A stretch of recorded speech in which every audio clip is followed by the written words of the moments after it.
Hello, everyone, and welcome to today's coverage from the Marriott Crystal Cove Hotel, Resort, and Casino here on North Cyprus of our main event, part of the Marriott Western Series. And the weather there in that shot is considerably better than that which we have going on outside our studios today. Welcome, Ali Najad alongside David Lappin. Obviously, things are a bit stormy outside, but looking for smooth sailing are the participants who have already enjoyed a trip here into day two of this $3,300 buy-in event. Worthy of note, David, of course, though, is that the prize pool is not yet determined, and that is, of course, by virtue of the fact that everybody can still register here in day two. That's right. We are right on the edge of the guarantee, so that 1.5 million basically about to be hit. As you said, though, more entries may pile in over the course of the next 2 or 3 hours, and I think we're going to end up with a prize pool somewhere around 1.7 million would be my guess. Yeah, well, hopefully, you know, the more the merrier in terms of how much is going to be up top. We already have the high roller in the books, of course, but this $3,300 buy-in is going to be the crown jewel, as with every single series in terms of overall prize pool, hence the large and inflated guarantees. So then, let's turn our attention to some of the names, I know you were pouring through them, that maybe are a little recognizable, people that perhaps we should be paying attention to as we chart a course forward toward an eventual champion. Yeah, we've got Helmut Fung in the mix on the feature table, which is great to see. He came 5th in the Western warm-up last time out. That was a year to the day almost. He's a circuit ring winner, a WSOP bracelet winner as well. He won his bracelet in Rosvadov a couple of years ago. He won his circuit ring a couple of years before that in Rotterdam. So, you know, he's a serious player. Also, I'm very excited to see, because she's an old pal of mine, Monika Zukovits, better known as Haymonia to the online world. Fantastic streamer. I think she's with ACR these days. She used to work for PokerStars, BetSafe, and Party Poker back in the day as well. So, you know, very experienced campaigner. And she's just off the back of a breakout year last year. Cashed for about 150k. Cashed about 21 times, I believe, as well. Big year for her live, and she's looking to add to her spoils this week. We will certainly be keeping an eye on her, especially courtesy of the fact that she is seated here at our featured table. 105 big blinds in front of her, 261,000, well off the high water mark, those set by Sammy Barca, way up at the top. The short stack, if we can call it that, with the blinds at 1,000, 2,500, and the 2,500 big blind ante. Still plenty deep with 49 big blinds. As we get things underway here for a full day's worth of coverage in day two, the eventual champion will be crowned 2 days removed from today, as day three will come your way tomorrow, and then the final day a couple of days from now. Here is Lynn with at minimum a deuce of clubs. Appears to be deliberating.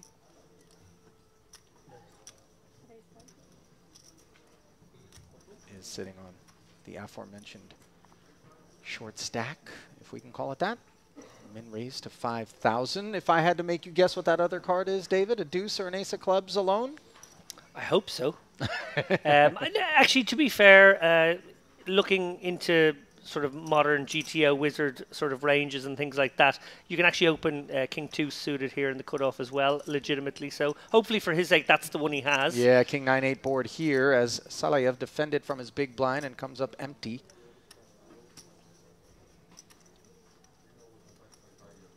Checked over to Lynn, who will check back. Board pairing 9 completes the diamond flush on board.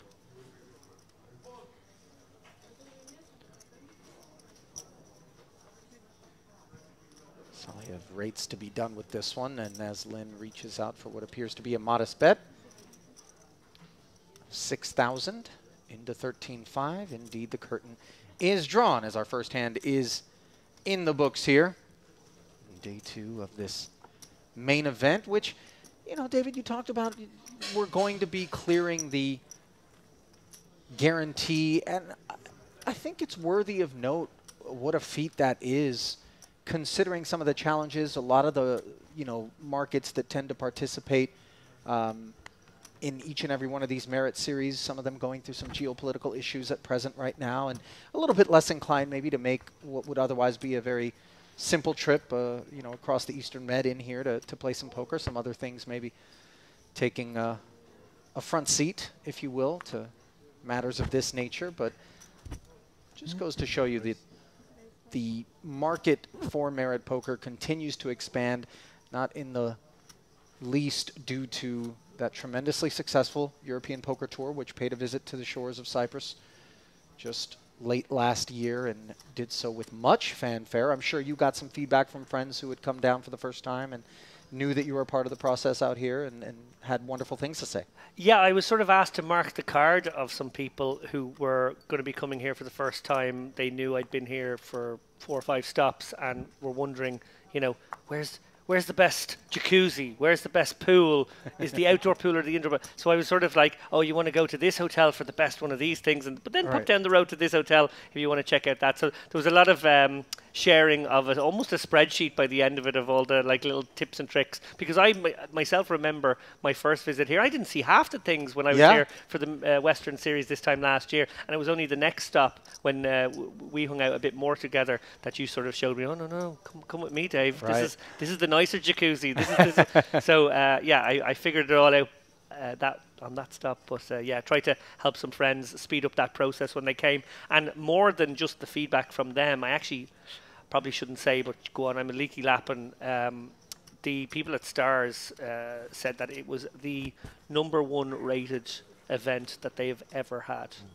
That's high praise considering how long they've been in operation, how deep the roots of the EPT are, how many different stops that they've had.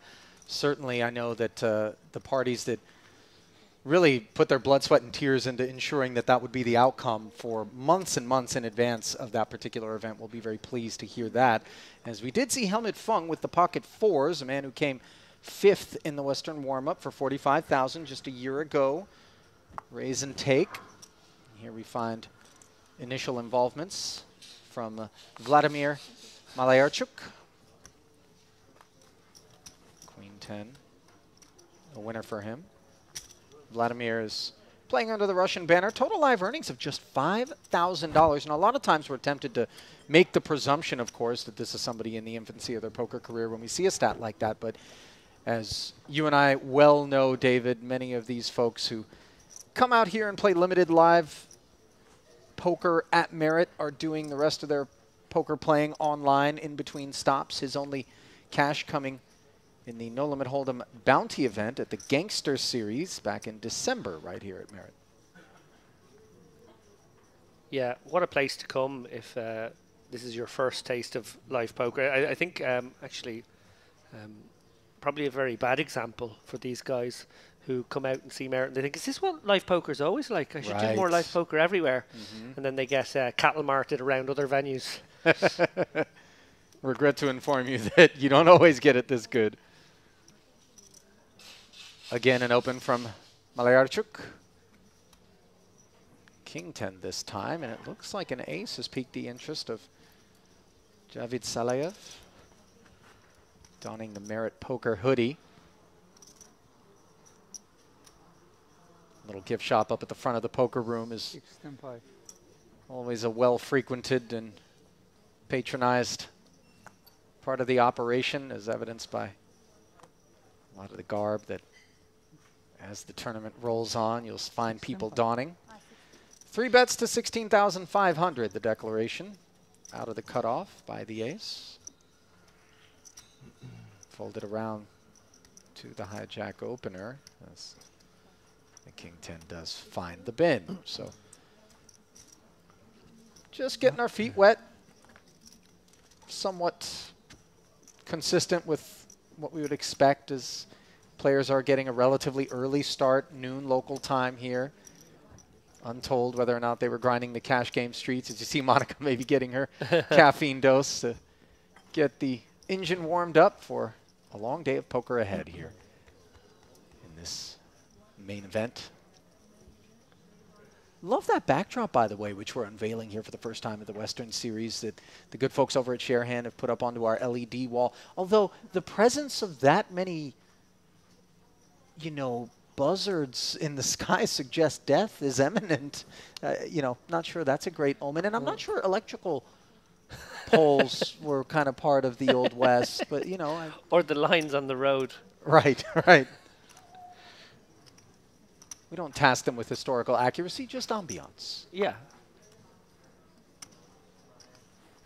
Concerned with the combination of the buzzards and obviously the windmills as well. What's happening here? A former president of the US would be unhappy to see those two things in combination here in our backdrop.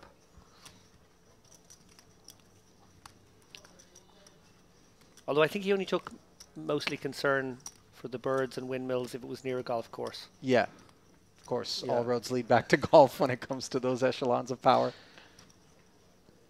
And not quite power, but enough to limp, deems Tishkovich, is this king 3 offsuit.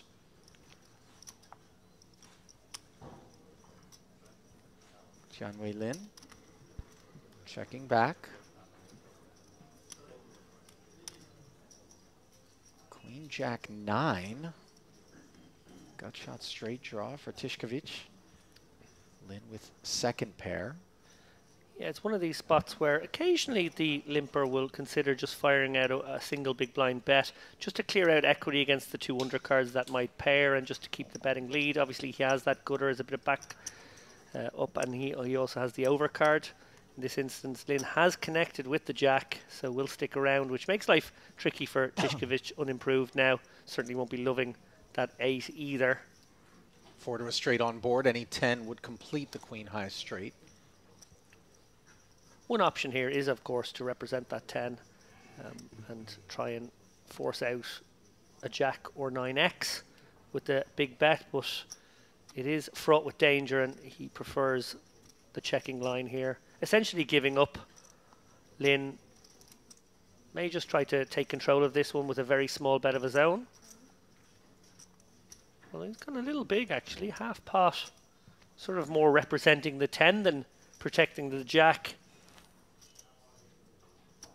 Not quite sure what this size achieves versus a small one. It's certainly drawn the curiosity of Tishkovich.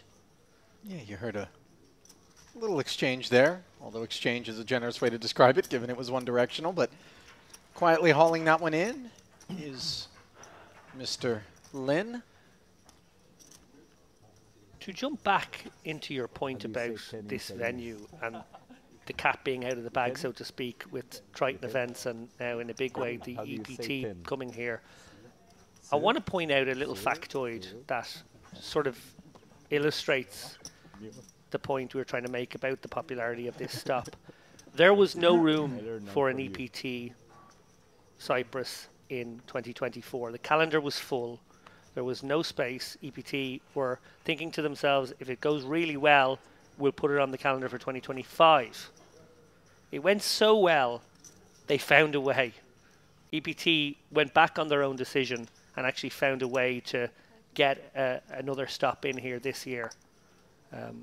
Because, well, when the players speak like that, yeah. It would seem as though if you didn't do that, you stood to maybe incur some wrath from all that had enjoyed their first ever visit here to Cyprus, as Saliev enjoying King 7 suited enough to open to 5,500. Suited connector here for Tishkovich has piqued his interest. Flat caller from the button. Well, I think this will probably drag Lin in for a call in some worlds. No. Okay. Suited little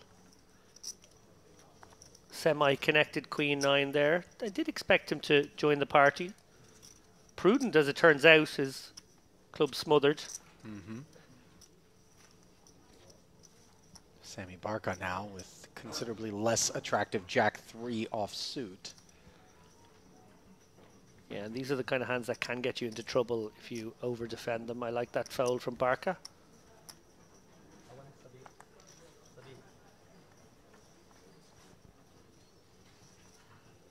Ace King 6, all diamonds as Tishkovich flops Jin.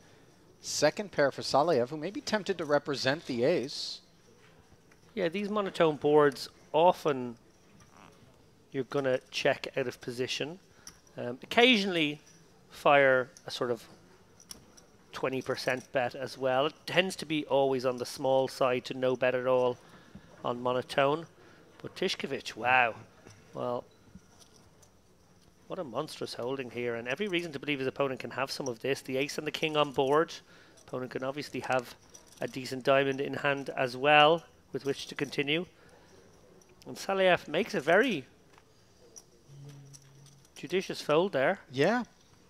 Allowing Tishkovich to take it down, and well served to have done so. But I suppose when you consider what the path forward is with a hand like King 7, you make that call, you just pray, almost regardless of the turn, short of maybe a king, that you get a check back on that turn, which is always kind of an ambitious approach to take to a pot.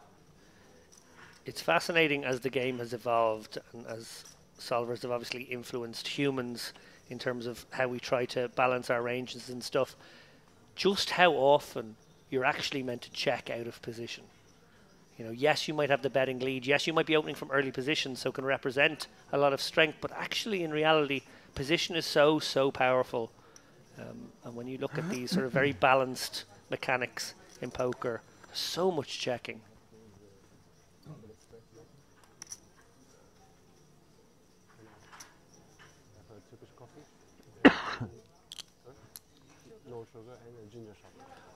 One final thought on the EPT coming here again. I actually predict, with the somewhat complex tax situation in Spain, which is getting ever more complex by the year, obviously EPT Barcelona, a flagship event for that brand, I can see this replacing it maybe as the big one. Yeah. The all-inclusive experience that the players got here blew everyone away. And one that is completely devoid of any of those sorts of challenges that present certain European Union markets in terms of taxation and movement of money and funds. It's all very facilitated here as Barca's 8-9 comes up short in a blind versus blind confrontation. Jack 7 with position and a gut shot straight draw, but it is the 9 high that decides to speak up. And no, Malyarchuk going to tear one off here. Gut shot straight draw, creating some equity for Barca. He has checked it. And without any hesitation, you see Malyarchuk just reaching down for chips, under the assumption that maybe this part of the deck and combinations that hit it with strength would have spoken up in the form of a raise pre-flop out of the small blind. So nice observations. Yeah. Quick kind of general question for you, Ali. You've been in this game, obviously. Good morning. Commentating. I'm trying to pay my book. I don't know how to say it. Vodka. A reservation, not vodka. A reservation Kraselnikov. in Dubai. Joining the table. I'll come back to my point in a moment. This energy. We were just like sleeping. They don't want to take money from my card, actually. I don't know why, but oh, and a big blind. Nina Krasilnikova with a bit of a rude awakening, coming right on into the big blind here at this featured table. No shortage of personality on her, as you've already deduced. She's got a little over $100,000 in career live tournament earnings, exclusively coming from native Russia and also here at Merit. Most recent of her cashes coming during that EPT event that you were talking about, David, just now. Yeah, and also made the last 2 tables here in the Western warm-up just 3 or 4 days ago. It's 40 blinds, yeah. So with a bit of momentum and form coming into this one. Good. But you were making a point just prior to Nina's arrival. Well, as someone who has been around the world, so to speak, playing and covering poker, when there's a poker tour, how much do you like to see it switch up every year? Like, obviously, there are your regular destinations that are just so popular with the players, you want to go back to them. And you have great relationship with the organisers on the ground as well, so that makes sense. But I always feel like sometimes these tours get a little bit stale and just stick to the same 4 places, the same maybe 4 or 5 destinations, and don't really look to be a tour anymore. You know, I think a lot of times we lose sight as we see Krasilnikova not hesitating to get involved here. Lynn asking questions as the cutoff opener. I have a good cards, but And she will check fold, showing the 8-7. But maybe you know, I think that a good balance is 9-3? important. I think that you want your cornerstone sort of events, the type that certainly EPT could make out of Merit. Definitely. The ones that can accommodate the biggest fields, the ones that the players seem to really look forward to each and every calendar year. But then, you know, there's some oversight in the fact that, you know, we all have a thirst for adventure. We like new places and new things. And so taking a couple of your calendar stops, half of them, if you have a 4 calendar stop, for example, or 4-date calendar, and saying, we're going to try out new destinations all the time and always be evolving, wouldn't be a terrible idea. You know, is there some risk that maybe it doesn't go as great as the stop that preceded it the prior year? Sure. But I think that players do appreciate the opportunity to take advantage of being professional poker players, to get out and enjoy the world and see parts less known. I know with Triton, when we went out and visited Vietnam, that was tremendously popular, especially with the Western players. Yeah. As, you know, kind of a country that maybe they would be less inclined to have visited. Malyarchuk paying a visit to 7,500 as an open. 3x, by the way, with this ace-king, a flat from Kasilnikova with the pocket 4s. One of those 4s finding the muck.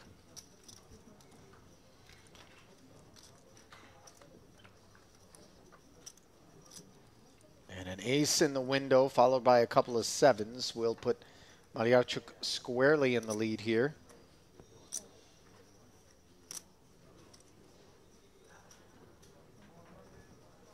Quick check call from Nina.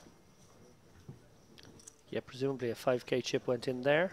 And I'll tell you what, this is actually a very merciful card for her. Oh, no. Ace is full on the turn. Malyarchuk laying some bait 15. with the check back, and on the river, of course, Nina hits what she thinks is a gin card. Oh, the one Always outer. aware that Oh. she was in danger, does just check call. Yeah, 1-4 left in the deck, and it was a costly one for her. Спасибо. Well, this has been a very poor first couple of hands for her. But I must have fold, actually.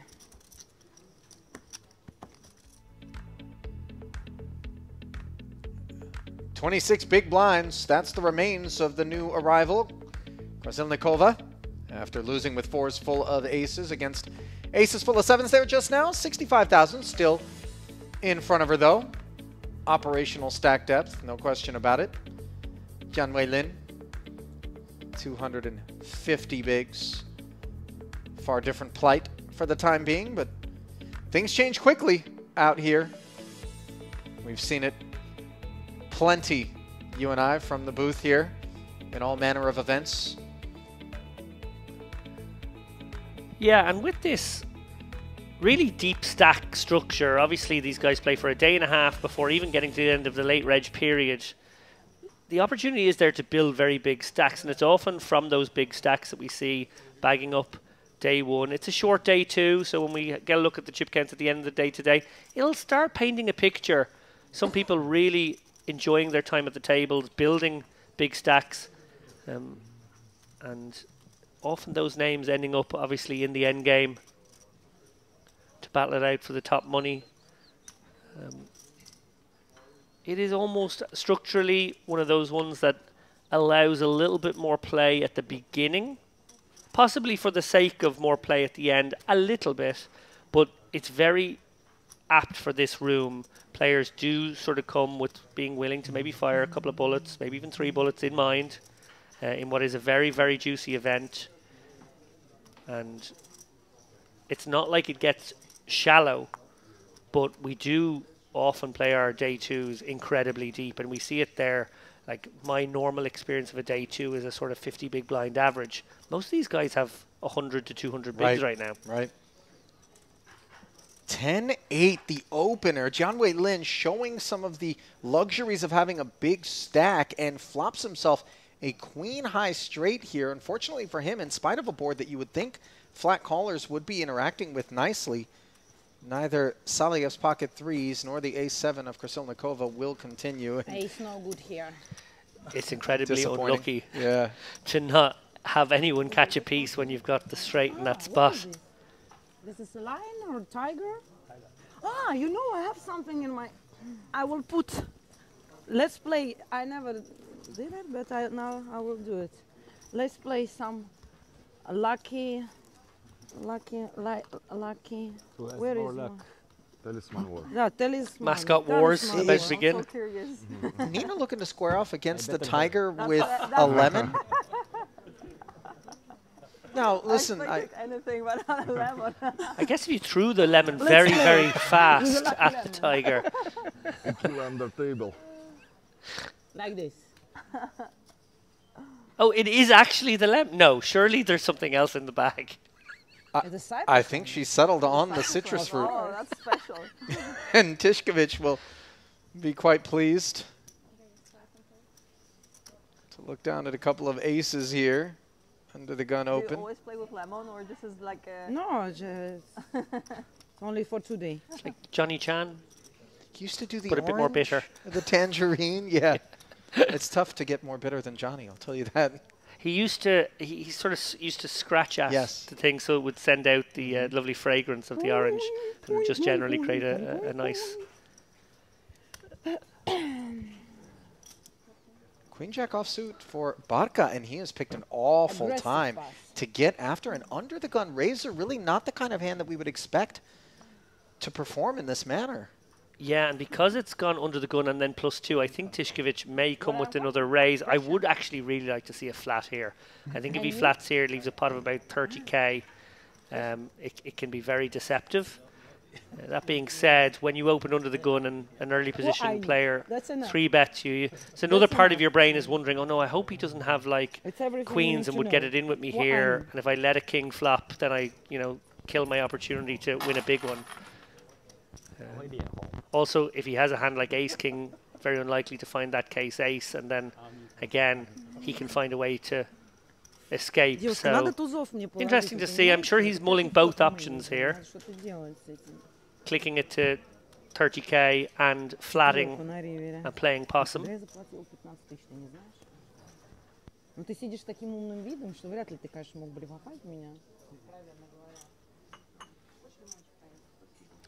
Well, pulling back the chip suggestive that we are going to see a 4-bet here. Yes, Stanislav Tishkovich has 4-betted to 32,000. And that should be that. Barca obviously deciding to step out here with some blockers. Absolute worst hand he might be doing this with. I know he's being laid a very good price now, but his opponent representing extreme strength. The only hand he can be in good shape against here is ace king with position. And, well, he's gonna test the waters, Ali. This is surprising. Not just the choice to 3-bet, but then the choice to come along for the 4th bet. And this is a merciful flop of 10-10-4 that will keep him out of trouble. It's hard to ever find the check when you 4-bet. Just seems a bit strange. You would almost always have to bet range here. So I think Tishkovich probably needs to come incredibly small on this texture. Maybe something around 10k would be the order of the day. Barca a little fortunate not to make a pair here. Could have got himself into a lot of trouble with this line. I suppose the hand's not over yet, but one presumes Barca will find it difficult to call even the smallest of bets here.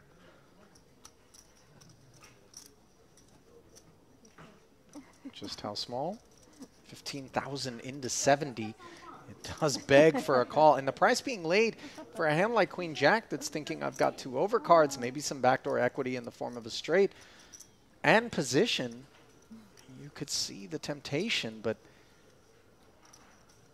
it is going to be costly. So nicely done by Tishkovich, by the way, to find the number that Queen Jack would stay interested in. And now the door is opened, courtesy of this delightful 9 for Barca to spike an 8 or a king for a winner as he picks up the open ender. Yeah, Tishkovich not concerned about the double 10 on board. Very unlikely that his opponent found a hand that he would 3-bet, call a 4-bet that contains a 10. Equally, virtually no 10x in his own range, so almost able to disregard it and just proceed as if trying to get a hand like Jack's in by the river here. We see here Barca has actually picked up his best possible card from an equity point of view, and he may use it to try to blast off a perceived ace-king that would still be in the Tishkovic range. We'll have to see how it proceeds. Now, having been called on the 10-10 4-flop, Tishkovic can get the sense that he's up against enough hand to bet maybe more than a quarter pot here. I do like this because it's still just 88 into 150 on the river, which is only just north of 50%. So basically massaging the pot as he goes, trying to make sure a hand like jacks or queens doesn't find a way to escape at this point. Did Barca just move him all in? He sure did. And of course, Tishkovic is like, if you called 4 bets with a 10 combo or pocket nines, congratulations. But instead, we can see Barca was just seizing what he thought might have been an opportunity from time to time to bully a hand off. Instead, we're playing for 326,000. And Barca could really spoil the Tishkovic party with an 8 or a king. Instead, a third 10 on the river. And 10's full will provide Tishkovic with a healthy haul. Yeah, honestly, I kind of hate how Barca played every decision point there. I don't like to be hypercritical in the booth, and there's merit to, you know, all lines in certain parts of the game tree. They will maybe always exploit certain hands your opponent can have, but really the decision to 3-bet was optimistic in the first place, calling the 4-bet very optimistic, floating the 10-10 board. Well, I think now we're getting into a sort of a leveling war, praying that his opponent had a hand like ace-king, and then when he faces the second barrel, obviously he got his best card, felt like he could blast off the ace-king, but actually to that sizing, he could have called once more, tried to hit his hand, feeling pretty confident at that point that his opponent did have a hand like aces or kings, and if he could make a hand, he could probably stack his opponent with the implied odds, and almost getting the right direct price actually there on the turn. So I'm not a huge fan of how that hand progressed, but you know, he's built himself a very big stack, probably by playing a very aggressive style. We'll have to see now over the course of the next couple of hours and to try to that style works. Delve into Barca's psychology there. Sometimes it's the product of having that big stack where you go, well, you know, I'm looking over at Tishkovic. He's only got this much. That's the maximum I can lose. So I can well afford to maybe make a mistake here, but a costly one, as we saw. Yeah, and the difference between it being a 3-bet and a 4-bet pot, very important here. In a 4-bet pot such as that, there just isn't any 10x. So your ability to sort of semi-bluff while representing the 10 is shriveled up to virtually nothing. Yeah. Whereas if that was like an open and a 3-bet and a call, well, yeah, you're going to have loads of 10s then, and actually that becomes something that your opponent is very worried about. We saw there Tishkovic really was able to discount that, and even though he was, I presume, a little concerned, he had a very easy decision to call it off. After all, what he was fixating on was the possibility his opponent had queens or jacks and just decided to put it in there. He was inducing those hands to just maybe put it in once and for all, and obviously he was probably surprised to see that his opponent had 8 outs. 9-8 tray as Fung flighted the Malyarchuk Open. Neither player connecting. 2 quick checks. Now on the turn, Fung 2 overs and a flush draw.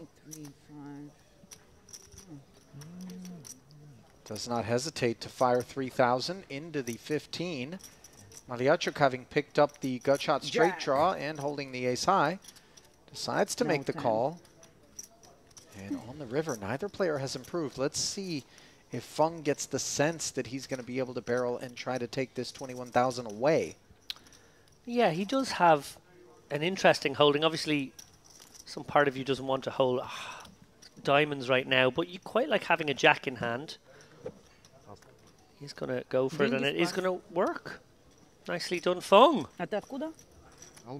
Impressive river barrel there, and an impressive Hendenmob resume on the German as well. Nearly $250,000 in career live tournament earnings with a 55K best ever cash. His most recent cash coming in Las Vegas in July of last year at Aria.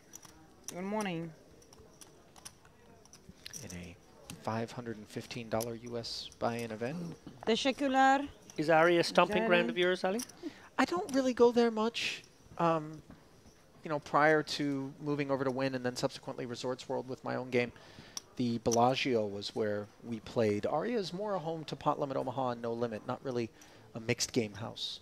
Yeah, Resorts World really stepping up in a big way when it comes to the mixed game. Raised Robbie by Straczynski's Mixed 5.5. Game Festival, I know, was there at least 2 or 3 occasions already. Stars obviously had a great event there. They brought their NAPT to Resorts World a few months back, coinciding with the Formula One race, of course, that sort of took over Vegas for even the months before. And then I got to bump into you in Resorts World while I was over in December. It was the end of the festival sort of vibes for myself and Darrow Carney, who had both cashed the 10K World Championship, and I'd also had a deep run in the 3K fortuitously, but we had that dangler of a day at the end with nothing to do, and we're, you know, hardcore poker players, we're grinders. There was a $200 in The Resorts daily. World that we wandered over for. I busted it very quickly, sitting in a cash game, and in walked your good self. Meanwhile, 3 players taking the A7 tray flop, 1 overcard to Salayev's pocket 8s. Kasilnikova, the party starter with the 10-jack suited. Oh, I'd say she's a party starter wherever she goes. Oh, yeah. Really fun presence in any poker room. I remember her drawing some bounties for people in the mystery over a couple of stops as well. She's got to be the absolute best person to turn to for maximum bounty sweat excitement. She promised the maximum, and she delivered the maximum. Did she really? Yeah. Wow.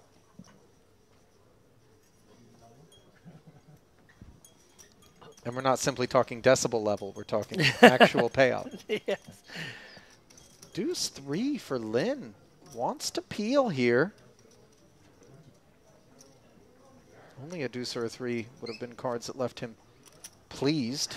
Instead, the king of diamonds on the turn, now giving Krasilnikova the Broadway gutter, and she continues to lean as Lynn concedes. Well done by Nina.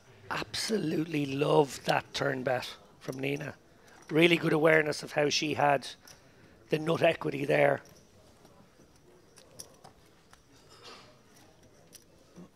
Very well played hand there, using her 10-jack. She had the little backup of the gut shot, but also just much more of the ace-king board in her range. Sure.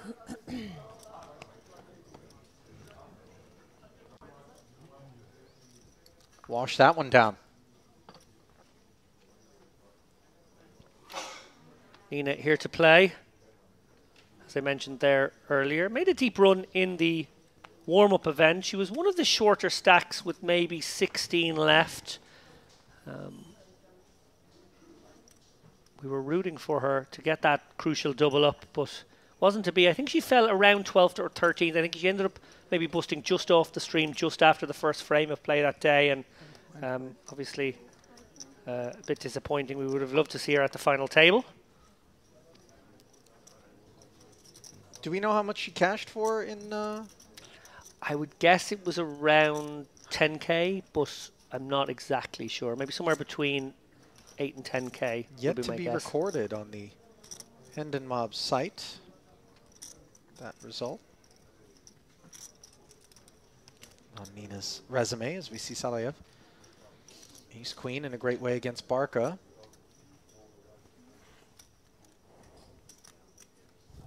Sammy defending from the big. And the Ace-King 3 board will deliver a gut shot. Broadway draw 2. Barca, who checks it over to top pair, top kicker. Yeah, not dissimilar from the last hand here. Obviously, Barca with the little piece. He's got the gutter. Would love to see a heart on board. I think that would definitely mean a call. Mandatory.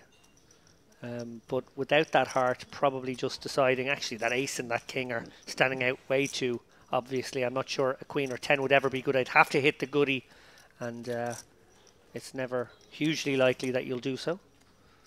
Need to find other ways to win, whether it's semi-bluffing a heart. Yeah. Folds like that, they show that a player has some discipline. You don't just take all draws and decide that they're worth pursuing against all prices being laid, no less. Yeah, hugely important to have a sort of GTO baseline when it comes to understanding ranges from all seats, but then so much more important in a sense in a live environment to actually try to ascertain what your opponent's range will be. Will they be a little looser than that? Will they be a little tighter than that? And if the answer is tighter, then certainly just, you know, folding away the bottom of your minimum defense frequency is fine. Ooh, Monia. Hey there. Krasilnikova's ace-4 suited. Gets flatted by the 2-10s, and now an ace-queen for Tishkovich. Not sure it's a squeeze candidate, but certainly not one that he wants to automatically put in the bin. This is interesting because Nina's been very active since she got there. She's clearly arrived with the starting stack, looking to build a stack quickly.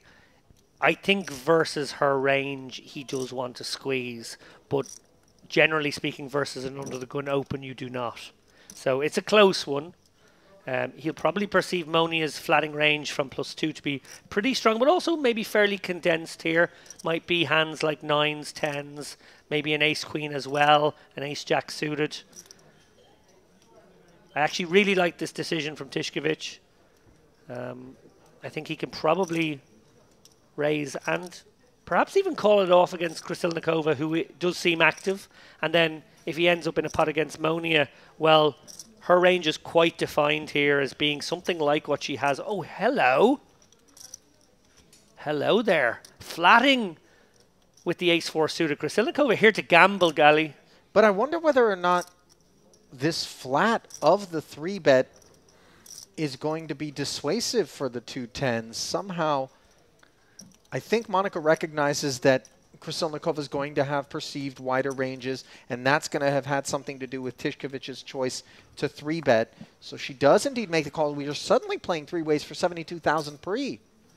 Yeah, to look at the point you just made there, I think it pushes in both directions. One, the perceived strength of Krasilnikova's hand goes up, but the pot becomes juicier for these 10s. Which have turned into an overpair on the 8-7-5 flop. Bad end of the gut shot for Krasilnikova. She does end up checking. And Monica can never really bet at this, although it is quite a setty board for her range. 7s and 8s can definitely be in there. Tishkovich will be very worried here with ace-queen. I'm interested to know if he even bothers c-betting a texture such as this against an opponent who, you know, first and foremost, worrying about Krasilnikova, obviously doesn't even have a pot-size bet back. And then secondly, really feeling like Monia's represented hand is going to either be a set or an overpair to this board most of the time. Very interesting to see if he even bothers. I like this sort of give up on this texture, given all this action. It's just getting a little rowdy. Seems very sound to check it back here and see what develops in front of him on this Jack of Hearts turn. Nina checking again. Tishkovich will be protected in that he may check back his aces and kings as well. So interesting to see if Monia decides to fire out a small bet here. Obviously she has the backup of the gutter here. Maybe won't want to call a bet later on, so making a bet here might simplify life a little bit. I don't think she's particularly worried about Jack X combos being in Tishkovich's pre-flop 3-betting range against the under the gun open and flat in front. Nevertheless, though, she does proceed with caution, given the vulnerability of these 2-10s. Yeah, this is a very precarious situation now for all players who are playing incredibly honestly as a result. I wonder if Krasilnikova can ever find a bluff now, given that she's been met with checks. It's sort of like door open. Maybe she's up against 2 decent aces, an ace-10 and ace-queen. Can she get them to fold? You know, this is obviously a very tempting spot where we know showdown value is scant for the ace-4. The 5 pairs, and she bets 28,000 into 72. I feel as though Tishkovich would have bet his aces and kings on the turn. Yeah, so agreed. No longer really has those trappy ones. I think Monica can discount that largely now and make the hero call against Krasilnikova, who might even have like pocket nines here and still make this bet, remember. So she does actually beat some value. That's flop. Tiskevich has just been outmaneuvered by the two ladies here. Okay, ladies. Nice call. At tens. You win. Oof. So Nina, immediately aware that ace-4 is not a winner at Showdown, announces nice call, and Monica will I was thinking about it. But I was take like, it down. Yeah, you can still have like ace-jack. Well, that was an optimistic call pre-flop, a sort of gambler's call from Nina. I actually really liked the decision to bet river. I think she, was faced with a lot of weakness from both opponents and could rightly have thought they had folds with their ace X's and she could maybe have got them off it. But you, I think. more than that, I really, really like how Monica played her hand. I think she really had a great handle on it all the way through. Sort of textbook how you navigate a hand like tens, which is notoriously difficult. Do you feel as though maybe if Nina would have dialed up a bigger number on that river that Monica would have been left in a much more difficult situation with the two tens? I do. And we know Krasilnikova is the type that can find those sizings as well. It's from tens to eights now for Zukowicz.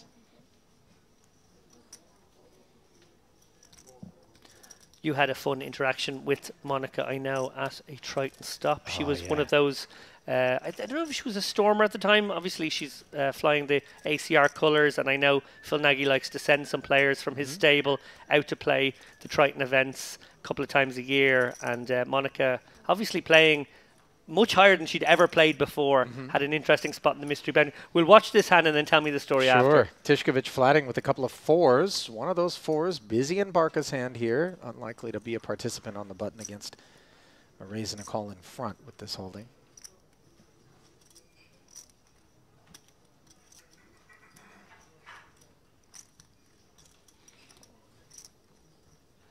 Well, no chance of a set now for Tiskevich.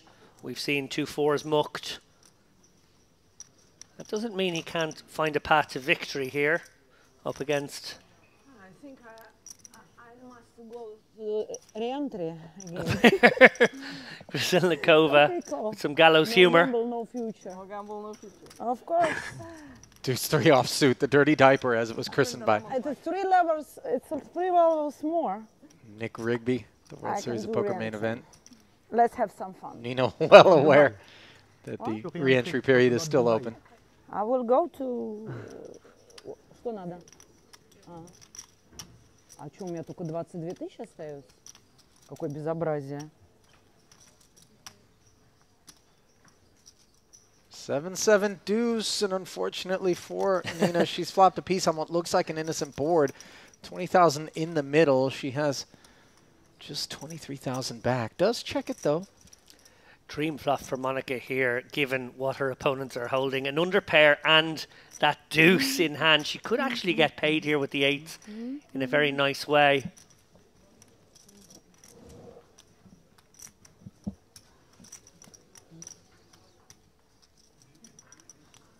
I feel like in a lot of worlds it's going to go bet call and maybe a shove from Krasilnikova. 8K, the follow-through sizing. 4s have to proceed.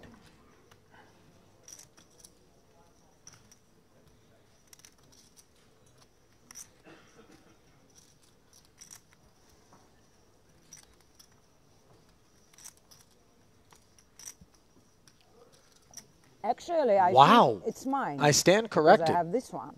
Oh yeah, I will show you. You have 7? An 8. But I have, you see, my cards. Yeah, I mean, it was This is the nuts. Don't have 7 deuce. Discipline there from Nina, having made almost as good a hand as you could hope to 7 make deuce when you one have time, yeah. 3 deuce.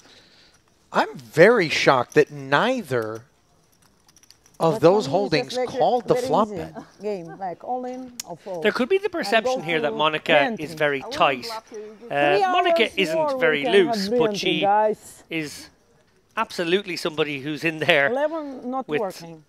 Потому что его not just over pairs. подброшенный вам в стакане. And yeah, I agree. Even though it happened to be correct on that occasion, I think the fours do have to Ну, continue. если веришь, что лимон удачи приносит.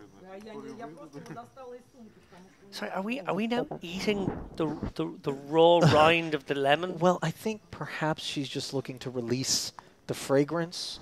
As now, Monica, third straight pocket pair, the best of the trio, queens, opening once more. But I didn't play a hand for like Nina 50 did minutes and declare now that the lemon hasn't been working, and she's not wrong. I was so tired. Can I just point out, Monica, having opened for the third time in a row, said, I just hadn't played a hand in 15 minutes, and now I'm playing 3 in a row. I was so card dead. I think she was card dead for 6 hands. Right.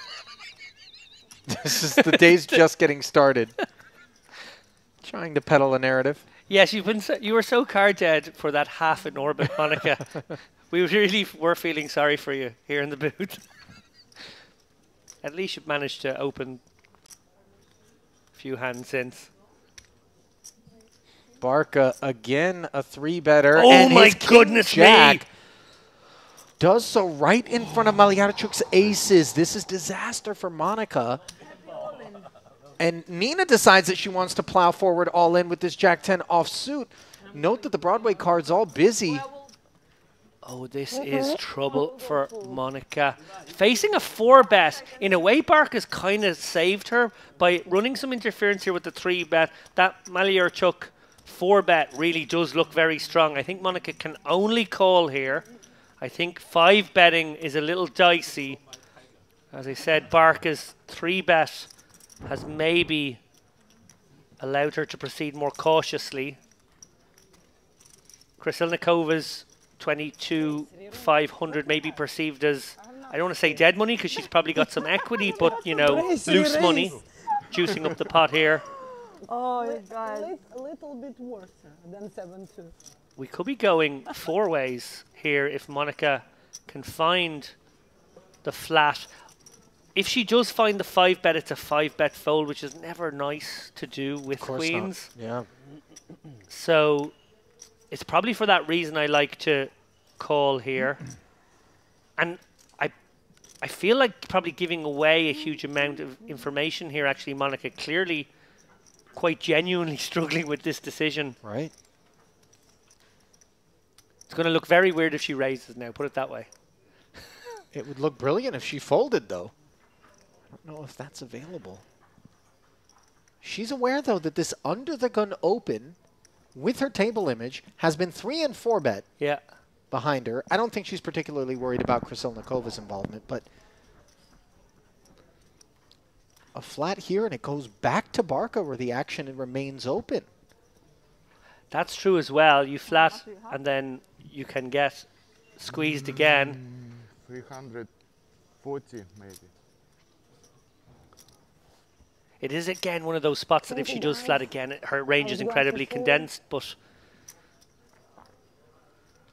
Oh, not triple up. I like this decision on balance to flat. I agree with you, Ali. Folding was an option given the amount of action there, but this is an action table. I feel a little bit like Monica gave away some physical tells there that she was not hugely comfortable.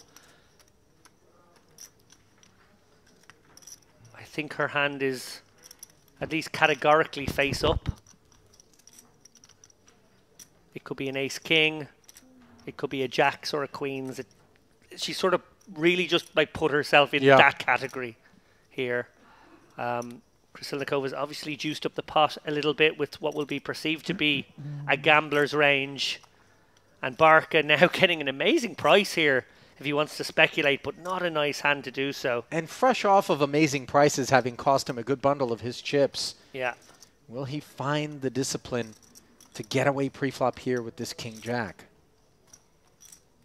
He certainly knows his hand is no good in at least one, if not 2 spots. Yeah, like he absolutely can be up against the ace-king and the queens, and then we'll just not know which way he wants his run out to go. He is going to try to speculate here. Obviously, if he had a suited hand, we'd be much more on board with this. But anyway, look, what a pot. Edge of your seat stuff here. Precisely what Krassilnikov's thinking, by the way, is her all-in is now potentially capable of rendering her a quadruple up. And the ace-7-5 board is all Malyarchuk, and one that is good news for Monica insofar as she can get away from this now, especially without a heart in hand. Yeah, exactly. Malyarchuk actually very unlucky to make top set at some level here. Monica absolutely gets away. And Krassilnikova is going to need runners here. I was like, Jesus. Note that Malyarchuk decided to play it as an all-in. He has the ace of hearts in top set. Perhaps, maybe Ну, можете не класть карты, там уже... Yeah, but I can was come like, with a milky sizing or a Then check chances. back on that particular board texture where you're really holding the deck. And really praying that ah, there's an ace-king out there, although maybe it would have called that bet. Oh, Okay, Eight you're saying on there's a the river? chance. Yeah, 9 of hearts on the turn. Obviously, the 10 of hearts Lemon. doesn't give Krassilnikova a winning flush draw, but that 9 does give her the gut shot. Instead, the backdoor hearts do show up, and Malyarchuk ends up playing the ace of hearts alone for a winner as he hauls in the entirety of what is the biggest pot so far in the early going here. yeah, I was hoping like, I hope flop will be an ace. Or queen. Yeah, easy decision. Ace or queen. Yeah. Queen or ace. Next time queen. Harder on the queen. Right, like I think this is the Yeah, problem. I was just like yeah, hoping ace. too much for the ace. Yeah, with the post-mortem there, Monica Yeah. aware that a board of small cards could have cost her some more My chips. link save you. What? My link save you. Yeah. It was too dangerous, 2 hearts on the desk. Yeah. I had to. Yeah, also it was big enough in the middle, you know. Just take it and run.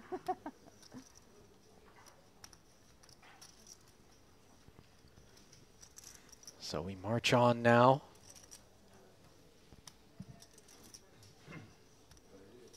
John Wei Lin, one of a broad array of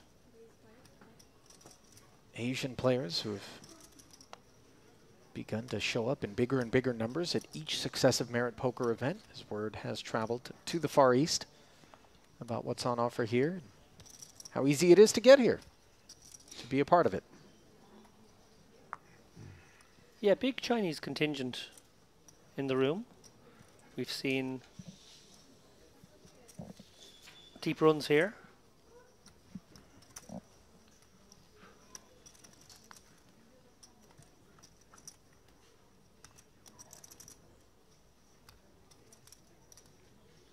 Of course, Shuang almost winning the high roller a couple of nights ago. If you didn't get a chance to see that stream, guys, joining us for the first time here at the Western Series, go back and watch that final table. What an absolutely engrossing final table. Tournament, of course, won by Shornakout. But what a performance by Shuang.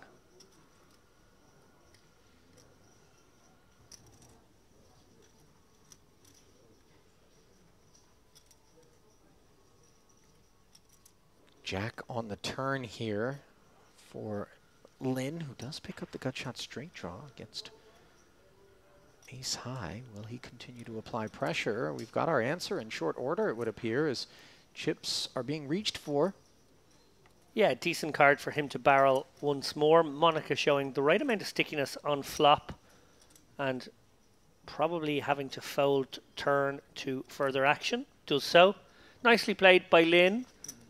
Also nicely played again by Monica, who is showing herself very, very astute in how she navigates these situations, particularly post-flop.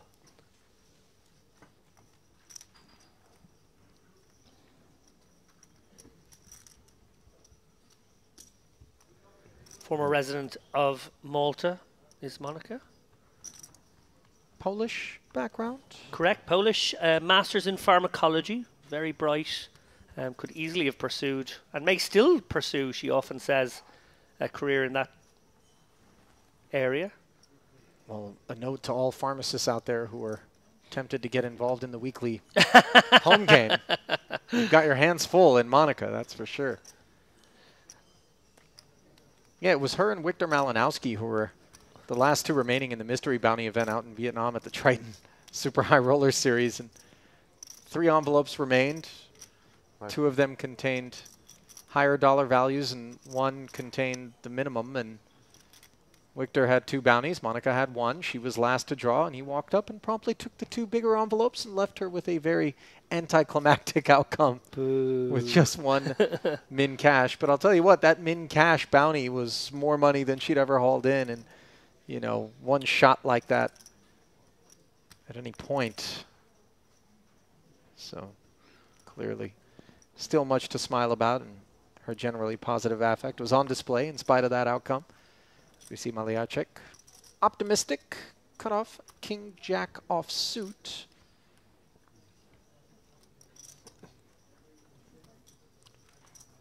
Nothing out of order, of course. And this will suit him just fine. Top pair, King, Queen, 7, Rainbow. Fung defended, checked, and should find the easy exit here. Yeah, I met Monica for the first time, I believe, on the Microgaming, now defunct network, Microgaming tour, the MPN. I think at a Bratislava stop, but it could have been at a previous point to that. She was grinding away, fairly small. Might have been before she even created her Twitch stream, or around that time anyway. She was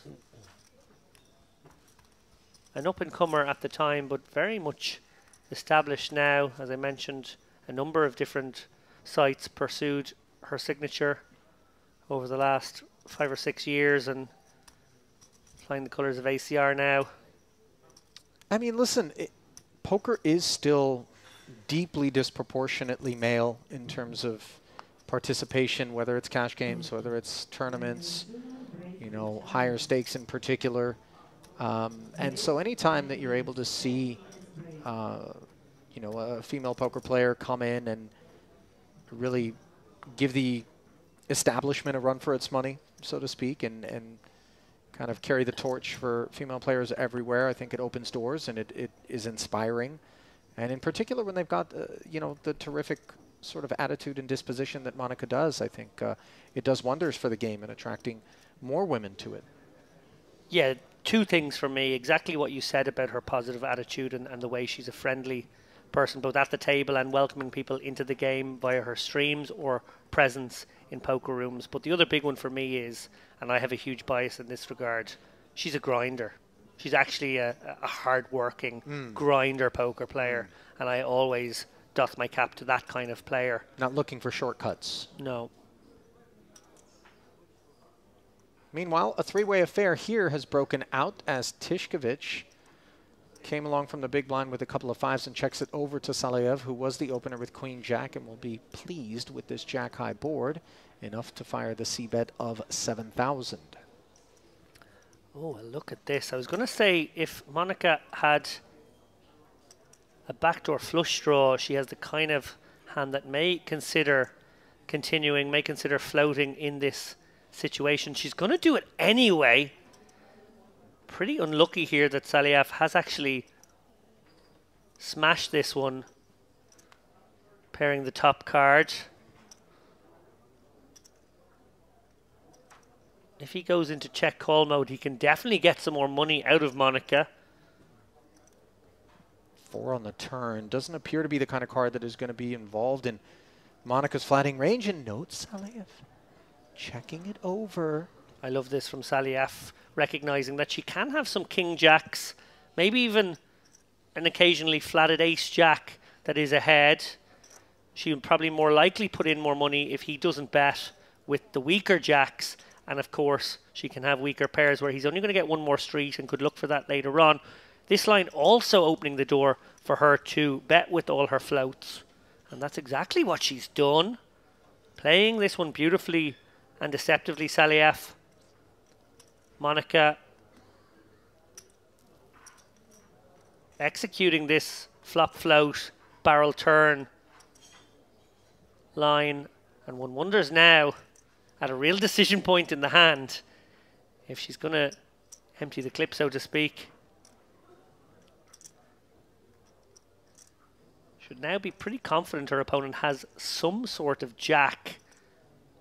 Maybe a sticky pocket 8s or pocket 10s. And just wondering, is she being pot controlled / induced here with this check, or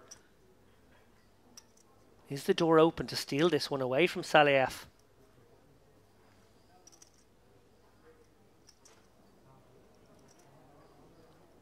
It doesn't rate to be the kind of river card that's going to leave Saliev questioning whether or not the queen jack is good. I think he would have found the call against all but the most polar of sizings.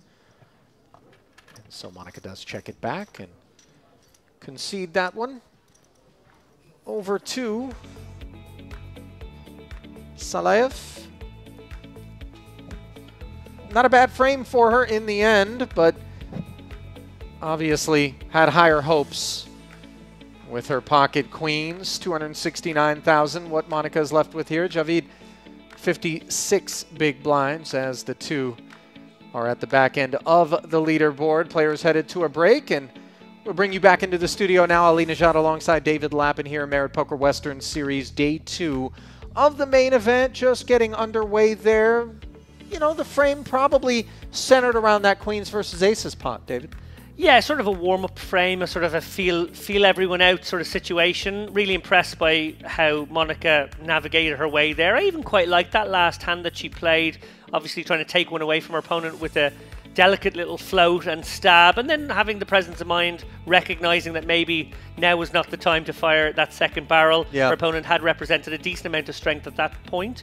But yeah, just really interesting poker. I'm really happy watching this deeper stack kind of poker now on a day 2. Sometimes we pick up the action on a day 3. We're immediately into sort of a bubble adjacency, which is obviously entertaining and dynamic in its own way, but getting to see these guys flex, getting to see them play deep stack poker is my favorite kind of poker. And I think as we get deeper into the day, perhaps the wheels will get a little bit more greased, in particular, given that the re-entry period is still open. So some of those shorter stacks could look to force the issue. We'll find all of that out as the day progresses, though. David and I will step aside for about a 10-minute break, but don't go anywhere. When we come back, continuing coverage of day 2 of this Merit Poker Western Series main event. Stay close.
Sevens will put Mariarchuk squarely in the lead here.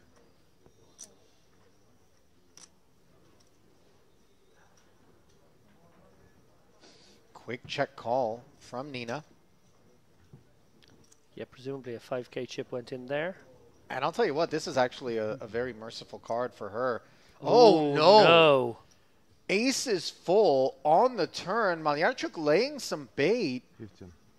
with the check back and on the river. Of course, Nina hits what she thinks is a gin card.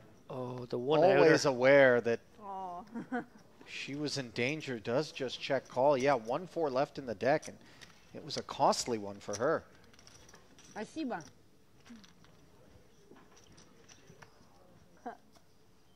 Oh, it is actually the lemon. No, surely there's something else in the bag. Это Cyprus? I think she settled on the citrus fruit, Oh, that's special.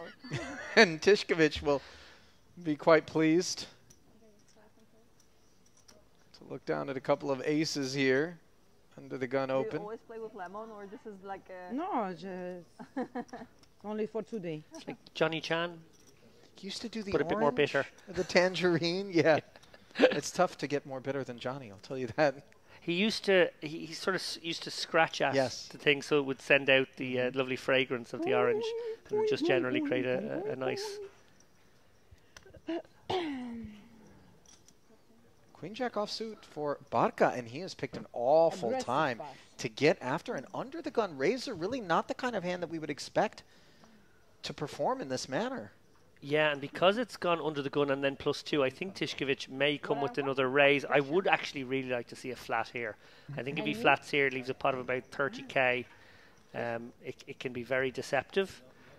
That being said, when you open under the gun and an early position player That's enough. 3-bets you, so another part of your brain is wondering, oh no, I hope he doesn't have like It's everything you queens need and to would know. get it in with me What here. I'm- And if I let a king flop, then I, kill my opportunity to win a big one.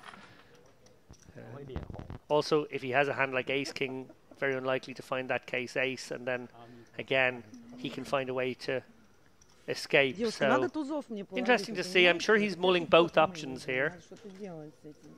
clicking it to 30k and flatting На ривере. and playing possum. Я заплатил 15 тысяч, ты не знаешь? Ну ты сидишь с таким умным видом, что вряд ли ты, конечно, мог блефовать меня.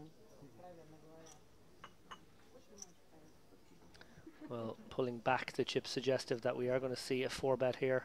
Yes, Stanislav Tishkovich has 4-betted to 32,000. And that should be that. Barca obviously deciding to step out here with some blockers. Absolute worst hand he might be doing this with. I know he's being laid a very good price now, but his opponent representing extreme strength. The only hand he can be in good shape against here is ace king with position. And, well, he's going to test the waters, Ali. This is surprising. Not just the choice to 3-bet, but then the choice to come along for the 4th bet. And this is a merciful flop of 10-10-4 that will keep him out of trouble. It's hard to ever find the check when you 4-bet. Just seems a bit strange. You would almost always have to bet range here.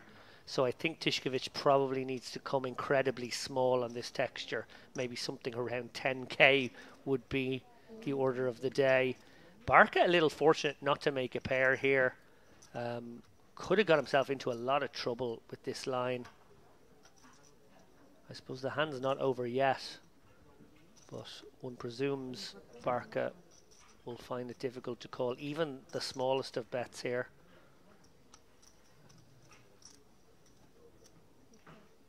Just how small? 15,000 into 70.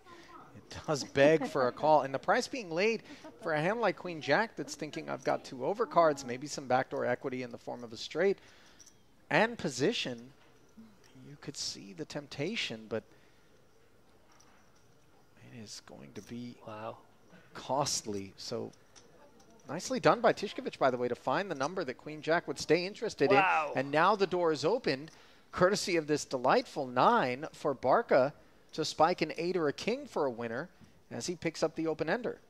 Yeah, Tishkovich not concerned about the double 10 on board. Very unlikely that his opponent found a hand that he would 3-bet, call a 4-bet that contains a 10. Equally, virtually no 10x in his own range, so almost able to disregard it and just proceed as if trying to get a hand like Jack's in by the river here.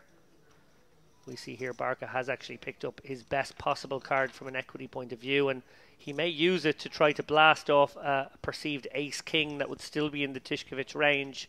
We'll have to see how it proceeds. Now, having been called on the 10-10-4 flop, Tishkovich can get the sense that he's up against enough hand to bet maybe more than a quarter pot here. I do like this because it's still just 88 into 150 on the river, which is only just north of 50%. So basically massaging the pot as he goes, trying to make sure a hand like jacks or queens doesn't find a way to escape at this point. Did Barca just move him all in? He sure did. And of course, Tishkovich is like, if you called 4 bets with a 10 combo or pocket nines, congratulations. But instead, we can see Barca was just seizing what he thought might have been an opportunity from time to time to bully a hand off. Instead, we're playing...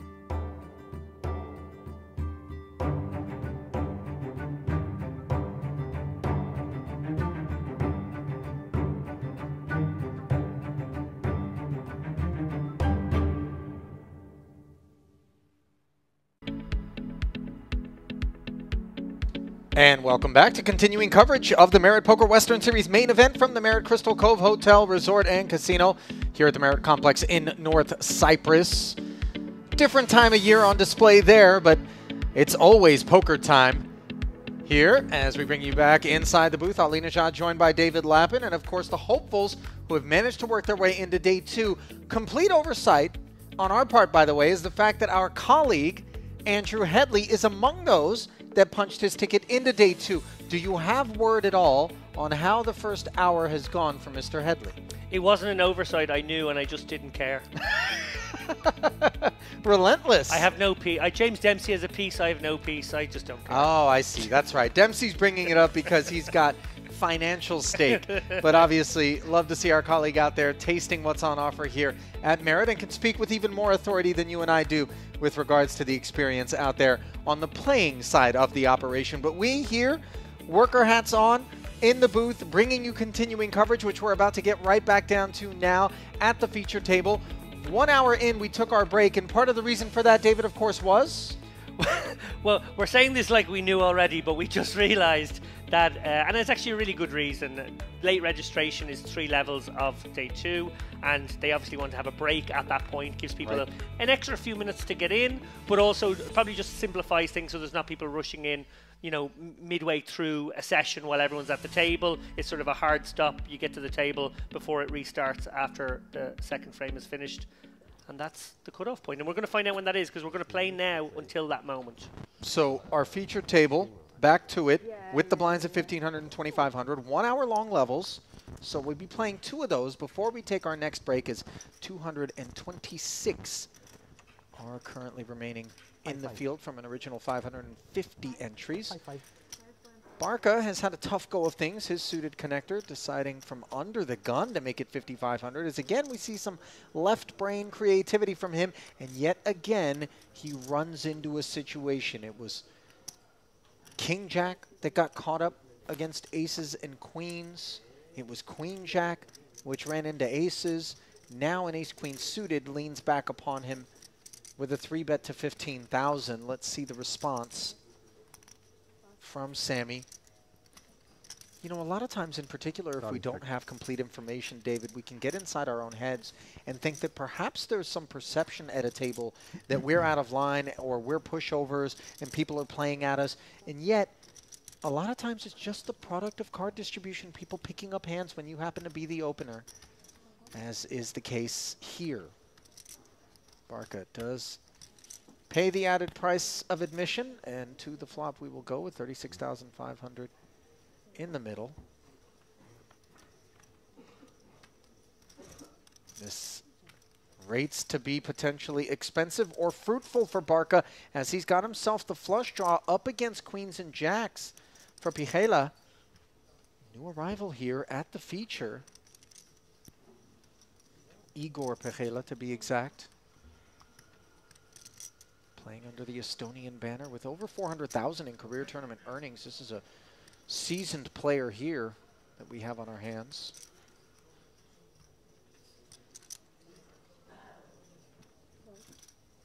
Barca deciding to lead on the turn, having picked up a 4 along with the flush draw, and then a third jack rolls off on the river, and he barrels once more.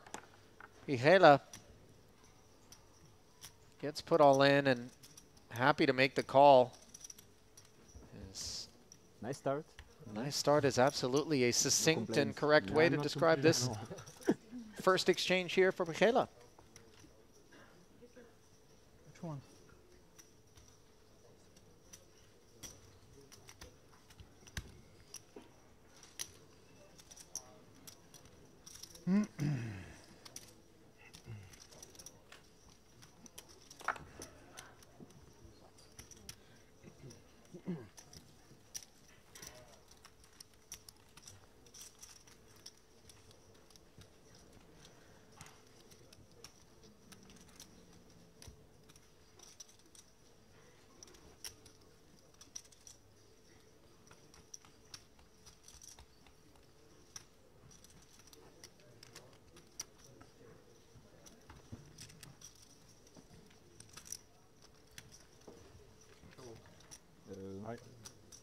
Accounting all complete.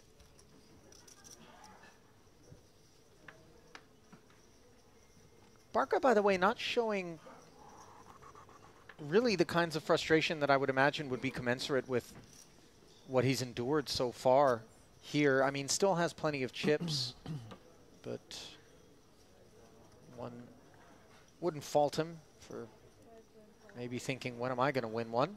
He's certainly playing enough pots that you would think just on average he would have hauled one in by now, but yet to make that happen as we see Kuzmanis. Pocket nines, another new arrival here to the feature table, Marius, the Lithuanian. Quite a few players from that part of the world do make their way down for merit events.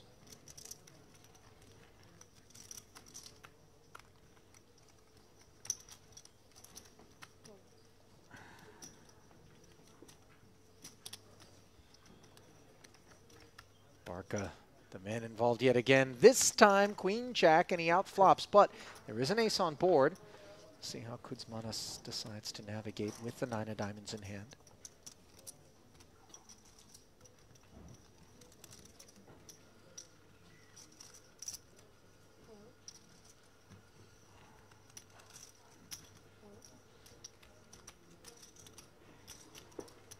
KC bet gets called. Sammy flashes a smile as the 3 has no assistance to the 9s. A second quick check from Sammy.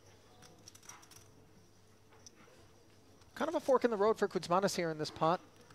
Does decide to play it as a check back, and it's 2 pair for Barca on the river. That'll leave him plenty comfortable. Yeah, I think he can pursue value now, try to target a weak ace. And he's going to come with an overbet off the pot, try and polarize himself. Kind of sizing that could include some missed flush draws. Quite like that decision, actually. Quite like that overbet. And the seal has been broken, David, for Sammy Barca at long last. Yeah. Here in this onset of the second frame of play on officially what is day 2 of the main, but worthy of note, this is actually the 4th day of play of the main event, day 1A, all to itself, day 1B as well, and then yesterday, day 1C and D, which are abbreviated level lengths, a turbo and then a super turbo, 40 and 20 minute levels, respectively, versus the normal 1 hour levels.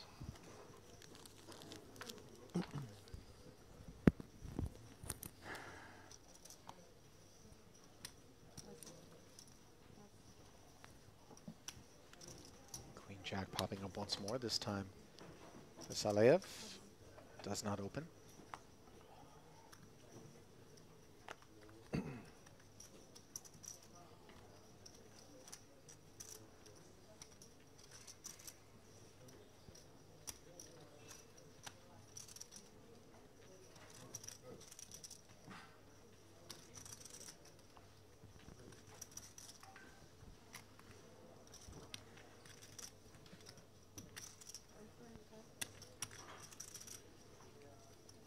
Barca looking to ride a wave of momentum out of the small blind. King 5 picks up Queen 9. I will try to win one time against you. Neither player makes a pair on the 10-7-6 board. Barca does have the King of Clubs working. Check. Gut shot straight draw from Aliarchuk. 2 quick checks. Both players picking up the straight draw. Barca's comes with the added benefit of a two-way straight draw. So he will bet it.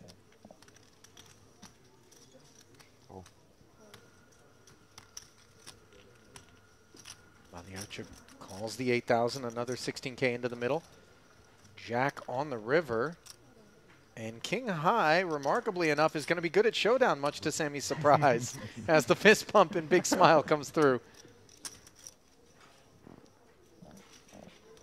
Yeah, good start here for Sammy, who obviously had the most tired of times of any of our players in the first hour. I'm somewhat interested to see if over the course of maybe the second hour here, there's a bit of crazy time, and by crazy time, I'm alluding to an old home game experience of mine where the guy who had to catch the last bus would always play a bit extra loose for the last hour, wanting to gamble it up, and obviously with the late registration ending at the end of this frame, I wonder if some shorter stacks will gamble it up in pursuit of a bigger stack with which to take forward, knowing that they can re-enter. Crazy time. I like that. Pocket nines as Monica continues to be paid a visit by the rich part of the deck here on the back end of this break. Enjoyed pocket eights, pocket tens, and pocket queens, although the queens did not earn her any chips as they ran into aces, but were able to pair their losses post-flop. Ace 10 pushing back on the open from Monica. Helmut Fung, 3-bet to 15,000. Yeah, the perception now is that Monica is actually loose. It's almost gone full circle. I think at the beginning she was getting more credit for being a tighter player. I think they actually now, because of card distribution and how many opens she's had, are now perceiving her to be a loose opponent. And now Fung picking up on that in his mind and going to 3-bet this ace-10 suit. As well he might have anyway, but, you know, +2, +3, pretty early positions. A very optimistic call from Aliarchuk here in the small blind. 5-6 offsuit. Going to join the party. Monica with a call and only a call in this situation. Can't imagine her hand ever does anything else. Jack 8-6, bottom pair from Aliarchuk, who checks it over. 1 over card to Monica's hand, but the nines are still in the lead. Presumptions, of course, that she will check with the flow of play over to Fung. Yeah, and he has an interesting candidate here to fire into 2 players. He obviously has backdoor spades and a lot of backdoors, to be honest. Sort of every card higher than a 5 gives him a backdoor or a pair. And armed with that knowledge, he does reach out and deliver the C-bet bottom pair out of the way. Yeah, Monica again with an call and call only sort of situation. Unless she puts her opponent on an incredibly strong range here, having raised her early position open. I think she's going to come with a flat here, test him out, see if he does have that second barrel in him, which I think he might do on quite a lot of turn cards.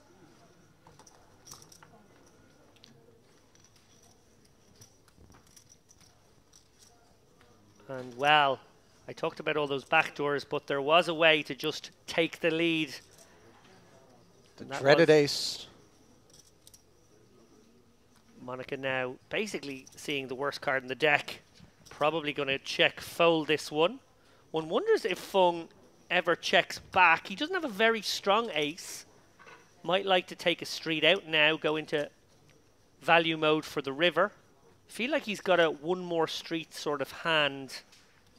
He might bet this one and then check back river. or he might check this one and call river, or maybe do some valuing of his own if check 2 on the river. I think I prefer the second line on balance with this particular holding. He's going to fire out the 28k. Gets the job done, as we said. Monica can't withstand any more pressure with the 9s. You know, even though all of these pocket pairs she's been delivered over the course of the last couple of orbits haven't earned her chips, I would say that she's navigated them in a manner that has really just maximized profit and minimized loss, and that is precisely the formula that you expect to see from a winning tournament poker player. She has not put a single foot wrong in my book. I think I play every single hand she's had so far identically. Sizings and all, I think she's been on point here.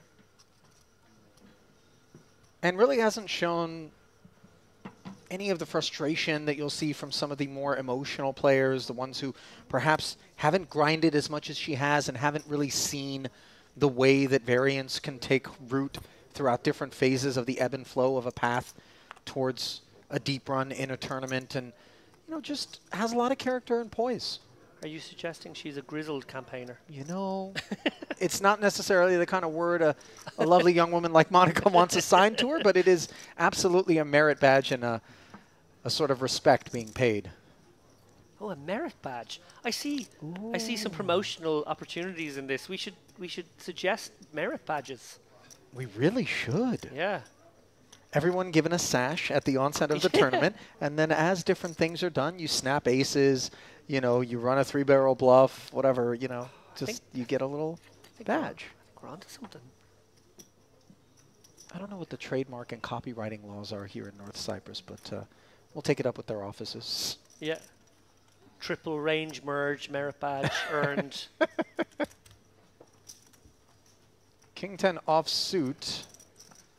Going up against 10-7. Cutoff versus big blind. Kuzmanis' defense yielding a gut shot straight draw on this paired 2-spade board. His check. Looks like it's going to be drawing a prompt c-bet here from Barca. King of spades at work. Yeah, tidy c-bet here from Barca with some back doors. Obviously, he can just clean up equity here. A lot of his opponent's holdings will be hands that cannot continue. Gooder will, though. And let's see how it proceeds, because, well, there is one of those back doors I mentioned.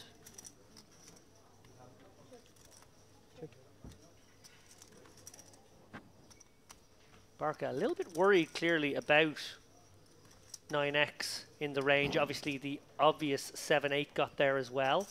Flush got there as well. So Barca trying to take this one to showdown, perhaps. Kuzmanis, the door is open for a bluff here. Here he comes. Yeah. Not to be blamed, you know, the 7 of diamonds in particular, the useful card there, and his 25k bet does earn him the pot. He too, by the way, you know, in spite of his youth, really has looked veteran-like in his time at the feature tables thus far here at this Western Series. He's 56 years old. I'll take the under. And I think this is very much the product of the, you know, proliferation of online poker over the better part of the last 2 decades, where so many hands can be condensed into such a short period of time. For the, you know, generation that preceded the online poker generation, it took years and years to get that many hands under your belt. Now you can multi-table. There's a multitude of different sites that you can play. Tournaments, which generally take so much longer, you can enter, you know, a half a dozen big field multi-table tournaments throughout the course of a single day, if not more.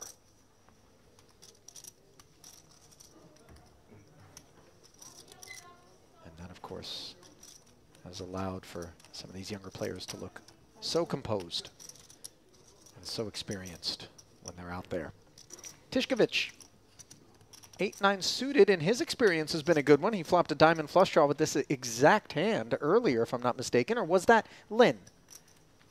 Can't remember, but it was an 8-9 of diamonds on an all-diamond flop in that first frame of play.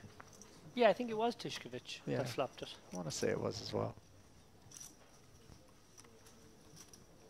Suited one gapper now for Kuzmanis. does come along out of the small blind, so showing his creative side here. Doesn't rate to interfere.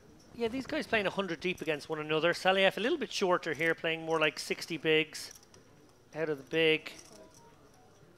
Still plenty deep. King 8 comes along, the Jack 9-5 board, delivering bottom pair to Kuzmanis behind the 9s for Tishkovich, who has 2 checks in front of him. 19,000 in the middle. Yeah, I think he wants to bet this one. I think you're sort of protecting your hand. You've got a little bit of backdoor stuff going on with the 9. Definitely don't want to have to check call a turn bet, so better to bet yourself here. Like this from Tishkovich, like the sizing as well. Very nicely played. Kuzmanis, obviously, when you get involved with a hand like 5-3 of hearts, flopping pot and pair and maybe some kind of backdoor, sort of as good as you can realistically hope for. The deuce, not quite as good. As he checks once more, heads up now with the departure. Yeah, and Tishkovich has a couple of options here. Can go for a very small advanced blocker here on the turn, or he can check it. I don't think there's another recommended route. The benefit of the advanced blocker is you get some value from some draws and maybe face a bet smaller. Make a bet, I should say, smaller than the one you would face on river. That's what he's gone for. And now not enough hand anymore. No backdoor coming through to be an actual draw. And it would be very sticky. Of course, some king queens, some queen tens may fire out this bet and you are ahead, but it's going to be hard to realize. Oh, hang on a second. Maybe he has the sense that Tishkovich is out here with some ace X or maybe king X with the straight draw combos potentially, as just in case he were up against Jack X, Tishkovich rewarded with an 8 on the river, courtesy of that turn bet. One of the hidden benefits of making that advanced blocker, as I said, planning to check back pretty much all rivers, is that if you do improve on a 9 or an 8, as he has done here, you can now, with a bloated pot, pursue some more value, be a little bit extra greedy, target some Jack X. Think about a hand like Jack 10, for example, maybe Queen Jack, maybe King Jack that might have called out of the small blind, and be a little greedy against those. I love how Tishkovich has navigated this hand. He's obviously up against rock bottom of range, but very much with a handle on where he is at every point. And now on the river, targeting a stronger hand than 5-3, of course. Beautifully played. Sensing perhaps that the queen 10 would have been more inclined to lead out on the end. And in the event it were up against real strength, perhaps be pleased with a raise behind it, of course, sitting on the nuts. But in particular, the turn there is what impressed me with Tishkovich. You know, that second barrel is the one that earns him the opportunity to check back on most rivers unimproved. Then when he does improve, he can fire another barrel, as we observed. And he got another bet out of 5s. Yeah, it got the sticky cry call from 5s on the turn. And then, of course, in his mind, far more Jack X in the small blind calling range there. Hands like King Jack suited really stand out. And he, in his mind, was like, I'm going to target exactly that for this half pot sizing on river. Didn't get it, obviously. 5-3, slightly more unexpected hand to find there, but really beautifully played from Tishkovich. I'm impressed by him. Himself and Monica really standing out so far. Sit out, sit open. I mean, to be expected, I suppose, to a degree, is some of the better talent on offer in the field on a day 2, having worked their way through the day 1 circus. As Saliev looks down at 2 queens and looks over at a 5,500 open on the button. This is a wonderful opportunity here to look like it's far less than queens and more the product of pushing back upon the late open. How many whites you have? You see Kuzmanis asking for a count. He is the covering stack. Not sure that at this price he'll want to continue with the king 10, but obviously he'll have the benefit of position if he does. So the extra 10,000 is invested. And we play for 36,000. Heads up. Queen in the window. Top set along with a diamond. Saliev with a stranglehold on this one. And it isn't entirely uncommon, David, to see the bigger aces, ace kings, ace jacks, slow down on this sort of board texture. So he could certainly look to induce bets out of Kuzmanis with a check here. Yeah, he's just got so much hand, but probably feels like not betting is a little strange. I don't love the sizing. I think he can go smaller. Yeah. I think you want to go super small, in fact. Yeah, you really retain such a wide variety of hands. In particular, that king 10 was a candidate at, you know, 6,000 or 7,000 as a c-bet sizing. Granted, the bigger diamond for Kuzmanis, who could have turned some straight equity as well, but that's the idea. You want to give your opponent a road to delivering more chips into the pot when you have so much hand. And when you're blocking the queen in particular with a set of queens, which rates to be in the combos that would open the button and then call the 3-bet, you begin to recognize that it's unlikely that your opponent's got too much hand here. So downsizing significantly to keep a multitude of holdings in there.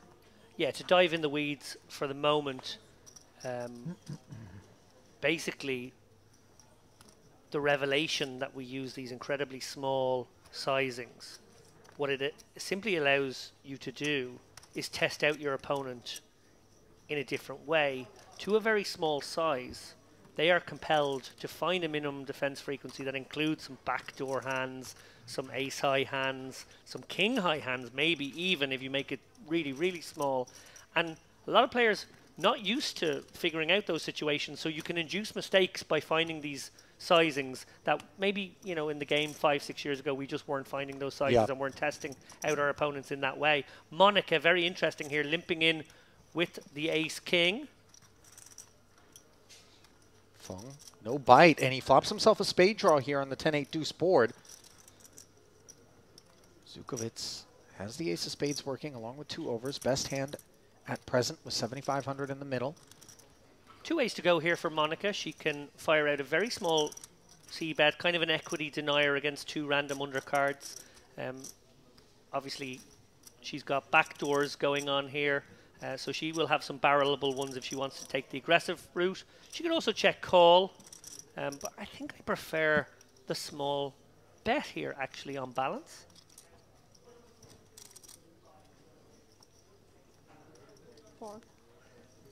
Very nice again from Monica. Fung, definitely a hand that can go both ways here, I feel. Could take control of this pot in position, raise it up to perhaps something like 16, 17k, or he could just call, take it to the next street. He's gone for a smaller raise to 11k, just going to try and get rid of all of Monica's pure whiffs here that she's decided to limp stab. Don't mind this choice, by the way, from Fung. As you see, the semi-bluff able to shed the ace-king. I'm not sure, though. You know, Monica with backdoor Broadway, the ace and the king, and a very draw-heavy texture, and an opponent who I think she's surmised is certainly the type that is capable of raising with the desire to maybe check back on the turn unimproved. You know, could have made the call there, David? Yeah, my first tiny criticism of Monica there is just what a powerful card the ace of spades was in that hand. And I think to that size, we talk about defense frequencies, to that size, 7k more, I think the utility of that ace of spades compels you to make the call there. I know you're out of position, but you do have 2 big cards. You do have backdoor Broadway, backdoor nut flush draw. I think you probably have to test your opponent out there, who could be Trying to protect a small pair. Could be in there with a good shot, some backdoor stuff of his own. Yeah, I think first tiny note of criticism there. I mean, obviously, it's much simpler when you and I are able to see the whole cards. You know, playing out of position is difficult.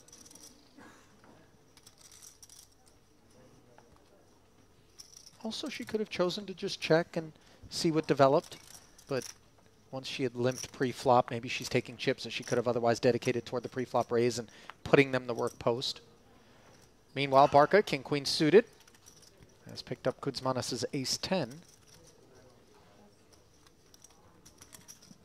Table for two.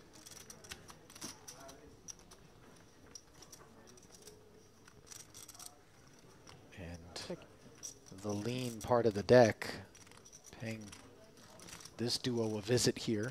Barca quickly checked.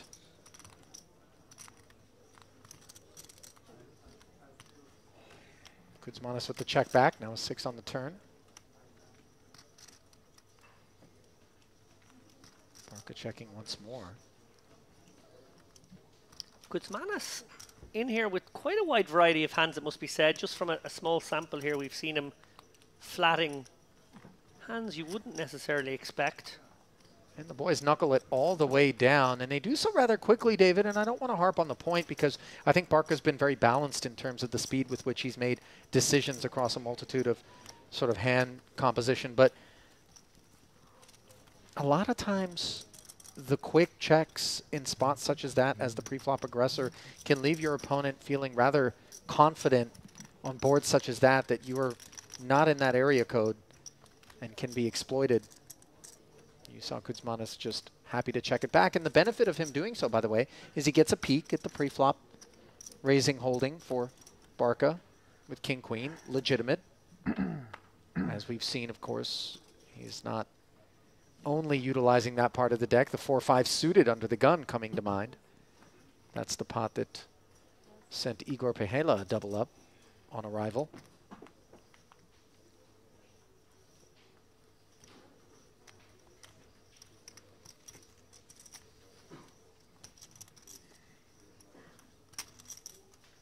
Saliev now, queen-jack offsuit. He has open-folded that hand in earlier position, but note once he's in the hijack, it begins to grow on him as he makes it 5,500 to go.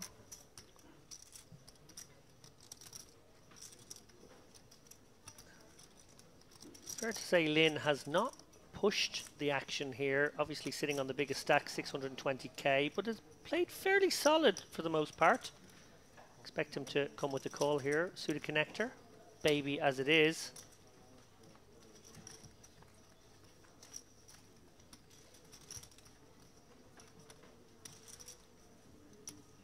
Deuce of spades interaction, but little more on the 10-8 deuce board. Saliev, meanwhile, position 2 overs, the gut shot. This is exactly the point I was making earlier on, that if you face a very small bet in this situation, having that backdoor wrap around the 2, 3, 4 of spades, they do become the hands that have to sort of naggingly call small bets. And if they don't, then you've sort of exploited some part of your opponent's range. So it's interesting in that sense. Also interesting is his decision to lead out here on the 3. Yeah, comfortable enough with the preflop raiser checking back a 10-high board where the diamonds have come in to sense that Saliev is not interacting with this texture.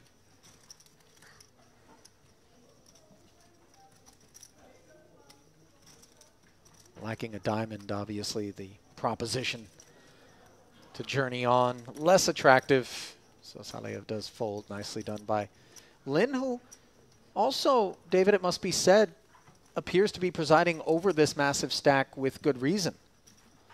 Yeah, looks to be a very solid competitor. Obviously, again, always the caveat, small sample size here. Maybe card distribution has kept manners upon him, but yeah, seems to be a very cool operator. I have word, Ali, from the outer tables. You mentioned a player by the name of, I see here, it's called Andrew Headley. Rings a bell. I have a roving reporter in the field. His name is also Andrew Headley. Oh, interesting.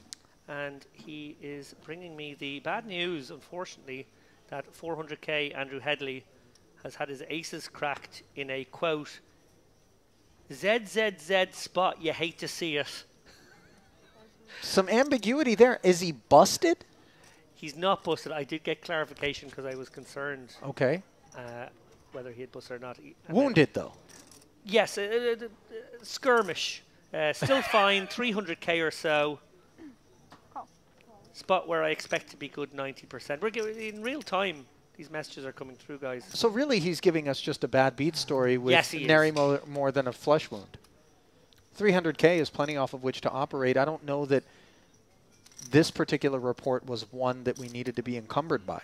You say it's a bad beat story, but this is just a story from a Scotsman. They're never happy stories.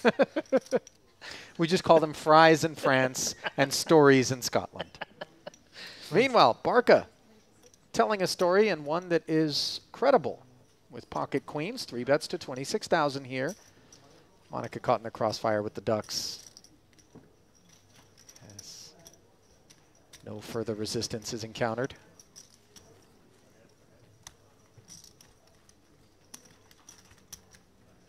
Can we get Andrew Headley on stream for the next frame? I certainly hope not. If Nobody needs to see that. well, if we want to hear an hour's worth of complaints about, you know, him getting 3-bet and 4-bet and having to fold and so on and so forth, then sure. But otherwise.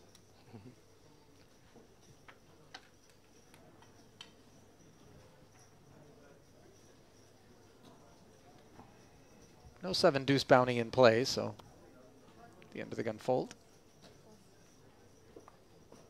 You know, of all the different sort of creative ways in which people have cooked up renewed interest in certain tournament formats, or new interest, I should say, not renewed interest, things like mystery bounties that didn't exist a few years ago, why not have something like a 7-deuce bounty tournament where some of the prize pool is held back, and each time you win with 7-deuce, you're given a token. And obviously, because there's an indeterminate number of 7-deuce pots that will be won, it's diminishing returns as things move on. But if you're one of the fortunate few, you could take whatever's been set aside from the prize pool for 7-deuce winners and have your share based on the number of occasions in which you've earned yourself a 7-deuce bounty.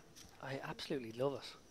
I also, as you were speaking there, was thinking of other devilish ways we could incorporate the 7-deuce. I think you could just have the stack of the chip leader at your table. He's eliminated, or she, and you get that stack, which means that the chip leader really has to play sheriff all the time at the table whenever someone raises. But what if they're not involved in the pot? You know what I mean? And the 7-deuce ends up beating somebody else in the pot. You're vanquished? Yeah, they just get to have your stack. That's brutal. So you don't even want to be the chip leader. You want to sort of navigate in second or third in chips all the way through. The sickos at Triton were proposing something called the decimator, whereby each level change, the dealer just low cards to shower someone. You know? Oh, you happen to have the chip lead, but unfortunately you have the deuce of clubs, sir. Good night. And they take the chips, chips they out don't of get play. redistributed. No, Yeah, chips out of play. Gone. I love it. I think it, because there should be something incredibly cruel and heartless about a tournament format like that. I just love the idea that you're, you know, working away. I've got the chip lead. No, I'm afraid not, sir. Yeah. Unlucky. The lack of mercy, I think, in part is what's so delightful. And you really get to know the field immediately just based on registration alone. You're like, oh, you're one of those. Imagine the final table dynamics. You said it happens every level jump, right? Yeah, I think that's what they were proposing. So you're on the final table and you're really short, but you really are incentivized to survive to the next level jump, right? Because then there's a random opportunity that just someone else gets eliminated next. Yeah, sure. Oh, I love that. Tishkovich, by the way, folding the pocket threes on the paired board as the gut shot for Lynn did deliver. The audience 11K would love plus. that. The decimator is really relentless. I mean, that's just heartless. I think something that incorporates, like at least with the 7-deuce, your fate you know, somewhat in your own hands? Are you tempted? How hard do you want to pursue it? Things like that. With the Decimator, it's so 100% up to chance. I think it lacks No, that's that what's element. beautiful I know, about it. yeah. I go one step further. On the final table, every person eliminated in that fashion has to go directly into the commentary booth and spend half an hour until the next person is eliminated, just stewing with the commentators and being ribbed mercilessly. That's tough. Anyway, 210s, not quite tough. Fung, easy open, 5,500. Queen 10 suited on the button, no less, for Barca, who we've observed looking to play pots.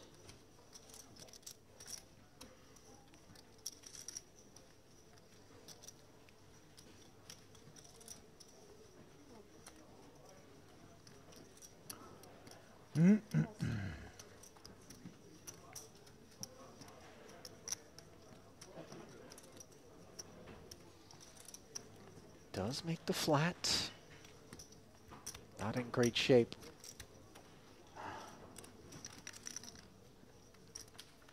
We'll have position in a heads-up affair to a 9-7-3 no diamond flop. Brilliant for Fung, much less so for Barca.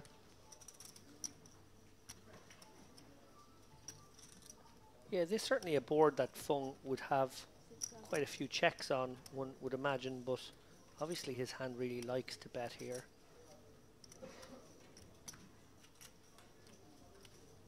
Barca with the perceived wide enough range, one presumes, on the button here, trying to take it away. Not on this occasion, though. Nicely done by Fung. Oh, my brain is just swirling with ideas now, Ali. I do remember a cash game stream from, I'm going to say like 6 or 7 years ago, where I think the audience, the viewing audience, there was polls, and they decided which player gets booted every hour or two. So it's like, no, you're not playing loose enough, or your personality, we don't like you. So there was like a bullpen of sorts available with other players who would come in if you were the player that got voted out after that frame. Yeah, kind of Big Brother style almost, cash game. Democratizing the stream. I think Jennifer Tilly, Helmuth, and Tony G were in the game. It's just ringing a bell. Maybe someone in the chat can confirm or deny this. Maybe I dreamt it. Always a danger. Non-zero. And Monica with ace-10 offsuit under the gun +1, deciding to open. Her seat, by the way, strikes me as a slightly challenging one insofar as she's got both what have proven to be the talents of Helmut Fung on her left directly, and then Lin, the big stack, a few more seats over. You do need to kind of tread a bit more lightly. Yeah, very interesting to see how Fung has sort of pounced upon Haimonia's opens on a couple of occasions now. The ace-10 suited there a moment ago. Fact's not lost on her, by the way, as she kind of puts it into perspective and wonders to herself whether or not this is some targeted effort by Fung. And especially, you know, far be it from me to be able to truly put myself into the shoes of what it's like to be a female poker player. But I do think that there is some meta, David, with regard to being out there and wondering whether or not this is somebody who thinks, oh, little girl can't play, let me play extra aggressive against her. These things are real.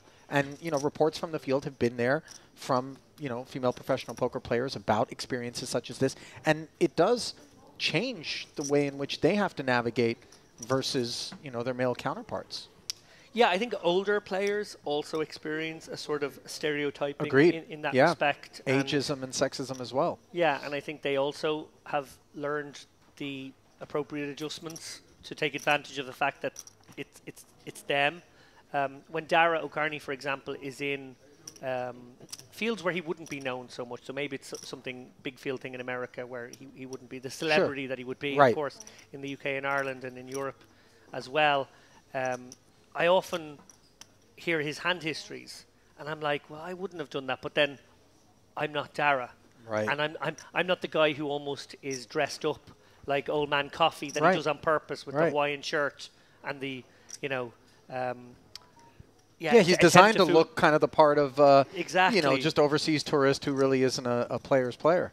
So I do feel like it's almost like we can't share hand histories to some extent because he's going to get responded to very differently from me. Now, I say that's a few years ago. Now I think people look at me and presume I'm the older one. It's not been a kind few years for me on the Father aging. time is undefeated, David. As Saleyev in a blind versus blind confrontation here against Kuzmanis. Flops himself the spade draw, bets it. Kuzmanis with middle pair comes along and picks up a gut shot straight draw on the turn to go with the best hand. Saleyev picks up a gutter of his own, of course, with that 9. And on the strength of that, he barrels once more into 22,000, 8,500.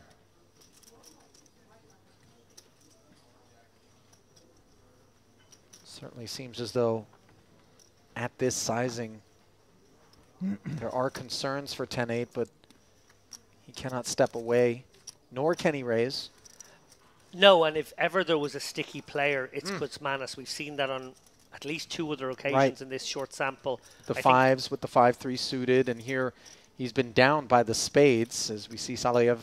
The ever-important look back just to make sure it's not club spade. Yeah, hopefully balance in that spot where he might have a king of spades with, you know, a jack or a 9, and would also be checking back to see if he had some blockers. A lot of players will read strongly into that check back. And good. Very good, in fact, in the end from Kuzmanov, who has looked to be loose and gambly and maybe one of these players who, dare I say, might execute some wildness in crazy time later on. But actually, you know, despite that loose image and that willingness to see flops and sort of gamble it up, does find a very prudent fold there on river. Called when he was ahead, folded when he was behind. It's pretty much the recipe you want in poker. Mm-hmm.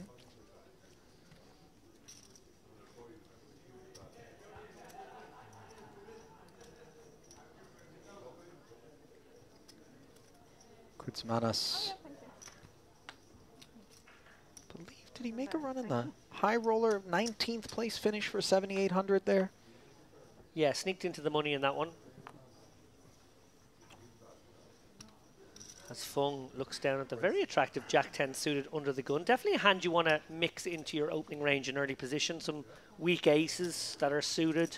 Some Broadway suited stuff as well. The Queen 10s, the Jack 10s of this world. Really nice to give you a little bit of board coverage when coming from early position. Can exploit a lot of hands, of course, if we have Queen Jacks and King Jacks behind. They all have to fold. So we are nicely knocking out hands that dominate us along the way. Action all around to the big blind now. And Monica.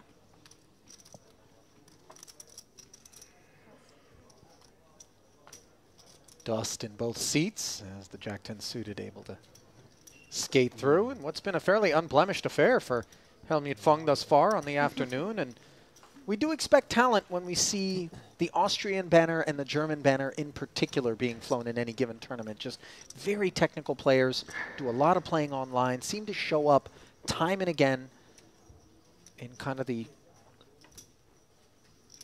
day 2s, 3s, you know, making runs. I just take the view that if you can afford to live in Vienna Oh, and you're man. a poker player, you must be very good. Fair point. Not exactly the most affordable of cities. One that I haven't yet visited, by the way. All my time all around the continent, everyone has told me I'm very much asleep at the wheel for not having bothered to take a side trek over to Vienna. And I have certainly plenty of acquaintances who live there that would be more than happy to take me out. As a big, you know, Epicurean, I know there's a lot of good restaurants out there, obviously. Symphony and opera as well. So much culture and arts. Wonderful architecture, steeped in history, incredible for food, as you pointed out there as well. Yeah, Vienna, just one of the special cities in the world. Very safe city as well. There we go. Smell it. Monica escapes by folding the small blind. Helmet showing the ace-king there.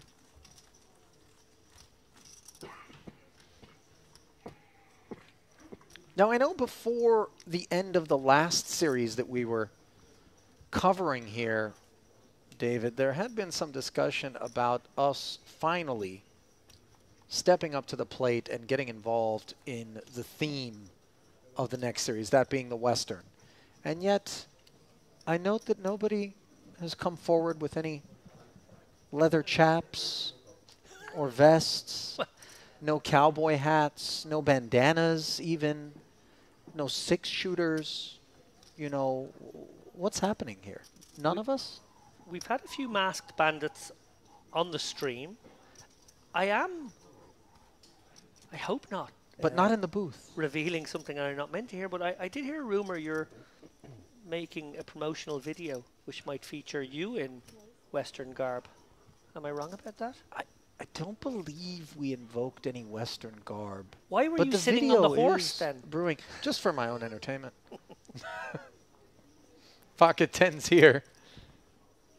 The horse in question, by the way, part of the beautiful displays that the team here at Merit put on your way into the poker room, which gets temporarily relocated into the large convention area at the Crystal Cove to accommodate the influx of players and the need for more tables.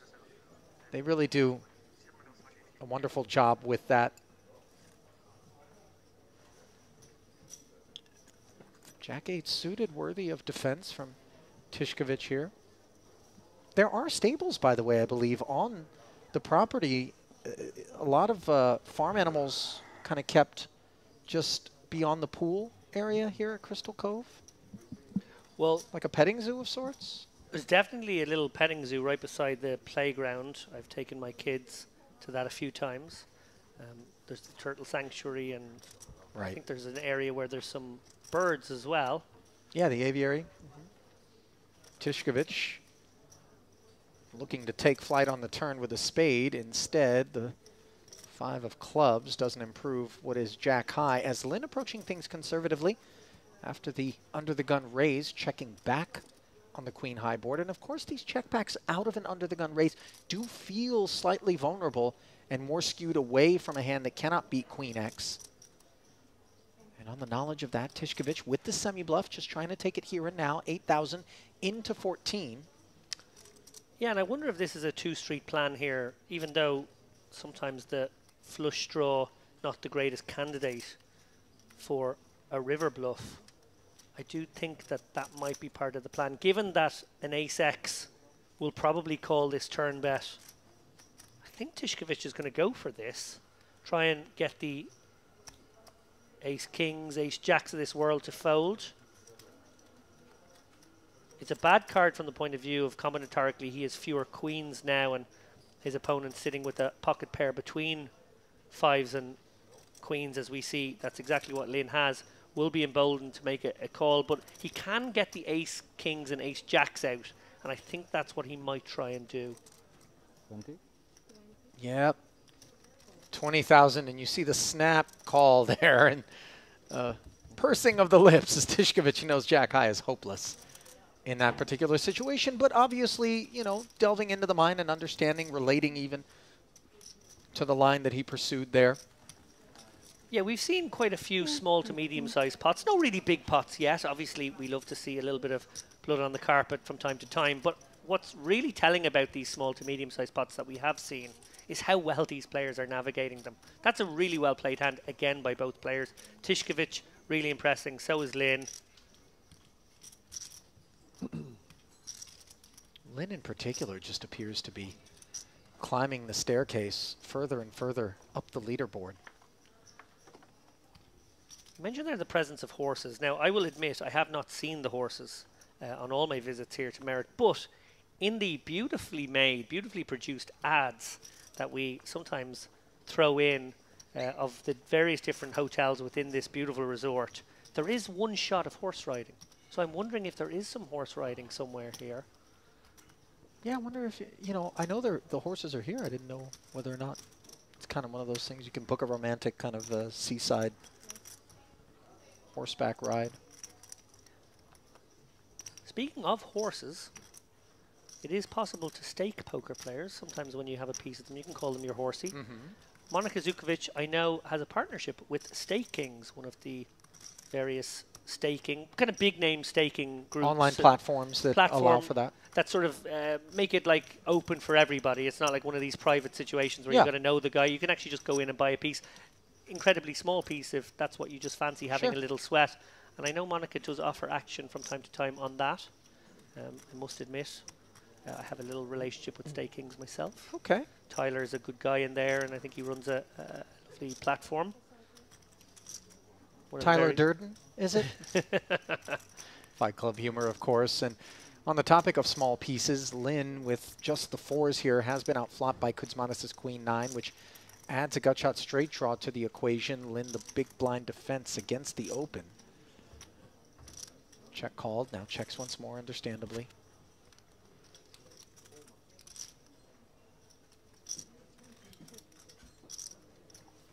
Oh, wow. What a card. Dynamite. As we see Kuzmanis taking sort of the conservative line, a line that affords him the ability to call on this river, provided that Lynn goes with a normal sizing. Yeah, he will be wary of the King Queens, King Jacks that got there. He will be wary of some 10x as well. So interesting to see, firstly, what size Lynn chooses, and then secondly, how Kuzmanis responds. Obviously, a very unfortunate river from Kuzmanis' point of view. And this is an overbet of 25,000 into 23. We know that the innate response to such things is it's all or none of it. Yeah, he's sort of saying to him, I've got Jack Queen, or I've got 10x, or I've missed my diamonds. Yeah. And let's see, you referred to Kuzmanis as being on the more sticky side. If adhesion in the face of this aggression. Very nice bet again from Lynn. Obviously fortunate to find the 4, but once he does, composes himself, figures out the big size. Well played from Kuzmanis as well. Another great hand. And you see him brandish the smile there, David, kind of aware of the fact that maybe he did get bluffed.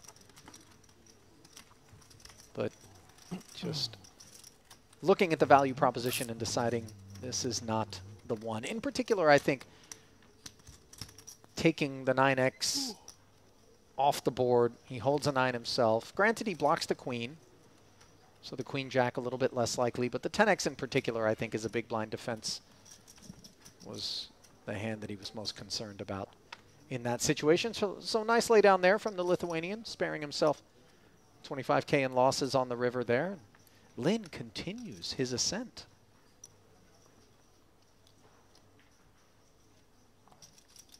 Suited ace up front for Malyarchuk, but the kicker not attractive enough. Kuzmanis now, king queen off. Speaks up.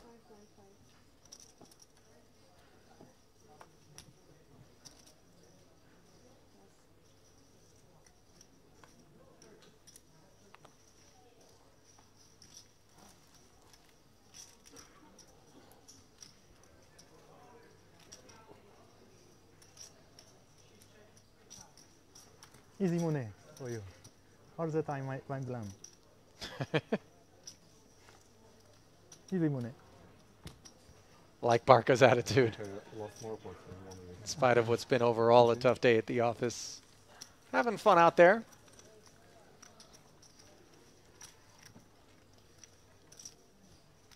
I do also think that when you're in that frame of mind, David, you're playing better poker in general. When you're enjoying yourself out there. Now, maybe you're enjoying yourself because you're running better.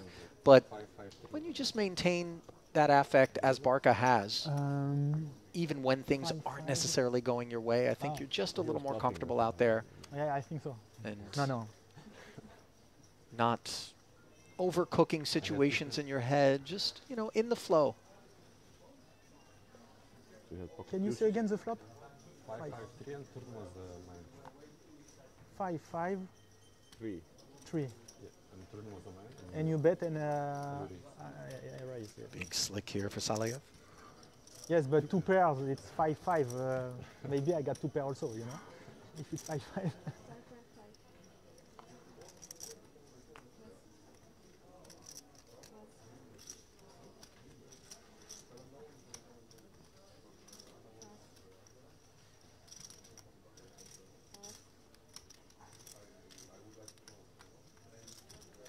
table as well. 5,500. No. The standard open sizing, which has been adopted by the field here in lieu of a min raise. I just called Barca deciding from the small call blind to your defend hand, with the 6-7 offsuit. This is forcing the issue a little bit, perhaps. I'm not sure. Was that? We didn't play yesterday because Flops himself the gut shot straight draw on the monotone all heart jack high board, which neither player is a big fan of. we made a big bluff. No, very hard for Saliev to find a bet here on Jack 4-3 all hearts. Yeah, nice check back. Yeah. He's not done with his hand here. He still has no pair, but Queen 10. oh well, a king, but it is a heart. Ace of hearts. Does Barca ever find a bluff on this card? He does not. Yeah. Did feel perhaps, though, like he was more skewed toward being able to represent a heart than Saliev as played. Could have turned his hand into a bluff with 0 showdown value. But who knows how Saliev would have reacted having hit the king in particular. Yeah, that is a very loose flat pre with the 7-6, I have to say. But it makes him a little bit dangerous, Sure. David, because he's not narrowed his range in any way. I mean, we've seen him do all sorts of things from all sorts of positions. And I think it is a bit important to have some of that in one's arsenal, a willingness to kind of step in well outside of the parameters that people would anticipate. Well, what is very important if you're going to play a style where you deviate to flat some, I don't want to call them garbage hands, but some speculative hands, it's so important that you actually complement that by being an over bluffer post flop. You can't play those hands and then not play a looser style post flop because you're just not going to make enough hands. So if you are going to be that lag, quote unquote, you have to be that lag pre and post. It's a bit of a disaster if you decide to be a pre-flop lag and then don't find enough bluffs to justify it.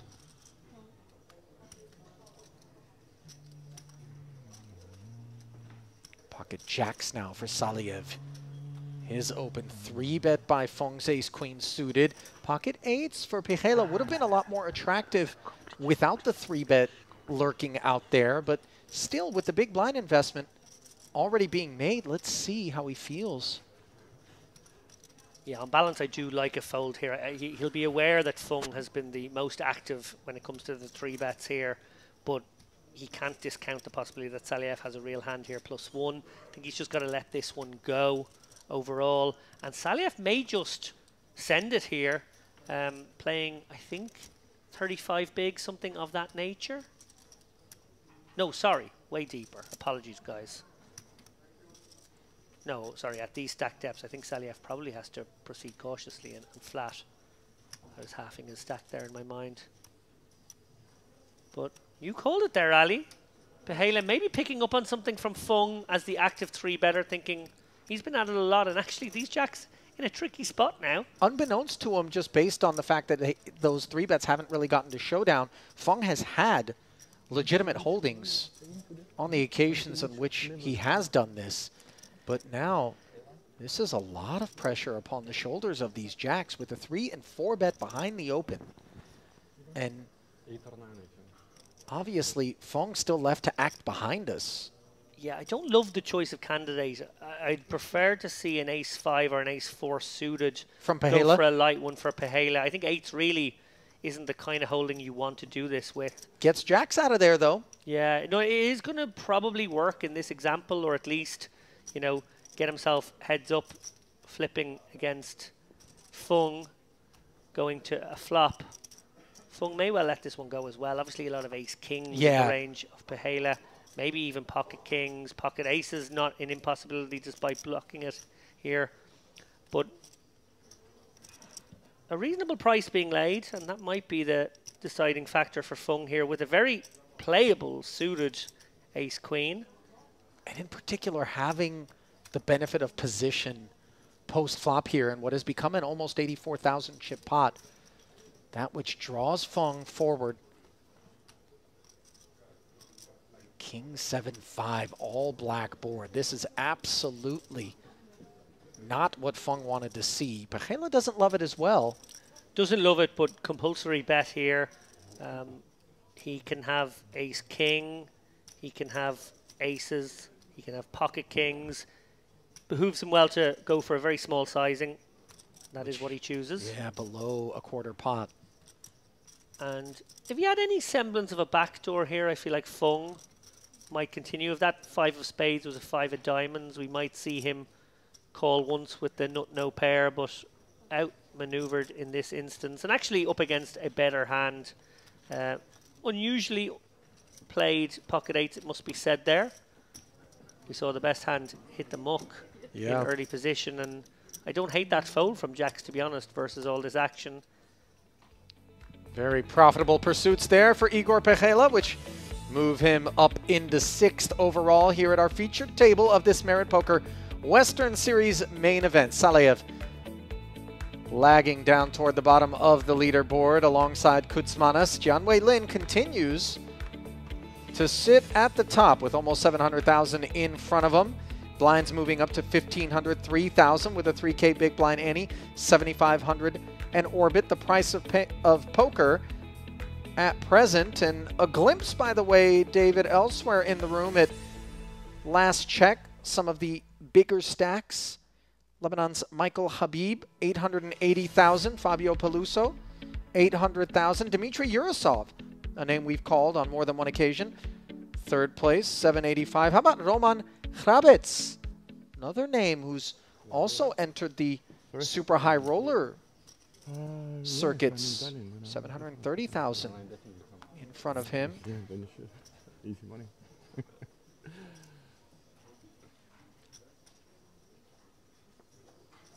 The frequency with which we see these familiar faces build stacks, go deep in Merit events really does speak to the skill of these guys. The way they adjust to maybe the different sorts of Merit regulars.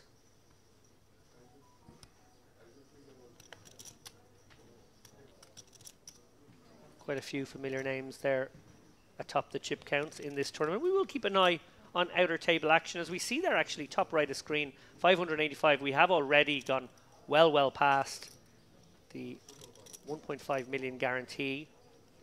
Not to interrupt, but look at Malyarchuk's decision on the button, no less, to flat this cutoff open from Barca with the 2 black queens, and that could leave Pechela stepping into a bit of a trap with ace-10. He knows Barca's been active. Malyarchuk's flat on the button doesn't look particularly menacing. I think he Does play it as a flat, though. And now Kutsmanas with a delightful king 10 suited and the opportunity to close the action. Yeah, I do wonder if a big part of Malyarchuk's consideration there was how active both Pihela and Kutsmanas have been, maybe seeing a potential squeeze coming from either one of those guys and then feeling like he could back raise the queens. It is much more standard to 3-bet the queens, but he's got his wish. 3 bets to 36,000, and this is ambitious from Kutsmanas. It certainly feels like a spot where it could work, especially if Barca's opening light as we expect. Thank you. I think this is actually going to work the vast majority of the time. Those flats will usually be hands that can't withstand this much pressure. Suited one gappers, middling cards. But Malyarchuk really weighed this one up beautifully. Race. And does get the dreamy flat call on the button, back raise. And it's just going to get the job done here with quite a bit in the middle. Queens taking down a 50k pot. No showdown is a beautiful result. And poor Kutsmanas now left with maybe a very interesting consideration, thinking that the vast majority of the range that would be willing to do this might be hands like pocket 9s, pocket 8s, flatting, and then thinking, well, actually that squeeze can be full of nonsense. I'm going to back raise over the top of it. And then he's probably wondering if his king 10 suited is actually an equity flip here. Obviously, we see that it was actually a trap. Yeah, he's only got 133k back, but re-entry is still open. This is the last level. Wonder if that's on his mind here. Dare I say crazy time?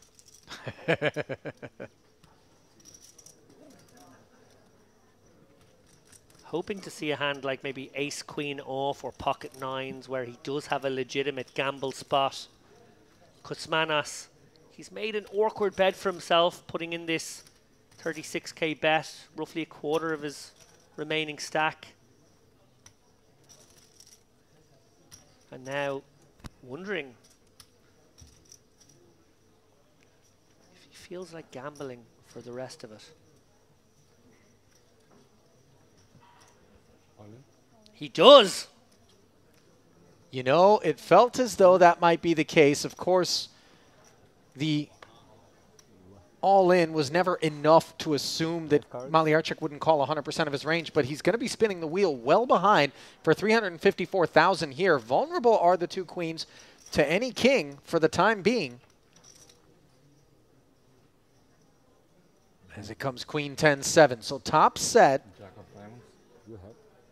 Kuzmanos looking for backdoor equity in the form of a flush draw or straight draw. The very blank deuce of spades, though, vanquishing those aspirations as Malyarchuk played this pot to perfection. And Kuzmanos Sneaky, sneaky. polished off here. Bit of a self-inflicted wound, but he always understood that he was looking for something fortuitous there. The squeeze is coming. Where's the lemon? Squeeze the lemon. Yeah. Yeah, I love that from Malyarchuk. Really did set the trap. And now up and over 600,000. David, this is high caliber ammunition now. Sitting in his munition depot.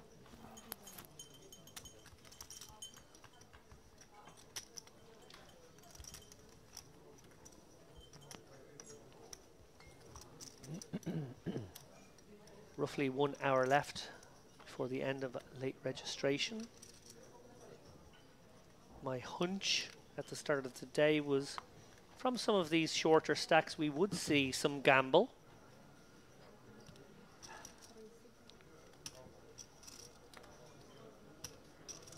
King Jack suited for Zukowicz under the gun, and wouldn't you know it, it's Helmut Fung who's woken up with something that could potentially be played as a 3-bet if he wanted. Instead, he's going to take the ace-jack as a flat.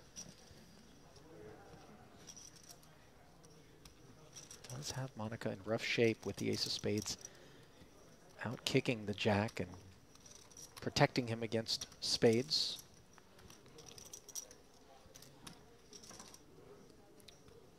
Pichela, who we saw 4-bet the 8s a moment ago. The option to 3-bet the 6s here. Again, I just think it's much more likely he flats along here. Unlikely to see a squeeze out of the blinds, protected somewhat by the under the gun open from Monica. He gets to set mine in a pretty pure spot with great visibility on the button. Blinds elect to fold here.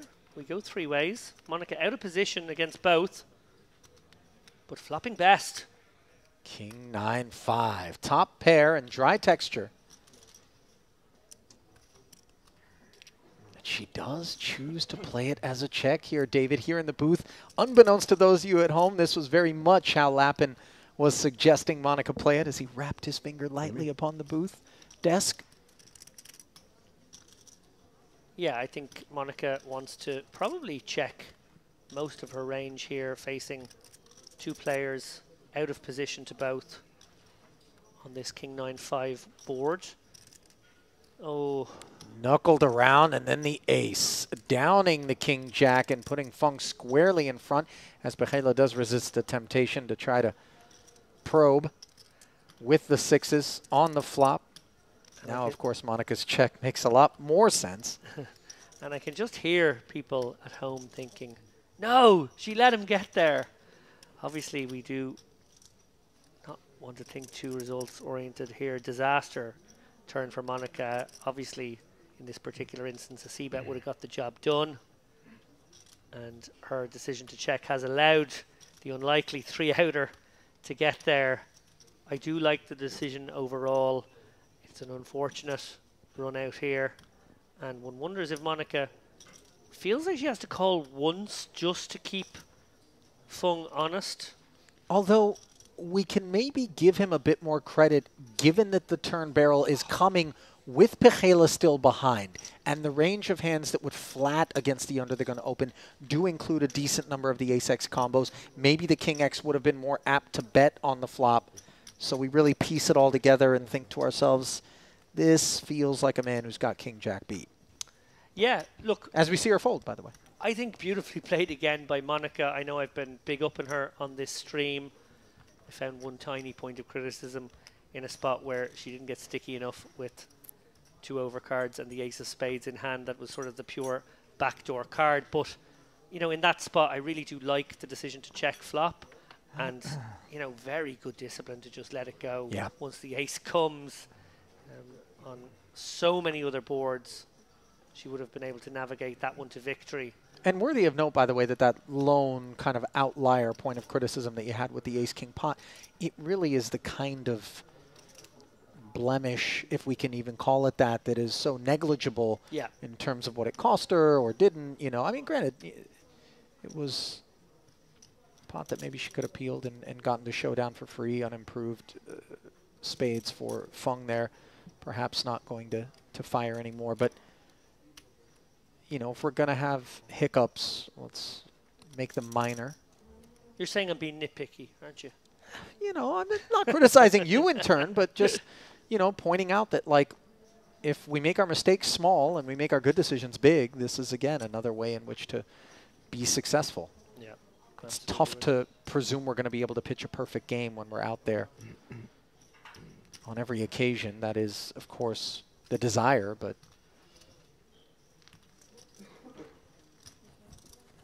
now we have 3 players in for 6,500 ahead. Ace 5-4. Tishkovich well in front here as Monica picks up the wheel draw, backdoor clubs, checks it. Yeah, another one of these testers potentially for Monica here. If Tishkovich fires small, he can go both ways here. He can check this ace-8 of diamonds. When it's got the backdoors with it, he knows he can stick around on most turn cards, won't have to ever consider folding his hand. Maybe gives him a neater route to showdown. I like this decision, but what I was going to say was if he was to have fired a very small c-bet, maybe something in the region of 20%, would test Monica out here with the gutter and backdoor flush draw. As it happens, she gets a freebie and Tishkovich gets a lovely 2-pair. Just in case we were outkicked. I don't think Monica can turn her hand into a bluff in this spot. Expect a check. She'll be hoping to get a free look at the river here, try and find that 3-ball. I don't think Tishkovich will give any more free cards, though. She did think about it, though, because obviously one would expect that Lynn would be inclined to bet an ace in position with 2 checks in front of him. And when both the preflop raiser and Lynn check, you are tempted to think the 5s and the 4s are not of concern. So maybe I can rep the ace. Rep the ace and rep the 6-7 and rep all the 2 pairs pretty much. Yeah. Where her opponents will be lighter on 2-pair combos. We see Tishkovich obviously has the best 2-pair combo in this example. Lynn with nowhere to go now. Player behind as well. Well, he has someplace to go. The muck.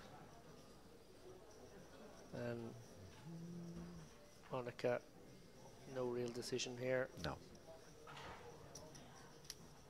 Very impressed by Tishkovich, I have to say. Seems to be a very canny operator. No one wants it. That whole 4-player run there between Zukowicz with Fung, Tishkovich, and then also Lynn just have played wonderfully thus far. You know, not taking anything away from the remainder of the field, but just talent on display out of those 4 seats. This is a very strong table. It really is. Credit to our producer or whoever was the person who selected this one. I hope they can do us just as well after the next break. And of course, registration will be closed, and that might change things ever so slightly, with players able to avail of a re-entry. Might just be encouraged to loosen up, play a bit more gambly in this next 40 minutes or so. And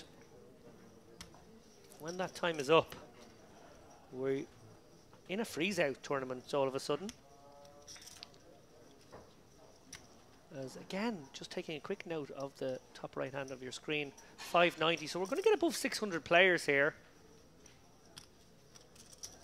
generating a prize pool of around about 1.75 million will be my estimate. Pretty staggering. Yeah, I mean, these are not negligible prize pools that are being put up, and you know, guarantees being blown out time and again. Yeah, can expect from there to see a 250,000 up top, something in that region. Meanwhile, King 5-3, both players with a piece here in a button versus big blind collision. Fung backdoor clubs and the worser of it.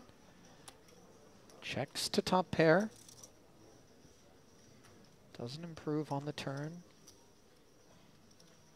as he made the call of 5,500. Has checked once more. Saliev can continue to barrel. Sometimes the king deuce will play itself as a check back in a spot such as this, David, just looking to induce on the river and be able to call sort of a wide variety of sizes, but instead he fires once more. Fung recognizing that that second barrel carries with it a bit more weight and correctly lays it down.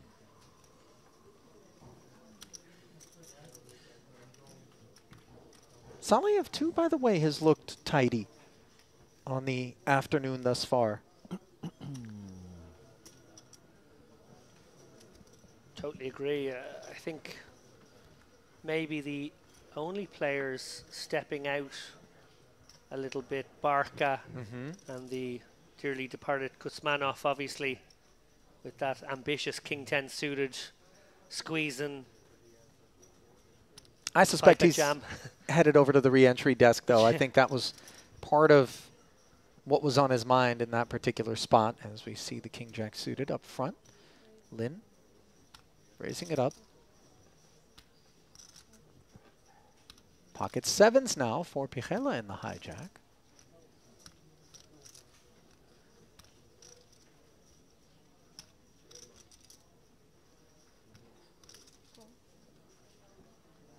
Flats and goes beneath the hood.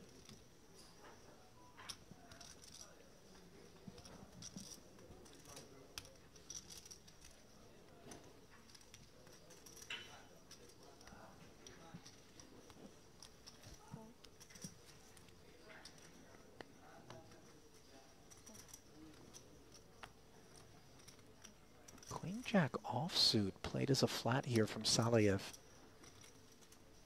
Against under the gun open and the hijack flat, David, perhaps not the most desirable combination, in particular unsuited. Price now for Tishkovich is plenty good enough for Jack 10 to come along. Four-way affair, 28-5 in the middle. Here comes King 8 deuce, so top pair for Lin, along with backdoor spades. Really nothing cooking anywhere else. Not dissimilar from the spot Monica found herself in a few moments ago. Lin this time gonna bet out here on King 8 deuce. Small bet, the order of the day, and it will get the job done here. Nobody with anything to fight back. Another man on his way to the rebuy desk, I would assume, is the dangerous Russian Andrei Danilyuk, who of course finished fourth here in the warm-up just a few days ago. He got himself into a short enough stacked affair against another familiar face, Alexander Kirchenko. His nines got run down. Sorry, I apologize. His kings got run down by the pocket nines, which found the 9-5-5 board. Danilyuk presumably re-entering Kirchenko up to 132k now on an outer table. Two very hardened grafters here in this room. I've just spotted another big name. Dmitry Urbanovic is out there in the field. EPT champion, of course. I thought I caught a glimpse of Dean Hutchison. Dino's Also there, out yeah. WSOP main event final tableist, although you'd hardly have noticed. Being facetious, of course. He played his bust out hand. I mean, man doesn't fly under the radar, though. He was notable. Dini's a phenomenal talent. Has been a get it quietly sort of guy in poker for 15 years.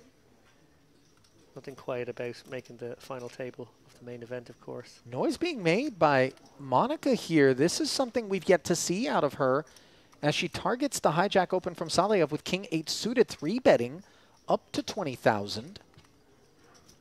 It's a lovely hand selection from Monica. Basically just a couple of pips below her flatting range. Decides to use it as a 3-bet. A lot of playability with a hand like this in position. A lot of playability to Jack 10 suited too, though. So he will hang in there as the pot grows to 47,500. A 6-high board with a couple of diamonds. This is absolutely divorced from Saleyev's Jack 10 of hearts. Monica with the backdoor spades. Yeah, and with the betting lead, virtually certain to bet here. And I think can probably size up a tiny bit on the 6-3 deuce texture, maybe something in the region of 40%. Expect a bet of around about maybe 15 to 20K here. There it is, 15K on the nose. Should be enough to get the job done.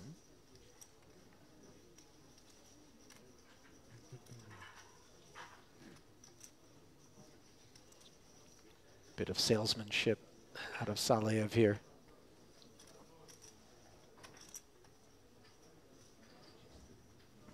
Eventually, the fold does come in, and that pot there is informative in a way. It just shows us that Monica has some dangerous gears in her transmission.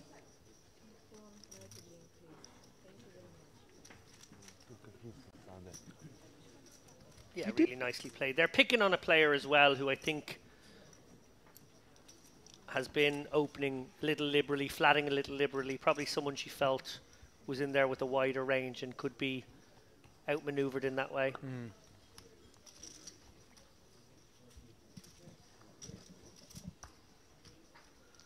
Leveraging what is very intact table image. And as you described her earlier, kind of on the tighter side, and I think the other players may share that perception with you. And anytime we're aware that we have that luxury upon which to leverage, it's always my an honest opportunity. My honest take is that she's actually just very, very balanced and very, very technically good. But I think the perception, harking back to the stereotypes we spoke of earlier, is maybe that the lady at the table is playing a little on the tight side. And then after, of course, she had a little card rush. I think maybe the perception was she was a little on the loose side, as it turned out. Of course, we see players like Kryselnikov as well playing very much against type in that fashion as well. But my actual read of Monica, and it always has been this, is that she's somebody who's always learning, always informed by the modern strategy, has a very good network around her as well, people with whom she shares strategy and absorbs strategy from, I'm sure, too. And as a result, I think plays a very balanced game. Ace-King Deuce, meanwhile, as Barca defended, understandably, with the little suited connector, but not unlike the Jack 10 of hearts before him. This is a holding that is way out of this board texture's range. Tishkovich, meanwhile, second pair queen kicker, follows through and draws the curtain.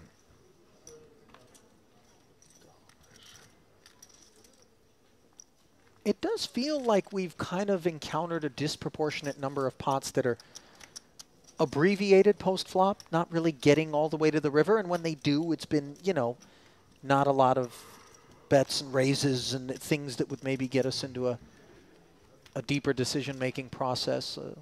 fairly straightforward stuff on display for the most part. Yeah, I think by virtue of the fact that we often pick up the action on day 3, or at least the penultimate day of these merit tournaments, we're generally at a shallower stack depth, and we see more all-ins and we see more bust-outs, and that's sort of what we've come to expect from these streams more often. But specifically these day 3s, and when we see the chip counts, 100 big blinds, not even the average, most guys maybe above 100 bigs at this point, we are being treated to a different sort of poker. It's not going to be that sort of, okay, well, you had the overcards and I had the pocket pair, I guess we're getting it in sort of poker. It's much more navigational. It's a much deeper stack brand of poker. And for that reason, I think you're right. We're just seeing hands get cut off at around the flop or turn point when players show aggression. No less engrossing, though, I must say. Maybe more so for the purists. Now again, Monica appears to have, I don't want to say pivoted, but begun to employ a bit of a different look. 10-8 suited being employed on this occasion as the open versus ace-6. She flops herself an open-ender on a 9-high dry board. Well, you're not checking over, holding one of those 6s that Monica would love to see delivered to the board. Yeah, if we were to plug ranges into a Monker type piece of kit, I think we'd probably find the 10-9 suited, the worst hand Monica should open here +2. So going 1 pip lighter seems very reasonable at a table where she probably feels like she has the edge. No, Malyarchuk check calling with ace-6 on this particular board, keeping Monica a bit honest. Now he checks after a queen hits the turn, and one wouldn't fault Monica for thinking 10 high is not good, but here she is having picked up a flush draw as well. And with 32-5 in the middle, real pressure can be applied. Yeah, definitely a big bet spot here. She goes half pot. I'm surprised she didn't go a little larger. I did expect something in the region of 2/3 there. But half pot, more than enough to get the job done against the very sticky ace-6, it must be said. Yeah, a bit surprised was I by Malyarchuk's willingness to peel with ace-6 in particular there. Perhaps a function of that board and the sense that a second barrel's not going to come out of a wide variety of those pre-flop raising combos that Monica would have, and then the opportunity to just bet credibly on the river depending on the run out and try to take it away.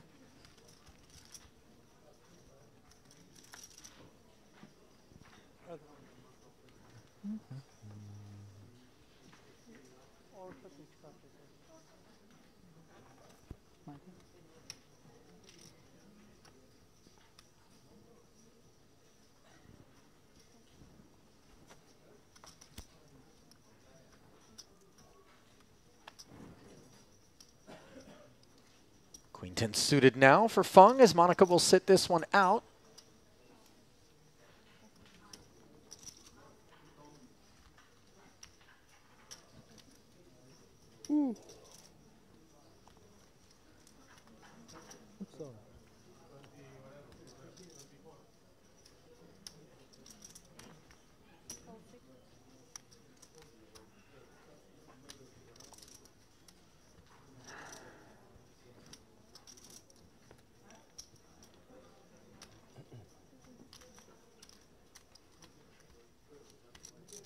King 8 defending from the small blind, offsuit in variety, as Malyarchuk again surprising us a little bit, flopping top pair on a wonderful board for him, and now kicker problems alleviated courtesy of a 3rd-5 after it goes check. Fung not firing.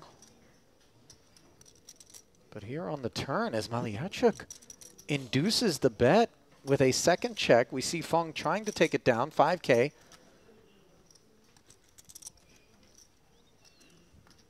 Malyarchuk flats now on the river. Barrels 10K and Fung is out of there. So interesting look out of Malyarchuk, as we are seeing some different things here in this particular orbit. Out of at least a couple of seats, his included, Monica's being the other.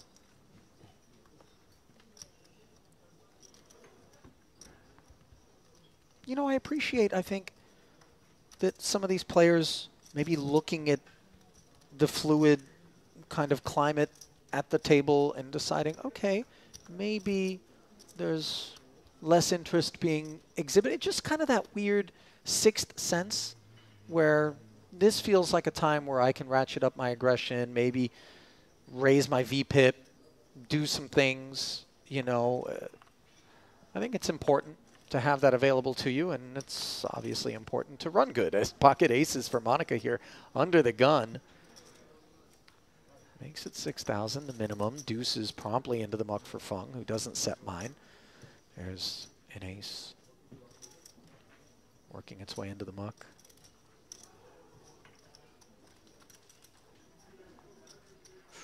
Barca pulling his cards back in here with Queen 5 suited. It would be a disastrous time. You know, he's targeted under the gun raises on more than one occasion, as I can recall, and he's been sort of punished for doing so. Temptation resisted there. Malyarchuk, of course, can't go anywhere with King Jack suited. Saliev probably going to complete here in the big. A connector. Might have this part of the board all to himself. 6.5 to 1 on a call. This could get interesting. King, King, Jack. Malyarchuk strangling this particular board, and a disastrous development for Monica, whose aces are just wrecked.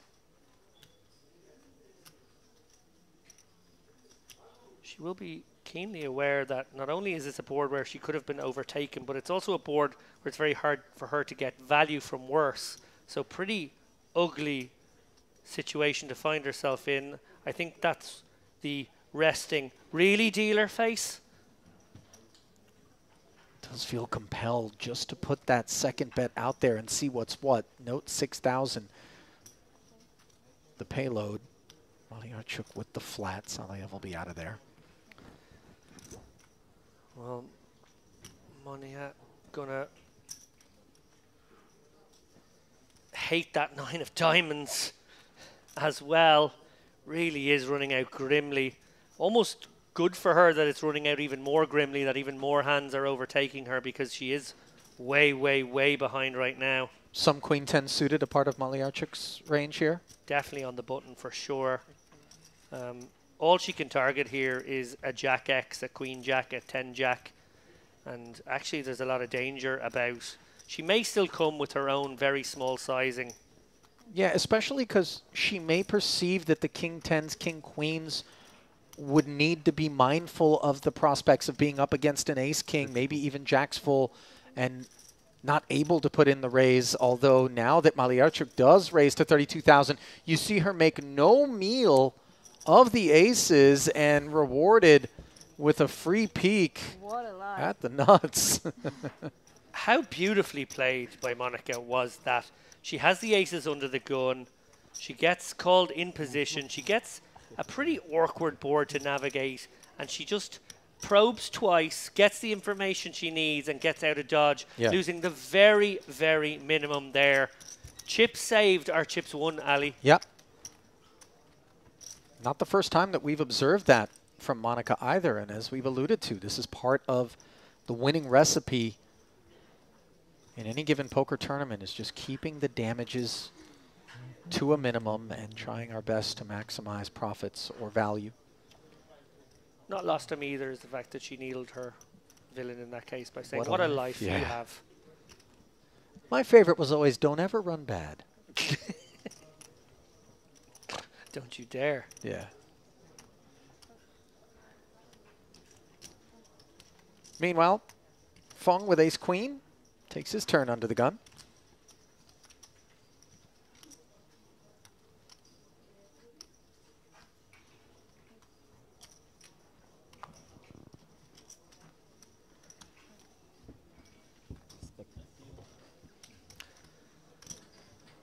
No takers.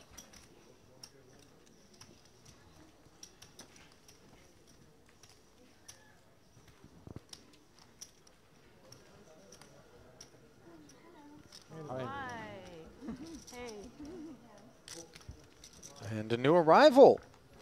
here at the feature table. Face that I've seen about the Merit Complex on more than one occasion. Aylar Liye.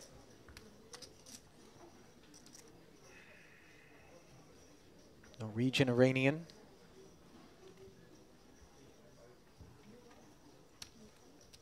First met Aylar back in Vegas at the Bellagio, believe it or not, years ago, prior to the pandemic. So she certainly has traveled the globe in pursuit of poker.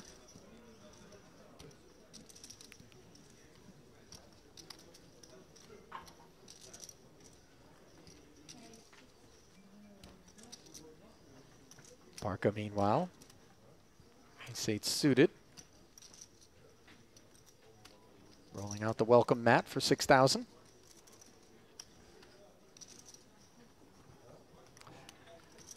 Now, a little frustration there being shown by Saleev there. He's got 40 bigs, no reason to panic, but obviously not much above starting stack. Maybe one of the players more likely to gamble anyway, maybe more likely to gamble over the course of the next 40 minutes or so, given that re-entry will soon be closed. I do wonder if this dynamic, it's a very fancy flip phone there for Lynn. Do you ever, I see you, I think you're on the iPhone like me, Ali, but Google Translate apparently being employed there by Mr. Lin. Sorry? Did you just re-enter? I didn't play today. I didn't play today. Ah, chilling. Just answered. I was such a nightmare to wake up for 12. Like, for the last few days, like I was going to bed like 5 or 6, and suddenly today it's like 12. So I'm jealous. I've been busy with puppies. Feeding Yeah. puppies there. Oh my Outside God, here. did you see them? What's happening here? Did you see the puppies? Feeding. Oh, Feeding it's the puppies. so sick.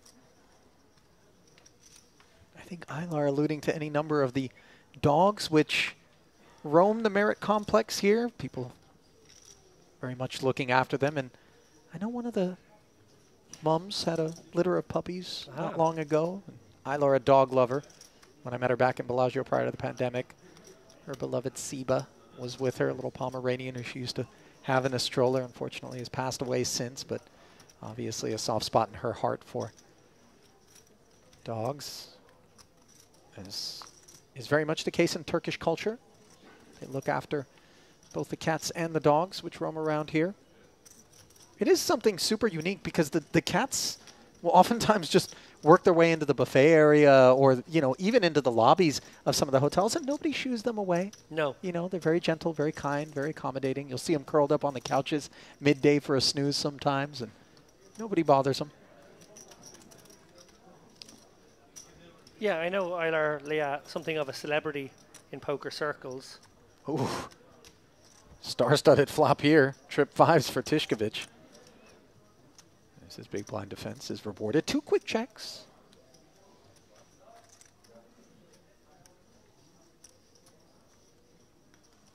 Let's face it, though. The dogs and the cats are the real celebrities around Merit. Well, that's what I was going to say. I didn't have you down as the sort of poker TMZ of the the celebrity animals. I thought maybe you'd be following the players, but I didn't think you'd be following the pets. I think the real celebrity animal might be the scarlet macaw that lives in the bar area here at Crystal Cove. I didn't realize you were on first name terms, but that particular bird has frightened the bleep out of me on so many occasions. With the big screech that Yes. he occasionally belts out. That bird really has endured perhaps more secondhand smoke than any other parrot on Earth, if I'm being honest, because I wonder what would happen if we handed that bird a lit cigarette. He might know exactly what to do with it. I mean, he's had a front row seat for some time. Those things are supposed to live to like 80, you know. I'm taking the under with that guy. Yeah. It's been on the shisha pipe. Yeah, it's just, you know, involuntarily, but doesn't look any worse for the wear, you know, feathers intact. Proverbial full head of hair on that guy.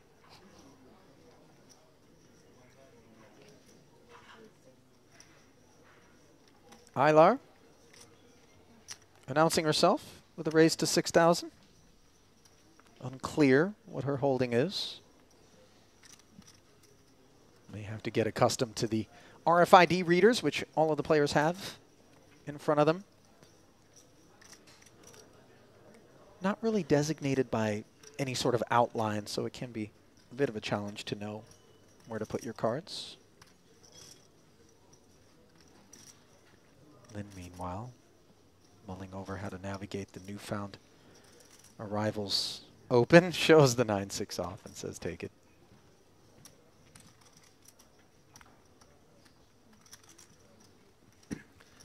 Making up for some lost time there. She decides on not a re-entry, but a late entry. Yeah. You heard Monica question whether or not Ilar is re-entering, just given her stack depth, and she said, no, I'm just entering.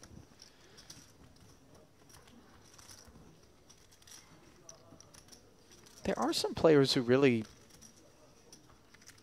approach things from a, let me save all of the time that I would otherwise have to dedicate toward playing earlier levels and try to spin it up off of a short stack.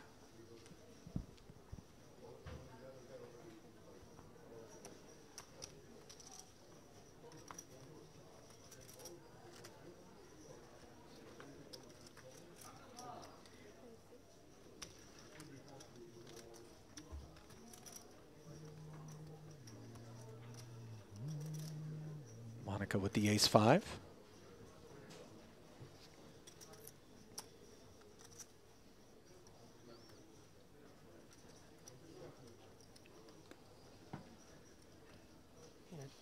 Tishkovich somewhat tempted by that Jack-7 suited momentarily. Decides better of it in the end, and round to arguably the loosest player at the table, Barca. Be surprised to see him not come along for the ride here with 7-5. Oh. Getting some respect is Monica. Rightfully so.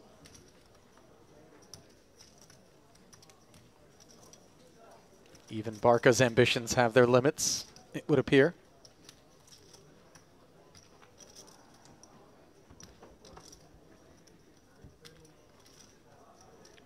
Yeah, he's been more speculative than that in times past, so maybe decided upon a tighter approach going forward.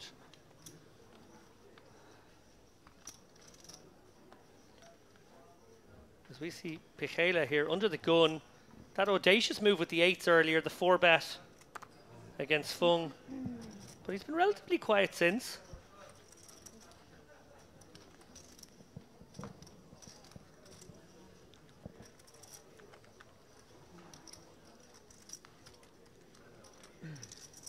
Folded around to the King-7 of Tishkovich. Looks over at the blinds and decides better of it. Obviously needs to be wary of Lynn, the boss stack directly to his left. Although Lynn hasn't really approached the affair thus far on the day in any manner that would suggest an abusive disposition. No, letting the game come to him in a very neat and tidy sort of way. Very impressed by how he's carried himself here over the course of what has been an elongated session with these players. We played an hour, of course, before a short break, and now this 2-hour frame with the same table. We are going to switch that up, I have on good authority now, for the next session. 10-5 suited on the button. Raise and take it.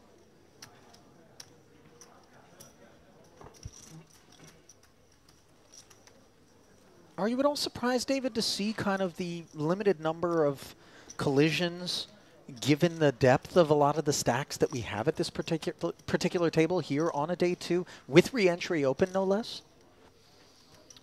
No, I'm not surprised by it. I think we probably haven't seen that many cold decks. We've seen the queens and the aces, but in a way the 3-bet that came in between those hands meant that the aces really defined themselves in a greater sense. That was the only time I remember two genuine premium hands clashing. Yeah. I mean, not that a cold deck is that which is required in order to kind of get some people out there Sure. banging heads, so to speak. But just no one has really emerged as wanting to seize initiative at a table that feels fairly tightly wound, dare I say. You know, I know there have been some outliers, but just really cautious approaches. Yeah. From a strategic point of view, I think everybody's been pretty nailed on their ranges. I think it's been solid that way. But what I think I'm hearing from you is a merit poker optimal style not being deployed, maybe more like a GTO style. And therefore, we're not seeing players battle and tussle with those suboptimal, a few pips below type holdings. That actually is something that we have associated with these streams. Uncharacteristically solid. Yeah. Yeah.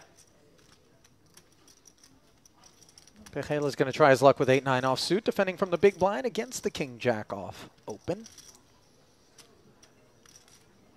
Ace-jack 3, not one that'll maintain his interest. Sadly, avoid the best of it. Second pair, backdoor nut spades. Yeah, and I think it's nice to fire a very small c-bet here. It's sort of a range bet on an ace-jack 3 texture that favors you. You've got backdoor nut possibilities. You do protect your jack ever so slightly. You also pursue value from weaker jacks, maybe even a 3.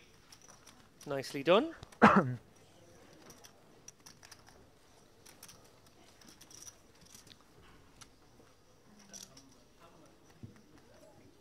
Or how about that shot? The updated Merit Poker hoodie available at the gift shop here. The real poker experience, as they have christened it.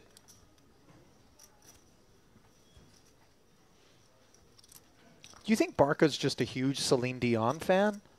Or more a fan of the brand itself? I wasn't aware of the brand, but I'm not a fashionista, Ali, not like yourself. I really want him to just be a huge Celine Dion fan, and that's why he's wearing this shirt. Does she own the brand? No, I don't believe so. She has nothing to do with it. Although one wouldn't be blamed for thinking she did, obviously. Her son actually plays poker. Really? RC, yeah. Got to know him a couple of years ago, and plays a mean game of No Limit. He must be very, very rich.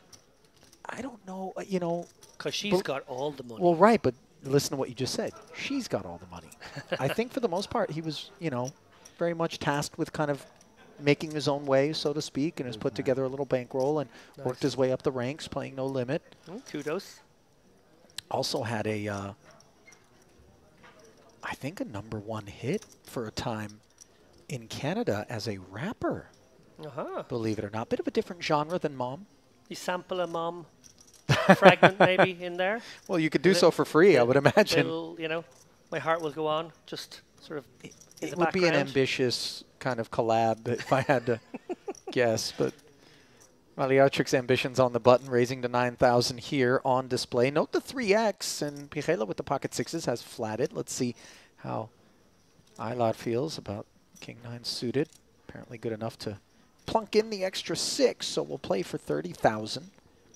3 ways. Near, far, wherever you are. Oh, no, don't do it. Can't do it? No? Okay. How about this flop here? 9-8-3, top pair, and the nut diamond draw for Aylard. She will check it over to the pre-flop opener, who's got the 2 overs in the gutter. He quickly checks back. Dry turn. 6s. Might be feeling like they're good, but good enough to bet? Unclear.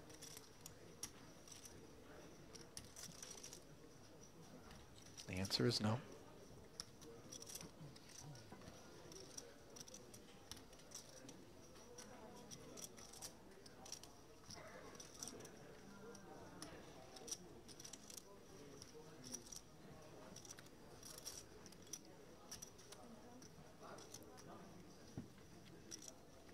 Aylard, of course, comfy enough to fire, gets through the pre-flop opener, and now Pechela with a weird one.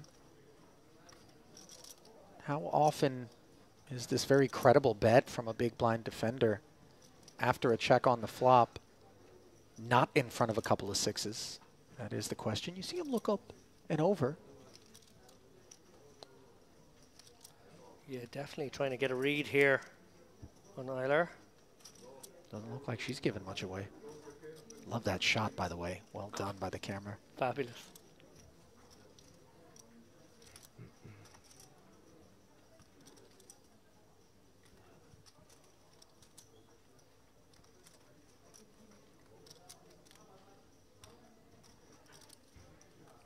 Statuesque here from Eiler. Yeah, and Pechela feels very intent on kind of hinging his decision on any sort of physical tell from Eiler, but in the end makes the correct laydown, and she's able to haul in. Nice little pot. Your insistence that Celine Dion's Boy is a self-made man has made me think of a very, very humorous moment in a little show I like. Actually, before I tell a story. Glimpse now at the next featured table, which includes the likes of super high roller Roman Hrabets. I spy with my little eye Ali, a champion in our midst, Simone Andrian, who took down the warm-up just a few days ago. Obviously had that mother of all comebacks. I don't think we've seen the like of it. 4 big blinds, was it? 4 big blinds and the worst hand. We'll get the opportunity to see how he's faring here on the heels of that. A lot of times brimming with confidence when you notch that victory early on in any particular series. See players really riding that wave. And other players, you know, mindful of the fact that, okay, this guy's obviously got some sign-off. You know, this is a certified player. Oh, and a serious closer. Like, I think he notched up with us in that tournament, his 5th win in the last 2 years in big field live events. Yeah. Pocket 10s for Malyarchuk in the cutoff. Picks up Salia for the ride. 8 high board is a nice one for the opener. Less so for this diamondless Jack 9, which checks over and should be done with it.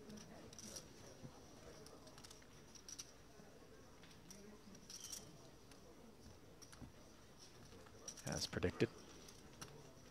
So my little story. Okay. Comedians and cars getting coffee. I imagine a limited series that you may have seen yourself. Jerry Seinfeld. Very good episode. Early on with, I think it was Chris Rock and Seinfeld. And Seinfeld turned to Chris Rock and he said, do you spoil your kids? Do you give them everything? And Chris Rock was like, look, I didn't want to. I really want to be that dad who made them have to do everything for themselves and, you know, not spoil them. But yeah, I do. I buy them all the nice trainers and they have all the video games. They got the stuff. And he said, what about you, Jerry? And he goes, well, I'm getting to that age with my kids now. They're about 7 years old where they're starting to realize that I'm, you know, they live in a big house and, you know, dad has loads of cars and it's all very nice. And the son came to him one morning and he said to Seinfeld, Dad, are we rich? To which Seinfeld replied, I'm rich. You have nothing. I was thinking that maybe he would have replied, no, son, we're wealthy. Which I think would have been my egomaniacal response. How dare you call us rich? Pocket 10s, the richest for Malyarchuk.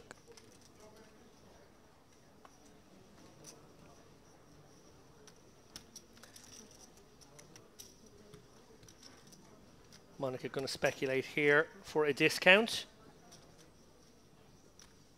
Flops herself bottom pair on a king high board. Yeah, back-to-back 10s for Malyarchuk, right? Mm-hmm. Probably gets paid 1 street.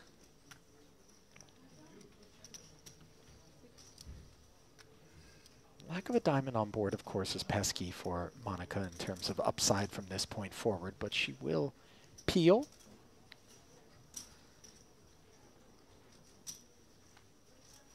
Ooh la la. 9s and 4s. Well disguised combo here. Making 2 pair. Snap check back from Mariarchuk. The clubs do come in on the river. Yeah, a little unlucky for Monica that the clubs come in. Probably means that she has to go somewhat smaller now in pursuit of value from maybe some weak kings and some pocket pairs between 5s and kings. Instead goes for the check. Maybe feels like he'll value town himself wider. You're supposed to bet. I have to pay. Instantly regrets it. I was like, come on, bet. It is a tough spot where you sort of pretty certain that you have the best hand, but your opponent hasn't shown a huge amount of interest, and then the board actually gets a lot of hands there that you could have had, so your hand relatively goes down in strength. Do you bet those? Do you check them and hope that your opponent either bluffs sometimes or values a worse hand than you sometimes? And it is awkward. I think she probably needed to bet there herself, and I think recognized it immediately. I think on balance we'll see her betting with some frequency there. Not a 100% check spot for her, but on that occasion she tried to induce. Mariarchuk, by the way, you know, he's kept it clean. Yeah, and I don't know if tens was going to call a bet anyway. Maybe that really blocky sizing, that sort of one big blind sizing we see deployed on occasion. But if she was to bet, I assume she would have gone a little larger than that. And yeah, tens probably get away in any case, so no damage done. On that board in particular, 9x and 8x don't rate to be a part of the peeling you know, range. Maybe 8-7, 8-6 from time to time in particular. But even those hands, just not looking to bet with one pair on the river, especially with clubs arriving. So you ask yourself, one pair of 5s, 4s, not a part of it. 9x isn't supposed to be there. 8x wouldn't bet, so what's really firing at me here? Yeah, like a 4 with the big club maybe makes the most sense, but that's, you know, not a huge amount of hands. Meanwhile, Helmut Fung defended 9-7. He'll be out of there against the Pechela C-bet, and players now on their feet as it is time for yet another break.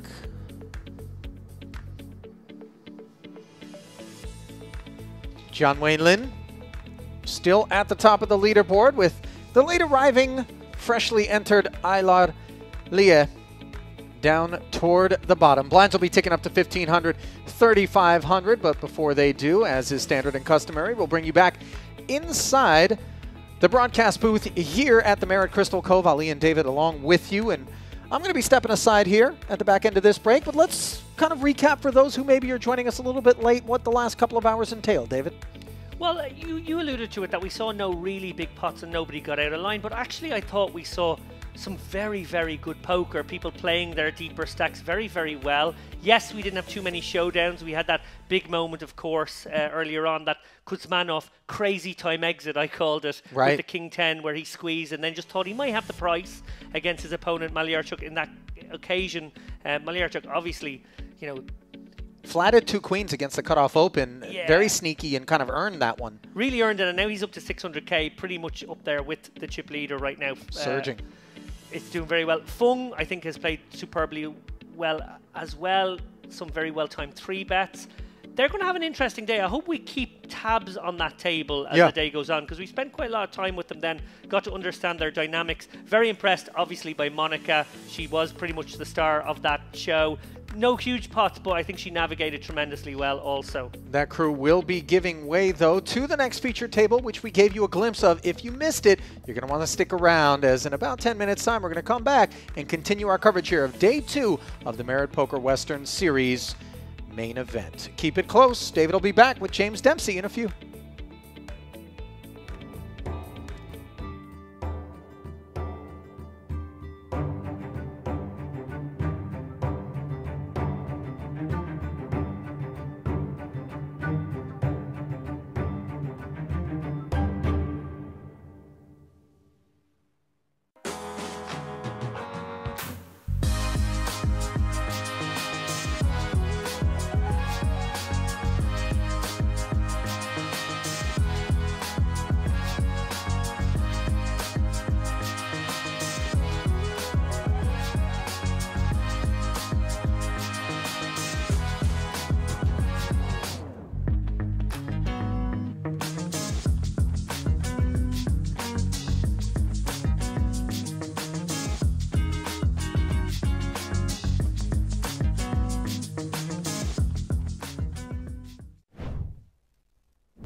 And then if he ends up in a pot against Monia, well, her range is quite defined here as being something like what she has. Oh, hello.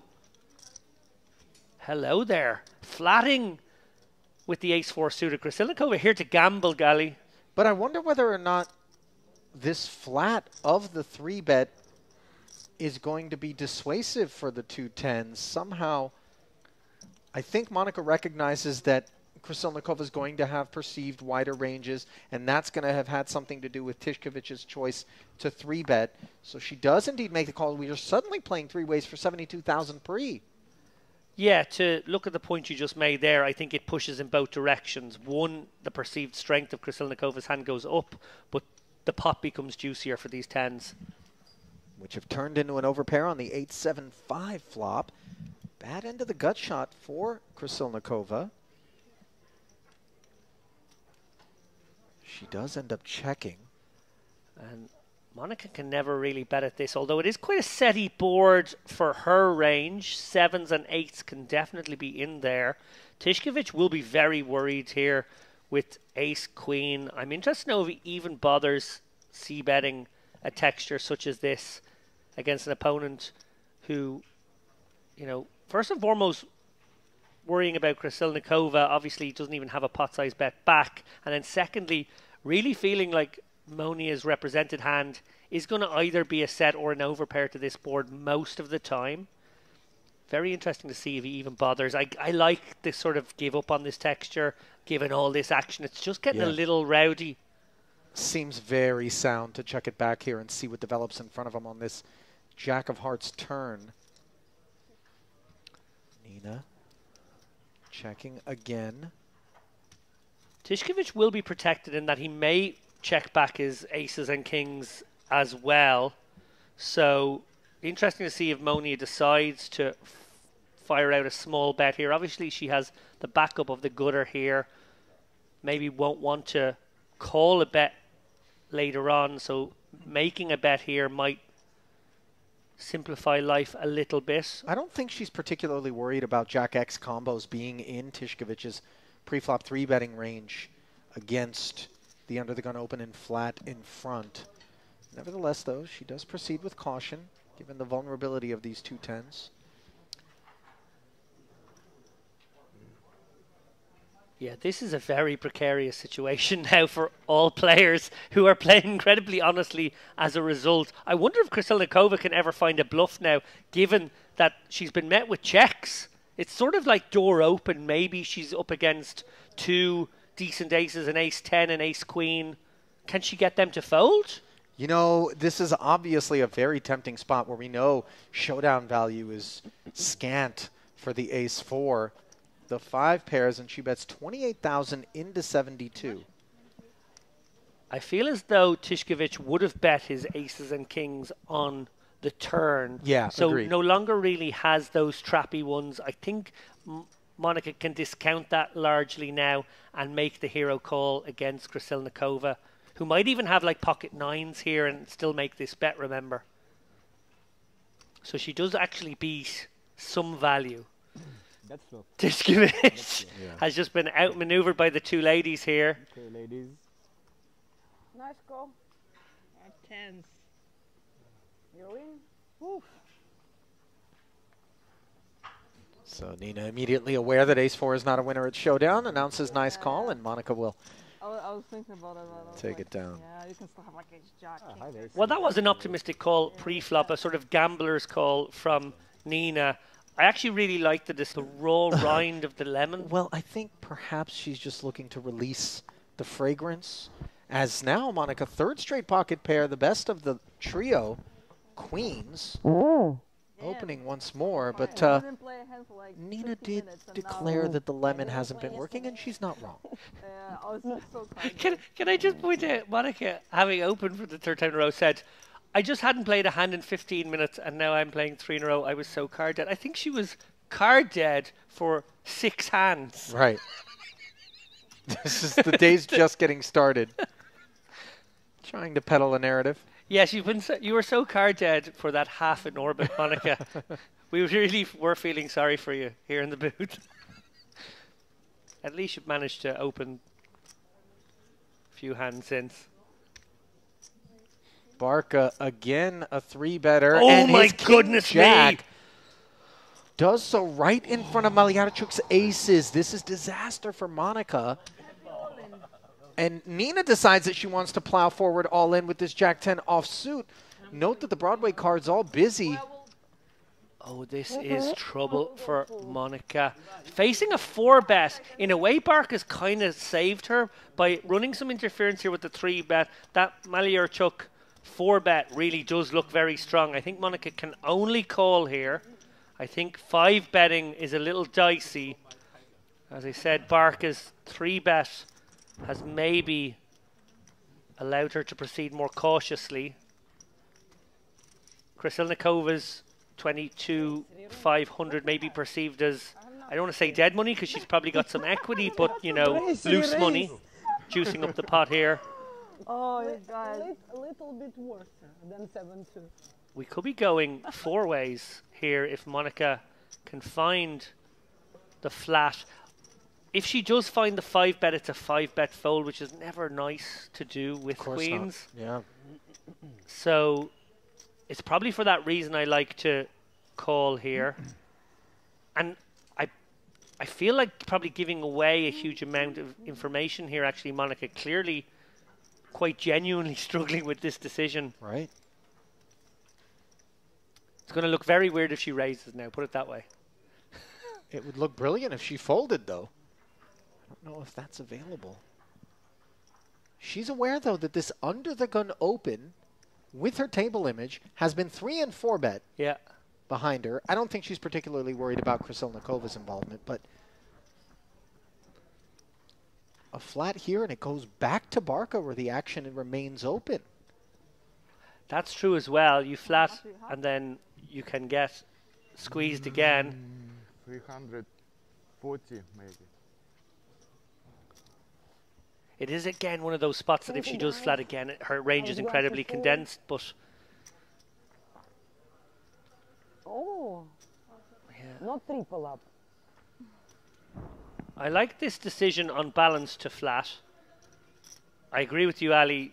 Folding was an option given the amount of action there, but this is an action table. I feel a little bit like Monica gave away some physical tells there that she was not hugely comfortable.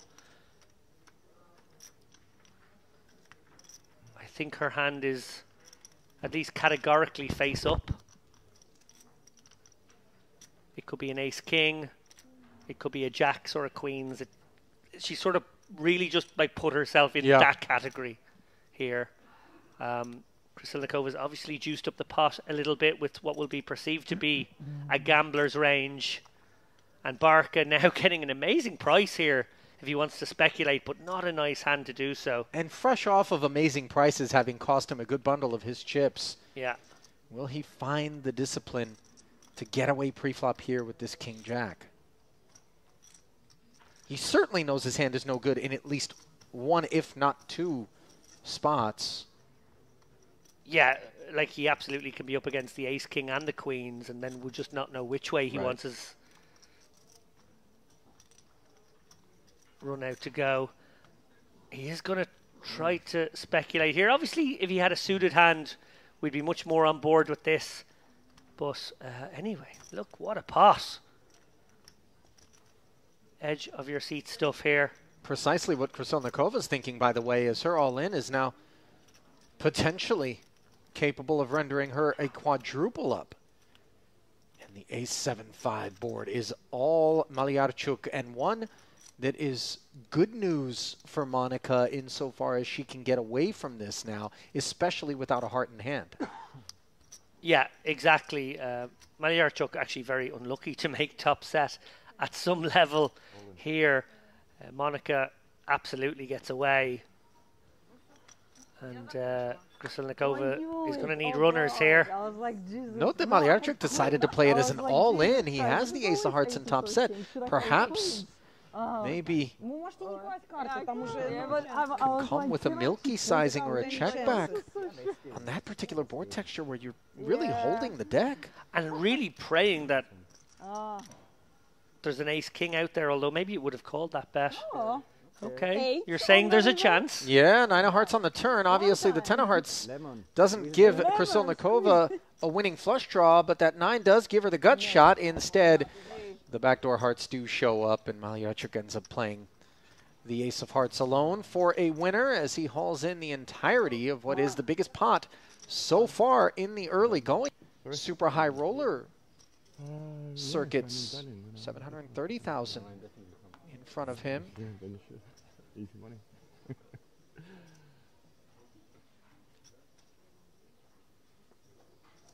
The frequency with which we see these familiar faces build stacks, go deep in merit events really does speak to the skill of these guys. The way they adjust to maybe the different sorts of merit regulars.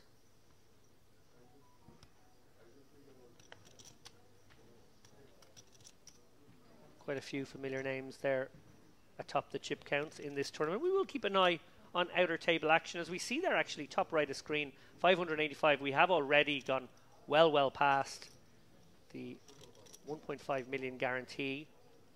Not to interrupt, but look at Malyarchuk's decision on the button, no less, to flat this cutoff open from Barca with the 2 black queens, and that could leave Pejela stepping into a bit of a trap with ace-10. He knows Barca's been active. Malyarchuk's flat on the button doesn't look particularly menacing. I think he does play it as a flat, though. And now Kuzmanis with a delightful king-10 suited and the opportunity to close the action.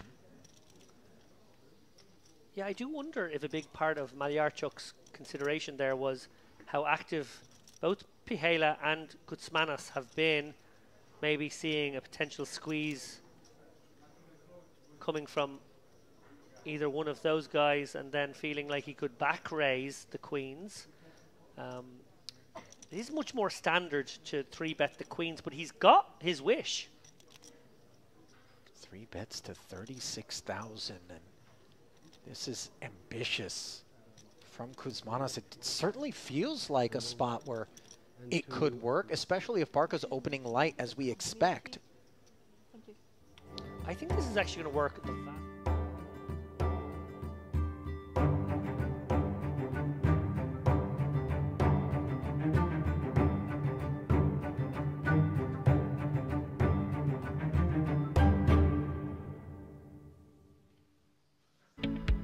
The warmest of welcome backs to the Merit Crystal Cove Hotel within the Merit Hotel Spa Resort Complex here in North Cyprus, Crimea to be exact. Look at those mountains adjacent to that wonderful ocean. Can we just go back to that picture? I just want to look at the picture. It was lovely. Oh, I'm better to look at than the picture. It is warmer out there. You did mention a warm welcome. It's certainly warmed up this afternoon out there. I know you've been deep in the barrels here covering the action from the off, but the sun's come out to play today. David Lappin alongside the venerable James Dempsey here. We've sent Ali packing now for a little while. We wanted to have a UK-Irish experience in the booth as we are going to take a look at the players for this second feature table. We played with the other guys for about 3 hours. Simone Andrian is headliner. There we go. Now, the man who completed the mother of all comebacks there just, 3 days ago, 4 days ago, in the warm-up event. Incredible stuff. Obviously a closer as well. We get to see how he builds a stack, how he gets himself into that position now on this feature table, which also includes Roman Hrabec, who we have seen a lot of in this poker room as well. Another top player, Simone Andrian there, middle of the pack, 300k. Maxim Lykov, 200k roughly. Dichev short right now. I think he's just bought in. Yeah, that looks like a starting stack to me. And remind me, have they still got one more level to re-enter or 2? No more. Oh, we've done. That's we've done. it now. Oh, it's up to the start of level 12. Okay. Correct. Okay. All right. And this beautiful level, 15, 3.5, so that the guys who do buy in now do basically get 30 bigs, which is nice. And that by design. Give them a little bit of encouragement to get in here a little bit late.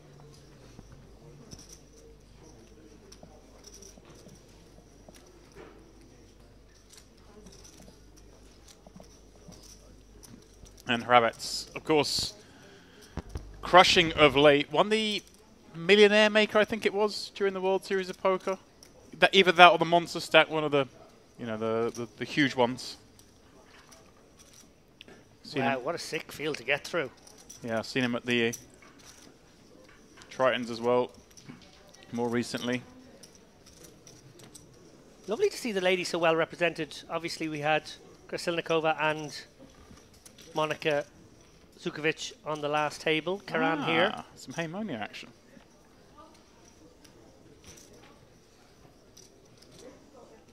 So how has play been up to now? Has it been, were people playing that sort of last level, looking at rebuys a little bit looser than perhaps we might normally see? Or was it fairly honest? It was fairly honest. I thought we were going to have what I was coining crazy time. So trying to make that little moniker catch on. One player obliged, Kuzmanov decided to squeeze a king 10 suited and call it off. Inadvisably in the end against the pocket queens of Meyerchuk. But yeah, that was the one instance. Apart from that, it was sort of being played like a freeze out. Okay. 600 odd entries I see there. Yeah, we're up to around about 1.75, maybe even 1.8 million. Huge prize pool. I'm going to take a guess. I don't think the payouts have been done yet, but I'm going to take a guess it's going to be around about 250k for first. Here he goes. Guessing. 250k. Okay. That'll do. A cool quarter milli. What if it's the winner? If it's 248, are they going to come to you for the extra 2? No.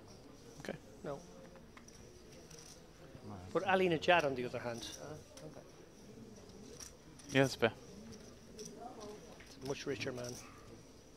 Or, sorry, he doesn't like that word. Wealthier man.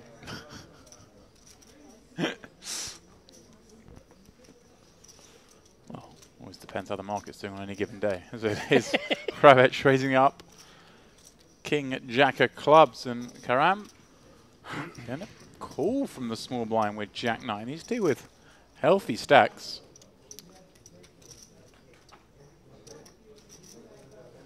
Petreo completes from the big for the additional 4,500 with Queen 9. Normally at hand we can say you get kind of wary of the small blind peels, but in this case you can see he's actually the one doing the domination. Kravets still has the best of it on 6-6 on 6 deuce deuce, pardon me, and a board over the may feel that even though he doesn't have much deuce X, one he can stab at. Yeah, sort of everyone has missed board. Best hand pre is almost certainly still best. Small possibility that the big blind's in there with a 6x, maybe even a small number of 2x hands. But every reason for the pre-flop aggressor to try and simplify life, take this one down with a small stab. Looks like Karam's going to get jiggy here. Wow. Check calling with just the 9 of diamonds. So it's a little saucy. Yeah, representing, I guess, pairs. Right. Maybe some good ace highs, maybe like an ace 10 that decided to flat. And of course diamond draws are in there. Hand like this in diamonds. Or hand like Kravitz's in diamonds. But Petrou just, well, pondering. Enjoying some TV time perhaps.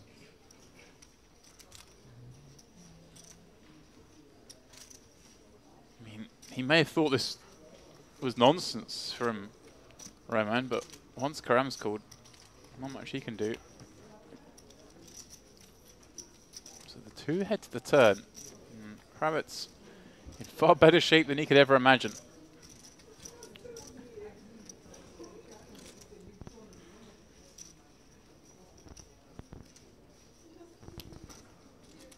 Does he have a fire again here, but just kind of going after those hands you mentioned, the 7s through 10s? Yeah, I think he might triple off here. Of course, King Jack clubs unblocking the backdoor flush draw of spades, and of course the front door flush draw of diamonds. Surely now the jig is up.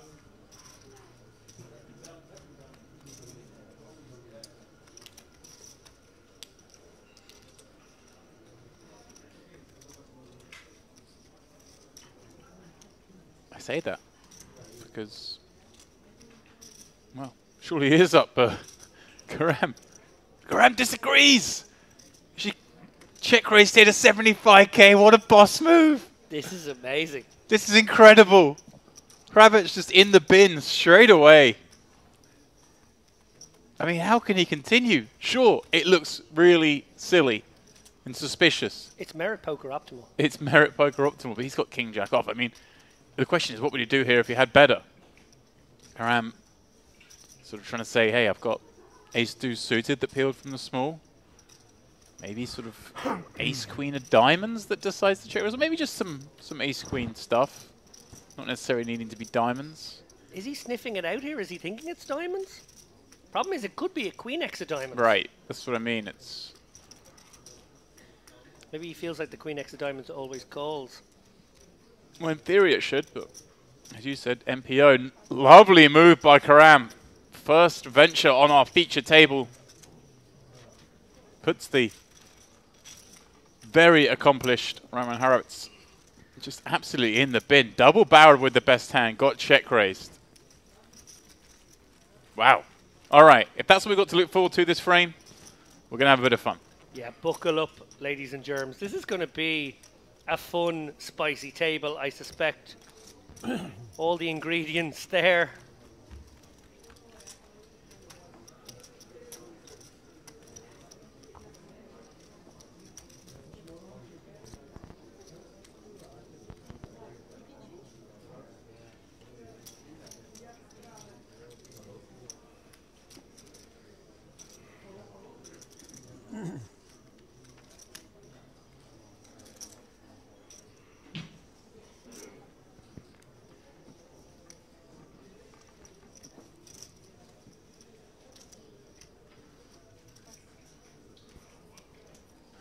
Well, well, well. I did not see that happening. No. It was perhaps a little disrespectful myself to Karam when she check called the flop. I was sort of wondering what this was, and then she decides to just go for it on the turn when facing a bet.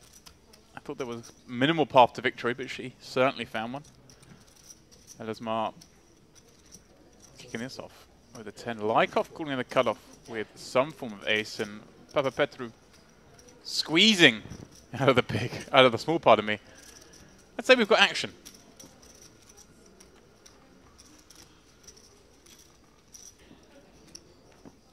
It's tough here to ponder David with Lykov's kicker. I guess we can put them into a couple of camps, right? It's the ace king, ace queen, unlikely when he's flat the cutoff.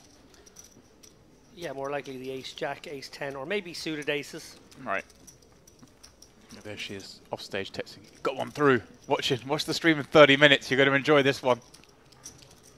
As well she might. Oh, that was fun. Audacious stuff.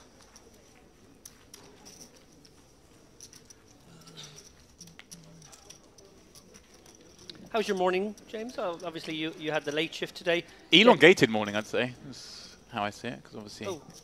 Well, I thought it was coming in after 2 hours, but obviously with the way the late reg has obviously fallen here, moving the blocks around somewhat, so just been itching to get in here. Yeah, Ali was like, get him in here early. None of this nonsense. Like, let the man sleep. Let him, just give him the 2 hours. Let him enjoy some spa time, maybe some time with his fantasy football, some time. I don't know. What do you do? I eat. You eat. I did actually go to the spa this morning. There you go. Maybe a gym session. No, Thought not in your current state. But you know, I'm carrying injuries. You know, Yeah. it's unwise. Apparently, you know, alcohol's fine, but going to the gym is dangerous. Are you self-medicating in any way for these injuries? Because they are quite severe. I You have been a bit of a trooper now, in fairness. You know, not easy to sit in a desk chair either for best part of a day. Popped some ibuprofen before coming in here just to try and keep any swelling down. But we're all good. We're all fine. It's nothing too bad. Well, I mean, Harabitz is going to need some painkillers in a minute because Karam's coming at him again, this time with a dominating Queen Jack suited. Zishev. As you referenced, obviously a max late reg, one assumes. Just want to clarify quickly before we see the flop here. the ibuprofen is for your back pain and not because you're about to come into the booth with me. I can neither confirm nor deny. Squeezy one here for Effie. Yeah, this is a good spot, doesn't it? Let's see, they've been playing together for the first few hours today. I'm sure he's aware that Kravitz is very active and the stack size would denote such a thing. Yeah, you want to go kind of big here, maybe like 45. Ooh, that's very small. That could actually bring in 3 callers, it's that small. Kravitz obviously not loving the Jack-8 of hearts here, but that is an incredible price to be laid. Karam probably calls regardless, either overcalls or just calls. Now, she has the really pure pretty one. Yeah. She really does. I can understand Kravitz not wanting to play that, but it's 20k here. It comes down to the perception F has at the table, of course, as well. If he hasn't really moved a chip in the first few hours, they 28. might be a bit wary, but then exactly everything you've said. If someone's not moving many chips and they 3-bet you, and you get these big suited connectors, it's a nice hand to have in there. They crack some hands. Dichev, of course, in the small blind now with ace-3 suited, but the micro stack in relative to these kind of has to just get out of the way. So given Karam's bluffing potency, this one's far from over, James.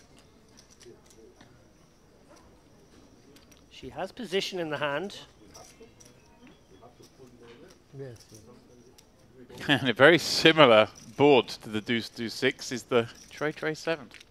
Yeah, 3-bet pot now against a player who's been willing to 3-bet small from out of position. Very strong. I don't feel like Karam can continue this time, but what do I know about anything? The bet is pretty small, right? 12k. Just going to flick one, and I'm with you. I mean, Queen Jack with any other suit, I could see with a backdoor flush draw.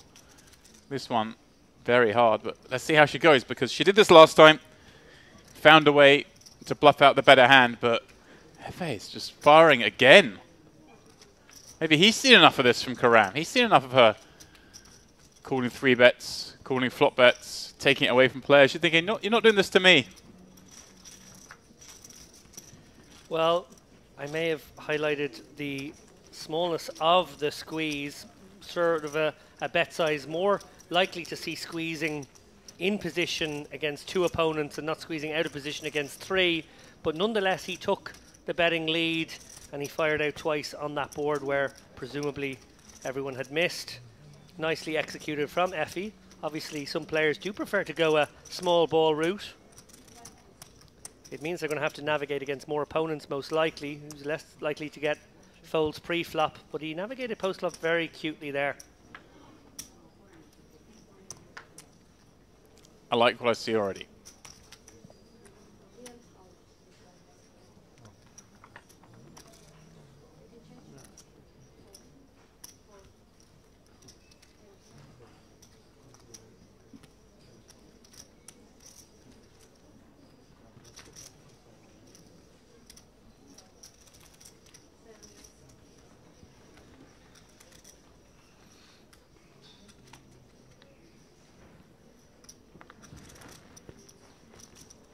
Lykov, this time the opener, and Papa Petru behind with 2 kings.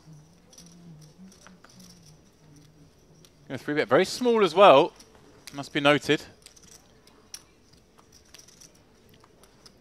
If he does have a light 4-bet candidate, now it's going to come down to dynamics here. How often is Lykov opening in general? Has Papa Petru been the kind of guy to make 3-bets, and can you ever find a kind of 4-bet size that can clear out a lot of hands with these perfect blockers? I think he's probably best served letting this one go, but if he does make it 55k here, I kind of credit the play. It would be an interesting use of this hand. I think, not just because we can see that kings are in there, but I think it's probably a better move if a little bit deeper. And in the end, a more standard sort of hand, Papa Petru. A bit disappointed to get it through with the Django's there. We will see after your Did notice that in the empty seat, Kirichenko Oh, yeah. taking a spot. Obviously 4th in the high roll, I want to say, after finishing 2nd last time out. And it looked like he had a starting stack as well. So maybe just the logistics of players getting to their seats Yeah. at the start of this level.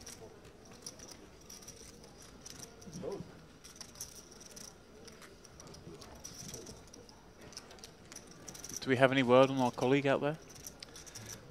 We had word about 45 minutes ago that Andrew Headley was down to 300k from a starting the day stack of 400k. He was bemoaning his fortune when a pair of aces did not end up being the winner. But that is all we've heard so far. Okay. No news is good news. No news is good news. Andrew Headley, not the kind of guy to have his feathers ruffled by an early setback. He had an early setback, in fact, on day 1. Had to make a big fold, he said, and came back from 60k to bag 400. There we go. The ship is still sailing.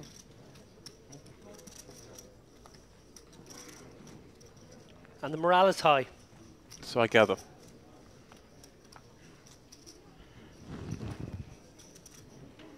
Interesting, of course, seeing the field size drop down. You'll get to the point where that 300k is around about the average, which just goes to show how deep this tournament is, because 3.5k big blind still. There's Kirichenko then in the small blind. With that, one assumes starting stack. One of these days, the player's going to get moved to the featured table on me at during the end of the late reg period with exactly the starting stack, and I'm going to call them a starting stack, and it's going to turn out they've been grinding all day. Wonder how many times it's happened in my life. It's like mucking a winner. You don't know you've done it because you've never known you've done it. That makes sense. Yep. Kirichenko stepping out here off this newly minted re-entry stack. Going to put the King 10 to work, and actually may get the better hand of Hrabek to fold behind, although he's deep in the tank. And Lykov would certainly find life a little difficult here. Maybe in a jam or fold spot now. Very hard to be jamming with 2-4s though, isn't it? Especially when you want your opponent to perhaps have a hand like ace-4. Yeah, and his original raise came from early, so I think that's a big factor in this. Yeah. Kirichenko, nice little steal there. Re-steal, should I say. Just a word to our audience there, 219 players. I would expect us to get down to around about 90 by day's end. Something in that region. Bubble would then burst, obviously, a couple of levels, maybe 3 levels into tomorrow.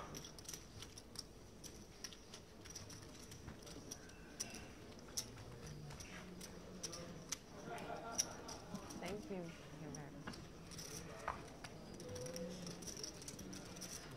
We're going to do our best to keep tabs on outer tables and the various comings and goings. As you can too at home, courtesy of the Poker News updates. You can keep tabs on all sorts over there. Obviously a lot of tables in play right now. Showing Michael Habib as the chip leader currently with 880k, so obviously Roman Harret's on our table here is right around that mark. Yeah, that's a big stack for this stage in the tournament. Credit to David Salatoru and, of course, Ryan Lashmar, who are providing the updates to the Poker News website. That's where you can find more general coverage. Two of the best in the business when it comes to live reporting. We're very lucky to have them joining us here at Merit. Certainly are. Andrew, the unlikely is a kind way to put it. Not kind, a non-disrespectful way to put it. Warm-up champion after going down to just 800k on the final table. And well, continues his rich vein of form here by flopping a piece on the King 8. Yeah, and DChef going to go for that very teeny tiny, almost minimum bet with the ace-2 of hearts. Obviously backdoor hearts working. Just trying to clear out equity as well. Good result, of course, if you get 10 jack to fold in this spot. Jack 9. A nice card for DChef to pick up. Oh, and a very, very nice river to go with. Goes from hoping his opponent doesn't have a king, desperately hoping he has a king. Adrian obviously counterfeited here. Yep. Making no moves, just done with it. Your pot, sir.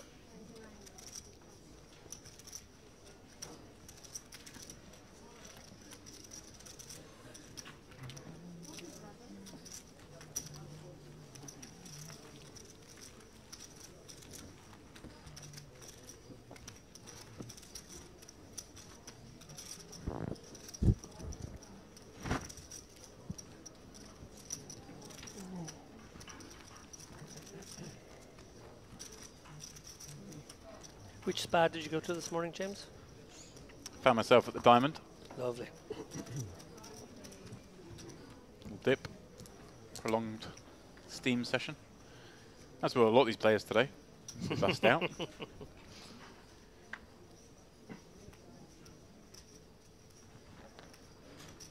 Then found my way to the buffet. I timed up my day perfectly, and then you guys told me I didn't get to play yet. Bonus Go hour. sit in my room for an hour or so. A little bit of news from the outer tables. Maher Achour, of course we've seen already on this stream, has cracked pocket queens with his pocket nines to jump to 720k in chips. Monster stack now. Right there amongst the top 5 or 6 in this tournament. As we see Tichef unfortunately get his timing just wrong here, pouncing upon the open by Karam, who kicked things off +1. Kirichenko behind, nothing other than a shove coming, given the action. And he's going to pick up a very tasty little 40k no showdown here, always a good result. I'm loving the amount of activity on this table already. Yeah. Light 3 bets we've seen. Saucy little floats out of position. Okay. Karama immediately picking up on the fact that Tichef probably 3 better light. He's not here, I call you.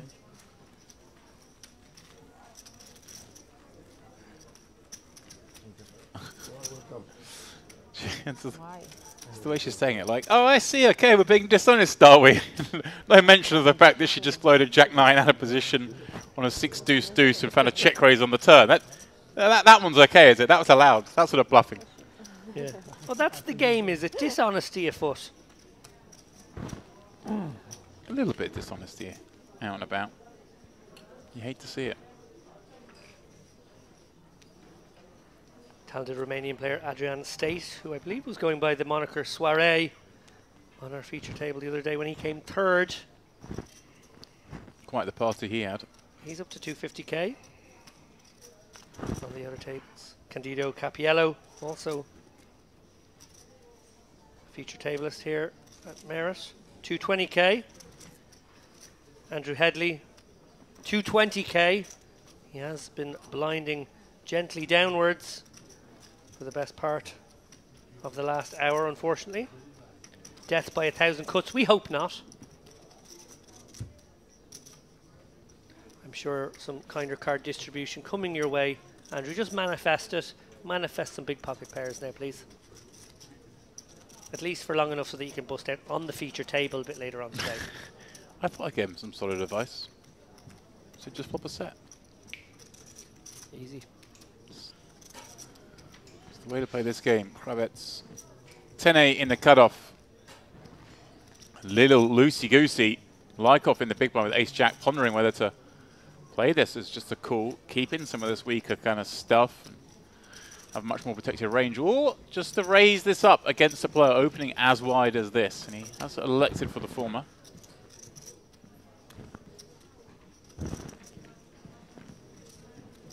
Clubs. Enough to continue with as well with the ace of clubs.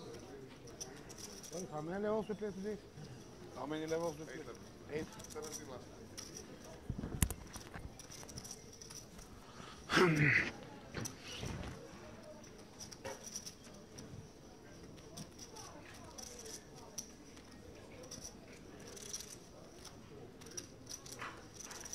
Kravets with the c-bet when given the opportunity. Lykov guess David still with the most likely course of action being a call, but is there some argument for raising here? No, I think call is good. Your hand can be good, and your back door's certainly very attractive. Usually hands in that category fall into the call range. And versus somebody like Babette, every reason to maybe be sticky twice, even when you don't pick up backdoor equity.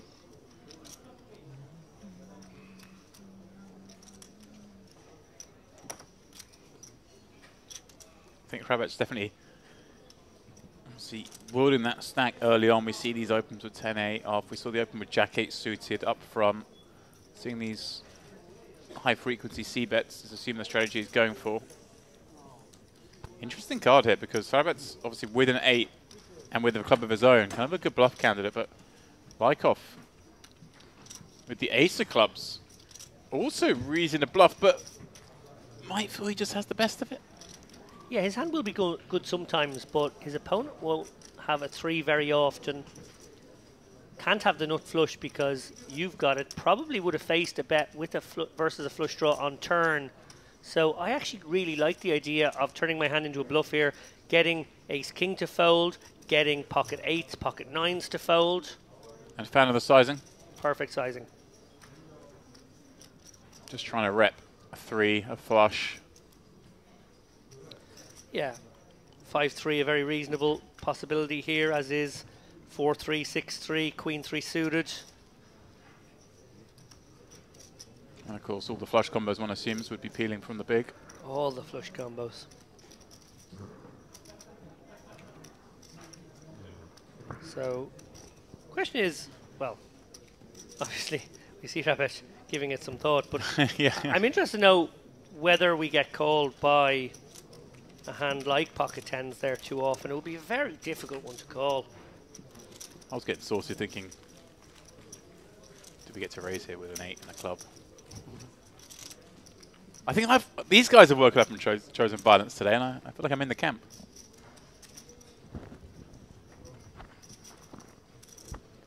Camp violence.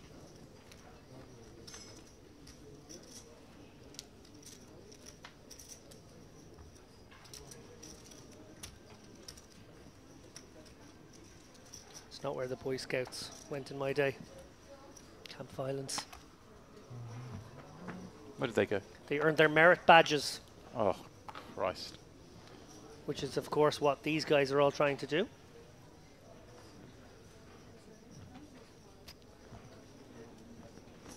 The eye rolls I get in this booth sometimes. I might just quit today. It's not the thought of that line from you or the building to further lines of similar caliber. It's the thought that when I do get sweet relief from you, it comes in the form of Ali Najad. I'm not sure that's relief at all.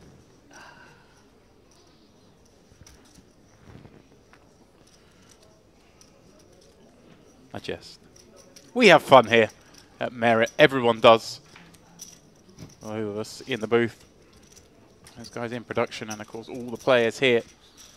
The staff. It is a fun place. I don't see too many irate people. Keep them fed, people stay happy.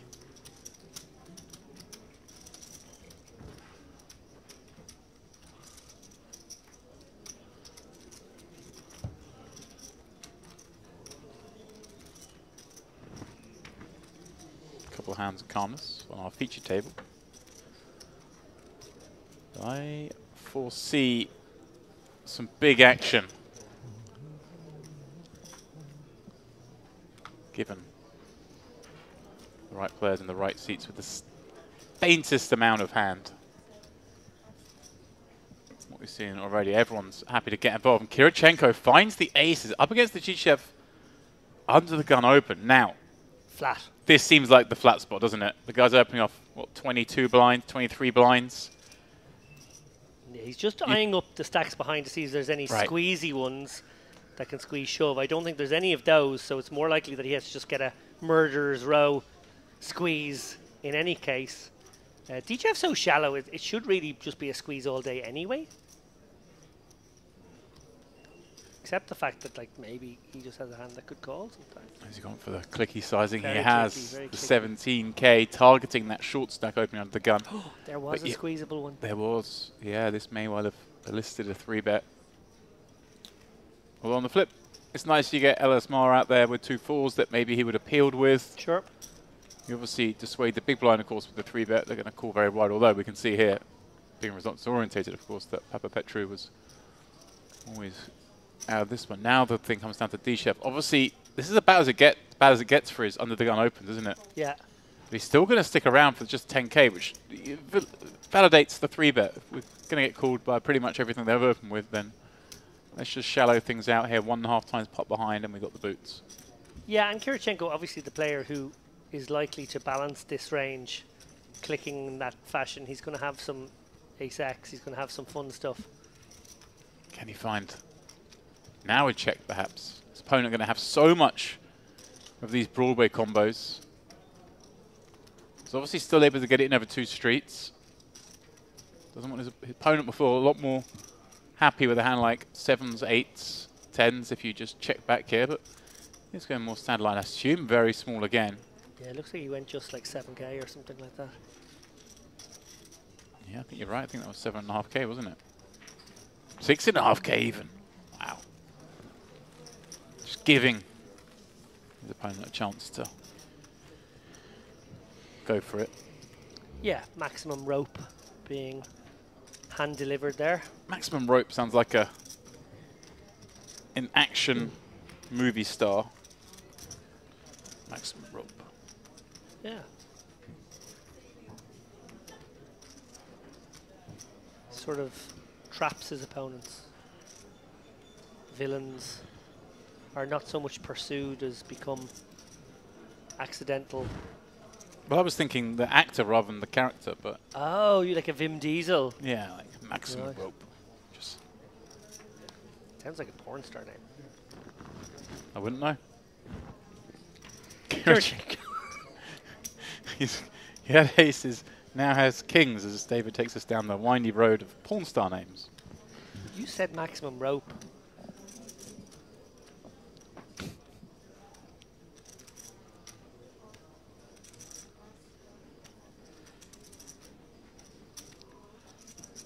Krabach getting in there with the suited A7. Oh, here she comes. She can't help it, can she? Karam just sees a squeeze opportunity, sees the open, sees the flat from Hrabets Alasmar and pounces, making it 55k. Big sizing too. And I wonder, does Kirichenko have any option but to jam to this sizing? Does it look like you're just getting it in against like an ace-king type hand and you don't want to give them a chance to fold post? You don't want jacks to see a bad flop and get away from it? Yeah, I think versus a smaller sizing, you might still want to just get it in because it could set off a chain reaction of calls behind, which you wouldn't love. And it just looks like Karam has a hand that she can happily call off with. And we see here another dream situation for Kirichenko, avoiding showdown, going from 100k up to what, 250k now at the end of this hand, without anyone fighting back. It's actually a dream situation. Well, they're fighting back. They're just How much more? unable to match his force. Well, she's going to count just in case she has priced herself Yeah, in I mean, here. it's only like 120 to win 250, so she's getting 2 to 1. Obviously not far off the price she needs here. You see 30% equity. Gamble, gamble, perhaps. Probably wishing she had made it 40k now instead of 55. I think she made it 155, didn't she? Yeah, so she's only got a cool 126. So she almost did have the price. Yeah. But obviously, chips gained of less course. valuable than chips lost, and yeah, quite like the decision to raise from Karam there. Just didn't like the sizing, if I'm honest. Would have loved that to have been a 40k bet. Then it was absolutely pure. So really good idea. Maybe a little refinement of the execution. We'll just have ace-5 suited, and then you can press call when they jam. It's kind of fun. Extra sort of 6%. But yeah, I'm with you. Yeah, a little smaller. Big is the big is a good idea. And that was perhaps a little too big. Having said all that, of course, I mean, she just ran into top of range. Sure, a little smaller is better, but it's so rare it makes a difference because so often that opener's just folding anyway. We know the players behind him got it. Rabbits is just going to 3-bet his man. I'm of course excluding the potential for traps, but I feel like we're in a MPO state here where I don't think there'd be too many traps. An MPO Wonderland. Walking along, singing a song. But that's fine, right? That's for you to start saying things like that is fine. But you're having to go at my commentary. I see.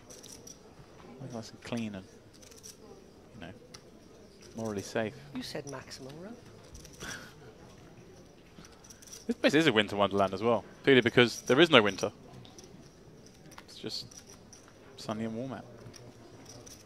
Sea a little calmer than yesterday. It was a bit rough out there. A bit like the PLO game we had last night. Speaking of Wonderland, the Queen of Hearts here in the hand of Duchef, Queen 10 of Hearts. See that for a segue? It's an Ali Najad level segue, that one. Cool.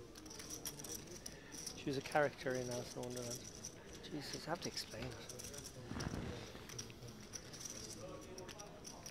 She's also pulling a leading role here on the Queen 10-6 board.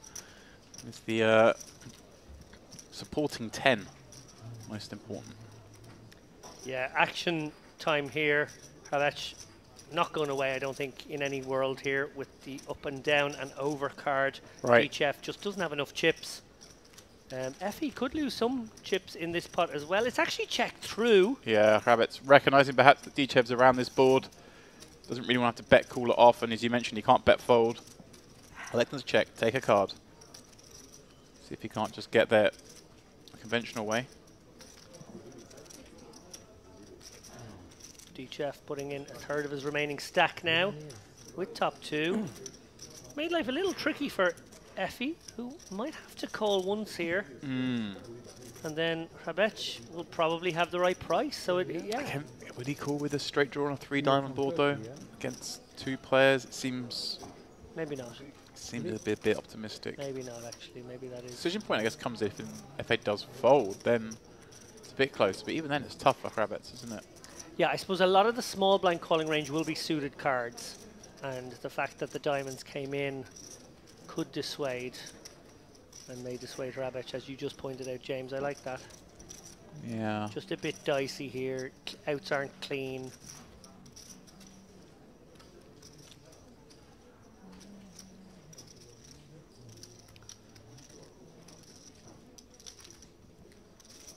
It's annoying. Right. It's a pesky hand. You raise it up, get two calls from the blinds. Give me blue. Have Queen Jack on this Queen 10 flop, and now hating it, getting to river. But he will make the call, and if he can see his opponent's hand, would sure be very happy to do so. Finds the offsuit ace on the end. DChef just ripping in the last 30k. Kravitz will snap this one off. DChef will get the bad news that it wasn't the turn that put him behind, but it was the river. Yeah, smiles says it all. Really? Okay.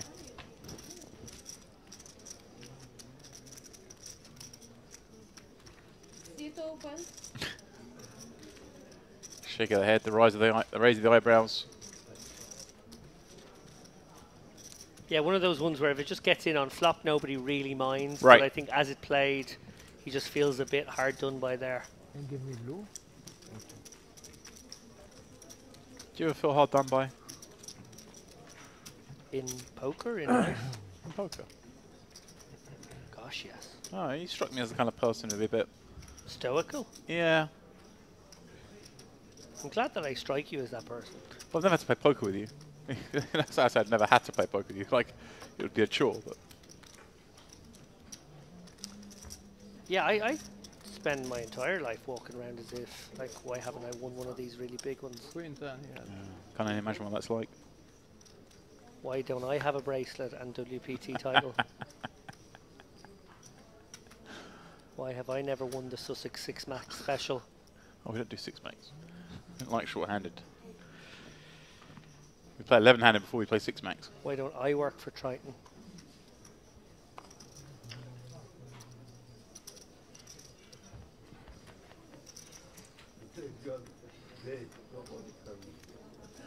Yeah, I'm constantly looking at other people's gardens.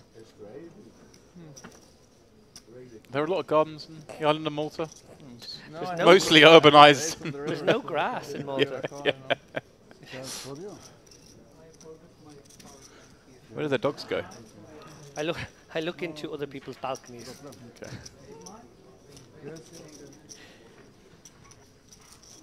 I jest, of course. I don't actually. You're right. I don't think I am a person who feels hard done by.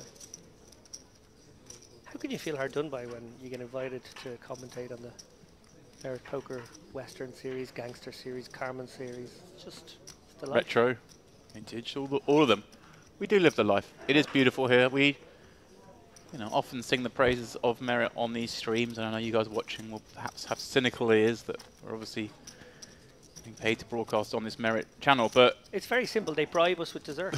it really truly is the best venue for poker, I think, certainly in Europe and even perhaps further afield. Yep. Like I say, it's not something that I would say lightly. I'm not one to pan the lines and commentary too often. I speak my mind.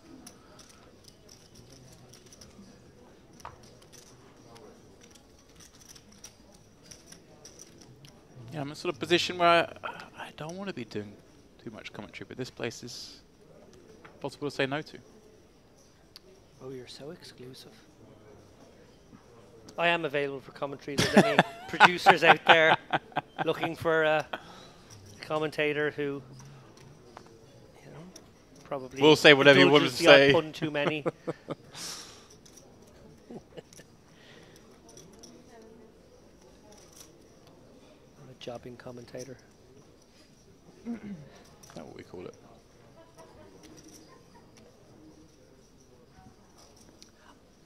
To expand on that, I've kind of had the opportunity to see this venue in a couple of different ways. I can see it from the players' perspective in a lovely way, that they feel incredibly well catered to. Games are amazing. There's occasionally these fantastic packages where if you promise to play a certain volume of buy-ins, the all-inclusive package comes with. As we see here quickly, back to the action. Like off, bottom pair. Nut flush draw against middle pair. I will finish that point in a moment. Yeah. Come back to that in a minute as this pot develops, but doesn't develop any further at the moment. Like obviously with that pair and flush, we're happy to check that back. Obviously some great things happen if you were to make a big hand here. Thrabets being in the big blind certainly going to rep both the 4 and a diamond at some frequency. Yeah, I wouldn't be surprised if he came out betting now. Perhaps to protect his hand a little bit. No? Gonna to check call mode. I'm with you there, because I don't think Lykov really bluffs this turn too often, does he, as played? It's not Carl. I don't see him attacking it too often. So I'm with you. I think I favour the protection bet.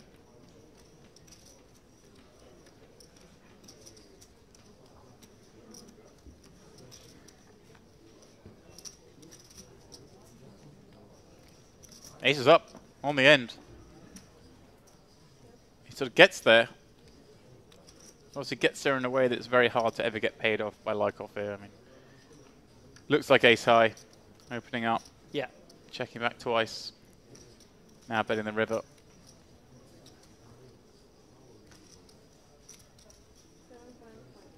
Goes bet a third here. And yeah, like Kravich now trying to piece together, is this ever like a very sort of sophisticated bluff with King Jack or something? It can be, can't it? If he's checked back the ace high, the pair of 4s with an ace here, but kind of scared that kind of board, you can certainly have checked back. Sometimes it has like King Jack, King 10, perhaps Jack 10, most likely. All the hands that certainly did check back with no hand are now going to bluff.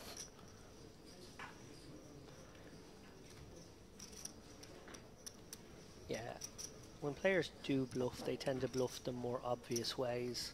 Right. This is a very sort of convoluted bluff if it is one, and therefore far more weighted to value, far more weighted to Yeah. you know, hands just like ace king or ace jack all the way. He is going to call though. Wow. Just There we sort go. of gives his opponent credit, actually. Gives Rykov a lot of credit for quite a sophisticated play there. Yeah, I don't hate it. So I think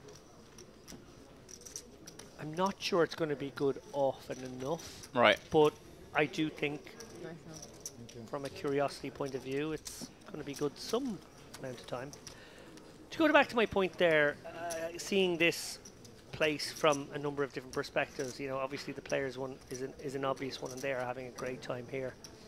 But the other one is actually as a family man who plays poker, and you know, obviously I travel a lot for playing poker, sometimes for commentary as well. And my family don't come with me to those trips, and therefore I have to be, you know, dad who leaves for a week, a month, Right. or whatever it is. And I hate doing that. And I know a lot of poker players out there have families and would wish they could travel a little bit less and don't feel like the places they go are suitable to bring their family. Well, this is one that is, especially in the summertime when there's fantastic pools and summer activities for the nippers.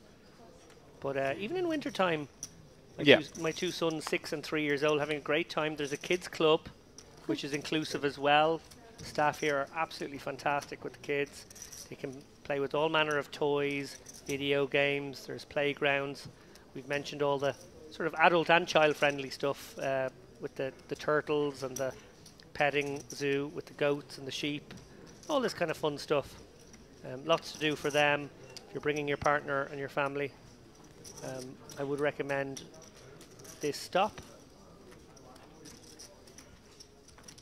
I'm with you. And a lot of poker players my age are starting to have families now, are starting to, you know. Yeah, the players who got in on the first boom have Yeah. sort of certainly of that age now. Where most have probably. Okay, I'm a bit older. I get it, James. Point well made. Yes, I'm talking about my younger friends who are starting to have families and not old Dave who decided to do it late. Thanks. I thought you were like 32, 33, aren't you? Oh, okay. No, sorry. If that was the case, then take it back. Okay. Papa Petru continuing with the King Queen on this Jack 10-5 board.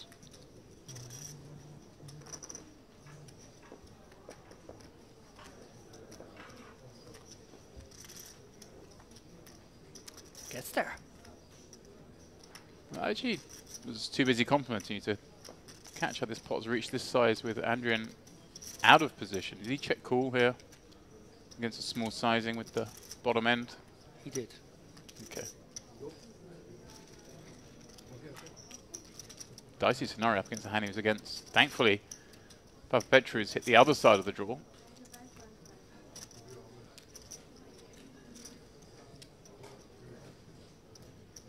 I kind of like this. It's gone pretty big. It looks suspicious. Adrian hasn't folded yet, thinking, does he really go this size? If he's just rivered one pair aces, would he not go a little milkier? Is this trying to imply two pair? Is it trying to imply king queen?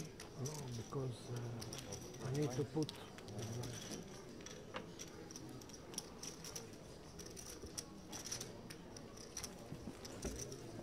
So we gain time. Yeah, this table's certainly a little spicier than our first feature table. A little bit more MPO than GTO.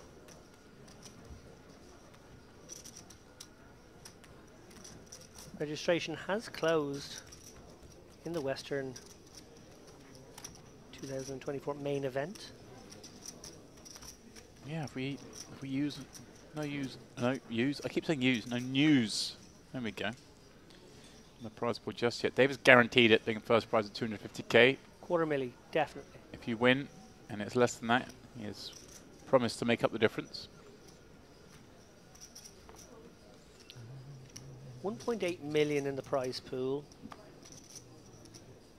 250k for first, 25k for ninth. 80 places paid. Something like that. Nice.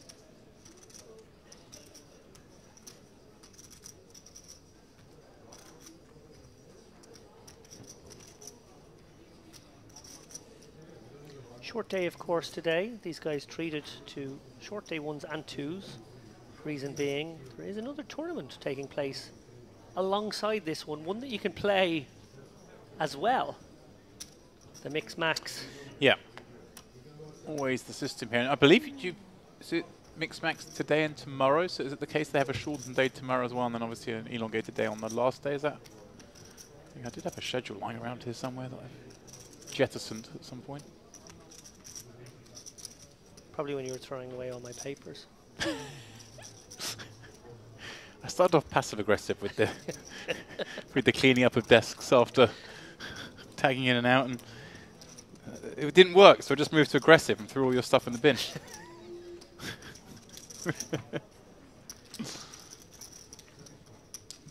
Shout out to all the people out there watching who have a shared office space, shared desks, will know the pain I'm currently going through. With Ali, it's sometimes nutshells. He likes to bring nuts into the boot, which I think are probably the most inappropriate food to eat while commentating. Check 9, F8. Still trails. Kirichenko, a little concern in this kind of board texture. Obviously, though, you may feel he has opportunity to make some better hands fold, like those pairs below the 9. Ooh, trouble now. Wow, what a great development this is for Kirichenko. Having checked back, finding that ace.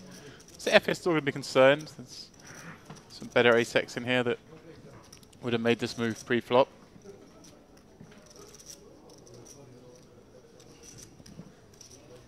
And one presumes he can't get away to one bet here. Yeah, I think we're always keeping our man on this for one. At least.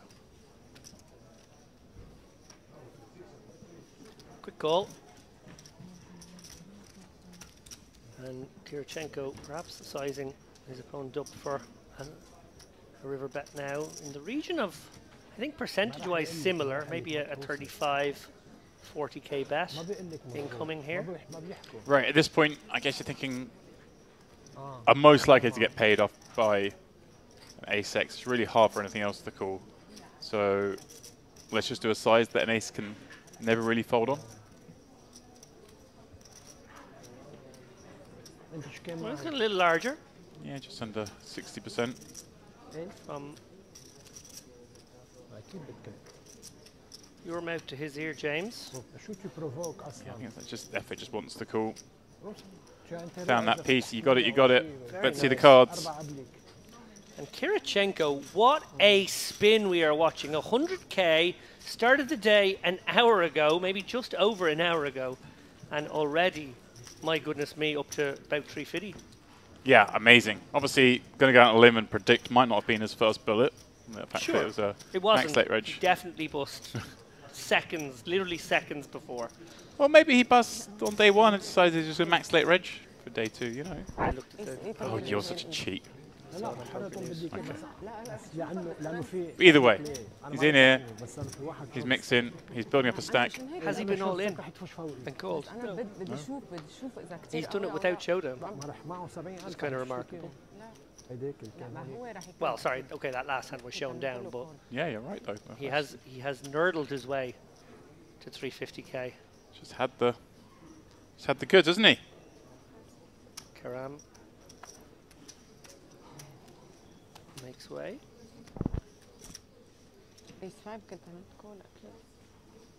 FA now with the aces, the following hand. Be desperate for similar action.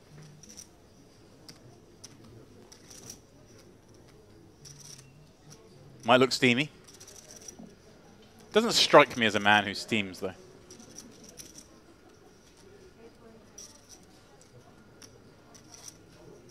It's an amazing face, Effie. Looks like you could cast him in a Gladiator movie. It's a really kind of almost like Roman regal sort of. Yeah. Great extra. Maybe get him into a movie. Fabulous. And Finished 8th in the recent EPT Cyprus.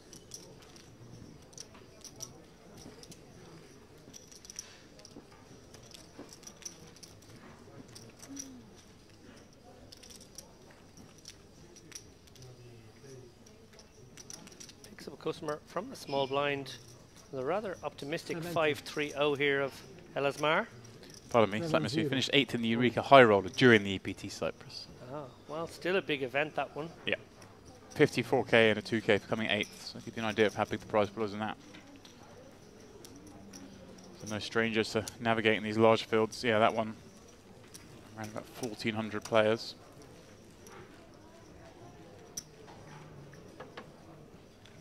Most of his cash is coming here. We'll foray to EPT Prague 2022 and EPT Barcelona in 2023. Best result here, a 3rd place finish. Merit Poker Summer Cup, July 2021. I think one more.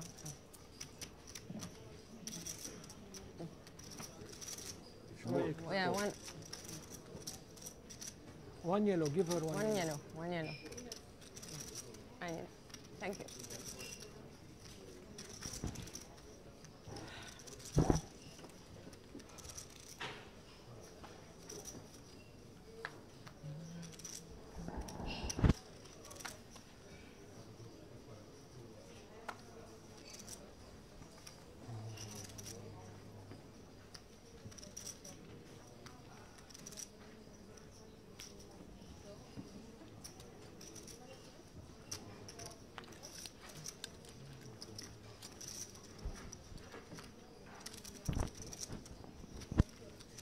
Exactly 1/3 of the field now remain. That 300k mark is the median stack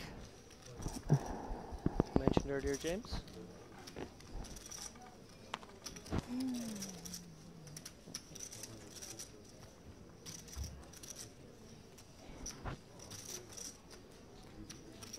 Discipline.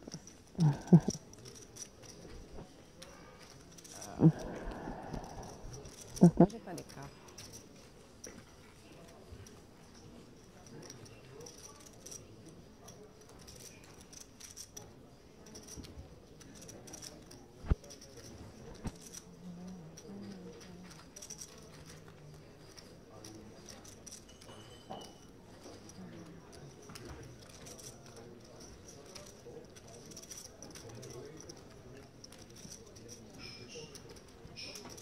You're right, Roman senator. Right?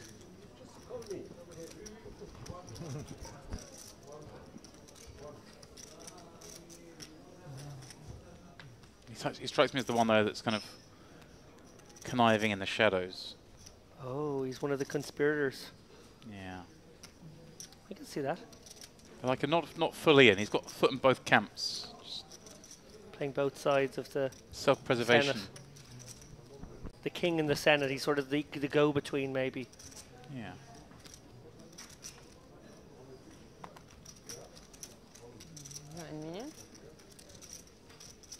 I need to grow a better beard like that. Sitting beside Andrew Headley all week here. Does have a great beard, in fairness. There's a couple of robins living in there, I gather. Has he named them? Robin. 1 and 2.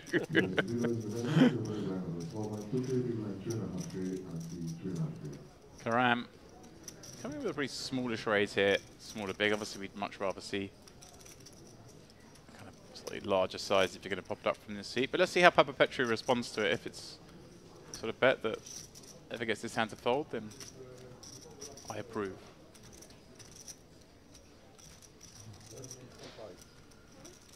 Oh, he was not thinking of folding.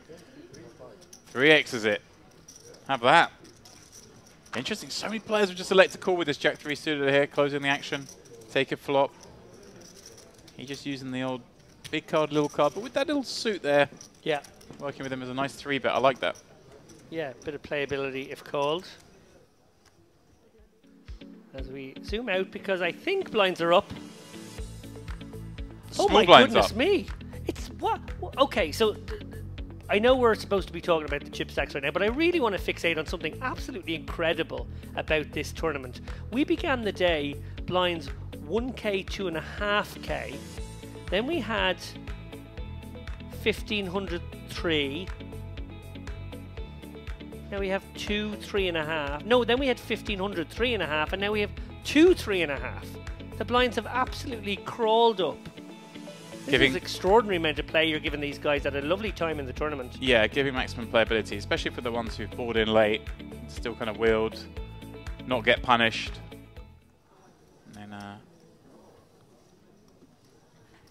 course, we will move the blinds up from this point forward in a more conventional manner. It'll be 2-4 onwards.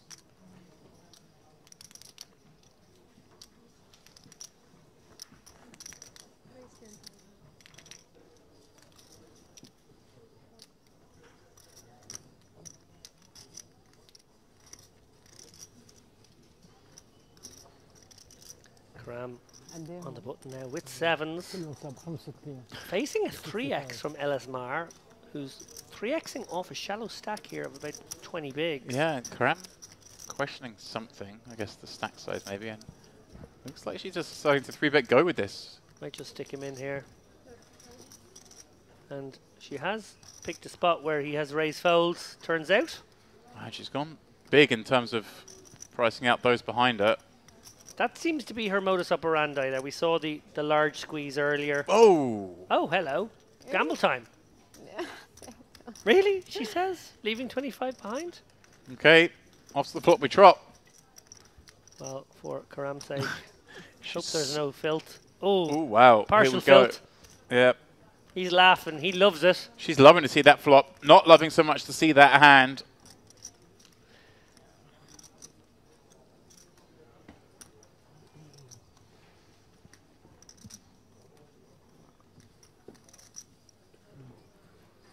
Elismar looking for a club, looking for a king. Looking for an 8. Yeah, I was about to say. Picks up one more out. That'd be the dirty way to do it. Loses the flush draw, but finds the king on the end. What a great turn card that was for Karam. Eliminating the flush draw, but it did still leave the full house draw in play. Oh. I was waiting this deal. Oh my God. I was waiting for her. You got your lucky dealer, you got your lucky dealer. That's it. Can't read that in a book. Karam very unlucky there. She can feel hard done by a couple of hands now on this feature table. How nice is that 3-bet size? Going to 40k if your opponent's going to peel. Brilliant. Yeah, I wonder how many non-jams he had, how many flops he was going to decide not to go with his hand on. I mean, probably quite a few with King 6. There's just so many nasty ones, right? Yeah, I suppose if you get the Ace, Queen, yeah. 4. I mean, those ones surely out, but I imagine there are probably some others.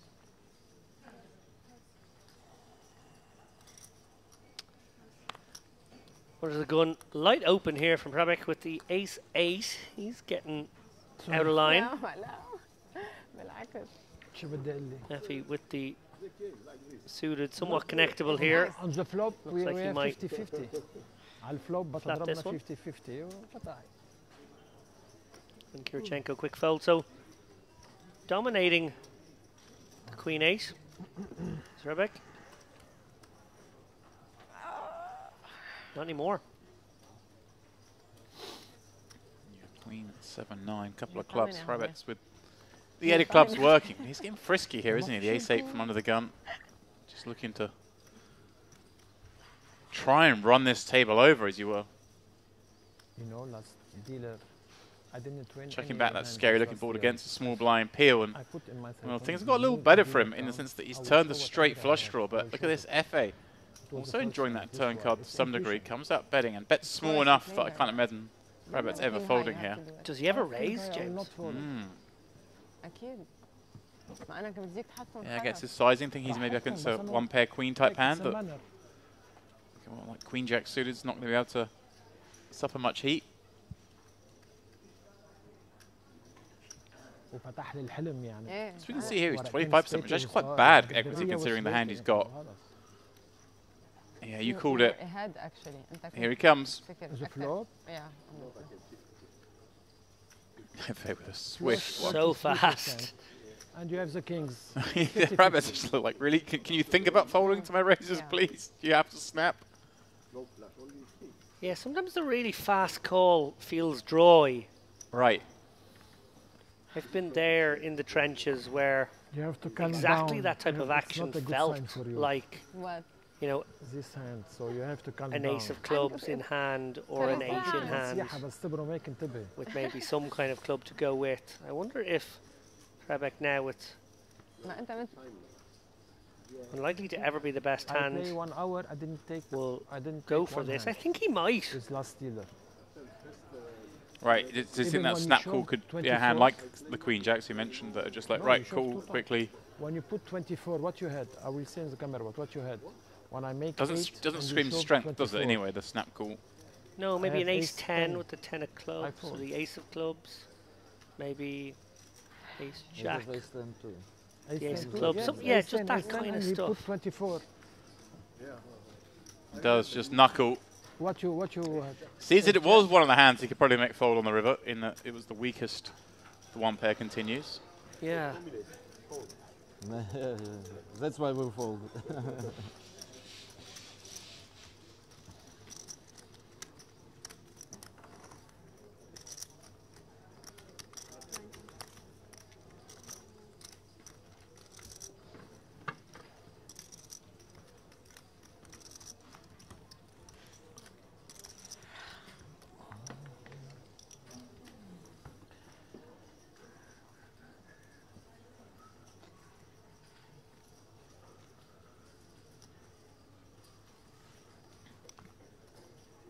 Andrew been relatively quiet at this table. Not really had the opportunity to get involved, but he'll love seeing the action going on around him, thinking, this could be a good table to be at if I want to build a stack. Of course, he went through highs and lows and cold runs and hot runs en route to that warm-up victory. None more so than at the final table. So the Poker News write-up sort of suggesting in the best way. It was, if you didn't watch the final day, you'd think it was plain sailing. He came into the final day as the chip leader, won the tournament, Yeah. but it told anything but the story. I think it'd be summed up by photos of your notes from that day, that tracking his stack size that was all over the place. Ran out of paper, which is impressive. Yeah, normally I keep tabs on the stack size of each player How and you can build update it maybe every half hour or hour, and normally by the end, or certainly by the end of their tournament, I might have 3 or 4 jotted down. I think I had about 14 numbers as he roller coastered up and down the chip counts.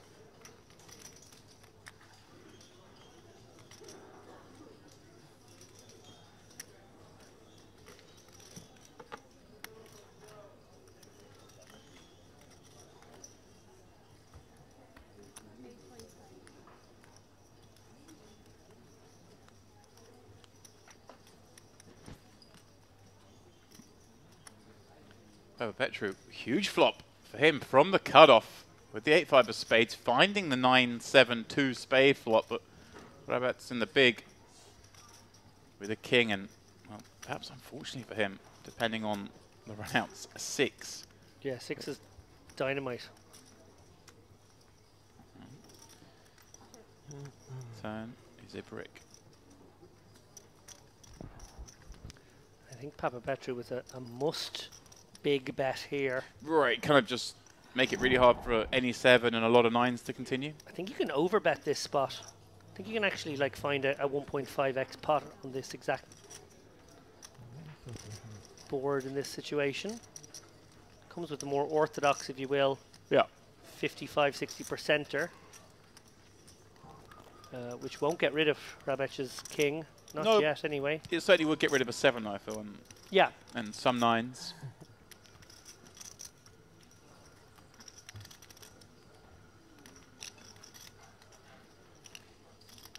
It's kind of weird because Harrods has sort of maintained his stack, but he seems to have been in quite a lot of frustrating positions. This is another one. Little did you know that he's up against the draw. Oh, wow. The disaster card strikes. 80,000 hot now. boom goes the dynamite, James Dempsey. Yeah, but is this dependent on the bet size Papa Petru comes out with? Does Kravitz plays as a check call most of the time? If he ever checks over. He could potentially save himself from total disaster. If he bets out in this one and gets raised, it'll be a very difficult spot. I think he probably feels like he needs to bet it himself. Right, thinks there's just too many checkbacks for Papa Petru, perhaps. Oh, and has he gone 50k? He has. Well, we know that Papa Petru won't be fearing snakes under the bed here in the 8-10. Obviously, it is one possibility, but you have a lot to target here. Sets you can target. His posturing here in instant reaction is... But he is a bit worried about 10-8. It's just not one that I then expect to see a raise. Like, if he now raises, it kind of looks a bit... he just calls. No. No, he's made it 125 here. Not an all-in, leaving 60 back. So just sort of trying to price what he thinks his opponent could call. Body language is a bit funny, you're right. Yeah. I'm not quite sure what to make of it if I was in Babet's seat. When people tend to bluff raise rivers, they don't tend to give off a reaction like, oh, something bad's happened, I don't understand it, and then raise. They do a just stoic, which is why I think you should always try and remain stoic to bets, unless you're in a situation where you obviously are never raising and you might want to give off. You're not worried about giving off tells. But yeah, so now Hrabec wondering how often does opponent have the 10-8 or the less likely 8-5. How often does he have a set of kings, set of nines? Right. Does he raise with... Does he ever raise one pair hand? Does he ever raise a weaker two pair? Does he even raise a set of nines? Like, you wouldn't love life facing a bet with the set of nines here. This is what I mean, though. Hrabec has been in so many of these spots already, it seems like. Yeah. Real knife-edge decisions. A very under-bluffed situation here when you go check, call, lead, and your opponent raises. Yeah. It really is.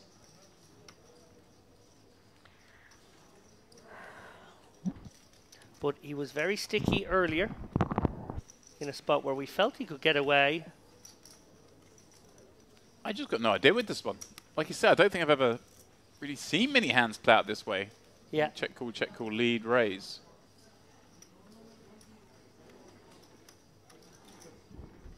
So trying to piece it together. And needs to be right sort of 20-odd% of the time. So polar now. Such a small raise as well, just 75k. Very rare you get given such a good price on the river. And getting eyeballed by Papa Petru as well, which is in itself interesting. Often, again, James, opponents want to just like pick a piece of felt and stare at it. Reminds me of the Tom Dwan looking down at the table for minutes in agony and getting blinded by the reflection of the cards. But we've all been there. Just pick your point and just stare.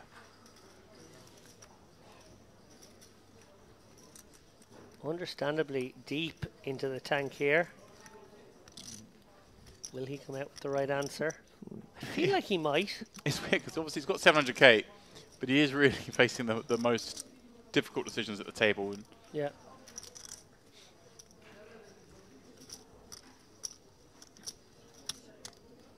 It's not going to be a bluff often enough, right. I feel. It's a question of can I beat any value, right? Is it, does 9-7 ever raise me here? No. I'm not sure I even like raise pocket 7s or pocket 9s here. So now we're thinking the 8-10. Yeah. To 5-8. Like he's thinking to himself, I can have 8-10 and I did the betting. He Right. still raised me. Clock has been called. Fair enough. It's been a while. It has been a while. Although we can see here this is a very unique situation. Reasonable. Instead, I don't think he would have faced something similar before. Question, I guess, comes down to as well, whether he thinks Papa Petru can have a hand like 5-8. Would probably be the 5-8 spades to barrel again. And even would he barrel 10-9 on the turn? 10-8, pardon me, on the turn. Is it a minute or 30 seconds in this situation? I think 30 seconds, but...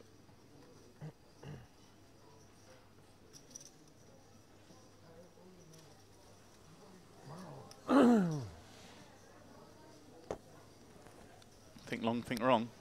That's what they say.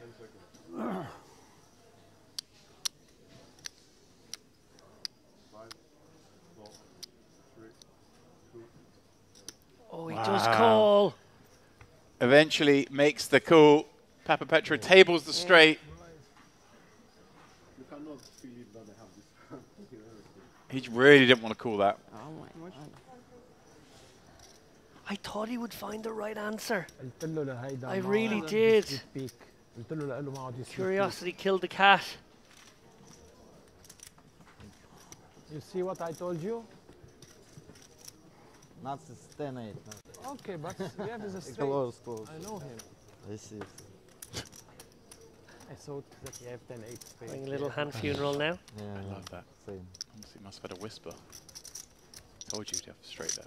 Told you had 10-8. I know him. He's definitely got it. And that's what you hate hearing Yeah. from your Kravitz, and you made the call. And everyone's going, see, I told you, I knew he had that. Like, we all knew he had that. Yeah. How can you call with less than a straight? What are you doing? Well, well, well. I wonder how that would have gone without the lead. Does Kravitz just always check call river? Would he have ever check jam himself into trouble?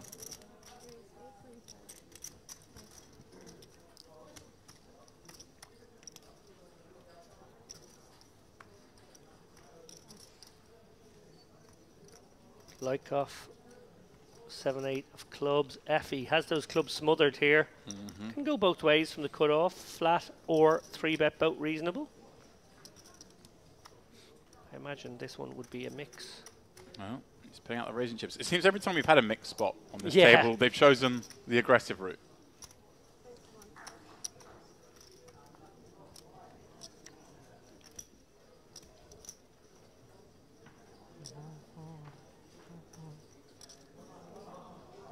The punch-drunk Kravitz taking one off. Not been the most pleasant hour or so. He still has a monstrously big stack, but like you said, James, he's faced all the toughest decisions, and unfortunately for him, from a results perspective, he's got them all wrong. Yeah. Ah, yeah. Lykoff will be tempted here at this price with the 7-8 of clubs. Does make the call. We're going swimming. We're getting splashy. And a somewhat anticlimactic Jack 10-4. Couple of heartboard.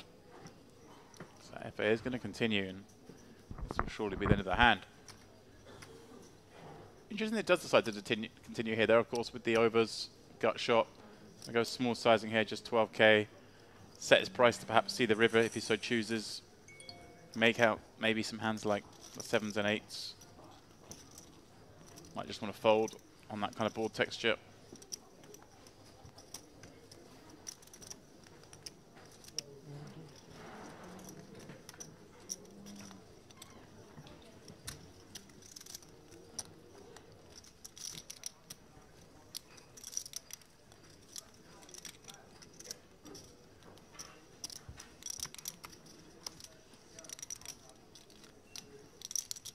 Another player propelled to the top of the chip counts, now cresting 1 million. Razvan Sabau of Romania and Maharachur, both just ever so slightly south of 1 million chips. Fausto Tantillo is out there building a big stack as well. He's got 645k on a table. That includes Michel Habib sitting on 910k. A lot of chips on that table. Karam, she's got very playable King Jack suited this time. Player perhaps be the most impressive in my mind here. Showing her moves, and Kravitz, Ace King on the button. Against the player who's so far had the best of him. Yeah, and one suspects that this 3-bet will be met with a call. Karam. Yeah, especially when it's relatively small sizing in the sense that it's up against a +1 open. I look at this, James. Smart. 2 queens, fresh off that double up against Karam. Karam, as he moves in, goes, whoa, whoa, stop. I want to get involved. What is happening here? Yeah, had she... What? she called out of turn, I think. How much? Oh no! No, she called out of turn, but obviously the action has changed, so she gets her options so back. she should be re-awarded her action. So it's not that she would be forced to at least call a 26. That, as I believe, is the How much? rule. Okay. Obviously, if she'd called out of turn in unchanged action, she would be compelled to call, but if someone does change the action, you're usually awarded the right to Well, adjust no decision to now the new for her. reality. Well, here they go. On their backs. Big showdown here. Yeah, 330k. Huge spot for both players here. Elasmar obviously ran his luck there a few moments ago.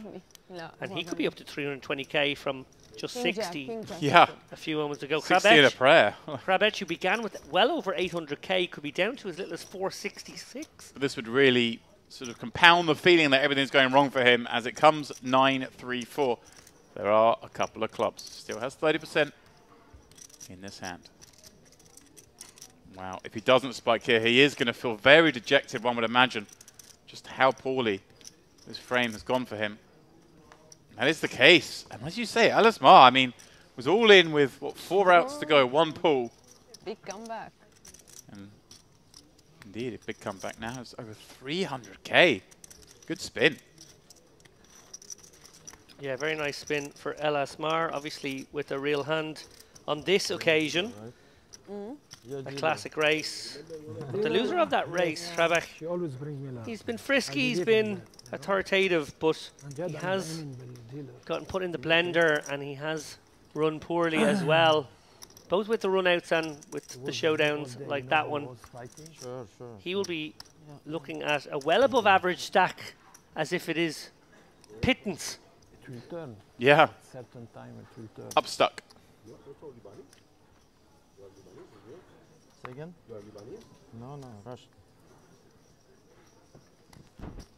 Papa Petru, Good Russian man. 2 fours.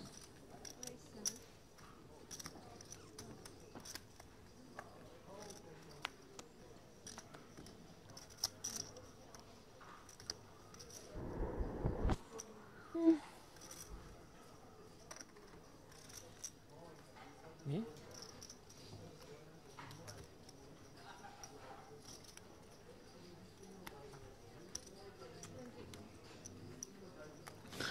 Rabbits, perhaps showing signs of frustration here. 3-bet with the king deuce.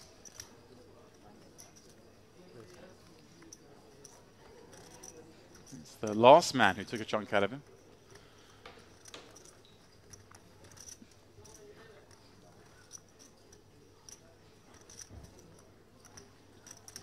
Is he going to try and set mine here? 15k more. Yeah, definitely should be considering it here. These guys playing very, very deep, and he does have an opponent who may be in no mood to make folds. Certainly hasn't Bashes shown in to the be. middle. This is usually followed up by a fold. But Oh, please call. Please oh, call. oh. No, it's just Yeah. stop take. No, he's calling. You thought he was coming for raising chips there? When they bring out the big guns, you get excited thinking maybe he's giving the old smile, the flash, the wink, and then just 4-bet it. Yeah.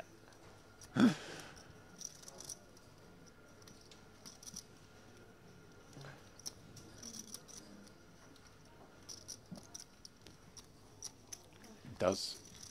Let's see, 3-dealer.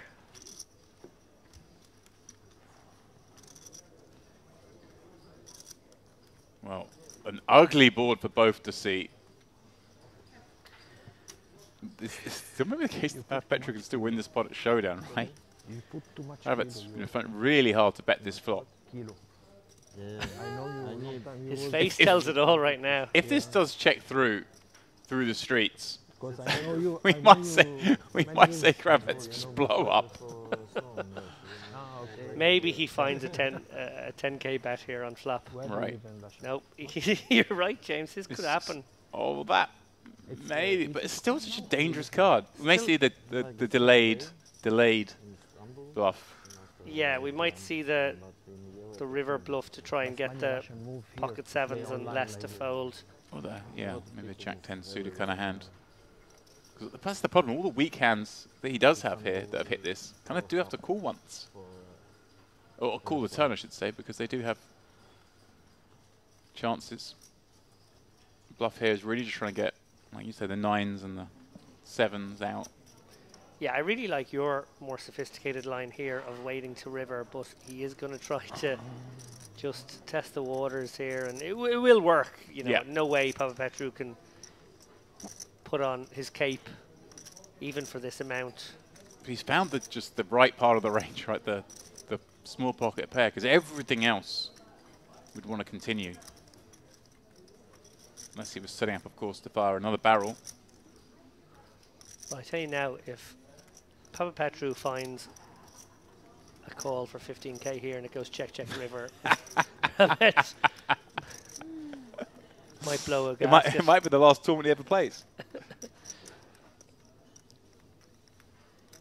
Just trying to work out what possible hand he could beat. Maybe settling on the king deuce of clubs. There's just nothing, is there? There shouldn't be, really. But, you know, there will be some suited kings, king deuce, maybe up to king 7 of clubs. We saw Monica in the last frame use a king 8 suited in this fashion from similar seats. Look at the stare down from Papapetru. Another man with a fabulous cinematic face. Make a phone call important. I take this. I don't know, you can keep it. No! Wow! Incredible call here from Papapetru. Hrabets, well, gets the brick river. Can he ever find the follow-up bet? Surely he has to. Surely he has to put his opponent on a hand like Jack 10 or Queen Jack, King Queen. 8-9 suited, all these hands that have to call once. Surely we're not betting King Deuce on the turn to then check river, are we? Hrabet may feel like he was being sandbagged by that incredibly slow turn call. Right. Sometimes you see that, and when it gets beyond a point, you think, this is actually trying to make me right, read weakness. Read weakness, when actually you might be sitting there with a reasonably strong holding. I just can't believe that we ever bet the turn here so small, when so many hands are going to continue without the view to following up on the river. Like Papapetru has hands like King Queen, he has hands like Ace Jack, could even have an Ace 10 that he's decided to play in this fashion. It's very, very hard to bet again, but he's going to, and oh my goodness me, surely we are not about to see the most incredible call. That would be astounding. Yeah, he can't call this, can he? I don't think so, James, but I didn't think he could call turn. What are we witnessing? Is it a pure read by Papapetru that his opponent is tilting? There's just bluffs that we lose to. Yeah, you're not wrong. That's the problem at this stage. Yeah, and I do like the follow-up from Hrabet. I mean, he bet really small. He kept all those kind of flop pairs in play. Has to follow up the river. Yeah. Well played, that man. And I want to just correct myself earlier because I suggested he won the Millionaire Maker this year. But for whatever reason, I've done this a couple times with him and this other player, with Pavel Plusev. I sometimes conflate them in my mind. I don't know why. They don't look the same. They don't look the same. The names aren't similar. For some reason, I have a mental shortcut between the two. Of course, it doesn't mean he hasn't had some fantastic results.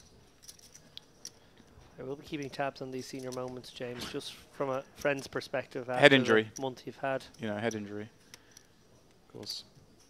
Had some fantastic results. Second in the GG Millions. Wow. At the Triton Vietnam stop. That was a 25k. Came fifth at the World Series 25k this last summer. So he was there. He was collecting checks. Fourth in an EPT a couple of years ago.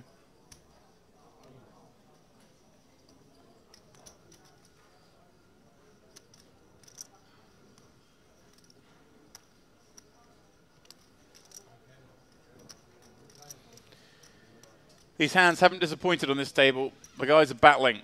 What an incredible call that was by the 2-4s, but realistically with no path to victory because no, Kravitz was always going to follow up on that river.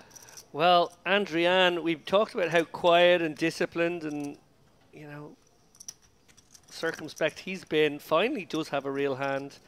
Yeah. He's going to go for the squeeze here over FA's open and Hrabet's. Yeah, Hrabet's has been very happy to 3-bet, hasn't he? And now flats, it kind of looks like he's ready to get squeezed. And he knows Andrian would have picked up on the fact that he has had a number of 3-bets. Yeah, and Andrian, the type of player that they're aware would sit there lying in wait at some level. Can have a real hand here, but can also just be having a spot. Wouldn't turn down a decent spot here with an ace-4, ace-5, right. king-queen of his own. So, not sure FE off that stack can really do a huge amount. No, but it's a question of Hrabet's ever levels himself here. Yeah. Decides to continue, doesn't, quickly makes the fold, which is of course very much the orthodox play. We don't do orthodox at Merit.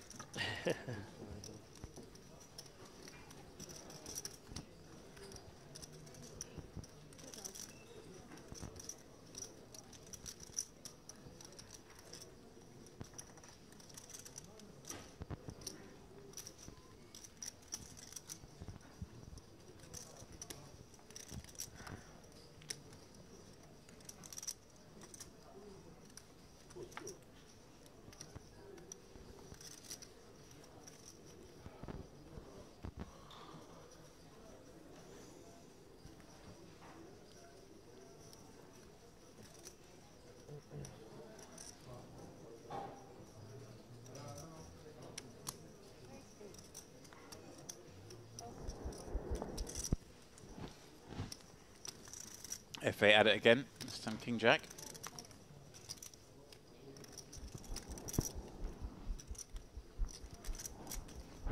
I just clicked on who are the famous Roman senators, and turns out I didn't know very well my famous Roman senators. There's one that I recognise. I don't know how you are on famous Roman senators.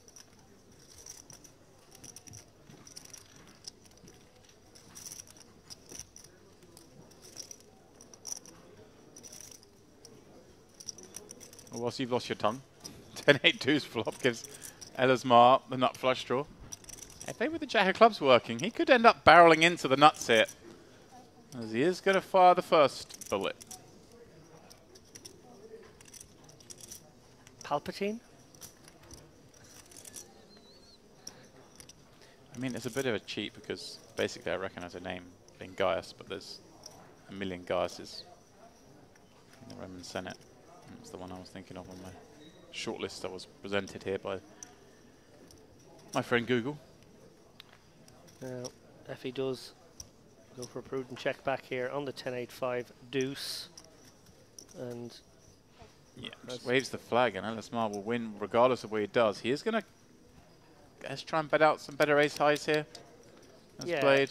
Jack 9 got there. Jack Queen yeah, is the likely bluff candidate.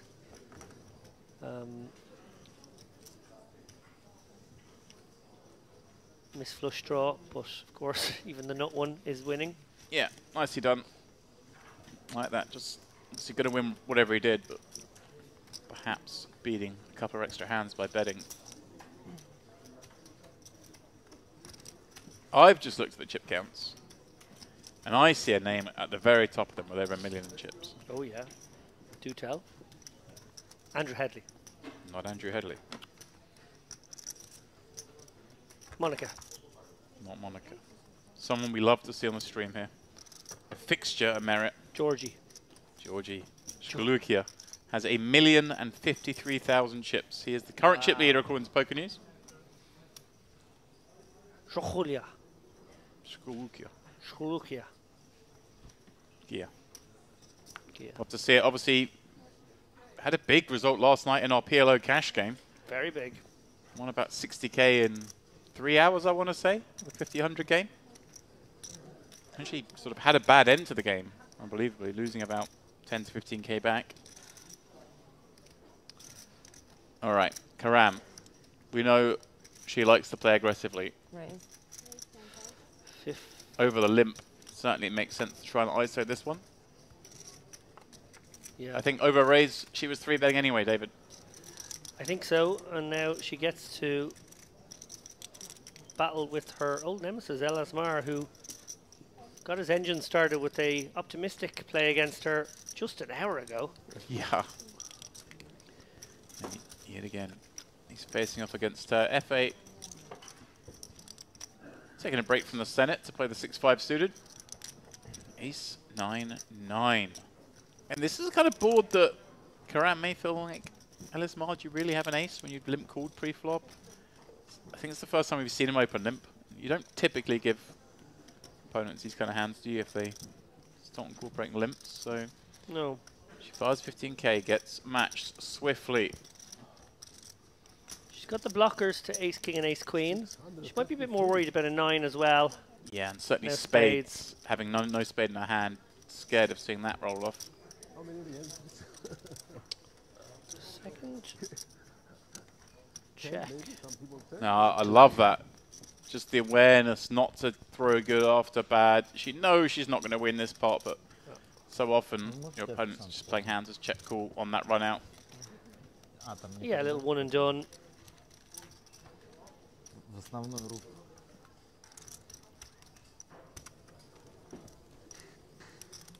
يا الله. يلا هلا بروم. بس منيح انه ما كفيت. بعرف. سبيشلي كلهم هلا من بعد اللايف انه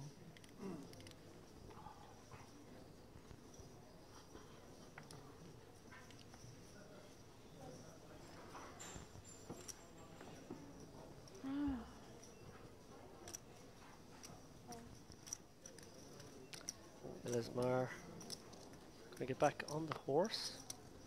8-7 of hearts. Like off with a like 3-bettable ace-5 here. But it's another limp, isn't it, from Elismar? So Oh, I'm sorry, it isn't limp. yeah, I like that fold. Like off. Ah, Papa Petru.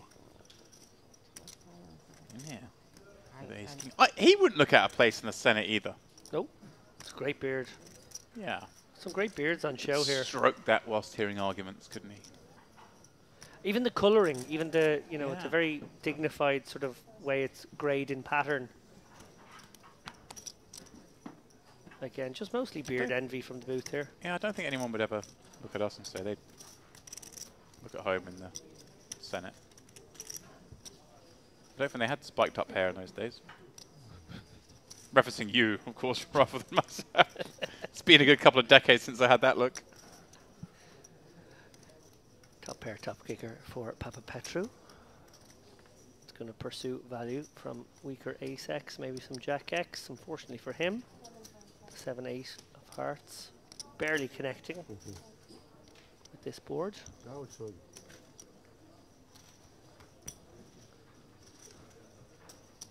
Long wait. Papa Petru has impressed here, even in defeat occasionally. His ability to sniff out situations. No, he is for now. What's with it?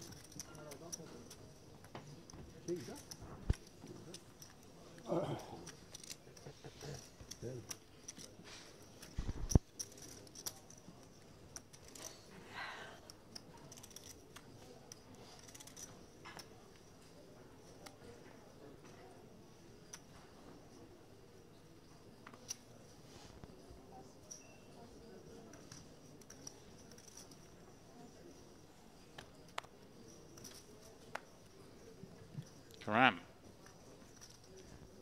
Very playable looking queen 10 of clubs. 8.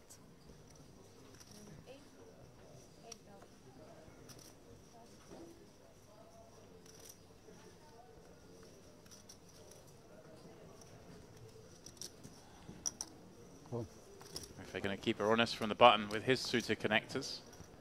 Kirichenko, actually been quiet for all of about 30 minutes, finds another big spot. This time in the form of this ace-king in a small blind. 100 blinds. Actually covers the other two, which is pretty incredible, as you mentioned, coming in with that starting stack. And again, I feel like Karem will probably speculate here with a suited Broadway, and I wonder then if that would drag Effie in with some low suited connectors. What's going on here? Ah, sorry, I don't see his card. What's happened here? There's some extra cards somewhere that the dealer's just pulled in. Oh. Let's just see what's going on here. Okay. Were they cards that weren't pulled in from the last hand? Seems unlikely. I did not see his card. What? Well, I'm not sure what's going on here, but Hrabets has had enough. Thinks this looks weak. She's been opening a lot. FA's been peeling a lot. Thinks Kirichenko's at it. Takes the ace-9 off as a understandable cold 4-bet, but also even more so when we see the way that Hrabets' day has gone. And now Kirichenko, surely with... Yeah, he's going to launch it here, and what's unbelievable again is Kirichenko's going to find a way to pick up a huge pot, uncontested. It's 130,000 out there. Hrabets is just going to feel even sicker once again.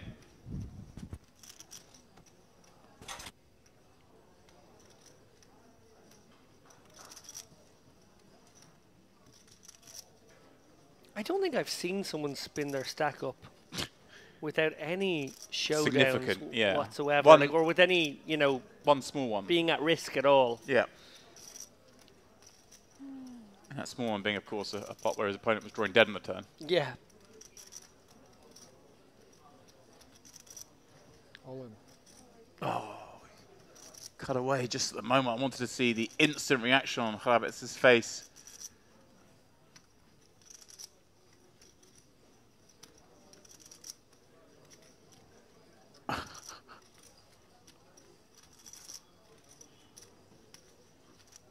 Down to 425k. Had around 800. Yeah, obviously not calling. He's just saving a bit of face, feeling a bit sick, feeling sorry for himself perhaps. I mean, he has run into it a lot. It's not like... Is there any chance he thinks like Kirichenko could be at it with King Jack or King Queen here? No. And he just sort of feels enough is enough. This guy's been getting away with murder. We never get to see his hand. Why are we tanking there? Surely we just know it's...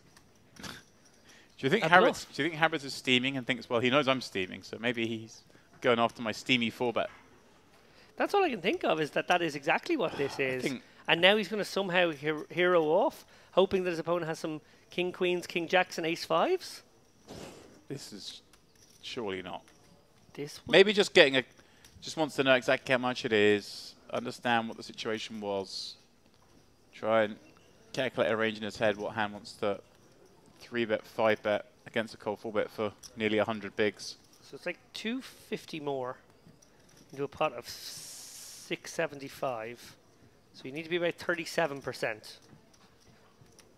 Probably need to be about 40% if you feel you have an edge, and just whatever little bit of ICM even exists with 2/3 of the field gone. Curious decision to even take that long for Hrabet. I think he's just resetting himself for the next hand there, like the old, oh, this really happened. Have I walked into it again? Yeah, so important to just reset to the stack that's in front of you here, if at all possible. You mentioned the word upstuck. He is very much upstuck, but these moves have been a little audacious. King 2 suited. Managed to get away with that one. Managed to get it through in the end, but that was fraught with danger. Again, it's weird because I might be guilty of being overly critical of Hrabets here, but it strikes me, which is very rare that we see these elite level players actually tilt. Right, they're so good at divorcing themselves. Sure. Situation. You might see occasionally a frustration call in a spot where maybe they would normally fold, but to see someone like you say, yeah, going after it with the King Deuce, going after it here with the Ace-9, just almost like smashing down the door, trying to find every spot because they're so fed up. It's just, I haven't seen it for years with a player of this caliber. Some good news from the outer tables. Andrew Headley, having fallen back to 200k, is now back up to 350k. sure the investors are thrilled.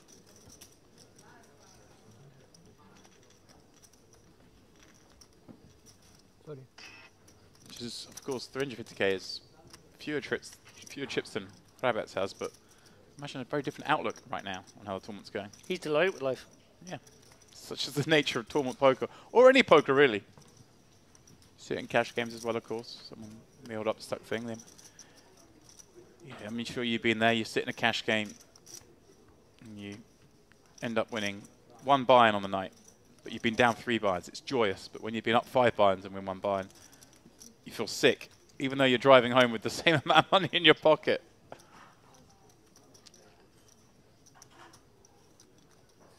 For some reason I struggle to imagine you driving. A car? Yeah. I don't drive anymore. I did drive for 15 years. Drove until my early 30s. And was it once you kill 6 of them, You took a real risk that something bad didn't happen there. You're actually right, I did. Actually, yeah, it's true. Should be a little bit more careful.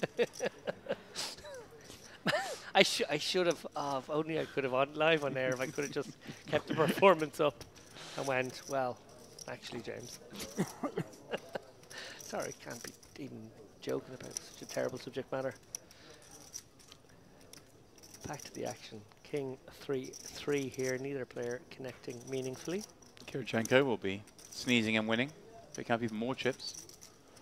Yeah, he's nudging his way towards 500k here in the space of 90 minutes. Yes, it strikes me that your time spent in the car should be scribbling notes, coming up with articles, not having to actually operate the vehicle. It's a brain that's always too active to be worried about such tasks as driving. It should be freed to think of the bigger picture. I was a very safe driver. I wasn't a very fast driver. I would have stuck to speed limits for the most part. And I was in one small crash in 15 years, which was not my fault. And actually, I think my quick reactions probably saved the day a little bit that time. Saved the day? Yeah, could have been a nasty one and was a fender bender in the end.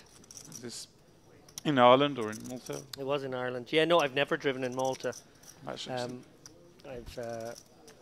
been asked by my partner to drive a few times, but there's professional people who can do that for you. You don't have to have a car.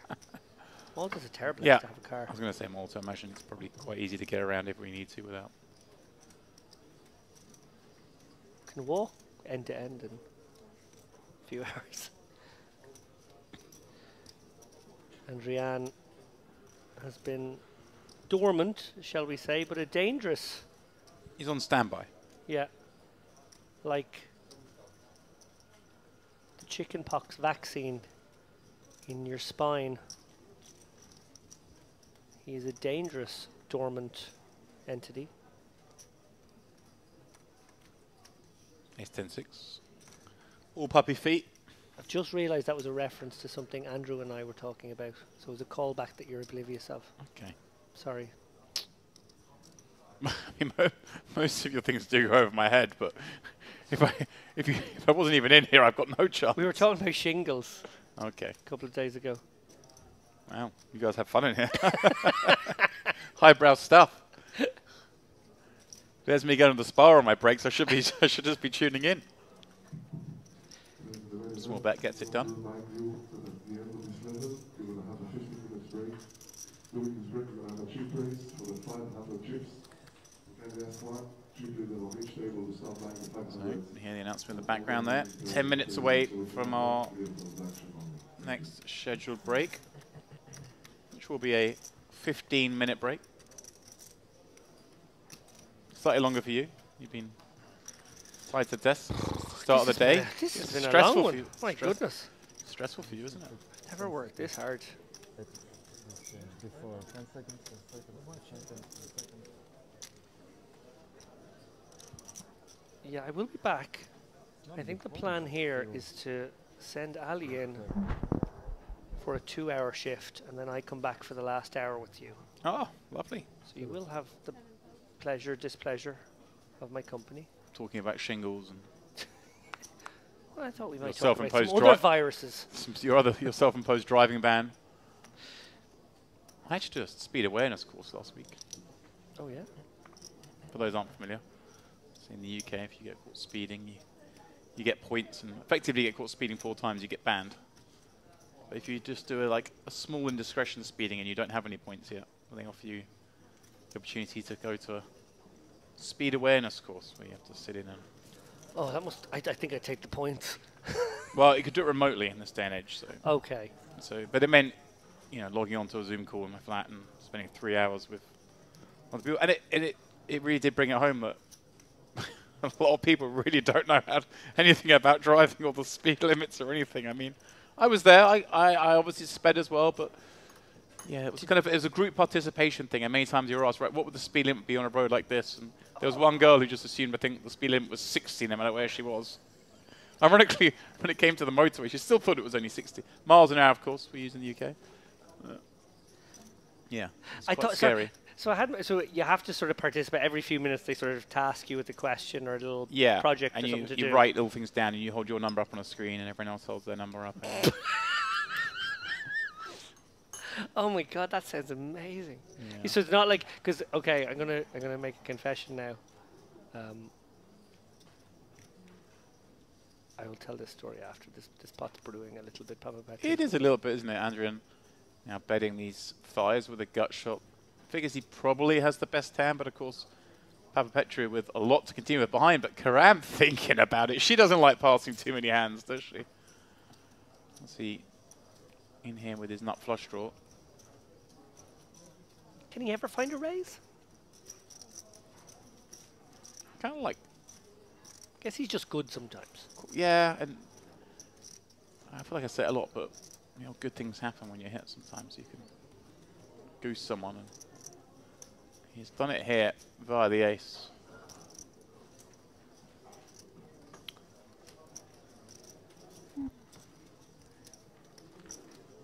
So you're right. The world has gone very zoomy in that sense. Oh, quickly before you go on to that, a little look at our next lineup.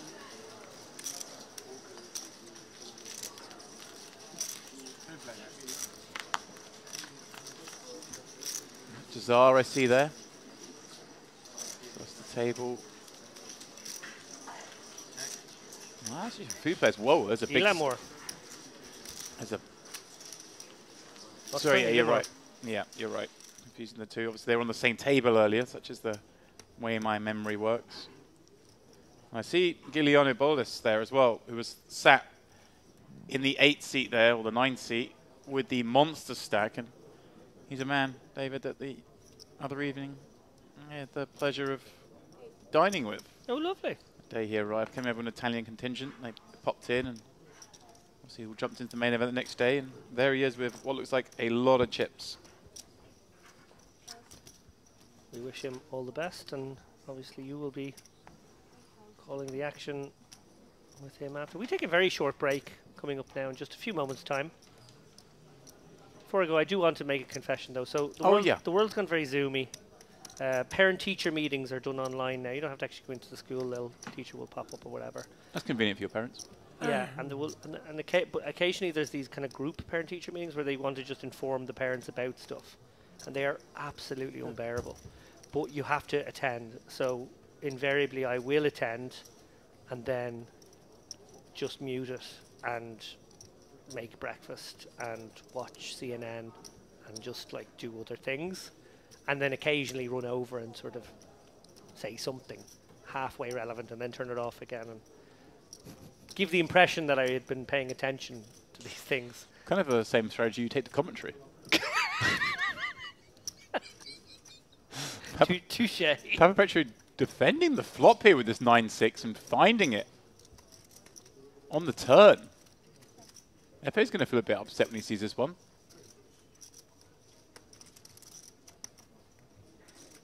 I had to do a adoption course.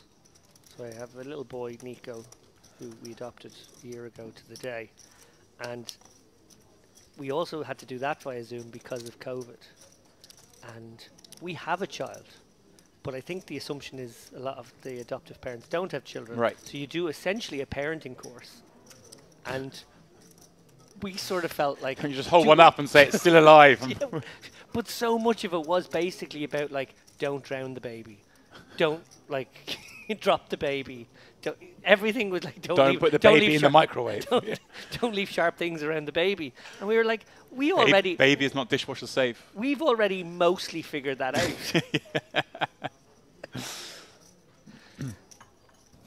But you do have to attend, so again, you're on Zoom, losing your mind, pulling your hair out. Yeah.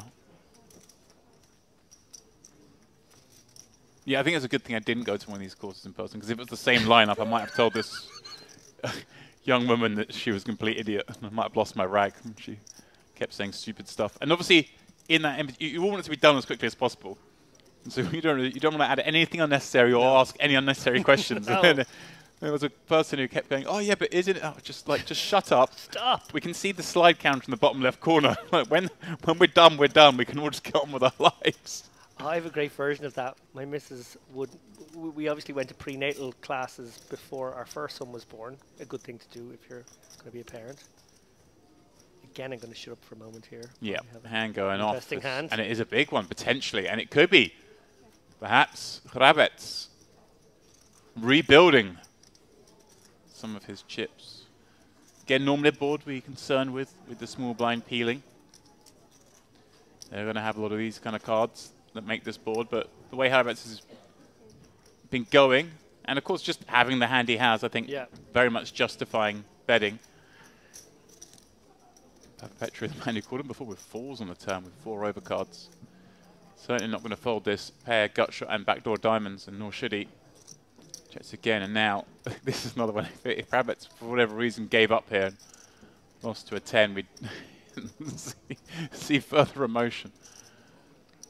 It is the kind of hand that was called twice, though, Papa Petru's. Right, and Hrabets does have the give up river kind of hand. But he also has the kind of no one's believing me anymore. Yeah. Like maybe I should slow down. Isn't going to goes big. 40 into 53. Trying to really make it hard on hands like this.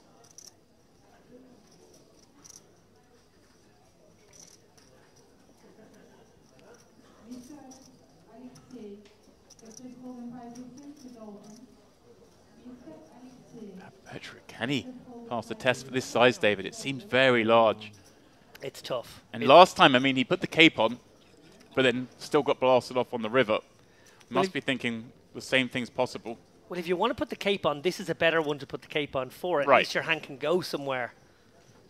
But in the end, does let it go. Fair play to Hrabet, sticking to his guns here. Yeah, I think there's been probably a couple of over-aggressive step-outs, but that one, very good. And most of his play was. He just got very unfortunate. He kept running into the worst part of ranges and whatnot, but perhaps a little frustration showed. But that pot might settle him, and of course, moving off this table now, maybe back out somewhere else, you kind of reset your mind. Now, I know everybody's really keen to hear my prenatal story. We haven't got long, so get it in. No, I'm going to save it for tonight. I'm going to save it for tonight. Come 2 hours from now, set your clocks. I will be back in the booth with James Dempsey, and I will have a moderately funny anecdote about my time in a Maltese prenatal class. I just can't imagine you suffering such things. Lykov. 8. Raising up to 7k. With ace 10 suited.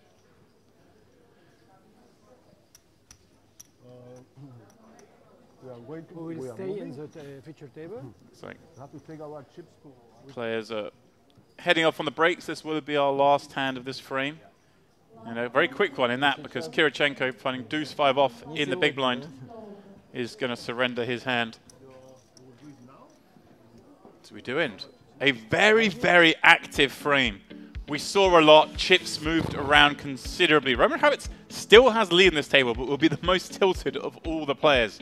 Kirichenko with the incredible late reg spin up to 440k. And perhaps Halakaram, the one who started the frame off doing the most, we were most impressed with. Kind of had a quieter end, partly because of all the action going off around her.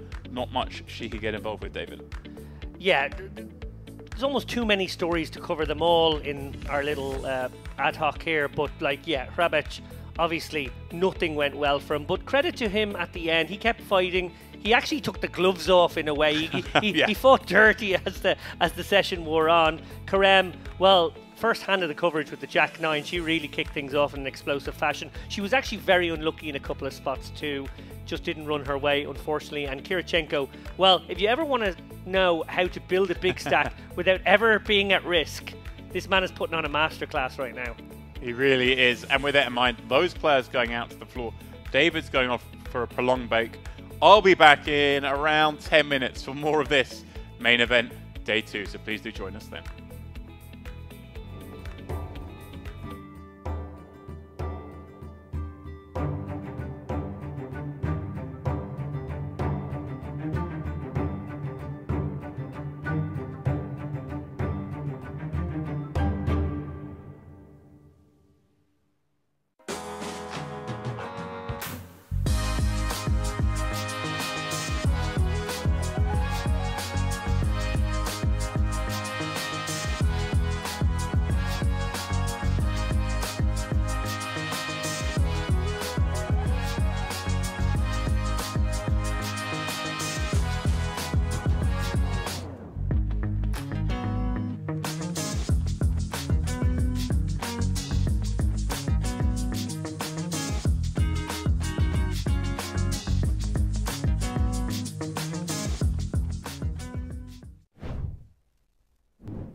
We could be going 4 ways here if Monica can find the flat.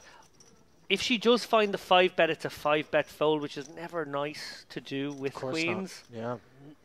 So it's probably for that reason I like to call here.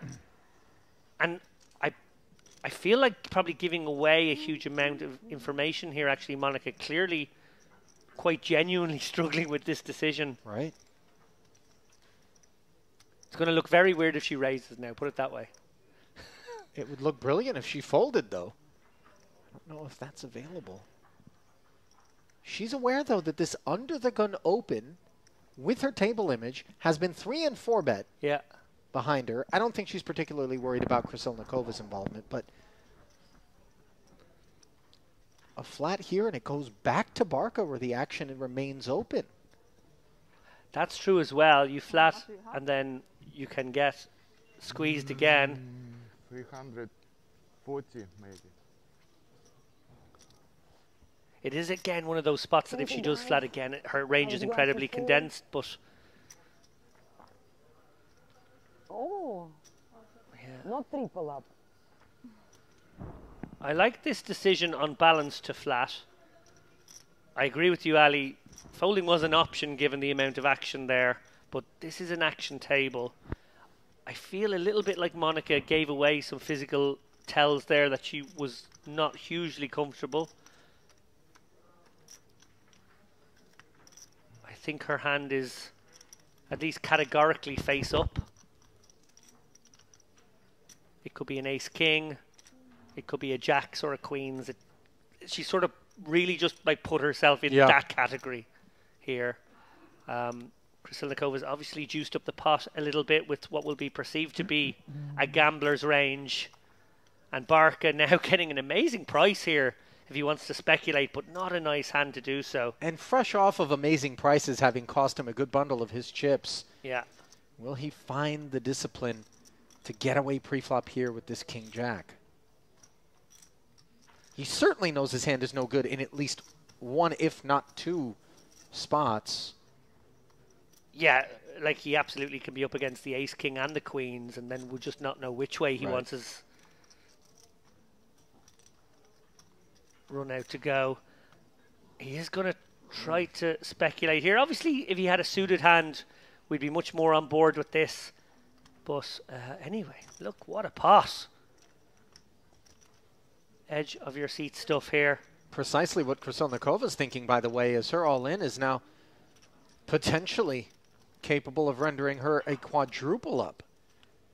And the ace-7-5 board is all Malyarchuk, and one that is good news for Monica insofar as she can get away from this now, especially without a heart in hand.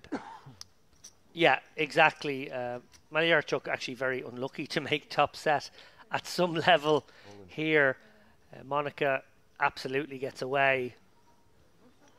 And Krasnolnikova is going to need runners here. I was like, Jesus. Note that Malyarchuk decided to play it as an all-in. He has the ace of hearts in top set. Perhaps, maybe, can come with a milky sizing or a check back on that particular board texture where you're really holding the deck. And really praying that there's an ace-king out there, although maybe it would have called that bet. Okay, you're saying there's a chance. Yeah, 9 of hearts on the turn. Obviously, the 10 of hearts doesn't give Krasnolnikova a winning flush draw, but that 9 does give her the gut shot. Instead, the backdoor hearts do show up, and Malyarchuk ends up playing the ace of hearts alone for a winner as he hauls in the entirety of what is the biggest pot. The cutoff point, and we're going to find out when that is because we're going to play now until that moment. So our feature table, back to it, with the blinds at 1,500 and 2,500, 1 hour long levels.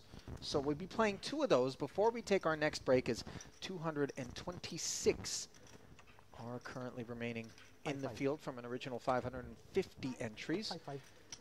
Barca has had a tough go of things. His suited connector deciding from under the gun to make it 5,500. As again, we see some left brain creativity from him. And yet again, he runs into a situation. It was King-Jack that got caught up against aces and queens.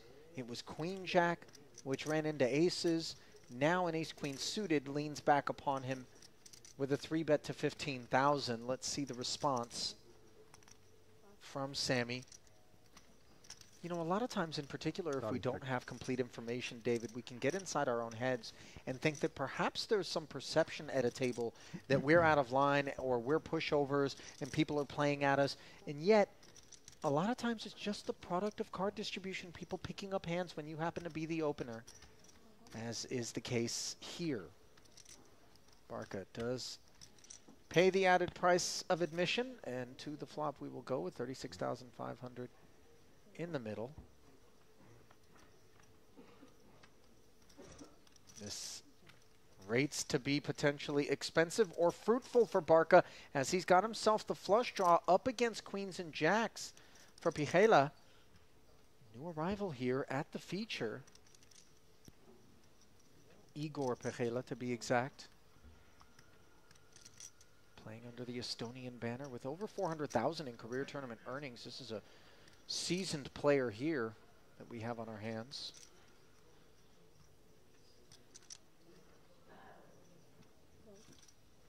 Barca deciding to lead on the turn, having picked up a 4 along with the flush draw, and then a third jack rolls off on the river, and he barrels once more. Pijela gets put all in and happy to make the call. Nice start. Nice start is absolutely a succinct and correct way to describe this super high roller circuits. 730,000 in front of him. Easy money.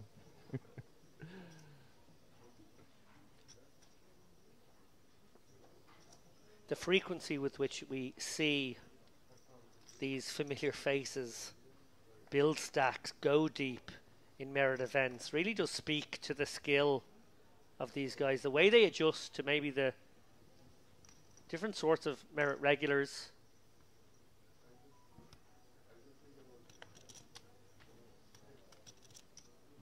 Quite a few familiar names there atop the chip counts in this tournament. We will keep an eye on outer table action as we see there actually top right of screen 585. We have already gone well past the 1.5 million guarantee. Not to interrupt, but look at Malyarchuk's decision on the button, no less, to flat this cutoff open from Barca with the 2 black queens, and that could leave Pejela stepping into a bit of a trap with ace-10. He knows Barca's been active. Malyarchuk's flat on the button doesn't look particularly menacing.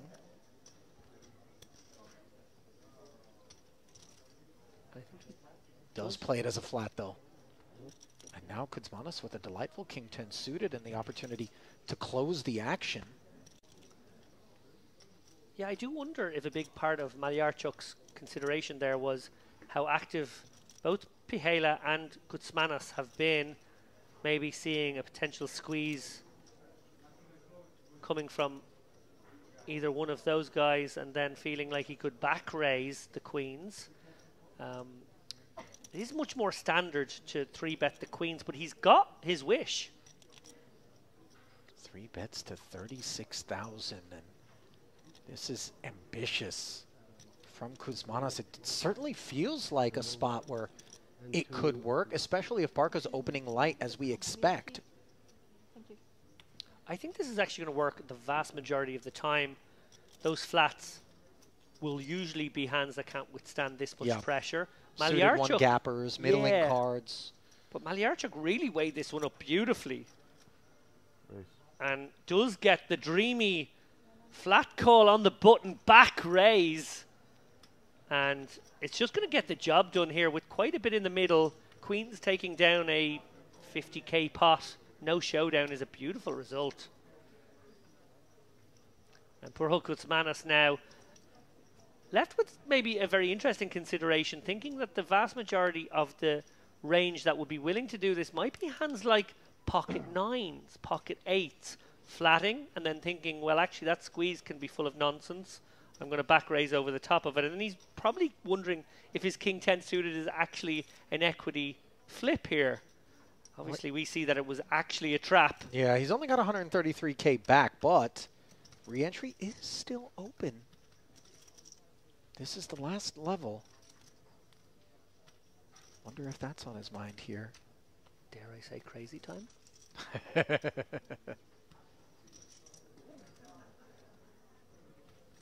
Hoping to see a hand like maybe ace queen off or pocket 9s where he does have a legitimate gamble spot. Kuzmanis, he's made an awkward bet for himself, putting in this 36k bet, roughly a quarter of his remaining stack. And now wondering if he feels like gambling for the rest of it. He does. You know, it felt as though that might be the case. Of course, the all-in was never enough to assume that Malyarchuk wouldn't call 100% of his range, but he's going to be spinning the wheel well behind for 354,000 here. Vulnerable are the 2 queens to any king for the time being. As it comes queen 10-7. So top set. Kuzmanis looking for backdoor equity in the form of a flush draw or straight draw. The very blank deuce of spades, though, vanquishing those aspirations as Malyarchuk played this pot to perfection. And Kuzmanis polished off here. Bit of a self-inflicted wound, but he always understood that he was looking for... I feel like we're in a MPO state here where I don't think there'd be too many traps. An MPO wonderland. Walking along, singing a song. But that's fine, right? That's for you to start saying things like that is fine. But you're having to go at my commentary. I see. Nice and clean and, you know, morally safe. You said maximum, right? This place is a winter wonderland as well, purely because there is no winter. It's just sunny and warm out. Sea a little calmer than yesterday. It was a bit rough out there. A bit like the PLO game we had last night. Speaking of Wonderland, the Queen of Hearts here in the hand of Tichef, Queen 10 of Hearts. See that for a second.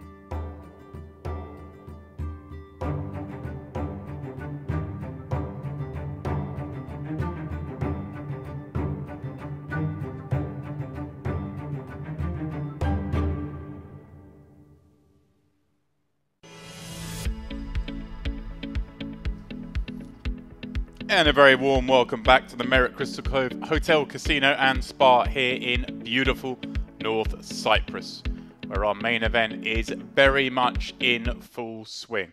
We are on day 2. We are about halfway through the day. Registration, of course, now closed. Players creeping in, stacks increasing. And what a passage of play we've had so far today. Obviously, those of you just with us would have witnessed Roman Hrabats perhaps somewhat unraveling during that passage of play. The likes of Aziz Efe getting in the mix. Simone Adrian, the winner of the warm-up, was on our table, didn't really get much going. And then, of course, Halal Karam, the one who drove the action in the first orbit, putting off a rather spicy bluff, having check called Jack 9 on a 6-deuce-deuce board, getting in the mix. She, though, went a little card dead towards the end. Now, of course, though, we will switch our attention to a new feature table with some familiar faces, like the likes of Maroon Jazar's going to be in the mix. Abdullah Akbarpour as well, also in there. Antoine Bracken. As we take a look at how things will pan out on our table, it is Giuliano Boelis leading the way as the chip leader on this one with a whopping 1.1 million. And a couple of max late regs in there, it looks like, in the form of Tamazi and Christian, both sitting with 100k.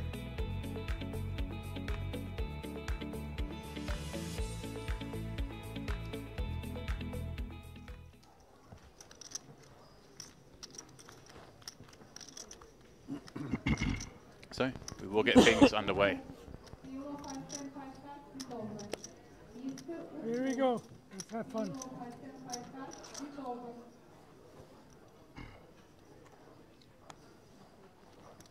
Here's Maroon Jazar first up, under the gun.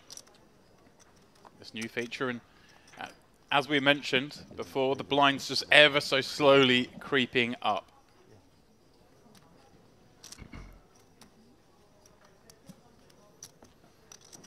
Just 2k, 4k. Incredibly small increments at the start of this day 2, whilst players can still reg, meaning that anyone who has max late reg has 25 blinds. It's a nice touch, but of course hour-long levels. It's not like we're going to see a flurry of bust-outs. Average a little over 300k.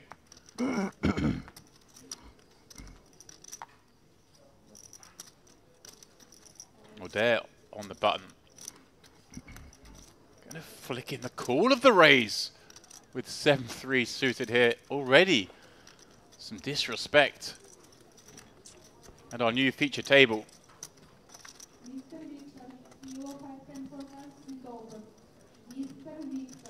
King 10-3.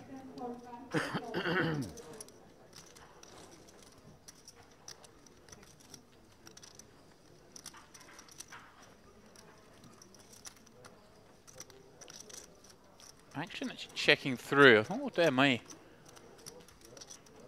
Bet out small there. And wants a little protection, but checking's fine as well. Just a lot of the hands that he has are going to play as check calls anyway, so you don't necessarily get so much protection, more value. And now, betting out just 10k on this river, having checked twice. Kind of a weird one for a day. Just expect a lot of hands to check. Kind of resign flicking it in, maybe thinking he's going to be showing a hand like jacks or queens here. Thinking most ace highs would just check and be happy to try and win at showdown.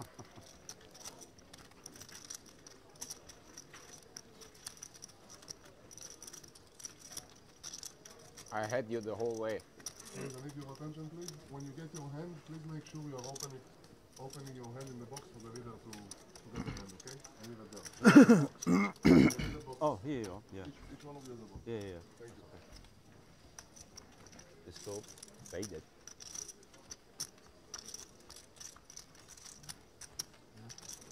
This is a camouflage box. Yeah, it's just like very, same color. I put here, you put here.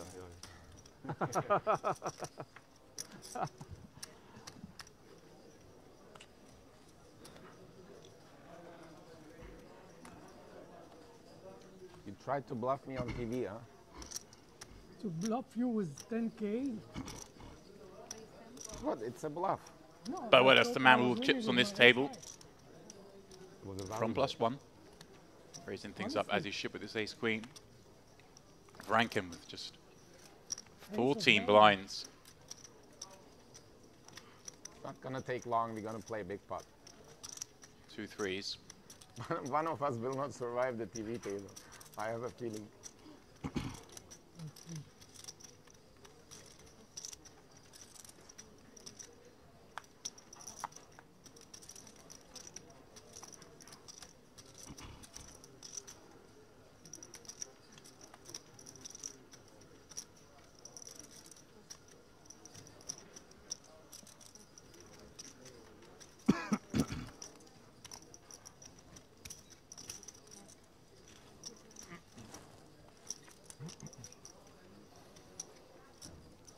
Eight, 6, 3. So flopping the best of it, but look at this, Borelis. With the overs and the flush run, faces a lead from Jazar.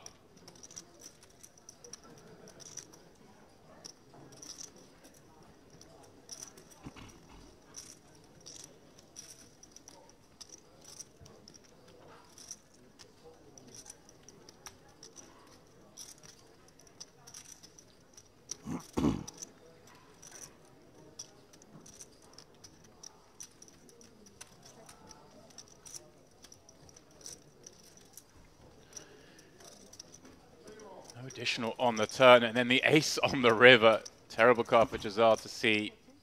A lot of the continues here are going to be some of the ace-king, ace-queen type holdings, not necessarily just the flush draw ones.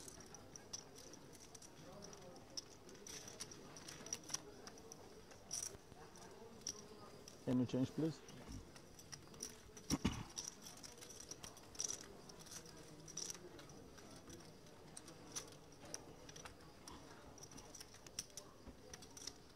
Thank you.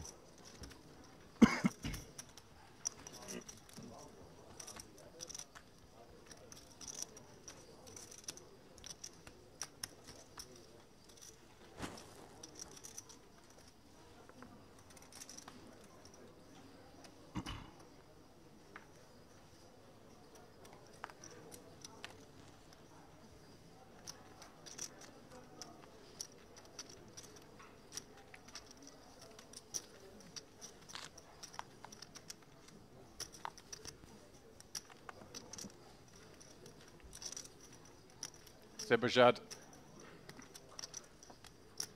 Check nice suited from +3. Certainly getting behind. He wants to play. Very deeper very much a deeper table this than the last one we saw. So average a little over 300k. Plenty of players here with double that. So one of those getting in the mix with 6-7 suited from the small. And now David with ace-3 suited in the big blind. Very much comes down to player tendencies on this table. How wide has Zebrajad been opening? How wide has Jazar been peeing as to whether just to run this ace-3 for the 24 blinds or to play it as he has done with a call.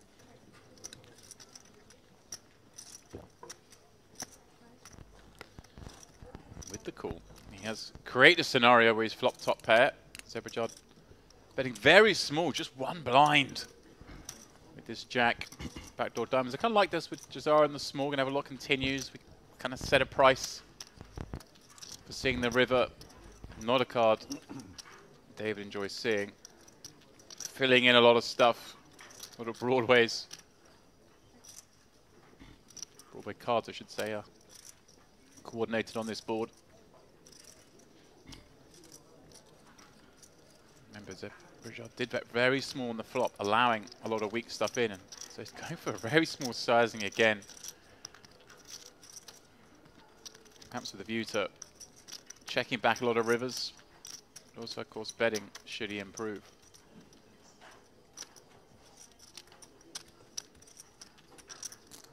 Very difficult spot now for David facing this small bet. His weak hand was bet into in a three-way pot. Does make the call.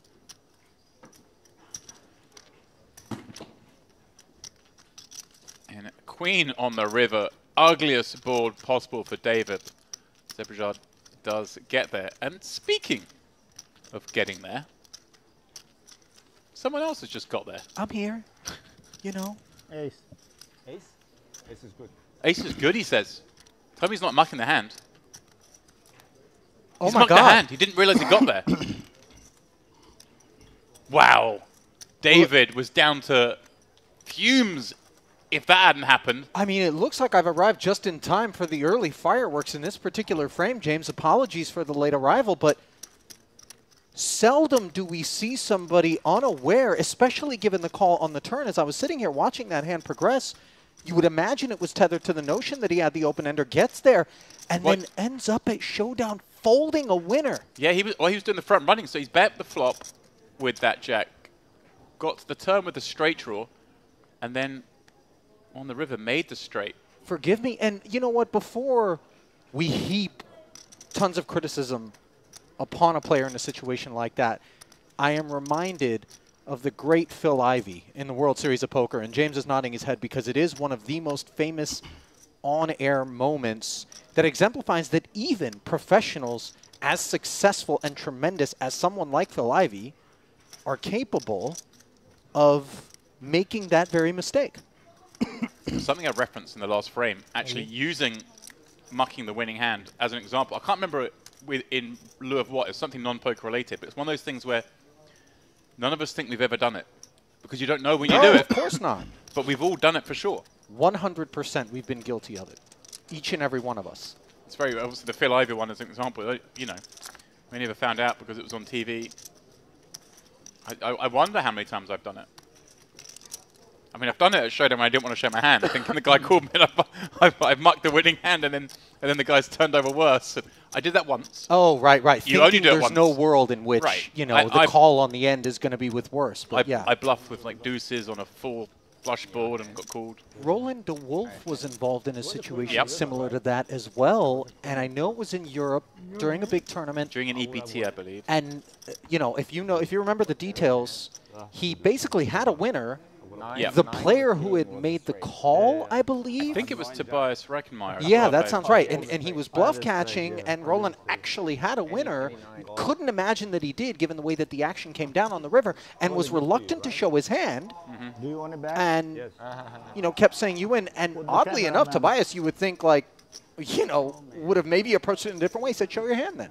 Yeah. Show your hand. And Roland's like, just threw it away, and it was good. Well, he threw it away, but if I remember, the dealer in the situation sort of blocked the muck because he was like, well, this is a showdown and no hand's been shown yet from this spot. And Roland had to sort of get up and manhandle his cards into the muck. And then Tobias showed him. Showed him. But Tobias called, unbelievably, this hand with like queen high.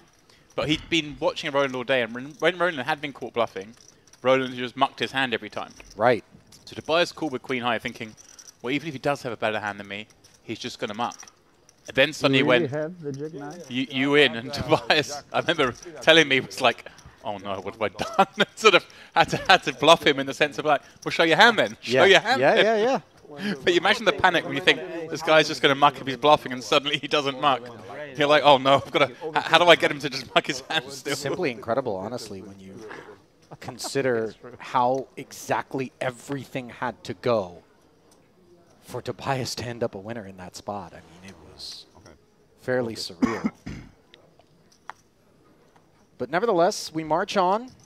Obviously, word will come down at some point, we would assume, from Zebrajad's camp that incident took place. And there have been some situations. Yeah, or not. There have been some situations, James, where it seemed so egregious that we questioned the RFID. We questioned whether or not there was a technical glitch with respect to the hand being read properly. And that, of course, very infrequently does happen.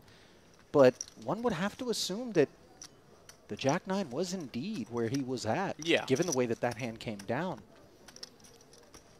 Yeah, incredible. I mean, it's impossible to have a Jack and like having it open for that position without having something that coordinates that board, because it was 8, 10, Jack, Queen, gap, ace, so a king, an ace. Basically, any card that you can play with a Jack is there, as it were. You're absolutely right.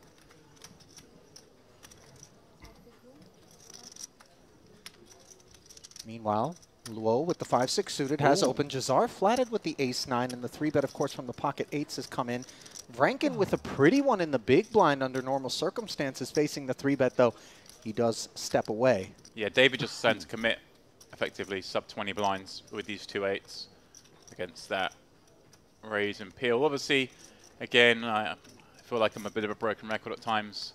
When we start these frames, we're kind of unfamiliar with how the players have been playing and any dynamics.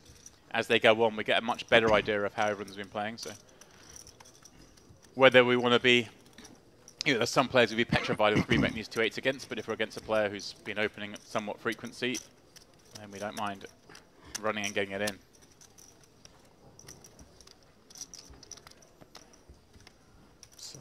No flop needed. As we see just some of the trinkets being employed out there. We have the card protector, which looks like BB-8 from Star Wars, and then coupled with the... It looks like what from Star Wars? Mandarin? Tangerine? Are you not a Star Wars guy? BB-8, the little robot. The droid, rather. I watched, like, the original Star Wars. Wow. You know, there was a few that came out after that. I watched one of them. You didn't get the memo. I watched one of them that had this little creature running around going like, Jar Jar. Yeah. And then that was me done. So they ruined it. That one was a bad one, just for the record. Okay. So you understand why I took my leave. Well, there was always Empire Strikes Back and Return of the Jedi after the original Star Wars. You mean the original? Anyway. The original trilogy, yes. I digress. Well, the original trilogy, come on now. You're old enough to have seen them in the cinema. For me, they were films that were already out by the time I was growing up. Boilis with the raise to 10,000. Notice how I ignored that ageist remark. James. Zebarjad. 10-8. Double gutter on the Queen 9-6 board versus top pair and the spade working.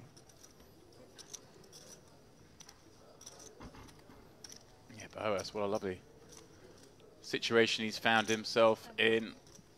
Bringing all these chips here. Up against a double gut shot here from Zebarjad. I think maybe too early to start making jokes about how he's got 2 straight draws this time. We can't assume that there are going to be oversights aplenty from this point forward. As we mentioned, it does happen to the best of us. He does make the call of the C-bet. Checks once more, unimproved on this 4 of hearts turn. 40,000 in the middle. Yeah, no reason to slow down here. Not at all. Brick turn card, so many draws in there. You need to tax them, you can get called by plenty of worse pairs as well. Nicely done. I do remember one where I... Note the sizing, by the way, 35,000 in part certainly responsible for the fold. Bomb. Where I had misread my hand and thought I'd riveted the straight. Value bet accordingly. The guy thought for ages and eventually called. I was like, yes, got him. Turned my hand over and then realised I hadn't made a straight. I declared straight. Like straight. Turn the hand over. I mean, it's pretty clear when someone's angling and when they're just actually just as surprised as everyone else. This was like a year or 2 into me playing poker. Not that I can still read a board, I hope. But no, I mean, I've done it where all of a sudden I'm raising on the river. I get called and I declare flush thinking I had 2 clubs in my hand and it was club spade or spade spade, you know, something of that nature. And it's quite embarrassing and, you know, obviously much to the delight of the opposition. But I think I referenced with you before one that I made on commentary where I hadn't realised, very long story short, I hadn't realised that a player had backdoored a straight when they had a flop gut shot draw and they backdoored the other end in a tournament.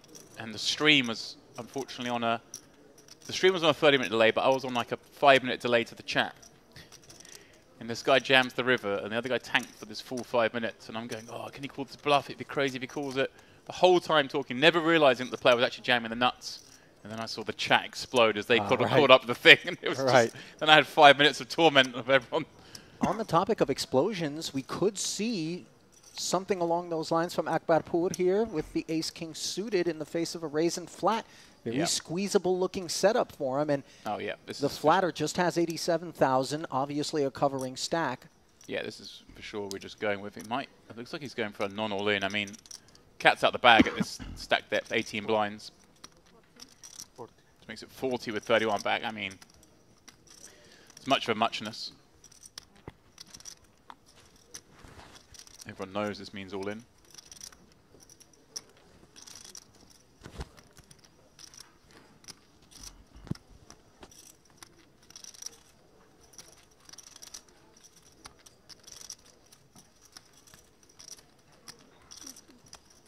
And no Jazar willing to plunk in another 30,000. Ace-7 suited doesn't rate to perform altogether well against a player making this sort of move, and obviously with 31,000 behind, we can expect on just about all flops. The rest of it would be committed, James? Yeah, this is a little optimistic from Jazar. The 2-7s do get out of the way, which of course is one of the cards that Jazar would have needed to see. So in that sense, it's pleasant, as is this flush draw on the 8-6-3 board. Ace-king in front, but just look at the flip, 49% apiece. And Jazar has declared all in, jamming right into Akbarpur, who just recognizes he must get the rest of it in there. Will be delighted to be ahead, but as you can see, the equity. Yeah, I think he's reasonable to believe he was in better shape than this for the final 30K. But yeah, straight up flip, Ali. Who you got? 162,000 in there. I'm always pulling for the man who's all in. Re-entry period closed. Turn card pairs the board. Now outs to a chop for Jazar, as well as the clean scoop. And the river is a queen. You can see the exhale there from Akbarpur, who was always threatened. Sigh of relief. Jazar, by the way, James, you know, we've observed him on so many occasions here at the Merit Complex across a multitude of these festivals, series rather, and he is one of those guys who is just ready to keep his chips in motion. They don't get very restless. Or I should say they are restless. As you know, he likes to play pots, willing to C3 for price points that maybe others would not. Yeah, absolutely. We've seen him here over multiple festivals, I think. Had a victory back end of last year here during the Gangster Series in the Mystery Bounty event. Also got second in the Mix Max event, that festival as well, the 1K Mix Max. Cash DBT main here. 11th and 13th in the Carmen and Western Series main events last year. But you want to show it to me, so thank you very much. You can do that. And here he is with the boots. Oh, aces versus queens. And when we've just got 87,000 behind, obviously, we know we're looking to chart a course to get it all in there. Yeah, a bit like the last hand. I like this 3-bet size. By the way, worthy of note, those pocket sevens that David folded last hand would have ended up a winner at Showdown. Yeah, he could never have played that. This one, obviously, a little easier, 22 blinds. And of course, this is music to Jazar's ears. The choice to play his hand in this way is merciful for Audir. Pocket nines. Able to make an easy fold. Crushed in not one but two spots, and the bad news about to be delivered. Cool, Yeah. To the when you jam with the queens, you want to get a tank call. You don't want someone to snap you. Flip over the boots. Well, David, he doesn't know how lucky he got a minute ago getting someone to muck the winning hand. Can he parlay that now into spiking a queen here? Palms up to the sky, exasperated. You see the grin being worn. Mike already being pulled off, but there is some hope for the time being. King 10-4, now leaving him desperately in need of runners. Or a queen. In this 184K pot, the turn failing to deliver. Just 2 outs once now for continued life here in this Merit Western Series main event, and the 7 of clubs makes it official. As the call of seat open is delivered. Christian David out of here. Yeah, very, very cold deck there, of course. Don't expect this. Especially when Jazar's just lost an all in their hand before you. Sure. Reasonable to believe that the open might be fairly wide. And as you mentioned, Jazar is a player known in these parts for playing a lot of hands.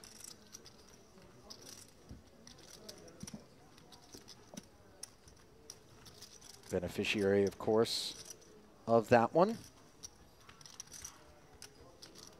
Victory wave over to somebody on the rail.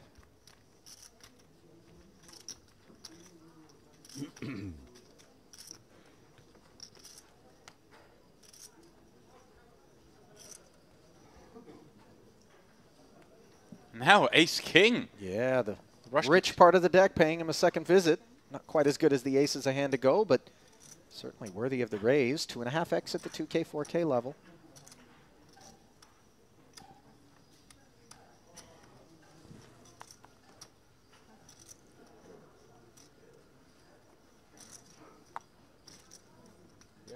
Every hand, you have something. Odette says as he casually flicks in the ace AR. I will. I mean, it's a hand that I don't river. expect him to be making a call with against an under-the-gun opener, James, but Jazar in particular under suspicion as evidenced by the statement. The orbit before, he flicked in the call with 7-3 I like on to the play button. with you. Yeah, So he because likes to one be in the of them mix.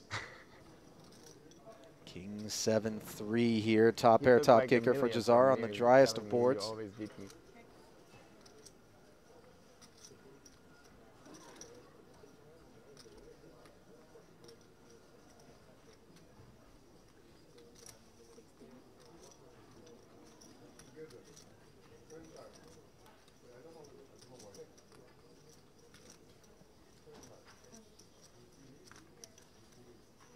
Jazar playing it as a check, by the way, James. Love Lying this. in wait, inducing Adir to bet this 16,000.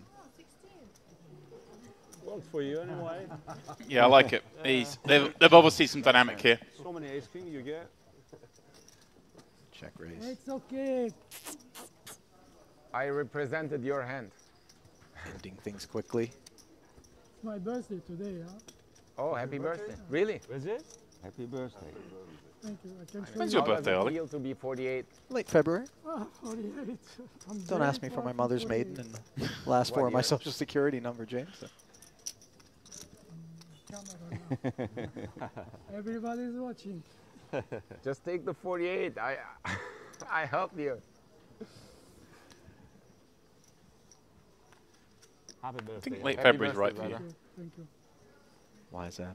As we Just- see Ace just- King pop Just up. a once in a while. dark, depressing time of the year. Yeah. This is a leap year, by the way. Hmm? This is a leap year. It is. We've got one more day of that dark, depressing part of the year. Now Vranken, who was ushered out with 10 jacks suited, a playable one in the big blind a few hands ago. Yeah, this is We'll get in there with the 10s. yes, the must jam for 11 blinds, especially against a player with that many chips in front of them. Oh, young. They're going to be opening up decent frequency. A few pips lighter than most. It's funny, I've just seen that 7 deuce there, and it's flashbacks to last night's cash game when the 7 deuce game was in play. Sorry. Were you involved? I got excited. Or no, you're No, talking it about on I stream. hope it's my Stream I game. thought maybe you were in the mix, as that's exactly where Vranken finds himself. Full of night. Classical. Yeah, thank you. Very classical. Very classic. 2 times. Which date is it today? 100K Which pot date today? needs to go Today, Anthony's way. 23rd. Okay. I believe you. 883. So far, so good. Yeah, looking pretty grim here for Boelis, but he got a casual 1.1 million to fall back on Ollie. He'll be just fine. Turn is safe as well, and indeed, 7 figures in career live cashes for Anthony, and he may not be done here in the Western Main just yet. until, of course, that ace rolls off on the river and a sympathetic rap of the felt from Bolis, who's been on the receiving end of spots like that, but on this occasion, he is dishing it out. Ever the experienced veteran of tournament poker. That's how you build those Rankin stacks. Out of there. Yes, indeed. Make sure you win your flips. Nice chap, Giuliano. I actually had the pleasure of having dinner with him a couple of nights ago. Part of an Italian contingent that are here. Do tell? From the Imperium Poker Club in Milan. One of the managers there. Aces, ace king, king high. Aces, ace king. And finish. King. He ordered the lobster thermidor, in case you're wondering. You know, if you're watching your cholesterol, that's a dangerous road. That lobster thermidor. I mean, you know, I've danced with that dish myself. One of the better ones on offer at the VIP restaurant here at Merit, but not one that the cardiologist would recommend. I think when you're Italian, your heart's used to some stuff. Oh, listen, the Italians don't shy away from a delicious meal independent of a nutritionist's advice. And perhaps against the advice of some, a hijack opened with ace-6 offsuit out of O'Dear, but as we've observed, unafraid to enter the fray, he does open, and Skhedladze with ace-10 suited will play it as a flat on the button. So the duck hunt is on for Jazar, who takes the price. One of those deuces into the muck, though, from Bolis.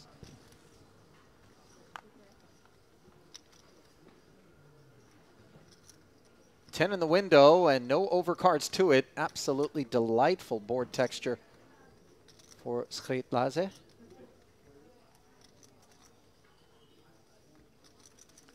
Yeah, and Skhedladze, of course, with that stack depth, it's so crucial to actually have found something on this flop. Yeah, heading to a flop with, what, 2x pop.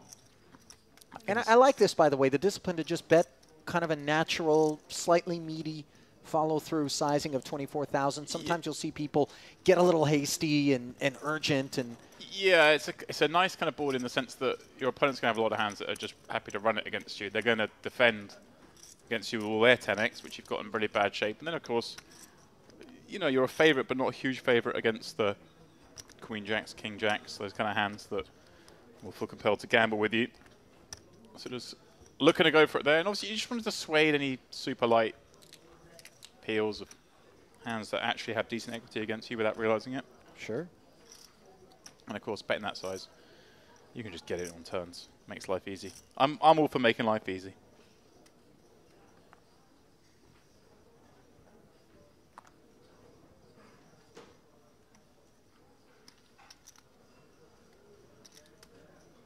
fold it around.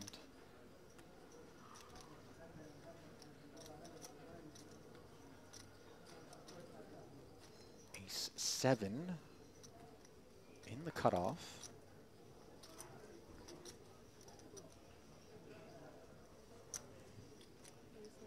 Played as a raise.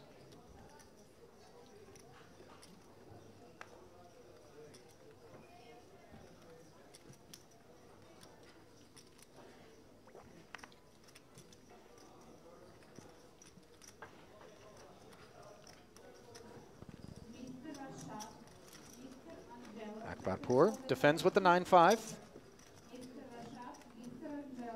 22K in the middle, and the board comes Queen 7-3 as the ace high turns into middle pair. Nothing to speak of for Akbarpur, who checks it over. Should be done with it.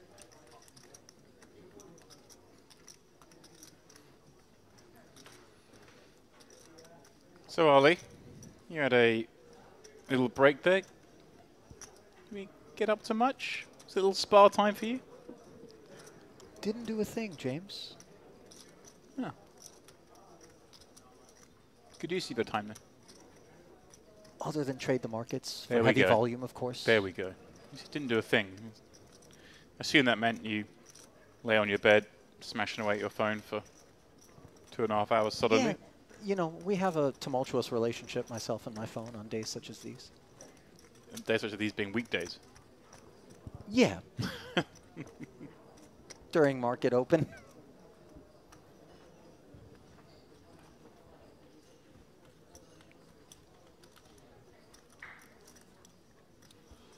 By the way, it's an opportunity to talk about the reliable Wi-Fi services here in North Cyprus, mercifully. I got to say, nothing stops me. I was in the air on Thursday for one of my biggest trading days ever on the way to London. If only British Airways was aware of what was happening in my seat. Reminds me of the story of, was it Tom Dewan years ago when... Online poker in the sky? When airborne Wi-Fi first started becoming a thing, and wasn't he on there and he didn't think about this, and he saw some guy with a laptop and sitting there in business class, rented the guy's laptop off him for like $1,000 or something. Why didn't he have a laptop of his own? I don't know if he did or he had it packed in his case. I don't know what was going on, but he didn't have a laptop with him. Just rented a laptop of someone else in the cabin. Got to make sure to clear the history, by the way. No auto login next time around. Yeah, pretty funny. I remember timing out in a really big pot in a situation like that, as we see Akbarpur once again looking for involvement, this time against Bolis on the button ace-5. Coming in the form of a 3-bet to 38,000, understandably, and manages to get through. I remember Rob Young playing some back in the day, what was really big games. Still huge now, 50, 100 games online. And his dog, who is sadly no longer with us, not related to this incident. Okay. Numpty.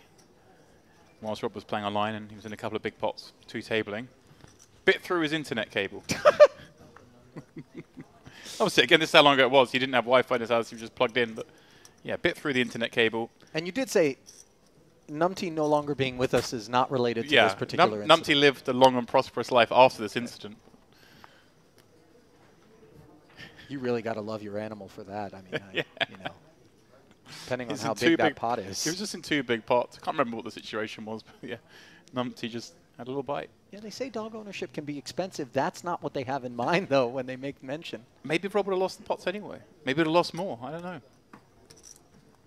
Certainly, that's what he needs to tell himself. No, but then they look up at you with those eyes, and, Looking down with those eyes at ace-3 suited is Bolis.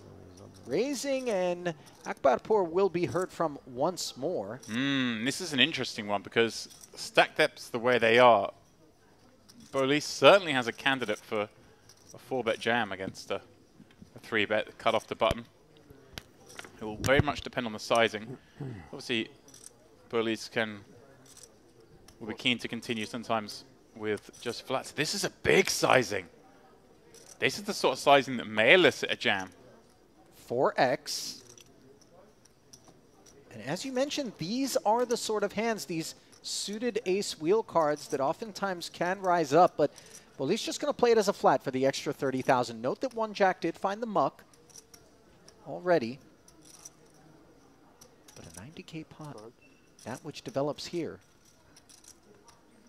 Just about 1.5 to 1, the stack to pot ratio for Akbarpur, who couldn't ask for better on this flop. 8-4 deuce, and note that it's one where Bolis can continue on the strength of the wheel draw and the backdoor spades. Let's just see what kind of sizing awaits. Oh yeah, we're not done yet, are we? 55,000, obviously Quite we would have preferred something smaller. It's very big size. You see here, you're looking to attack some of those broadway combos perhaps that peel, but once it goes that big, it just makes it impossible for hands like this to continue. So in that respect, good result. You don't really want the ace through with backdoor spades in there. You're not going to get much out of that hand. But yeah, big size is all abounds. It's worth noting as well, of course, this table, everyone seems to be opening to 10K at 2-4. Everyone going for the 2.5x. It's funny, Ollie, you see in tournaments when you get moved from table to table sometimes. Some tables just have like a agreed upon open raise size. It's not always min. Unspoken, unwritten. It's like a couple people do 2.5. Everyone starts doing 2.5. Yeah. The last table we had, it was all min raises.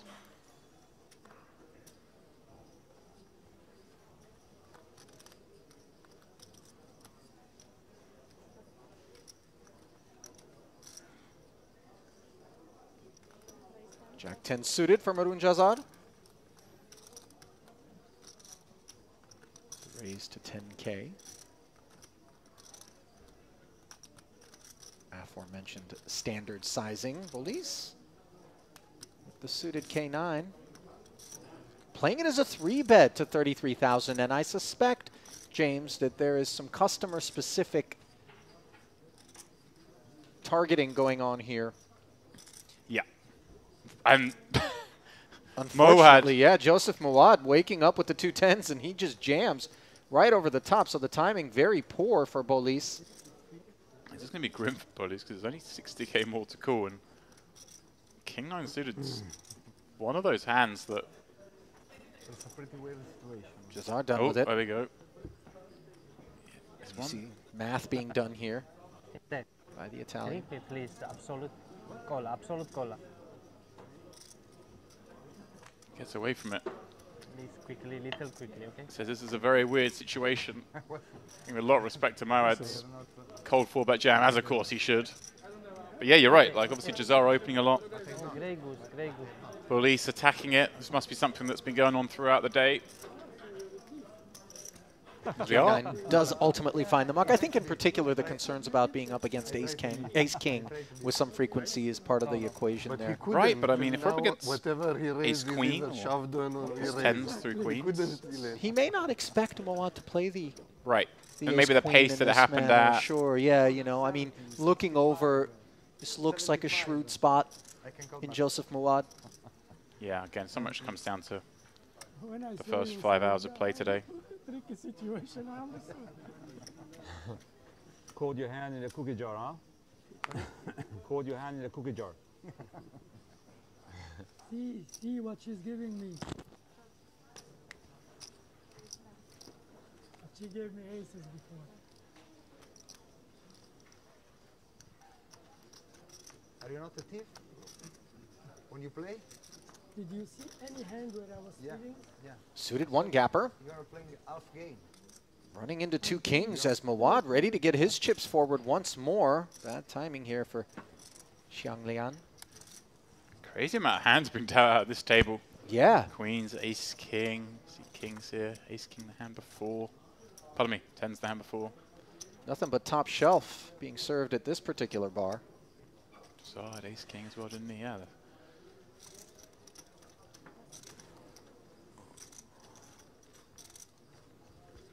Very healthy sizing again, 4.5x. Yeah.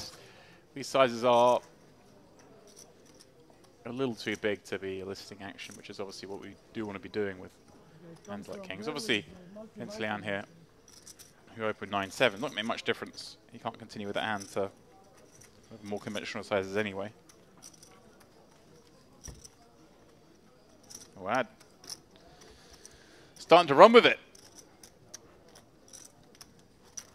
Uncontested back-to-back pots for him, and of course that's crucial when you're looking to stave off the ever-increasing blinds. Every hour the level's going up. Our colleague Andrew Henley, by the way, we've been keeping tabs on what's going on with him as he rumbles on in day 2 of this particular event. Had kind words to say about the structure. You know, it does afford folks some time to sit back and await better opportunities rather than have an artificial sense of urgency sometimes that will get chips forward with hands that might not otherwise be inclined.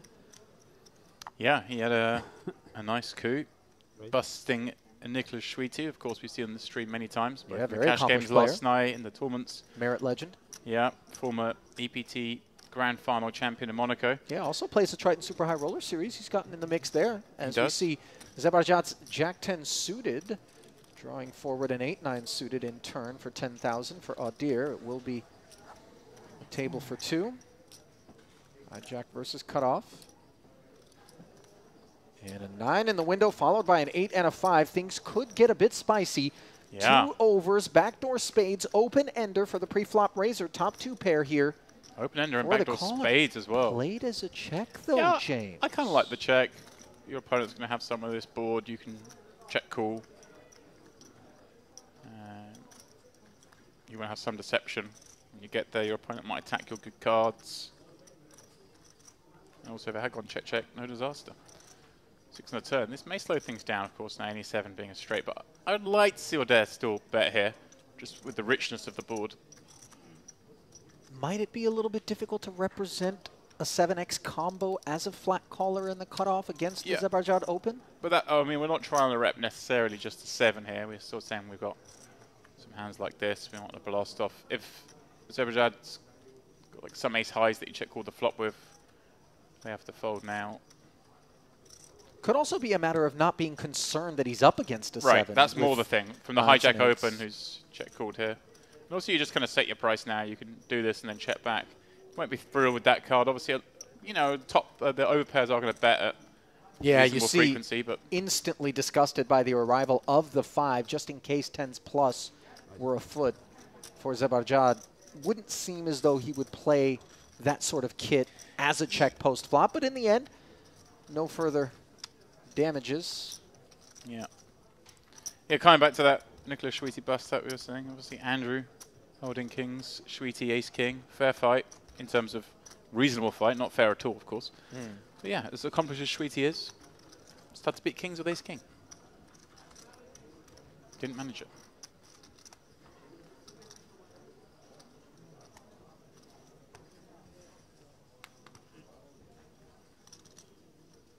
Those ones sting.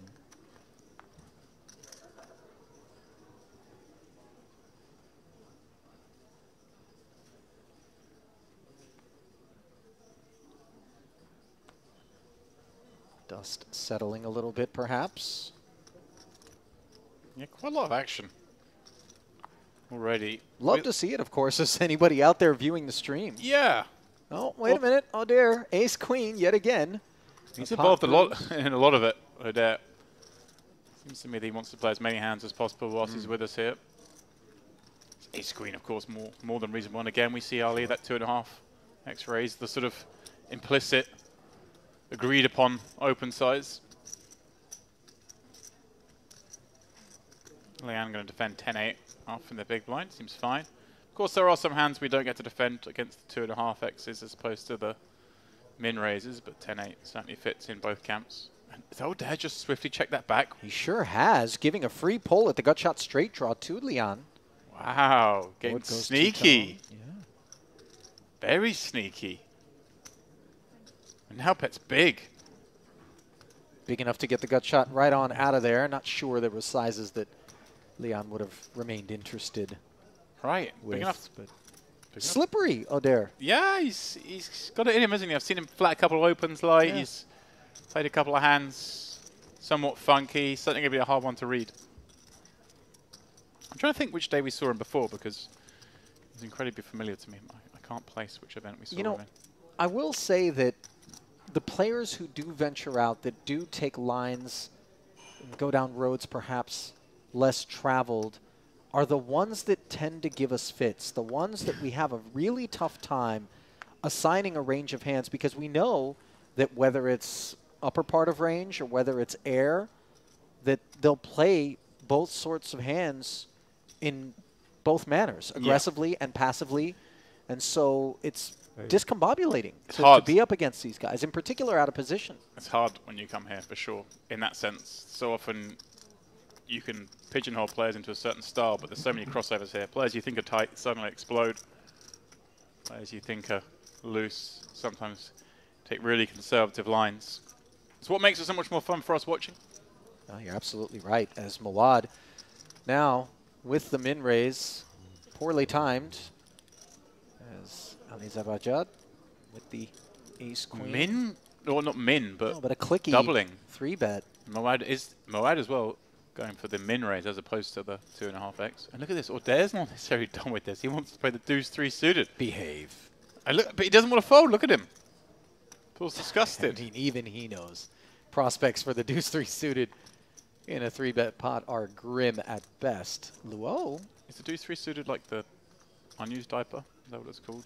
That one's just the diaper. Okay. The dirty diaper is the offsuit iteration of deuce 3. Yeah. You don't appear particularly entertained I don't like by that one. Yeah. Luo took a moment there with the 4 of diamonds. What do you suspect was that second card? Ace of diamonds, another 4? Strictly? Has to be one of those two, yeah. I lean toward another 4. I think feel so like too an as well. ace-4, not only because it's blocked, but just would be less of a hand to make a meal of as we see the king-jack into the muck. Pocket 5s here in the big blind for Bolis, but... Also, Wally, there are 3 4s and only 1 8 of diamonds, so you're learning about blockers and combinatronics there. I'll tell you what, blockers have gotten me in plenty of trouble. As we see Bolis does flat, and this is a product of the sizing settled upon by Zebarjad. Mawad, of course, coming along for the extra 8. I think Bolis perhaps putting on Zebarjad on a monster here because he's just come with this tiny raise. Thinks it might be exploitative. Oh, wow. Might be a hand like aces or kings, and if that's the case, he's loving life on this 9-9-5 flop. On the topic of monsters, this is pure Loch Ness. 5s full of 9s. Nothing mythical about it. Well, I was going to say that, but then I thought all monsters are kind of mythical, I suppose. No, this is the genuine article as we see Zebarjad following through for 25,000 into this 54K. And of course, Bolis happy to play it as a flat in position and reel his man in. He's found the Nessie. 6 on the turn. I apologize to everyone for that.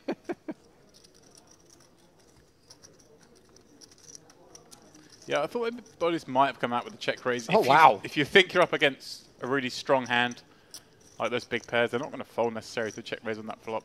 What was that you were saying about really strong hand? From 5s full to quad 5s, and worthy of note, board texture where suddenly, with some occasion, the ace high could get a bit curious. Yes. It's going to be contingent upon the sizing here. And it's an overbet of 140,000. I really like it, James, because it looks desperate. It looks like a hand that's begging to kick something else out. The thing is, I think this is a size based on that he just hopes Zebarjad has like queens, kings, or aces and will just reluctantly call. The problem is, Boelis, what hand is he trying to rep here? What hands that have cold call from the big blind just don't like this board and want to bet so big? I mean, I guess the argument would be he doesn't have many hands that do cold call from the big blind. Certainly not many that have a 9 in, I guess. So maybe he doesn't get to have a 9, and therefore going polar looks a little bit better. Maybe trying to rep his hand like himself, like ace-queen. Might want to bluff others off a chop, or potentially bluff some of those big pocket pairs. Well, a very weird hand, all in all. That often happens, Ollie, when you get these one player's just got super strength hand. It kind of not anticlimactic, but maybe not as interesting a spot. Well, the ace-queen didn't find any continued interest. Good restraint shown there.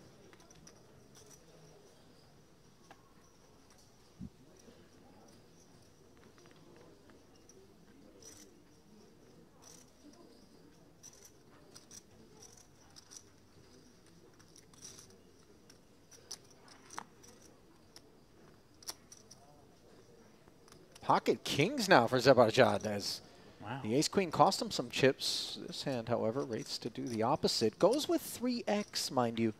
James, something to keep an eye on, as 10K had been the agreed-upon sort of Yeah, we've seen a couple of deviations, haven't we? We've seen a raise to 8, now a raise to 12. Ace-5 suited for Leon on the button, the flat caller. Yeah, another one of those big stacks. Like before with the same hand, offsuit in the big. Very, very hard. I see he's going to call this. It's just so hard when you're up against Leanne flatting. Heads up pot, I'm all for it. As soon as you go 3-way, that ace-5 shrinks up. Very, very hard to ever know where you're at. Out of position against 2 players and not really able to extract value, as we see the 8-8-4 board, not what the ace-5s had in mind. Zebarjad doesn't mind it. Checked over to him. Let's see what sizing he comes with. He does not follow through. And that will draw the c-bet out of Leon here. We saw Jazar do something similar against Odir.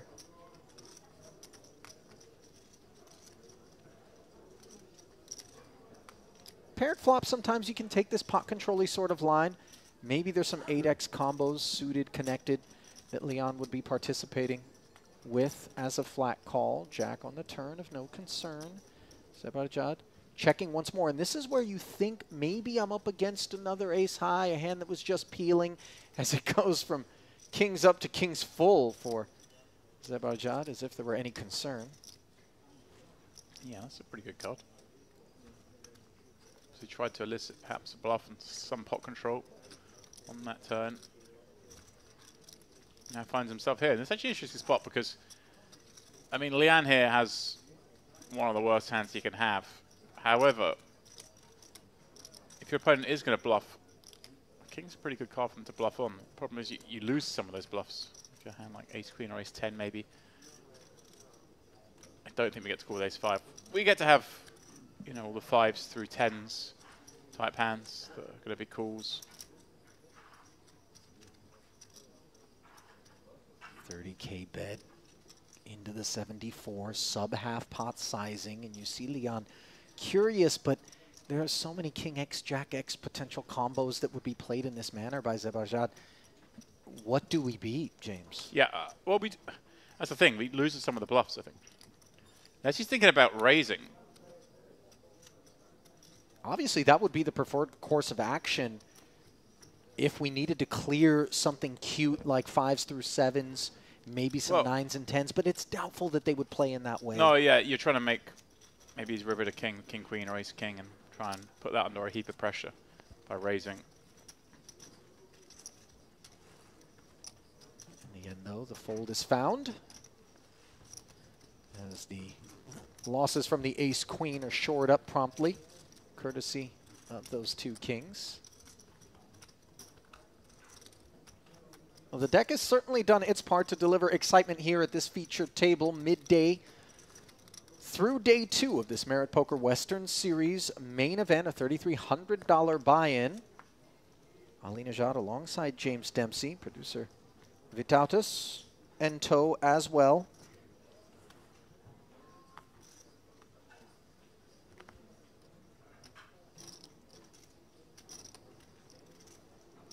Sixes now being delivered up front to Xi Jingluo, as producer Vitautas describes him, a very accomplished Chinese MTT player.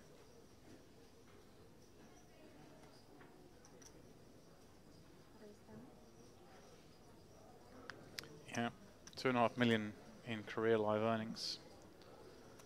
I mean, that is the kind of figure that so few throughout the course of their poker careers will ever even approach. You know, this is a man committed to the craft and committing 10,000 to this pot. And he's done it.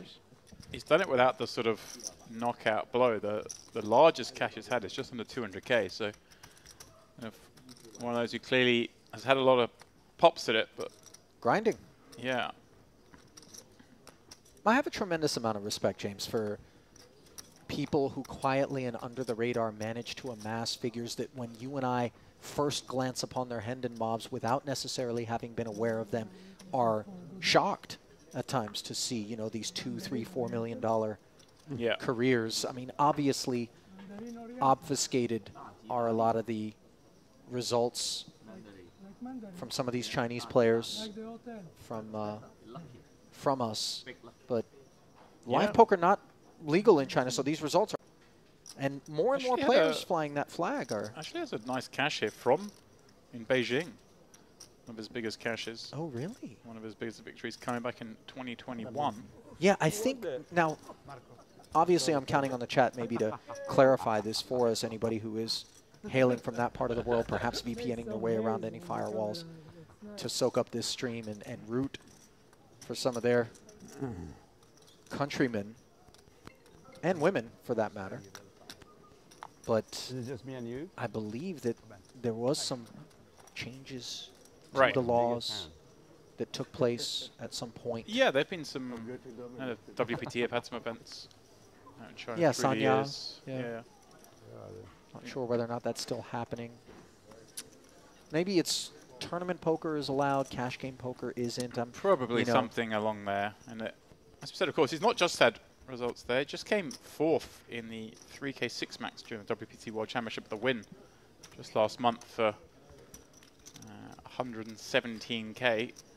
So in form. Making the most of that visa. Oh yeah.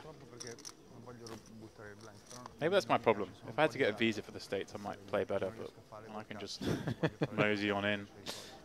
You don't take it as seriously when the borders open. Yeah. I quite enjoyed my time through China prior to the pandemic. Visited the city of Shanghai for New Year's Eve. Arrived and thought on December 31st, let me take a quick nap. Woke up New Year's Day, slept right on through it. That sounds like something you would do. That was an oopsie. I made my way over to Chengdu and visited the Dujingyan Panda Preserve. You pull it every end and kind of a bucket list thing. Got to play with the pandas, go into the enclosures, kind of clean up, observe, and take a bunch of pictures. Bolster the old Instagram. He's even looking if I'm sitting in the big line. From there, it was onward to Beijing. The old Tinder profile got a little refit there as well. I had a girlfriend at the time, but you know, it was in reserve in case it was needed eventually. And from there, went over to Pandas Taiwan. and private jets. You know, no private jets on that trip. Oh, but I mean the pictures. Yeah, that's basically your profile. All I'm about. Show means and also the caring side. Will we play with bluffing or honest poker? I love animals and elitism. Meanwhile, 8-6-3, top pair against second pair here. Which is why you... yeah, posing with an endangered species. I'm very honest and I call. Surprised you haven't got one with a great white shark. You know, that's on the list. I check to you. Okay, I'll shark-infested drive you there. waters here. Yeah, I bet you would. 10 on the turn. An overcard now to the 8s. 2 quick checks to 7. Yeah, this guy's playing. Presenting a couple. I mean, we can barely keep pace. Yeah. It's like an online hand. It was honest, no? Honest. It was indeed honest, Jazar. Just. You had a very good hand, as I see. It was an honest bet. Dare I describe it as refreshing to kind of see the approach being taken by these two in terms of pace of play, James? Because by and large, when we're out here, I know you're wearing your producer hat over at the Triton Super High Roller Series, which has paid several visits to Cyprus, but you know, at those tiers, full shot clocks are being exercised, many time banks are being deployed. They get their money's worth out of you during hands. You've often got 2 players playing a street that goes check, check, and you've got a full minute to fill.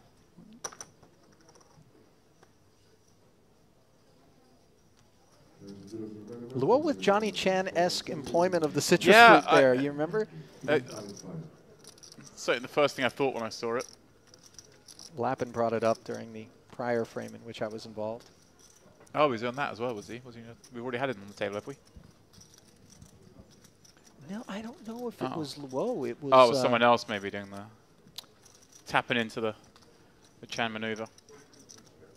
It was a lemon. No. Yeah, That's a weird thing to have with you, a lemon. I mean, do people just... Was he just going to peel the lemon and take a bite? Actually, the lemon did have a bite taken out of it at one point.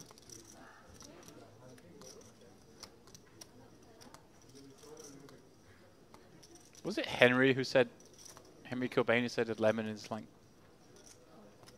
Didn't he say he sometimes eats a lemon? Am I imagining that? It is an edible fruit. Meanwhile, Queen 10 against Ace Deuce here as we digress. Jack 8-4.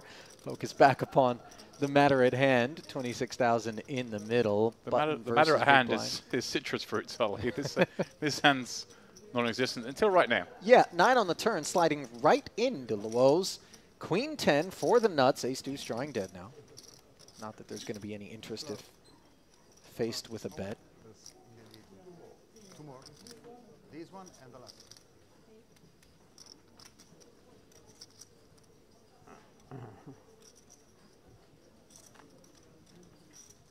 Yeah, I overheard players discussing, obviously, the plan of action for the day. We're all playing this frame of 2 levels. The players will go on their final break and come back and just play 1 more level. Because, Ollie, some of them have got to go play day 2 of the Mix Max. Yeah, obviously, it's a carefully orchestrated affair. These Merit Poker Series allowing players to get involved in just about as many events as their heart desires. Meanwhile, continued involvement here at the feature table will be at the 2K, 5K, 5K limit. 12,000 in orbit, the cost of poker, as the Italian Giuliano Bolis rests atop the leaderboard, followed by Xianglian and Maroon Jazar. Down toward the bottom, we find Joseph Mawad and Tamazi Skritladze. I hope I'm doing justice by that surname, by the way. It is kind of a treacherous assembly of letters. I mean, I like how you turn to me as if I can offer you assistance. I can barely pronounce my own name.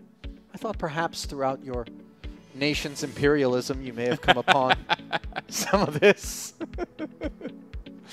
That's why when we conquered these nations, we just gave everyone British names, you know. Right, I'm sure they're thrilled with that, James. No hard feelings at all. Yeah, it's your nation's go at the moment anyway. You let us know how you're getting on. You know, Iran had its share of I meant your other conquests. nation. You're talking about the United States, James? Yeah. I can't necessarily condone all that the Stars and Stripes have been guilty of throughout the years. I stay out of the politics. It's wise. I'm more. We're here for poker. I stay in the markets, you know. But you need to know what's going on in politics to know where the market's going to go, Ali. I'm not always reading up on everything I should be to make my positions. As we see King 10. A position of 10K if you do, dominating Luo's Jack 10 offsuit, which appears briefly interested. King 4 suited, certainly worthy of defense. Yeah, coming back to what I was mentioned just before that, of course, Mixed Max final day is this evening at 10 p.m. So there will be some players in this field who are going to bag, get maybe time for 20 minutes of food in them in the poker kitchen just here, and then jump straight back into that Mixed Max, try and win that, and then come back tomorrow, navigate into the money in this. And of course, those who don't manage to do so can jump into one of the fan favorites, the Mystery Bounty, tomorrow, day 1A and day 1B. That one a 2.5K buy-in with the 1,500 each time. It's like eventually we're going to get to the point where there's no money in a regular price pool and just envelopes. I think both you and I know some people that would be for it, as we see the ace 5-3 delivering backdoor clubs and a wheel gut shot, but a check fold to the 16K c-bet from Mawad, who, by the way, strikes me as somebody that's got a lot of credibility in terms of perceptions from the rest of the field, and I think that has a lot to do with the choice to check fold that particular holding there, especially he doesn't have to have it to the deuce. Maybe you pick up equity with the club, and if you face a check back on the turn, sometimes you're able to take the pot away on the river unimproved with that king high. Certainly the kind of line that you and I have observed with great frequency from the best to ever do it.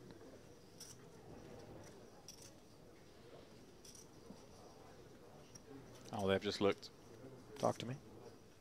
The double board PLO bomb pot 8-handed tournament kicking off at 9 o'clock tonight. Okay, now, when am I out of here? Because I got to be honest with you. You're out in time to play from the start. I'm out in time to late rage. You know, as long as I have the blessing of yourself and David Lappin, if I were to make day 2. No, you don't have my blessing. Oh, there's no day 2.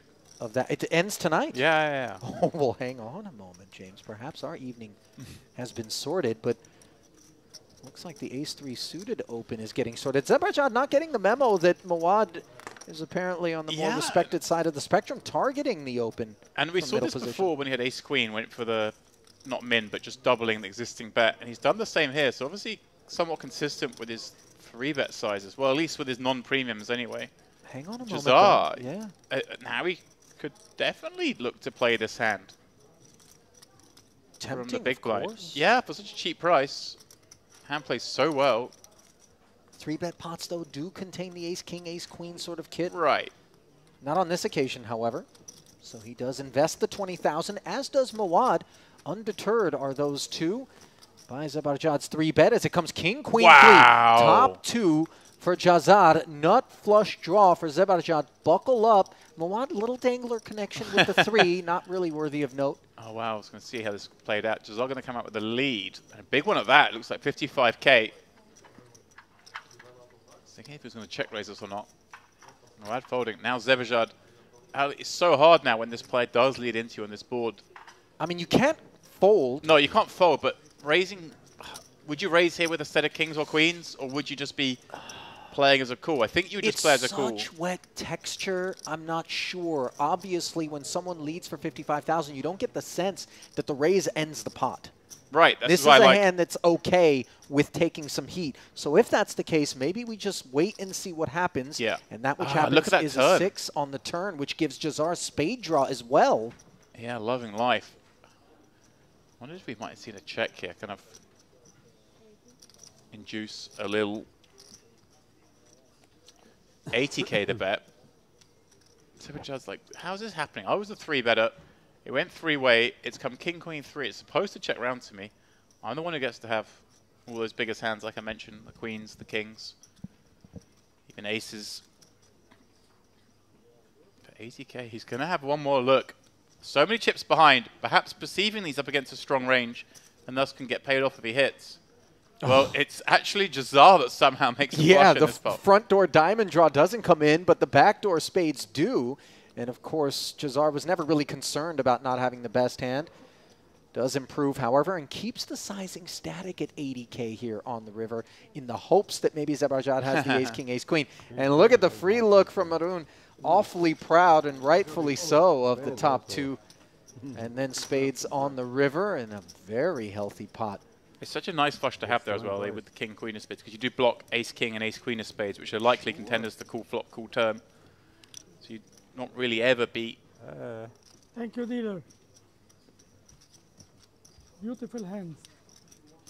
Hands.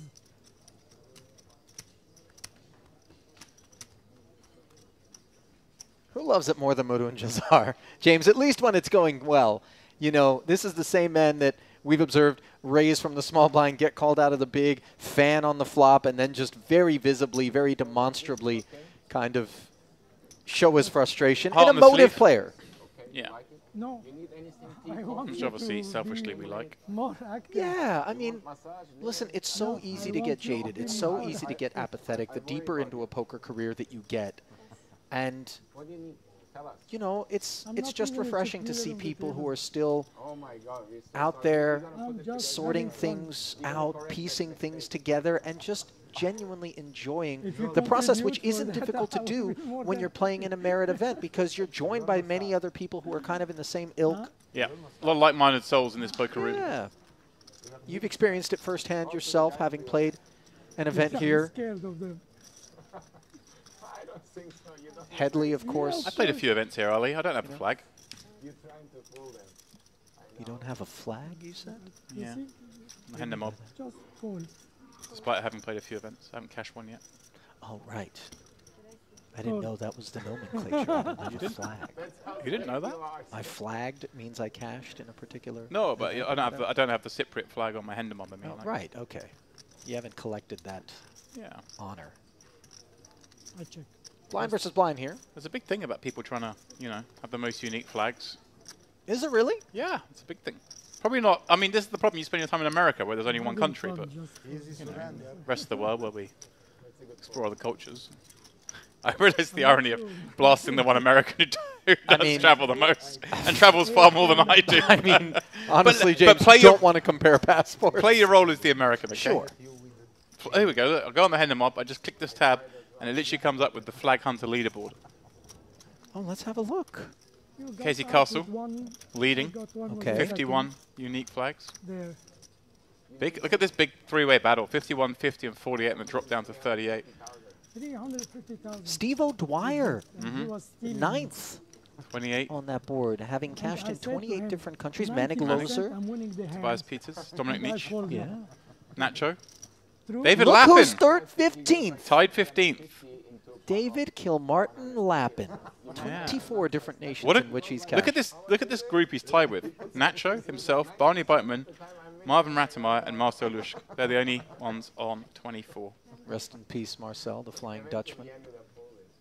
Part of poker's Happy birthday, sir. early stewards. Oh, it's your birthday. Mhm. Happy Mawad, Red Snowman, opens to 10,000. Yeah, please translate it with chips. Zebarjad, A7. Is Barney Boatman still out there playing? He's definitely Tournaments? still Okay. playing. Hadn't heard much. Yeah, he's had some very good success lately. He came second at an event during the World Series of Poker Europe that we were at in Rosvadov. Wowzers. One of the Shame on me. non-streamed ones, of course. Yeah. It'd be very shame on you if it was streamed. Oh, on I you. knew that. I hadn't seen him. Skrzydladze speculating with Jack-10 suited, perhaps a slightly more ambitious speculation with the Ace-7 off for Zebrajad, whose chips have been in motion. Bolis happy to close the action in the big blind with the King-Queen. Offsuit variety. Queen in the window is always nice, as is a second one that joins it on a Queen-Queen-10 board where the Jack-10 could remain interested. 3 checks. Over to the cutoff overcall of the Mawad Open. Note that Joseph doesn't go blasting off on this particular board texture. Well served. Yeah. This hand as well. Skrzydladze. He's going to bet here. I hope it's a small one. It is. This is just a kind of clean-up bet, I guess. I'm not a huge fan of betting this spot, but there is some merit to it. Pardon the pun. Yep. Wheeler's just going to call. That'll thin out the field. Oh my, Mawad. Wow, I said it would thin out the field, but is he just trying to just take peeling, one looking off for an 8? Yeah, right, I mean, there's no question that's what's on his mind. Just thinking, hey, if I spike this, I could win a big one. In the neighborhood was this 7, but not the one that he was hoping for. Well, he should get to see a river as well. It's very hard for Skrzydladze to fire again now, having been called in 2 spots. Has less than pot behind. You say that, we've certainly seen some surprising choices. Yeah, you're right. From time to time. It would seem like check back is prudent here on a board such as this, but maybe you expect that Queen X would have been heard from, and so you try to represent it. He does end up checking back a blank on the river now. The 10 just, you know, is good enough to try and get the showdown. Can up against some straight draws here. Is it in? Boelis overbetting. Basically putting both players. Oh my goodness! Whoa, is it? Joseph Mawad. Wait a second. He's moved all in for 114,000. It was just 14K more. He was never going to get a fold out of Bolis, and this is just wait a second. An absurd development here, James. What on earth did we just witness? Did Joseph maybe think he was deeper than he was? Did he just decide that King-Queen was never there and bluffing? I mean, even against a bluff for 14K more, any 2 cards would rate to call. I don't know whether he just thought he's up against like a missed straight draw and thought if he just quickly moved all in, perhaps he can get the button to fold the hand he had in a 10. I mean, even a flat there is going to be a lot to overcall for the player behind, and the extra 14. I mean, that was deeply unexpected and something that I think Mawad, looking back, will maybe feel quite differently about in retrospect. You put them on a set of deuces when you call? Will you put them on a set of deuces when you call? Yes, the last. Yeah. But no.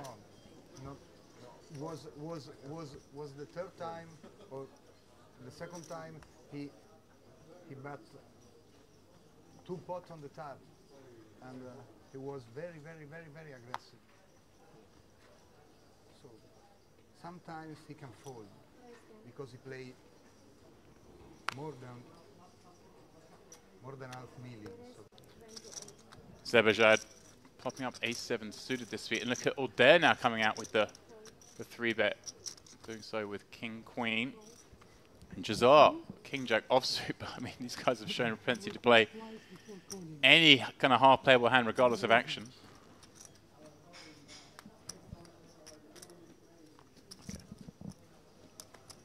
10 becomes 28 here, as James has very politely and graciously pointed out to me that reports of the demise of Marcel Lusk have been grossly overstated by yours truly. I conflated him with another kind of elder statesman of the game who comes from your neck of the woods, that being David Devilfish Ulliott, who indeed did pass away. So apologies to Marcel, and hopefully I didn't trigger any alarm, although alarm bells is this a 4 bet or a call? Because it's the same number. Yeah. So I guess it was a call by the looks of it, because Zebrajad just quickly throwing chips in as well. So I think he called call with King-Jack. It has to be a flat for Jazar. There we go. And Jazar, by the way, dominated to the 10-9-5 board. Zebarjad has flopped himself a flush draw. Nut flush draws haven't worked out for him well in this orbit with the ace-5 of diamonds. It was a costly proposition. Here he is. This is optimistic, I think, a little bit for that. Jazar just rates to have like 9s and 10s at a decent frequency, maybe even jacks. When he cold calls. Obviously, we got 2 overs and a gut shot. Maybe he thinks he can set a price here. It's just interesting to see how Jazar does play this. If he elects to call, then Zebarjad, one imagines, might just get to go blasting. Obviously, sort of was forced to slow play the flush draw before. This time he says, no more slow playing. I just want to run it with my flush draw. Yeah, Jazar out of the way, and this time the aggression will draw things to a close quickly, O'Dare.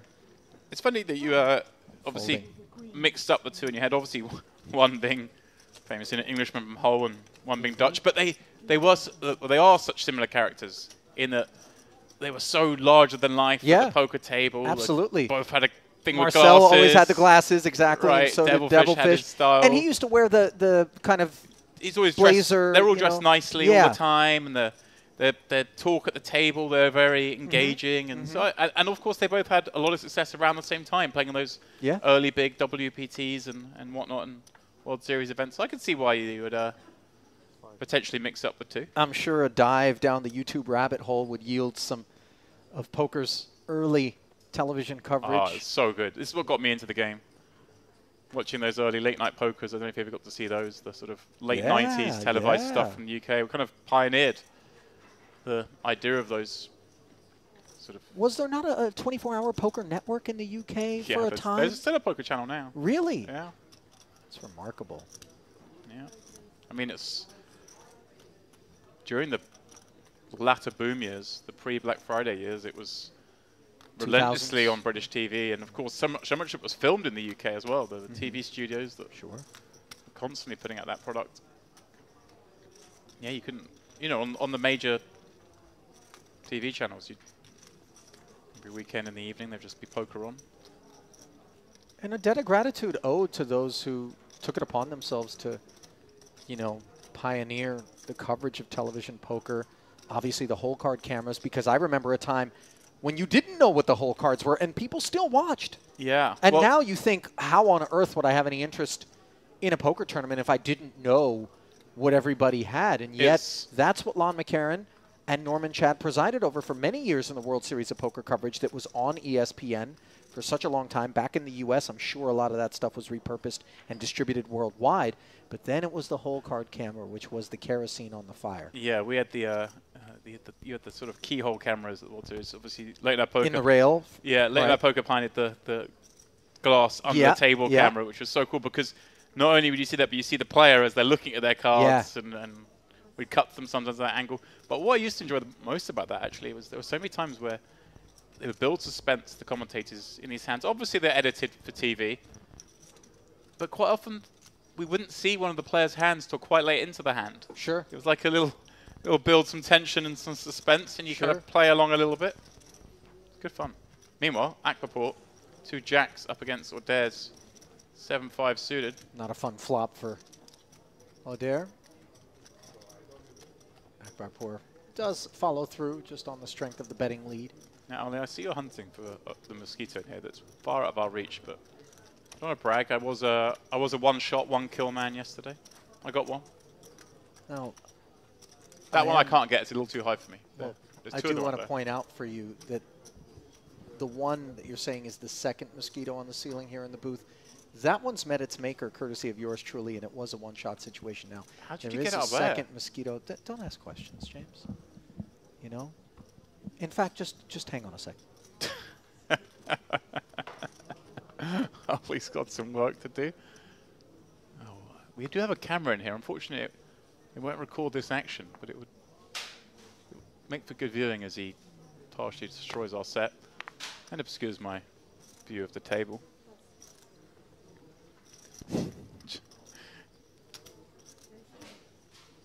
Jazar certainly has folded this deuce-4.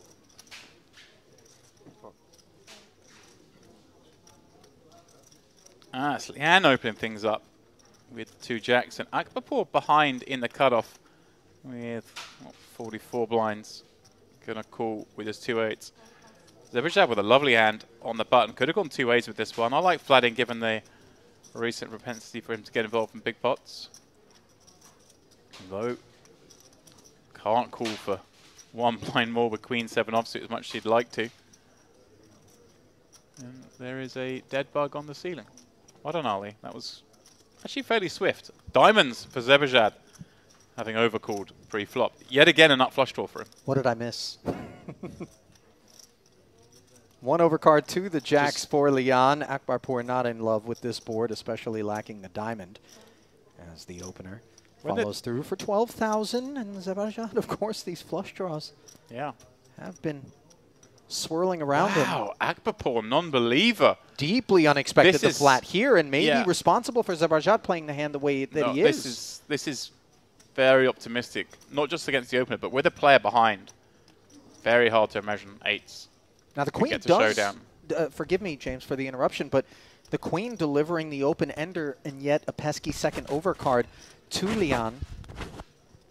Yeah, it's bad news for him. He's been called in 2 spots. He could bet here and just bet small, try and set a price. I think that's what he's doing. Well, he's actually bet reasonably large, 45k, which is actually, if you're in there knowing you've got players like Akbarpour calling with 2-8s, does make a little bit more sense. Calling ranges on this table have been somewhat wider. Zebrajad, once more, trying to make a flush. Can he do it this time? 168k in there. He doesn't. But he may still win this pot.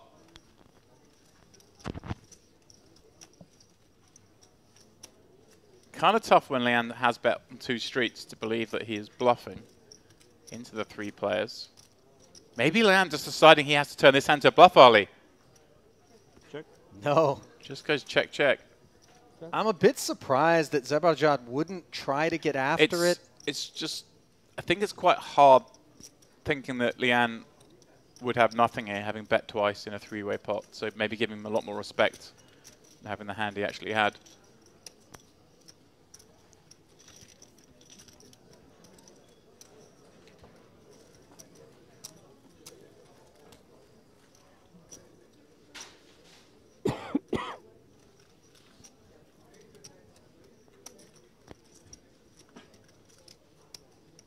Obviously, we have today and 2 more days of coverage here for you guys from the Western Series, and upon completion of that, a small army of Latvians will come into this room to deconstruct the set, and they'll wonder why the lights are all damaged. And the reason is, Ollie's been killing bugs. Well, I regret to inform you that nothing has been damaged, certainly not beyond repair, James, if at all.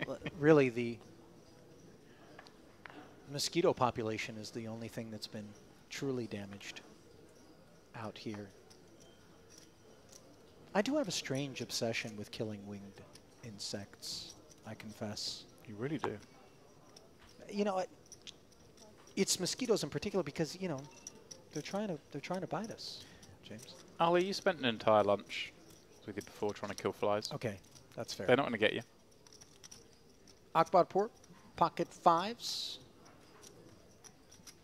Swatting complete. Hey, I'm going to let Gattis know that if this light fixture here is in any way damaged, who was responsible. Does that scare you a little bit? You've actually gone quiet. A little concerning. Those of you watching, you'll see our Shanahan crew obviously operating behind the cameras, but there's the enforcer that you never see on screen. I mean, the man is actually an MMA fighter when he's not in here helping us with production. So it's why we take great care with all the equipment we're trusted with. He'll be taking care of me if I damage anything in here, that's for sure. Yeah. Shout out to the boys. They're the best in the business who do it. If you watch a lot of stream poker and televised poker, there's a good chance you would have watched a lot of their content. They really are the leaders in the industry. Leader in this hand, Police with the ace-queen. Off of 1.4 million. Making it 10K to go. Zebrajad been in the mix quite a bit of late. Yeah. Had a lot of reasonable ones. This one, another one of those. But we're just really cooking with gas, obviously, up to 1.4 million. After that, very confusing elimination a second ago. Look at O'Dear, by the way, in a sort of a meditative state.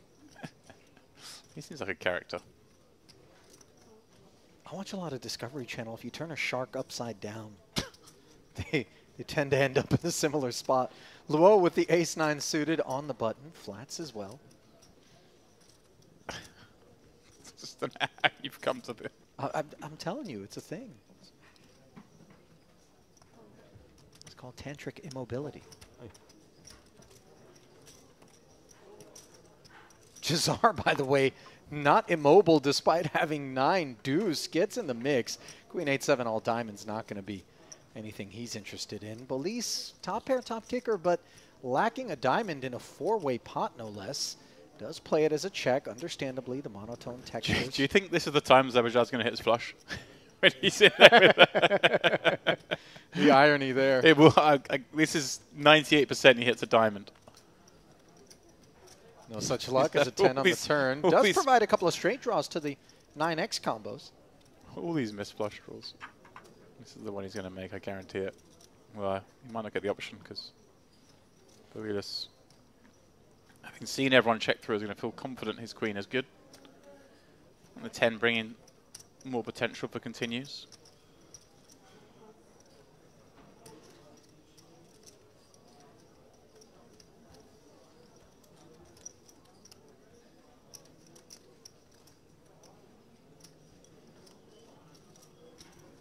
Jazar is sticking around with that 9. Not done just yet. And a board pairing 7 does keep things clean for Bolis, who has to imagine this was a diamond that was making the call more often than not. Right. Maybe that was the plan of Jazar, was to fire out. Well, his Oh, plan is wait to a minute, fire wait a out minute. here. By the way, this is pretty scary, Right. James. This can certainly be flushes. There's a reason to believe he would have checked flop, of Maybe course, from the big blind, and then maybe check the turn. 7s full of 8s come to mind? Potential. I think the bottom 2 pairs more likely to lead turn than check call, but you can never rule it out. I think Borealis, though, is just seeing enough funky stuff from Jazar that he just has to flick this in and hope for the best. He doesn't have a diamond, so it's conceivable his opponent could be in there with like the ace of diamonds, king of diamonds kind of combo. But it's tricky. I wouldn't think he's in there with 9 deuce, so... Kind of would have liked to have seen Jazar size up. It feels like it would have been more effective as Bolis does. Right. Flick in the call You're a good cop. and catches Jazar Nothing. out of line. He shows the 9 deuce. Look at Leon getting a big chuckle, realizing what he's up against. Yeah, I've seen enough at this table of funky play that I would just make a few more crying calls with hands like that. Already. I actually quite like the sizing because it doesn't look like it's a block. It doesn't look like it's a different queen trying to get to showdown. It looks like it's a strong hand to me. Agreed.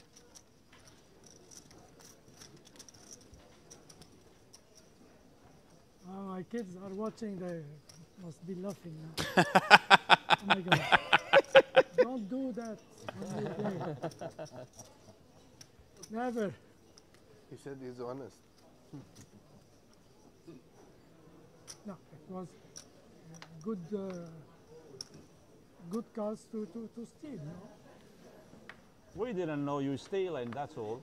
No, this is what I thought I was. I thought you said you were straight and honest and, you know, you're preaching honesty. Kids, don't watch. Welcome to the Kids don't watch. Welcome to the Madhouse Soy Cup. Yeah, it has been a bit of a multi-ring circus here at the feature, but love to see it, James. You know, can't look away. This is why we just love the action here from Merit. I saw a tweet the other day that sort of said, like, you know, low-key, the Merit streams are the best streams of last year.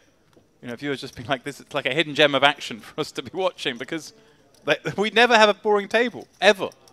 You're right about that. In fact, our cup runneth over. We get a little bit spoiled. Tables that would, when contrasted against the typical stream, be deemed exciting. Sometimes we, you know, take issue with as we see Queen 7-4 rolling off. Cutoff versus big blind. Luo showing perhaps a different side.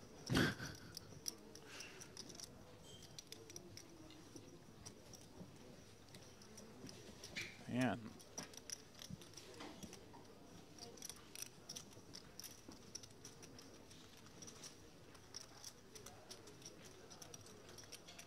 pair thinking it over before checking and seeing the 8K bet.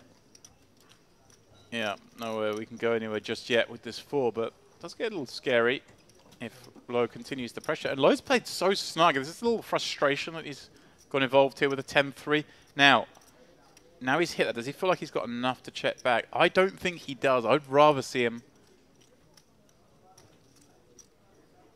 bet here. Well, I say actually checking back is kind of fine and realize equity, but I don't want him to think that he's got actual showdown value here because he probably doesn't. He can beat hearts, of course, but so hard for those hands to then check river when he checks back here.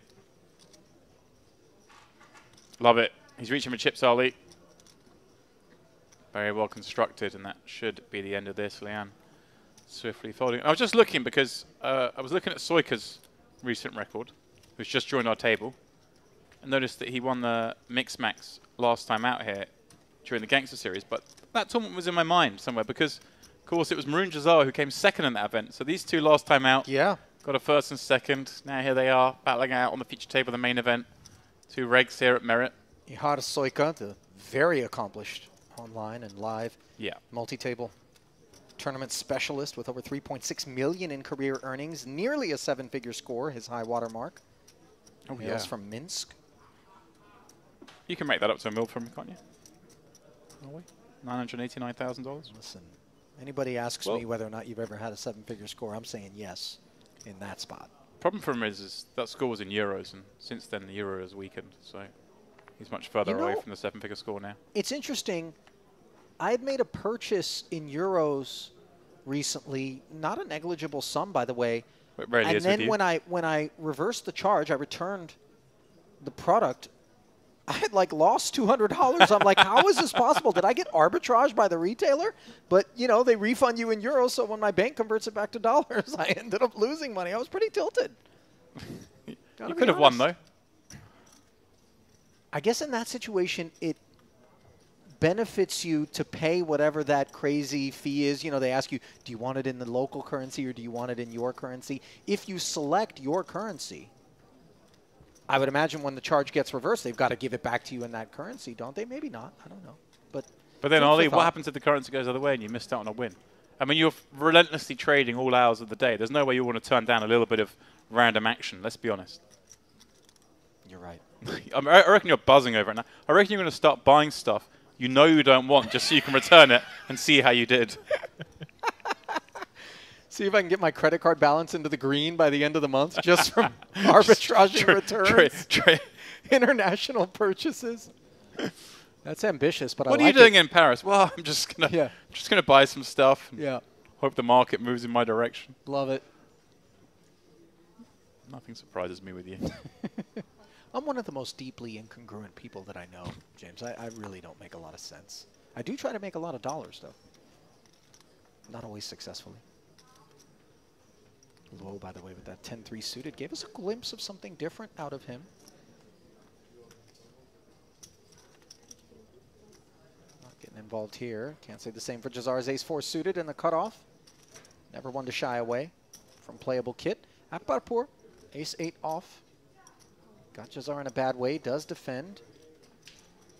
He's kind of been lurking, has Akbarpur, down toward the bottom of the leaderboard here, looking for a breakout, and an 8-5-3 board will serve him just fine as he's up against the wheel gutter and backdoor hearts. Take the ladder off the board, although it's an open-ender now for Jazar, who faces a 15K bet. Yeah, I'm surprised Jazar didn't have a stab at this with such equity.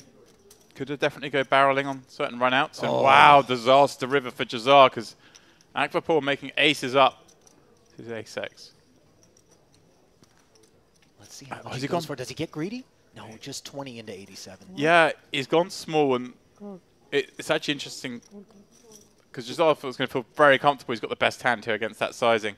But it'd be more interesting if Jazar had no hand. He might have gone for the bluff there, try and rep a hand like ace-king, ace-queen that's got there. If he got an even smaller sizing, perhaps.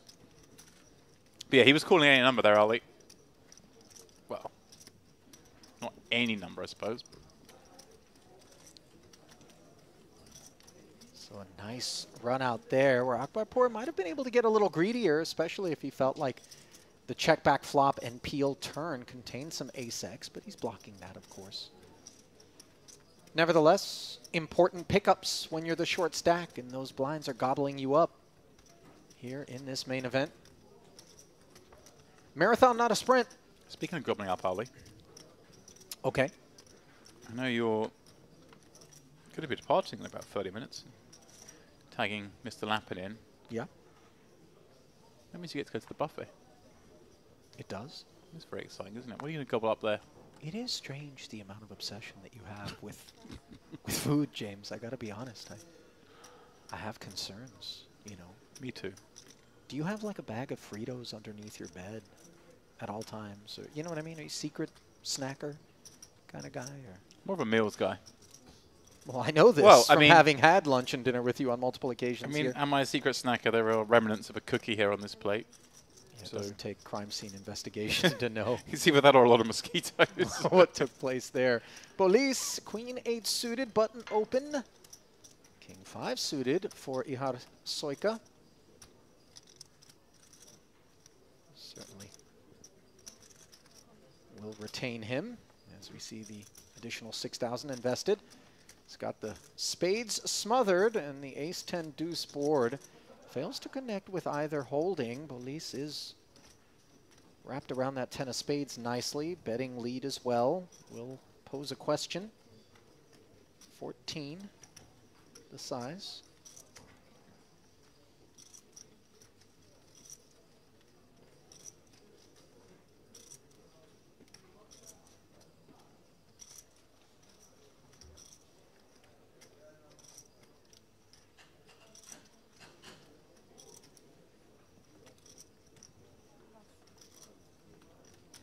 Managed to get it through. So he like can continue to some sizes there, of course. The king high, backdoor spades. Obviously, head backdoor straight draws both ways.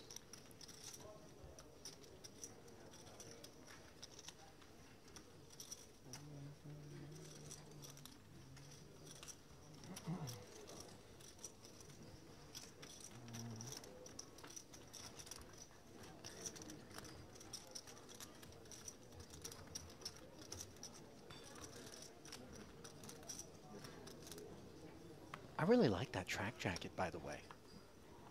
It's sort of oligarch chic, if I'm honest. You could buy it and return it. Good people over at Balmain Paris may not be pleased with that, but I suppose it makes no difference to them. I don't know. I don't know how long you get away with buying stuff and then returning it there. Yeah, that's a good point. Might look at you and be like, oh, here Get comes my that guy account again. flagged. Yeah. Keeps arbitraging us. Pocket queens here. Don't need to return this. And Jazar, of course, will take on the duck hunt.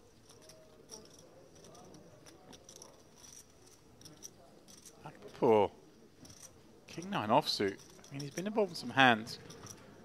A couple overly liberal, perhaps post-flop, but this would be a big step out here. Yeah, glad he changed his mind there.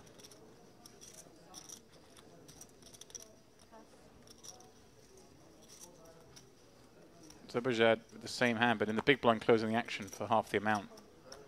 Seems reasonable to me.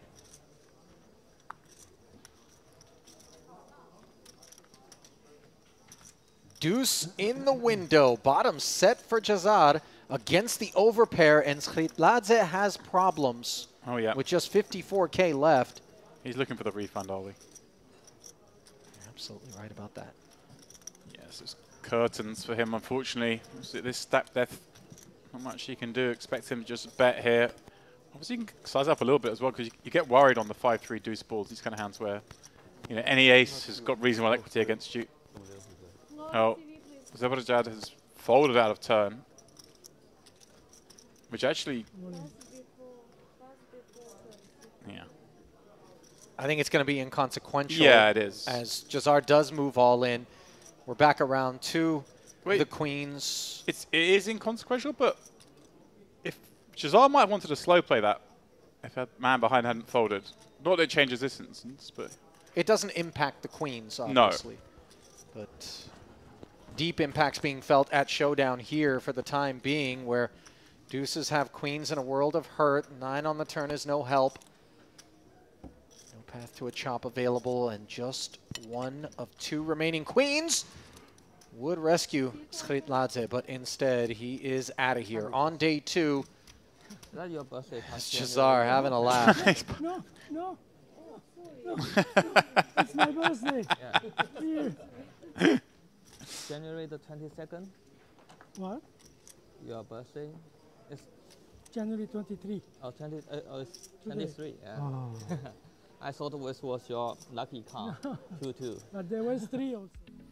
Well, the birthday boy, Marun Jazar, continues his ascent up the leaderboard here, now sitting with $750,000 after claiming the pelt of Skritladze here midway through day 2 of this Merit Poker Western Series main event. Akbarpur continues to linger toward the bottom of the leaderboard alongside Audir and Bolis. It's been smooth sailing for him, knocking on the door of 300 big blinds, almost 1.5 million in his stack. Yeah, look at that. The shortest stack at the table has 50 big blinds, as we're in the penultimate level of day 2. Such as the structure here.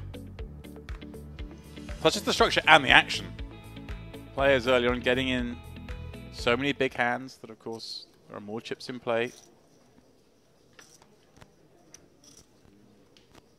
Get yourselves to Merit. And get yourself into this pot. Under the gun aces. For Xixing Liu. In fact, the average is 420k. So you're looking at 84 blinds average. Well, we know Jazar's going to play this hand. It's just basically for the card. Yeah. So they know. Well, he's just made me a liar. Yeah. Would you believe it, Ali? That's okay.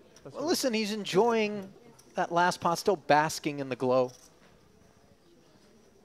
Under the gun razor, of course, relevant as well. I don't think Luo's table image is such that he's out of line. Not that that necessarily matters to Maroon. Yeah. Who And notice here, Zebrajad obviously acted out a turn last hand. We saw the floor come over when we looked at the leaderboard. I think he's been given a 1-hand or 3-hand penalty there because his cards were folded out of turn here. Obviously, he acted out turn that last hand, could have influenced action, so therefore he has to serve a small suspension. It might be 1 hand, might have been 3 hands. And of course, the notion behind that is Jazar perhaps would have folded to the bet had he been unaware what the action behind him was going to be, but knowing that he's not going to be facing a razor behind. Right. Obviously, that was a bad example, as we say, because it was a big hand against a big hand, but there's certainly loads of instances where someone folding out a turn can dramatically change the action in a hand. Absolutely. And give, differing players advantages. So I like it here. I think they're pretty hot on that, the folding out a turn. I don't think you get away with it too much here, which is good. Also just encourages players to be paying attention. Nothing worse than people just not paying attention, slowing the game down. Sure.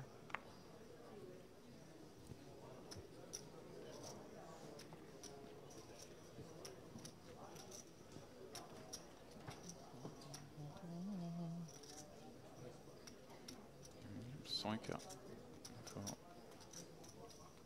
Yeah, 3 hands, I guess. How many hands does that have to be for you to go for a walk? That's the question. 3 hands isn't going to take a long stay there. If they give me an orbit, I'm going to get a cookie.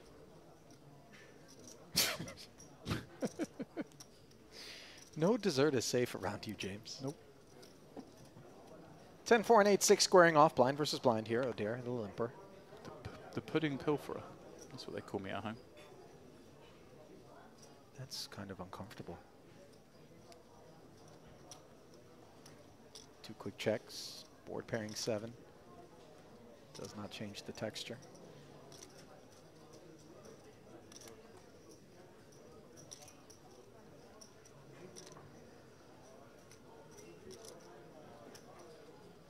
Look at this cutesy little 5K out of Audir and Luo. Yep.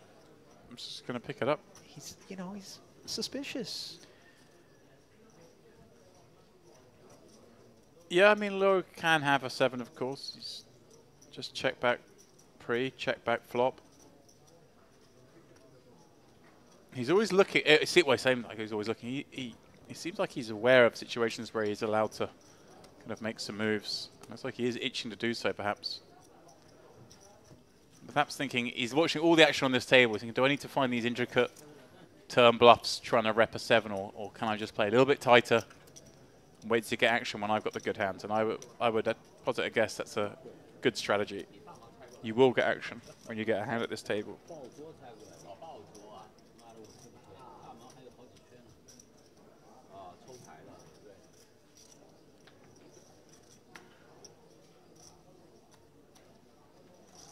Is he back in now? Was it a 2-hand penalty?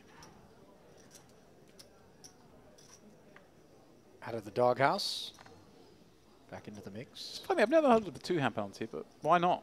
It always seems to be like 3. Why 3? Does feel somewhat ambiguous. Yeah. I've heard of 1, I've heard of 3, and I've heard of an orbit. Now I've heard of 2. It would be nice if they would publish what sorts of things earn you the 1-hand penalty, the 2-hand, the 3-hand, you know. I do like the idea of some discretion on like when it happens and the situation. Like that one was quite a bad one in the sense that it was a 3-way pot in a 3-bet pot. 17. No, sorry, an open pot, but a 3-way. Versus, you know, if you fold out a turn in an unopened pot pre-flop, is that, you know, if you're in the 1 seat and you can't see the 8 seat hasn't folded yet and you fold, it's, I think that's worthy of the minimum punishment or no punishment. Ah, Low finally gets one. Looking to issue some punishment is Xixing Luo with trip 5s and 2 quick checks and the new arrival at the table, Yingrui Ge. Yeah, Ge, we saw him in the 4. I believe in the warm-up. He was deep in. 280,000 in career tournament earnings for the Chinese national. 128K of that coming in one fell swoop. Oh. And this is as bad as it gets for the man who flopped the flush draw and now has rivered 4s full of 5s. Yeah, this is pretty good. Depending on the sizing Low goes with here. If Low goes small, Ge has to raise. And he's gone. Is it 10 or 15? He's gone 10. I think Ge has to raise this. You're up against a 9, obviously far more frequent than you are a 5. If he can find a flat here, James, with the sense that there aren't a lot of hands that he's going to have beat that are going to be able to call, no, but it would be so tremendous. But, you know, who can blame him for taking this line? He's looking at this and thinking gin, but unfortunately it is all tonic. Tickle raise as well. Now, back to Low, who himself has a decision. Obviously, you lose to 5-9, you lose to 9s, you lose to 4s. Unlikely 5, 9, and 9s the way this one played out. Pocket 4s is possible. Extremely rare. It's a question of do you ever get a 4 to call you? Well, he's going for it. He's clicked it back, made it 60K. Putting his man on exactly this kind of hand.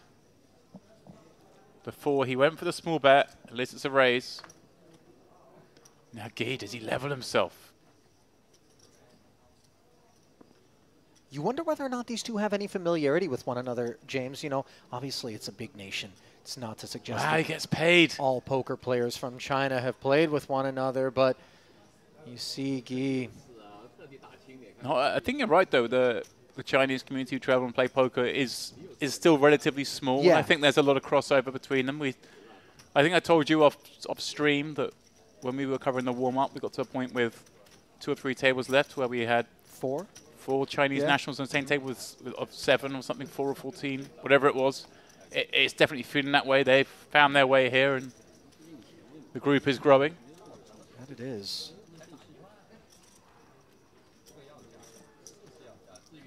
So a very unwarm welcome there for Yingrui Ge.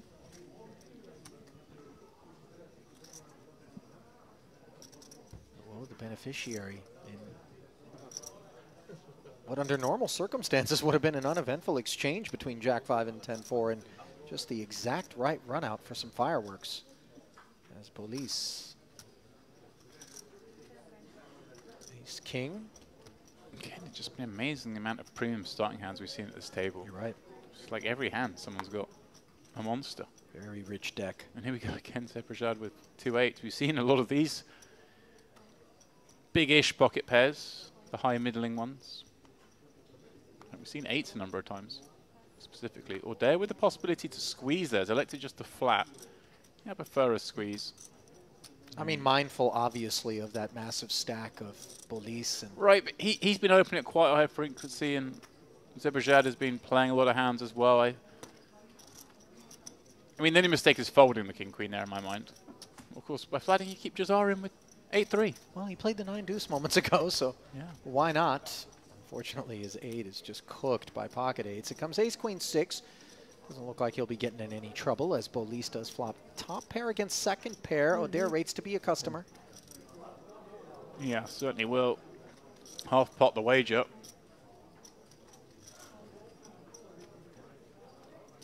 Yes, where things get tricky when he does bet half pot 4-way. Yeah, king queen not looking quite as sharp. But electing to see one more and reevaluate. Second spade rolling off. Does allow for more bluffs in Bolis's range. But look at this, love it, I love this. Checks over to O'Dare, trying to feign weakness. Trying to allow his opponent to bluff with some draws. And, well, may get in trouble now because spade rolls off. Backdoor spades get there. King-jack gets there. So O'Dare's happy just to take this to showdown, thinking, hey, I beat everything but an ace. Yep. Maybe there's some underpairs to queens. If Bolis had got greedy there, may well have seen O'Dare run a big bluff. So Sure. nice check from Bolis. On the strength of the king of spades yeah, in particular. if I see the person bet into me kind of weak here after they've checked the turn, I'm like, well, you just got ace-king, ace-jack. Maybe you've rivered ace-10 for 2 pair, but can you really stand the heat when I bomb it in here? All questions worthy of being asked, but the opportunity not granted.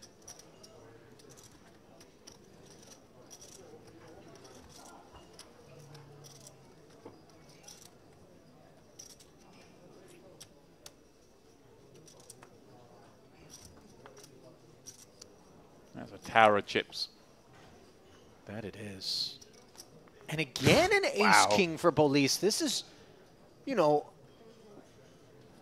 we're dealing with some real run good. Yeah. Dealing with the rich part of the deck for sure, Bolis. And again, on these hands, we see ace-king b8s last time, now it's ace-king b9s. There, the customer. Happy to play it as a flat. Jazar, of course. Small blind, suited ace. We know what's happening. A fold? Is that what you're saying, Ollie? He's in there. Okay. And Leon in there as well with pocket 3s. So Jazar really in a hopeless predicament with ace-3. Lovely spot with the 3s just to close the action here. And a flop that favors O'Dare. Overpair and a gut shot straight draw here in front of the field in a 4-way affair with 45,000 in the middle.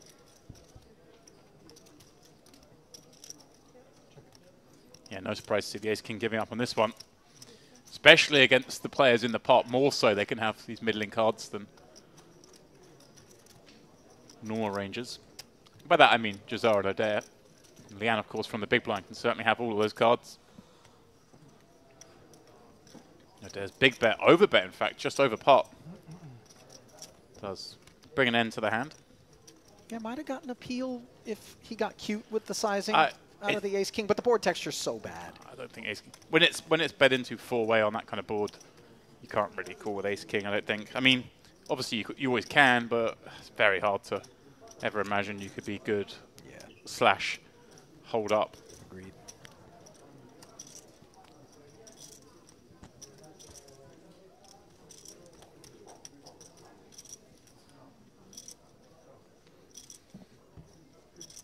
Nice little pickup there for O'Dare, the type that he certainly is on the hunt for to work his way off the bottom of the leaderboard here at this feature table and into some sort of stack depth that would afford him some maneuverability.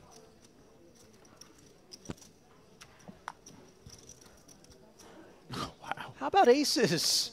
Yeah, I was Should thinking help no one's got ace-king in the first 3 seats. What's I mean, going on? again, by the way, look at the aces, king-jack suited. I mean, This is options here exceptional. For low.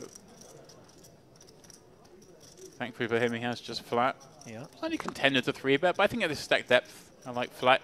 And especially with the players you got behind, like you don't mind Jazar coming in when you've got King Jack suited. You're going to do okay against his kind of range. Oh, having said that, he folded King 5 suited. Liam, on the flip side, gets the call with 2-4. So after having 2-3s the previous hand, everyone's just going a couple of pips up. Set mining, and now it's Bolis's turn to... I've got a couple of clubs. Let's have a look. Yeah, take something dirty. All sorts can happen in this one, Ollie. 3 off the top, and they are 10-6-4. There it is. There's the set for Leon. Aces are in a very bad way and well covered here. Not sure there's a path to an exit, especially given the ace of diamonds for Odeir. I thought for a second that maybe Odeir checked. He did check. Oh, wow. And now he picks up the nut flush draw as a jack rolls off, which connects with low, by the way. So we've got 3 players that are going to remain very interested. Leon in the lead. Lights the fuse for 45K. Yeah, betting 20 into 45. Odeir, having played it this way, I don't think we do anything but just call. I mean, that ace of diamonds and low now with the trickier spot. Has Turner Jack, does have a very strong kicker, but can already be drawing dead. And his best case is kind of up against a lot of equity. But for 20K and position, I rate this to be a call, as does he. This is a bizarre hand. If Odeir had bet this, he was certainly out of the tournament. Wow! An ace on the river as Leon got called in 2 spots. Yeah, Leon is loving this because he knows there's a very good chance it's up against ace-X with the ace of diamonds. I mean, there is some king-queen lurking from time to time, James, but obviously he's going to take his chances. But yeah, this is, you can feel very confident you're about to get paid off here. Although when the raise comes in, and I'm not saying that it will. I don't think it will, because but Leon gets to shrivel. have... yeah, but that's the thing. He can bet here, but confident that he's not going to get raised because he gets to have all the flushes, don't forget. He's called from the small blind.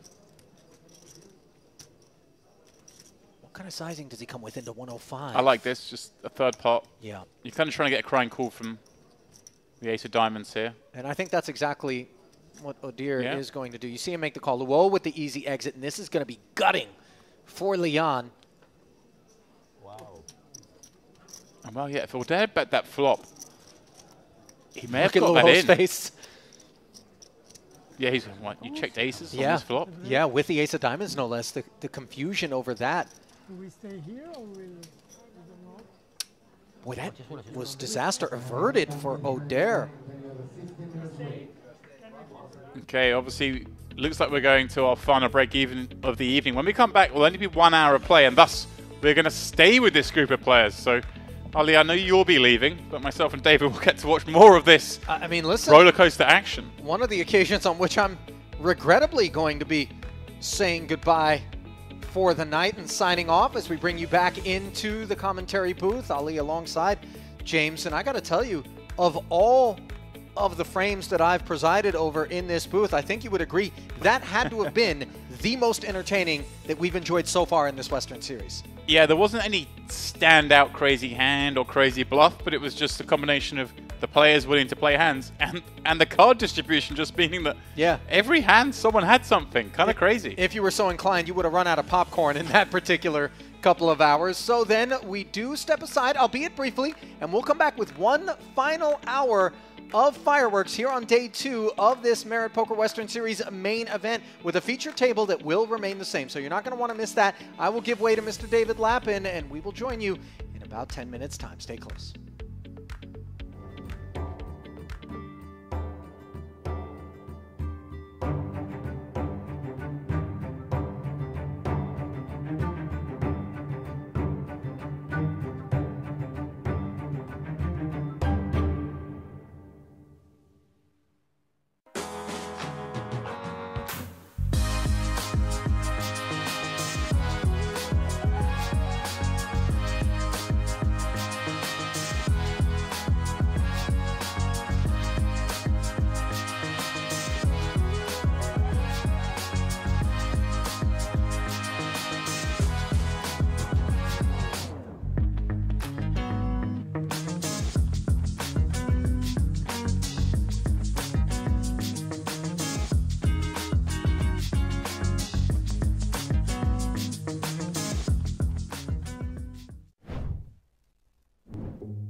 it's just going to get the job done here with quite a bit in the middle. Queen's taking down a 50k pot. No showdown is a beautiful result.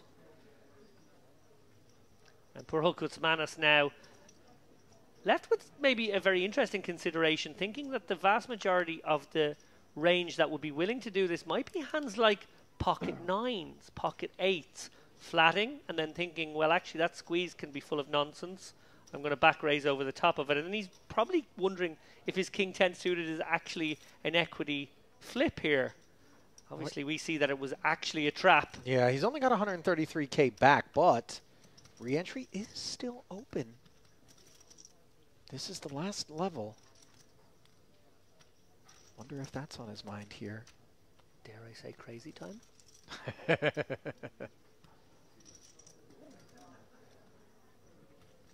Hoping to see a hand like maybe ace queen off or pocket 9s where he does have a legitimate gamble spot.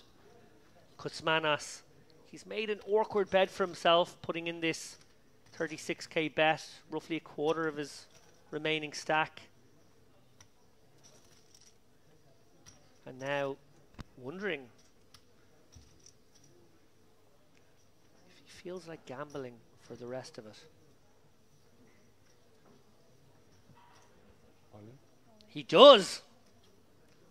You know, it felt as though that might be the case. Of course, the all-in was never enough to assume that Malyarchuk wouldn't call 100% of his range, but he's going to be spinning the wheel well behind for 354,000 here. Vulnerable are the two queens to any king for the time being. As it comes queen 10-7. So top set. Kuzmanas looking for backdoor equity in the form of a flush draw or straight draw. The very blank deuce of spades, though, vanquishing those aspirations as Malyarchuk played this pot to perfection. And Kuzmanas polished off here. Bit of a self-inflicted wound, but he always understood that he was looking for... I feel like we're in a MPO state here, where I don't think there'd be too many traps. An MPO wonderland. Walking along, singing a song. But that's fine, right? That's for you to start saying things like that is fine. But you're having to go at my commentary. I see. Nice and clean and, you know, morally safe. You said maximum, right? This place is a winter wonderland as well, purely because there is no winter. It's just sunny and warm out. Sea a little calmer than yesterday. It was a bit rough out there. A bit like the PLO game we had last night. Speaking of Wonderland, the Queen of Hearts here in the hand of Tichef, Queen 10 of Hearts. See that for a segue? It's an Ali Najad level segue, that one. Cool. She was a character in Alice in Wonderland. Jesus, I have to explain it. She's also pulling a leading role here on the Queen 10-6 board. It's the supporting 10, most important. Yeah, action time here. Hrabetz not going away, I don't think, in any world here with the up and down and over card. Right. HF just doesn't have enough chips. Effie could lose some chips in this pot as well. It's actually checked through. Yeah, Hrabetz recognising perhaps that Dichev's around this board. Doesn't really want to have to bet call it off, and as you mentioned, he can't bet fold. Electors check, take a card. See if he can't just get there a conventional way. Dichev putting in a third of his remaining stack now with top two. Made life a little tricky for Effie, who might have to call once here. And then Hrabetz will probably have the right price. So, yeah. Would he call with a straight draw on a 3-diamond board, though? Against two players, it seems... Maybe not. Seems a bit optimistic. Maybe not, actually. Maybe that is... Decision point, I guess, comes if F8 does fold, then it's a bit close. But even then, it's tough for Hrabetz, isn't it? Yeah, I suppose a lot of the small blind calling range will be suited cards. And the fact that the diamonds came in could dissuade, and may dissuade Hrabetz, as you just pointed out, James. I like that. Yeah. Just a bit dicey here. Outs aren't clean.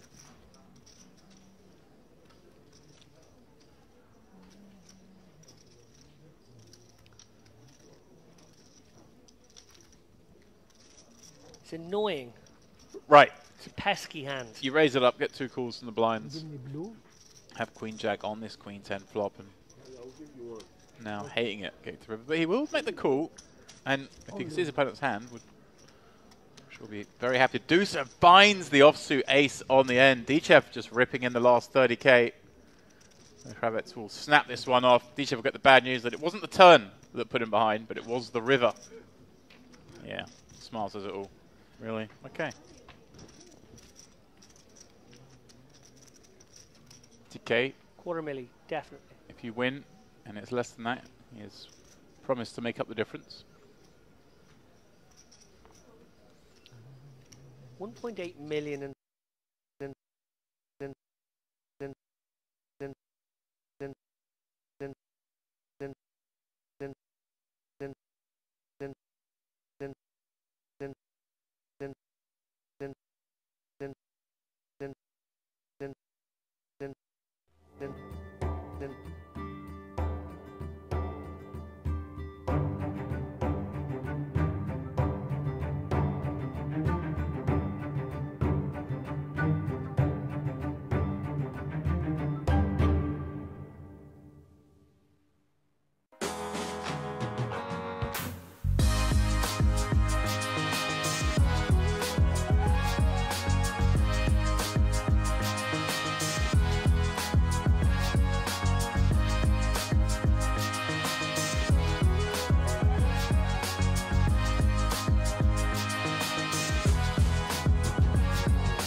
For me, it was very exciting.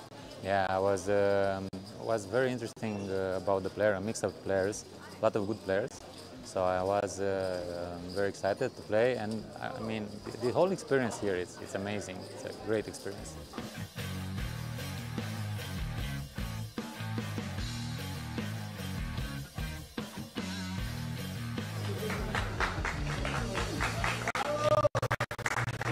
I really, first time I enjoy in tournament, and now I came in final, and then it's very good, but I'm tired. I passed to play all in, I face 8, and he's lucky. He's bluffing, and me also bluffing too much, and Thank you for all, and thank you for.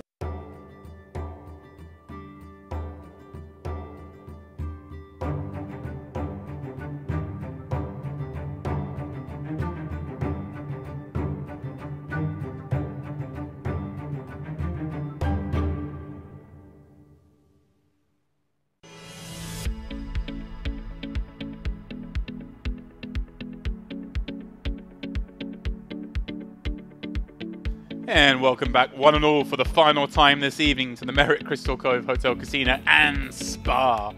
We're in the poker room, of course. Someone's doing some audaciously bad dancing. I was warming up. I was warming. This is my normal routine. But it's the main event. We have That's to warm true. up. It is day 2 of the main event. The last frame was very exciting. The players are very warmed up, at least, and we're staying with them for the final hour. Good. It is only 1 hour left to play before these guys bag and tag. Some of them have got a date with the Mix Max, final day. Of course, it could be a long night for some of these guys. Yeah, this evening, but we do get to play 1 more hour of playing. I just want to know, as I always do in these instances, how was the buffet? It was good. It had a theme, and that theme was lamb. Oh. It's a lot of lamb dishes, starters and mains. Love a bit of lamb. Anyway, any lambs to the slaughter here on this table? Oh, there will be. There's going to be carnage. We have everyone playing all their hands and then a few more than they should, and the deck cooperating in terms of some clashes. Bolas leading the way still at 1.5 million in chips. Maroon Jazar, the one in the most pots. See a place we're very familiar with. David nodding his head as he sees him there with 800k. He's been in the mix. Ihai Soika has only just joined the table. And Oder there, also one of those driving a lot of the action. Zebajad been in a lot of very medium-sized pots. Had a lot of flush draws that haven't gone his way. Yungarigi at the bottom of the stacks there. Obviously just had house v house, albeit on a double paired board, but it ran down in a way that meant he lost a lot of chips. So, for the final time this evening, we get things underway. I'm not wrong in saying that is an absolutely enormous stack for Boas. Yeah, 15 starting stacks at this stage when the average is around 450k. Cooler. Zebajad with another suit a day, so he'll be sick of these because he never makes the flush. Oder, canny operator. Yeah, he's been operating a lot of hands. Here we go. Oh, look at this. Click. Again. Yeah, there's been a lot of this going on. Some really smooth 3-betting. Cold calls off 3 bets.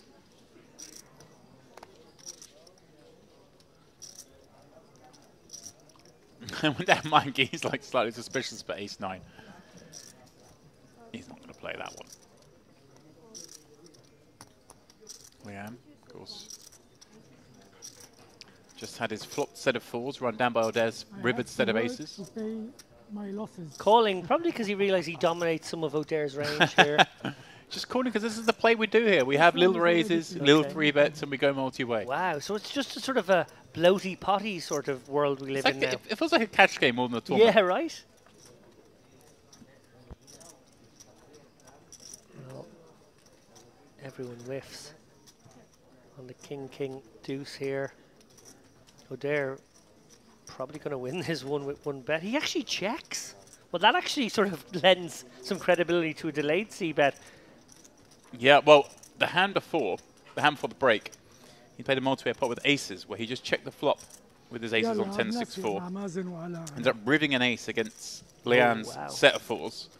Oh, and everyone was like, huh, you checked the flop with aces. So maybe he's leaning into that with like, well, now they know I check big hands. Yeah. Maybe I can do a lot more delayed c-betting. And that's what he's done here when the queen rolls off, which is a reasonable card because he's going to have some queen x in there when he 3-bets. And this should result in the end of the hand, but I can't rule anything out at this table.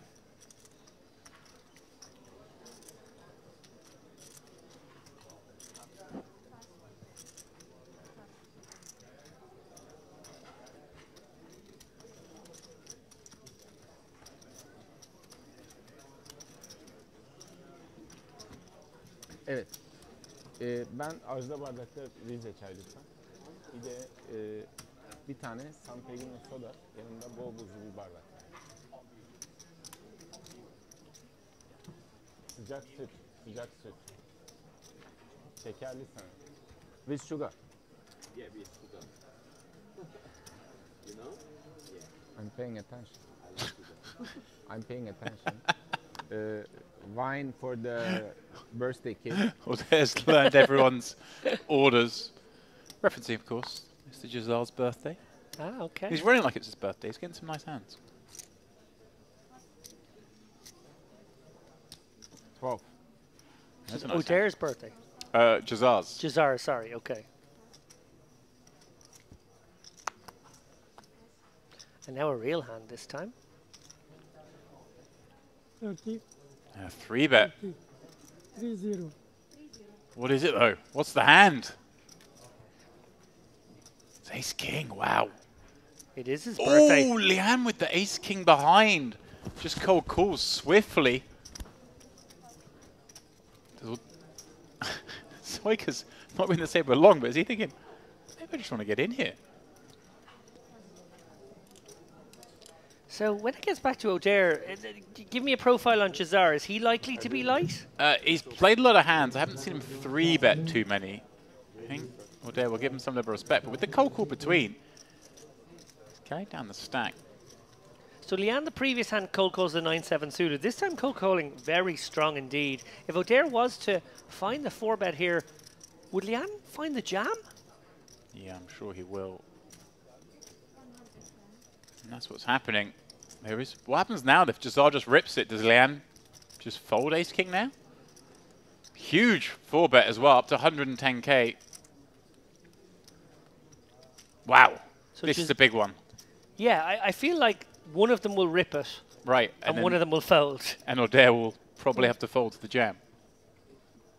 There's a call there and now. Now Leanne has the dreamy spot. Oh, does he though? Is he worried that Gisard might be trapping here with aces to this action? Oh, there it is. He does. And look at Gisard's head pop up. Like, wasn't expecting that from that seat. Now, O'Dare surely has to fold this to this action. Being 3-bet cold call, he 4-bet. Gisard flat the 4-bet, and now Leanne wants to rifle it in. What a hand, James Dempsey, to come back to after the break. This is absolutely brilliant.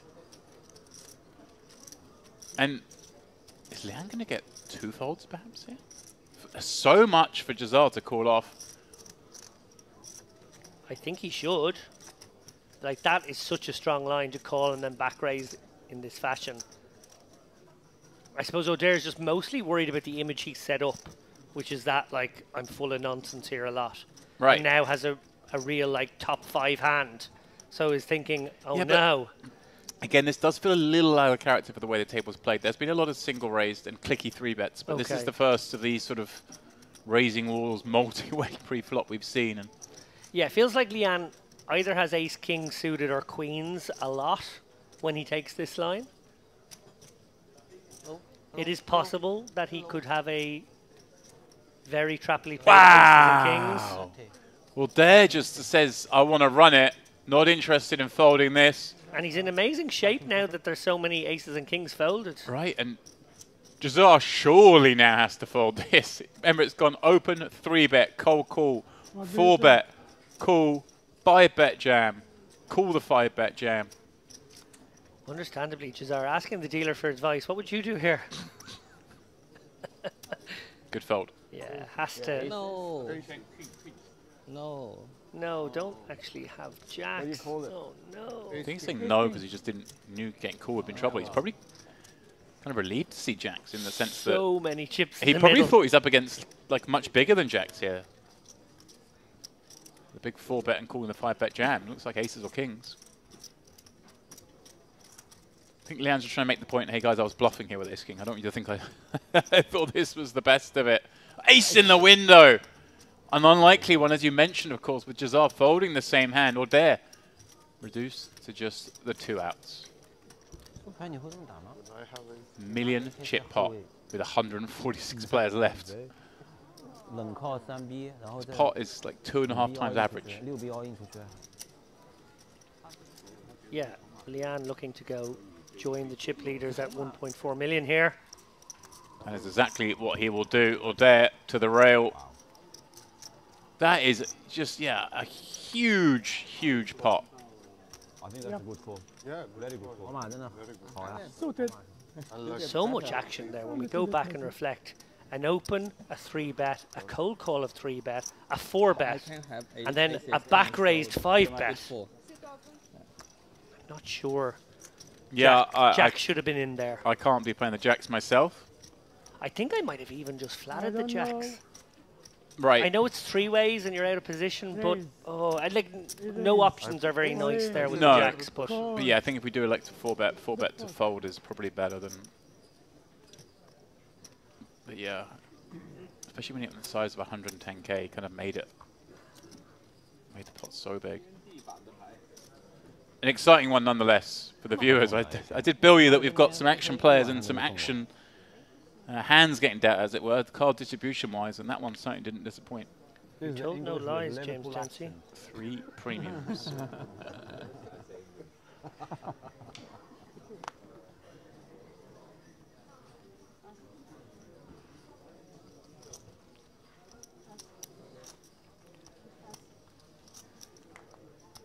Well, 145 players remained. I think I was a little optimistic that we would get down to 100 today. I think it was probably more likely we get down to about 120. Yeah, it just plays so deep still at this stage. Obviously, the blinds are still catching up after the tiny increments at the start of day 2.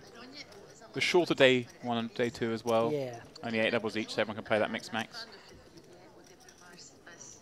Just something I've just noticed, I hadn't checked until now, the payouts are now, of course, published. Excellent. There'll be 80 paid, min cash of 4.6k. I predicted 250k.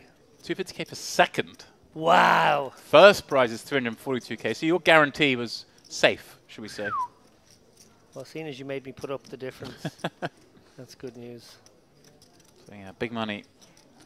342,500 for first.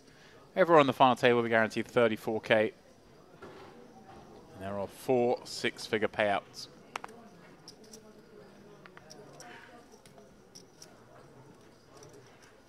Key under the gun. 14 blinds, queen 10 suited.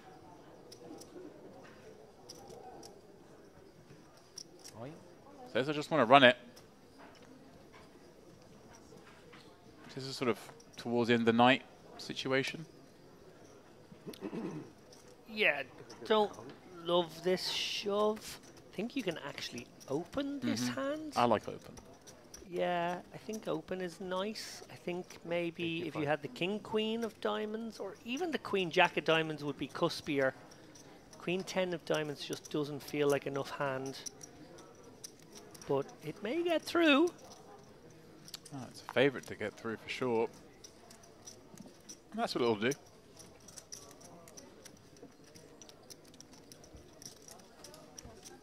Half opens his hand there, so maybe his stablemate to the left gets a little flash for his eyes only.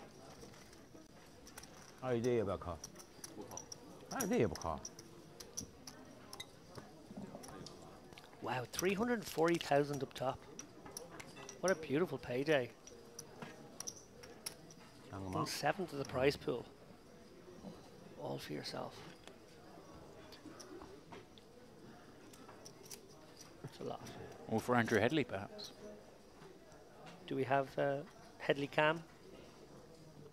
Is Headley watch still a thing?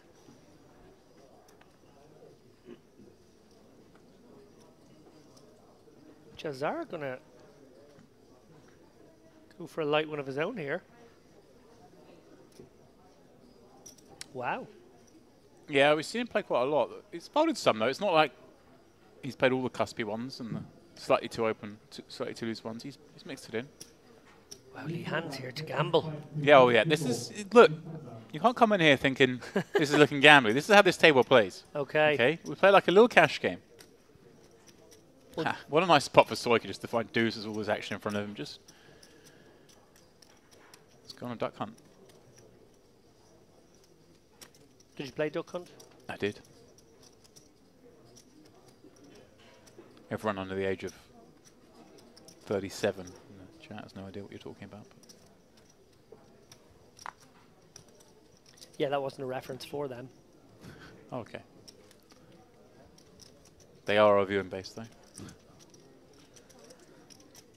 Family, family.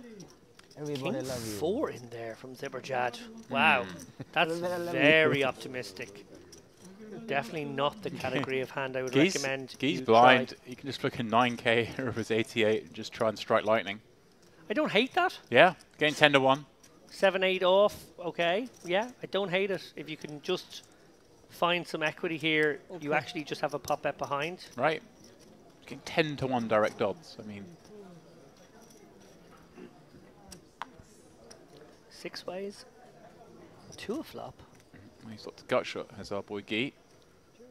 And sort of incredibly nobody has caught. Yeah. Soika's Toos is still best. Yeah. Should surely check around.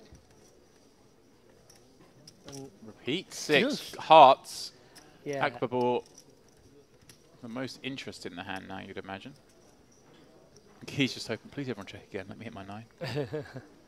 I think Akapor probably should fire this one. It seems like a situation where, you know, you might have the best hand, but you certainly need to clear the field a little bit, and then you can maybe pursue value if you hit. Yeah.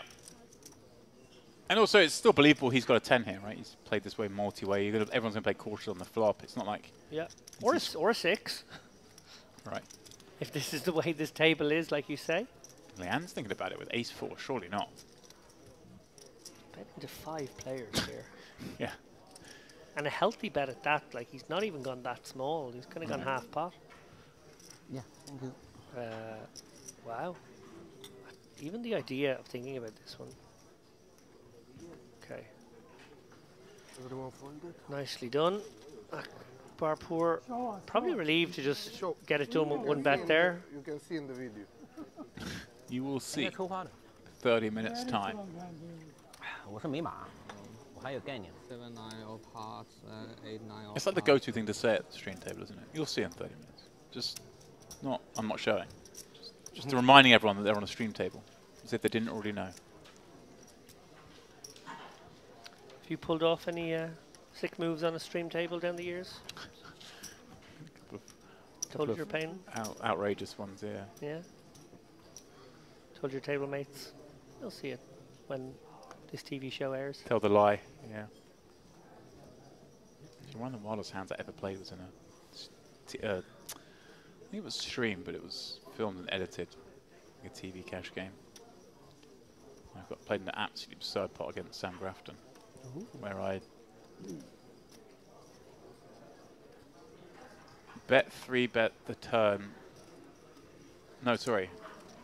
I raised the turn as a bluff and called a 3-bet, realizing I'm probably ahead. So I didn't give him any 3-bets for value. Recognize that was just his value part, just the bluff part of his range. I had deuces, and continued. Wow.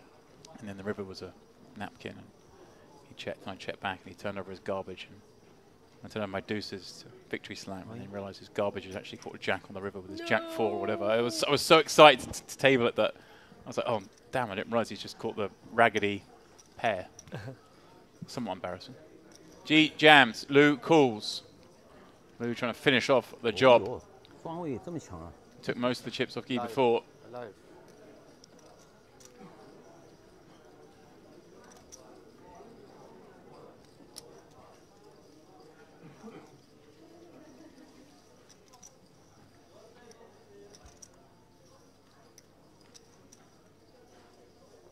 All spades.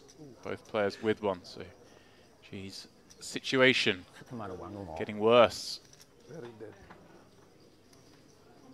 No. Very 3 extra outs. Slightly better equity than he had on the turn. And even better equity now as he finds the unlikely double up on the last card. Tap the table from 一个段位大的吓人，我以为你只是个抢盲的呢，所以想反抢一下。 I don't know what's been said, but Lou didn't reply. It's just like, whatever, mate. Just take the money. Leave me alone. that transcends language. Just absolutely no reply. Don't engage. Don't even look at them.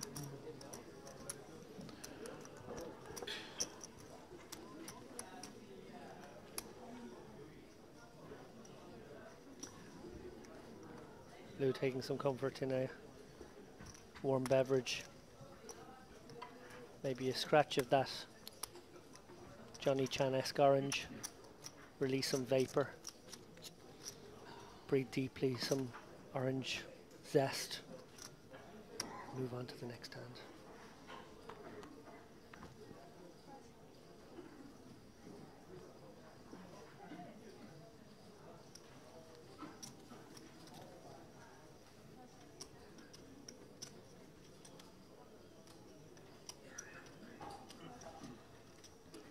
Lots of sunglasses at this table, just noticed.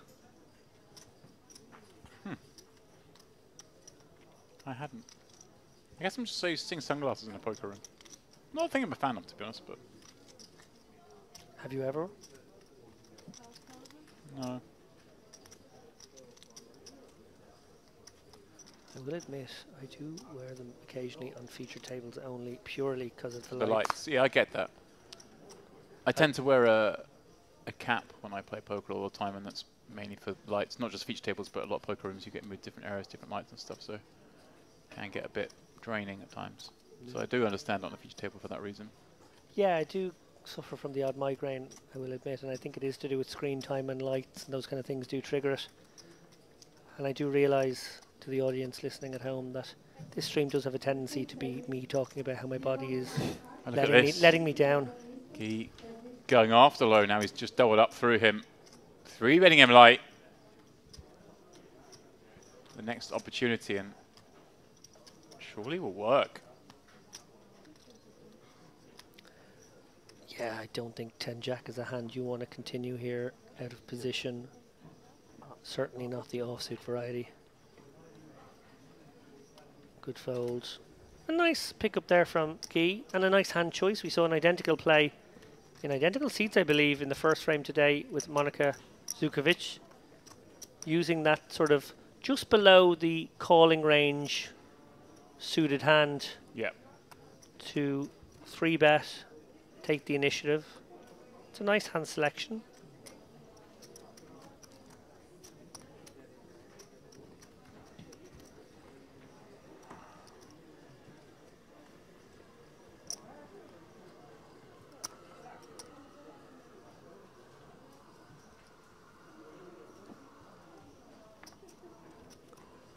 I feel with the departure of O'Dare, perhaps this game has settled ever so slightly. No, I don't think so. We just saw King 8 3-betting. Come on, man. We just saw the Queen That's a good 3-bet, though. We still got Zebrajad, who's going to play lots of hands. We still got Jazor. Don't worry. We've got action for the rest of the night. These guys will not disappoint us. You're nothing if not a salesman, Dempsey. Got nothing left to sell.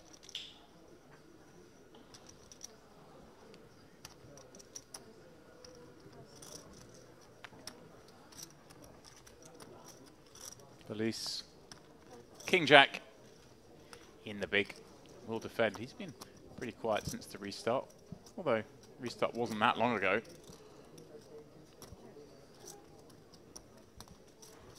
Eight-6-4 flop. Akapaport. Can't like seeing that board against the big blind peel, but feels compelled to fire anyway. Perhaps the presence of the solitary spade there giving him the opportunity to barrel off as the hand develops. But the singular bet does get the job done.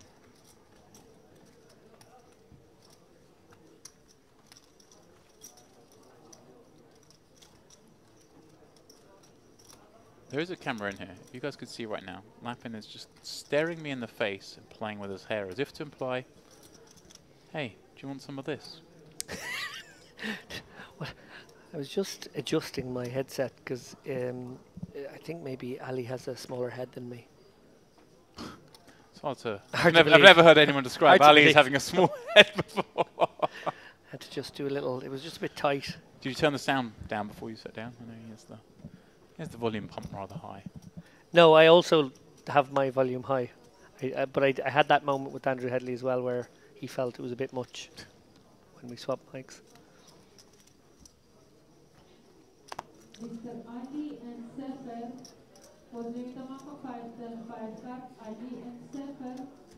A rejuvenated Guy. Very much now so. With Jack 6 of clubs. 191k. Very much back in contention now. Over the 30 big blind mark. More weapons at his disposal next time he enters a pot. Leanne, well, you mentioned how we still have players more than willing to drive the action here. He's certainly one of those candidates. Going to open up the button here with the suited connector. Wellis, very happy to smooth call here with a very nice Queen Jack suited, conscious that he will be dominating some of Leanne's range, and obviously the hand is just so pure. Anyway, Akbar Boer going to call with the ugly enough 4 deuce. And everybody misses. Boelis has a gutter and 2 overs to second pair. And now things change. Leanne pairing that 3. Unlikely card to take the lead on, and Boelis looks like he's just going to stab here. He's still playing the, the game of poker here, while some around him are playing a little more liberally, and it just makes sense that he gets to have some of this. Going to have King Jack, King Queen, King 10 suited, perhaps peeling from the small. Maybe some 9-10, 9-Jack suited kind of hands as well. Leanne's suspicious though. Yeah, he's bet 2/3, which really does sort of send a message that he's... Right. Get out of my pot. Yeah, kind of test you out here. So yeah, nice sizing there. I feel like a smaller bet would have been called or possibly even raised. Going for that 2/3 sizing, sort of showing like he meant business with the gutter and gets it done. Obviously he will have plenty of King X in his small blind calling range there. So plausible story.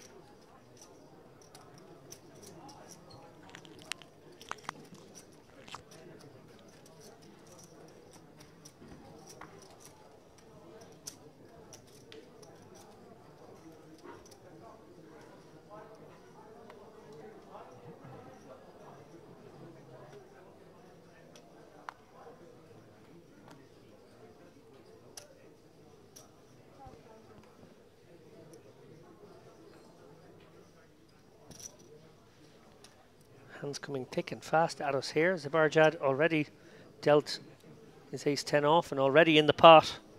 Yeah, I wonder if Low takes this. Zabarjad's been pretty active. Obviously a bit scary whenever you're 3-betting +1 versus under the gun, but this feels like a spot against this player, but Low elects not to do so. Players are allowed to have hands. That's the theory there. Even these players.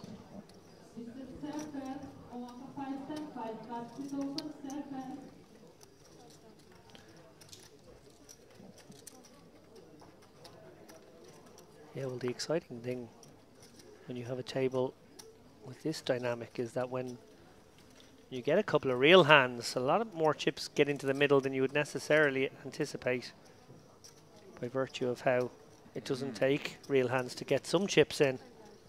Here we go. Both players pairing the ace. C-bet from Zabarjad from under the gun. Going to be almost with range, I'd imagine, in this spot. Akbabur continuing thus with his ace. Checks it over to Zabarjad again. Here he is going for another tickle. A little over third.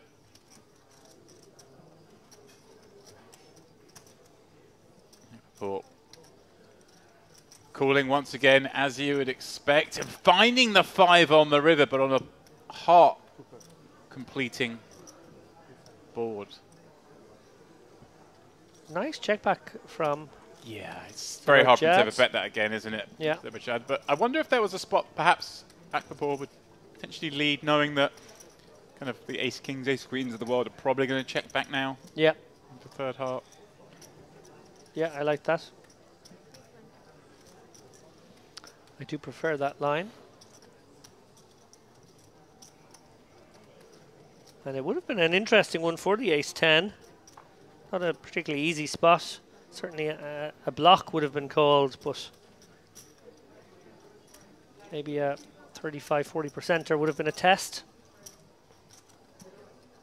As we hear in the background here, some celebratory music. Yeah, they go hard on celebrating birthdays in this poker room. It's that community feel, and obviously we're coming on a delay. The day has just finished for the players involved in real time, and it's a big birthday celebration. And I wonder if it is for Jazar. It's his birthday. He's a regular here. Or they're treating him to a big celebration. I don't want to predict the future here or jinx anything that has already happened but we don't know has. But how amazing would it be if they had the cake ready and they're going to come out with the candles and the singing, and he bust like the last hand or the second last hand. They brought it out to him. What is wrong with you? You're a devilishly negative man, aren't you? You're just in for the sort of tragedy. Always.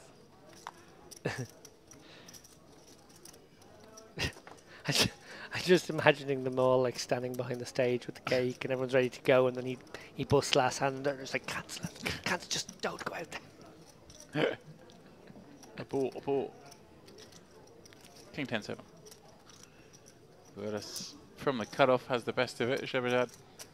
He's go with ace-5. Not quite as fruitful.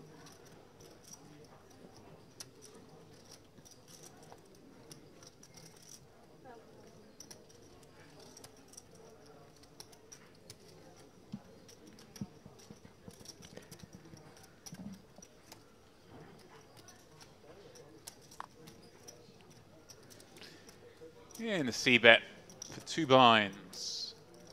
Should really result in this hand ending, but Zivashad, he knew with ace-high and a heart, perhaps thinking of getting way out of line.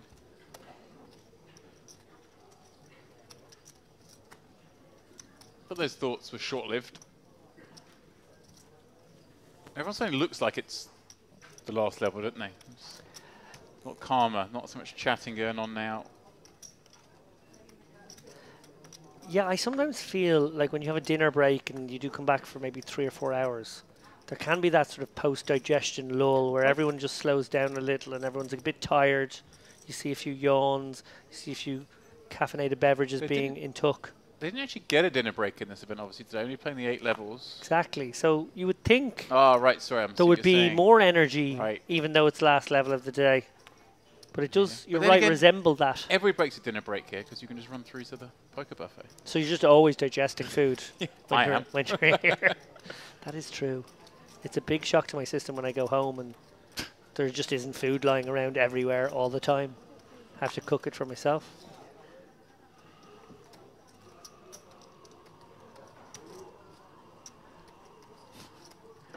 Imagine if they just had a constant buffet at home. You wouldn't better leave home. Not had a choice. Out of logistics. Okay, Soika popping up King 7 off on the button low, defending with the ever so slightly dominated King 6. That's what you'd imagine kickers are unlikely to play if the pot developed. Potential David here to bet this king high. Not a lot of good stuff happens by checking, does it? No, I like a little maybe 15-20%er here. It was a little bigger.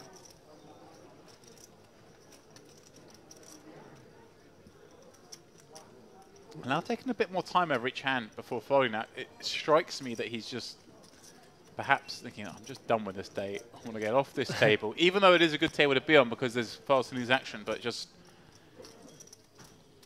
want to put my chips in the bag. I wonder if he just thinks king high can be good enough. It can be. Just let it go in the end. Soika drags in a small pot.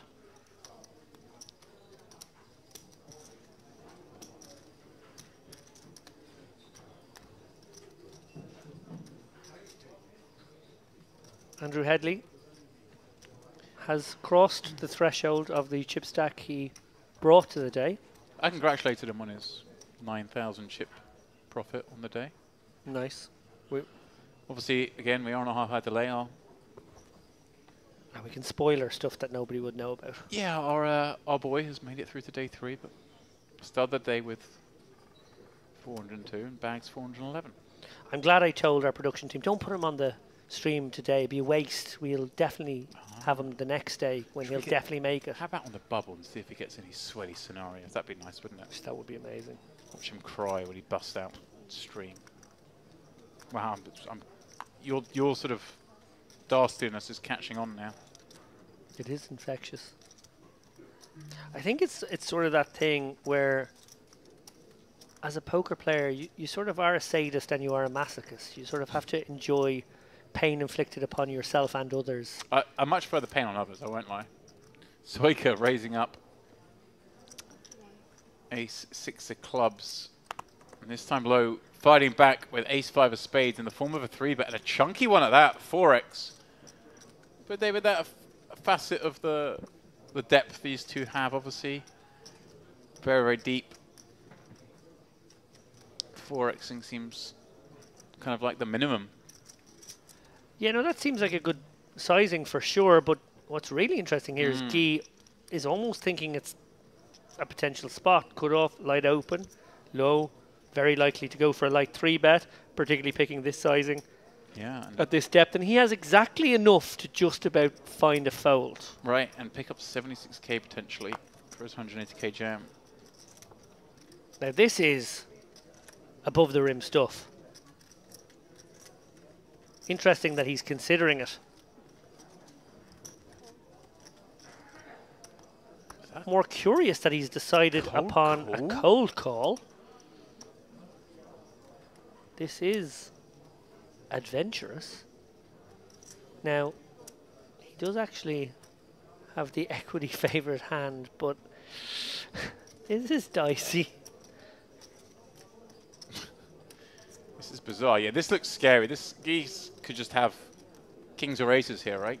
I think he's supposed to. In fact, I don't think he's supposed to have anything. I don't think call is a thing. Excuse me? Right. But when it's, if we're trying to invent a thing out of it. When something's not a thing, yeah, it tends to be aces, doesn't it? Yeah, I think Soika well advised to just get out of dodge here. He has the actual best hand right now, but like this is incredibly messy. But it's these messy three-way bloated pots that you've been presiding over for 3 hours now. But Soika hasn't been here for much more of it than you. Low, then somehow has the best hand in this and pairs the ace.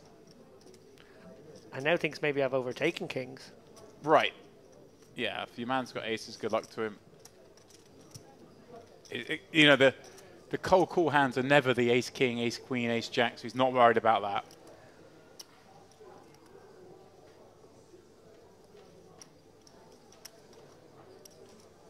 Just the rip.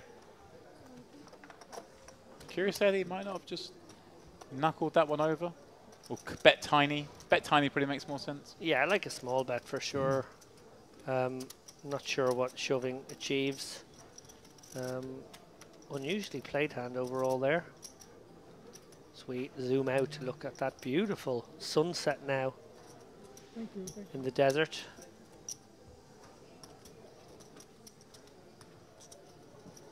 An orange sunset over maybe New Mexico.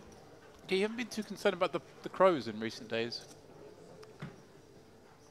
I don't see any crows anymore.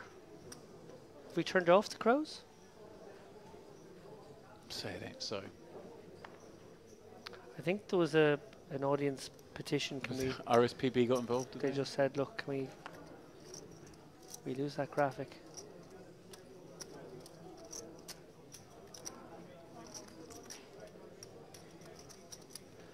Back parbour.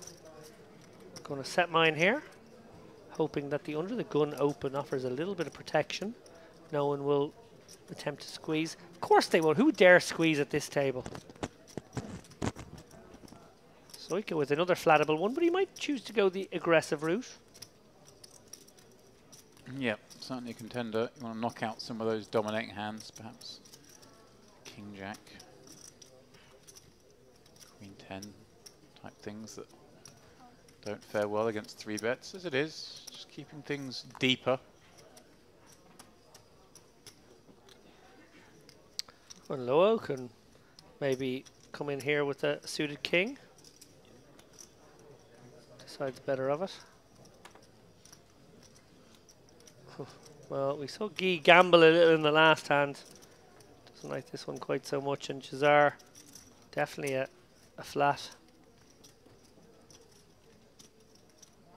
Getting almost 9 to 1.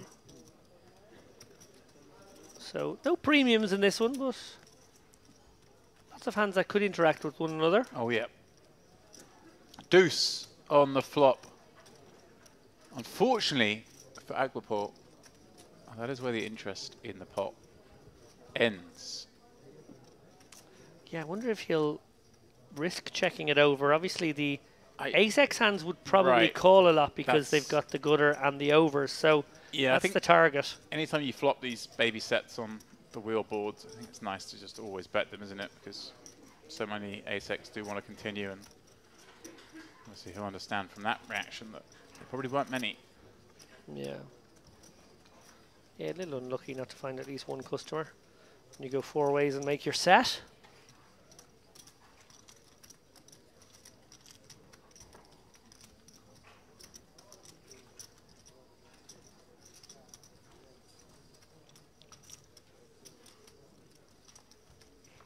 I meant to ask you, James.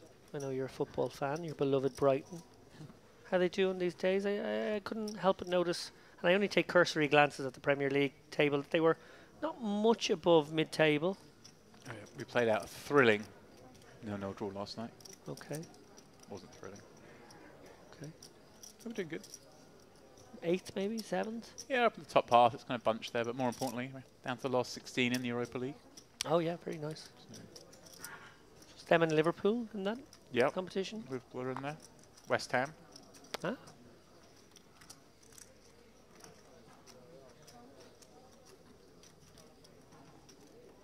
More playable ones. Soika, ace-jack suited.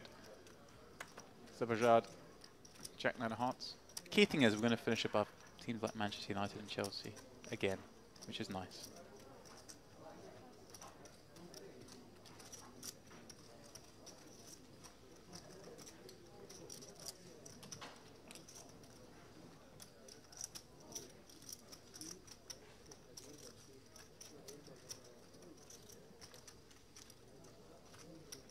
Leanne now with an obvious call, but you never do know with this man whether squeeze is in his thoughts.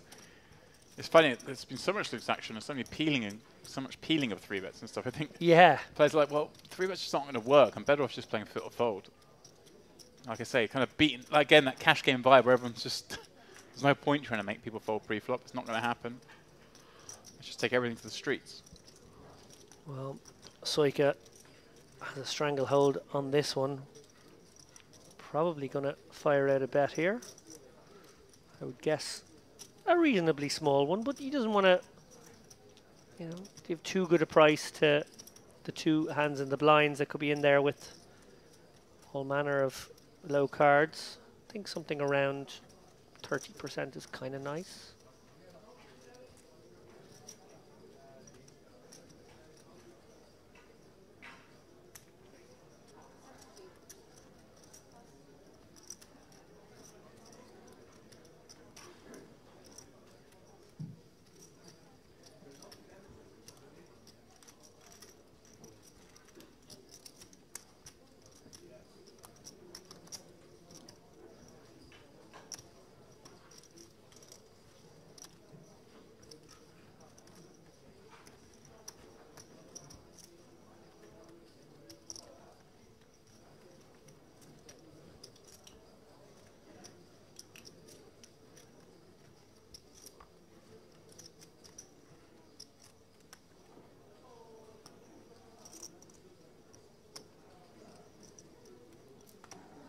Sunglasses concentrated certainly into one section of the table. Must be a bright light facing that way.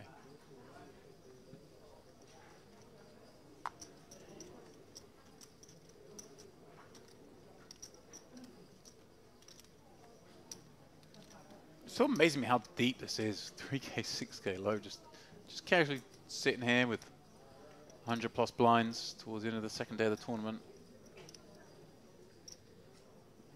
When I came in here, there were big blind was like 3.5K.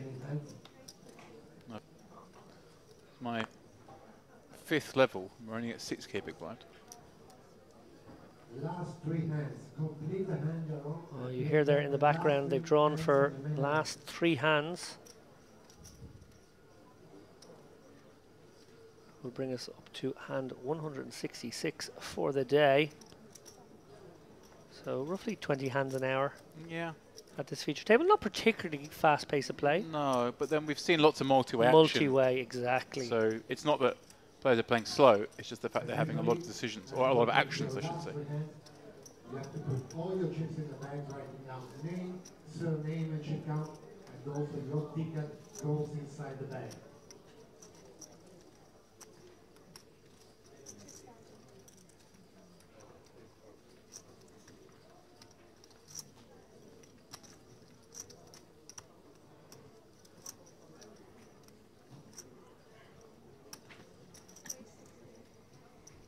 It's a raise from Burles against this one big blind c-bet. He's taken the queen of spades.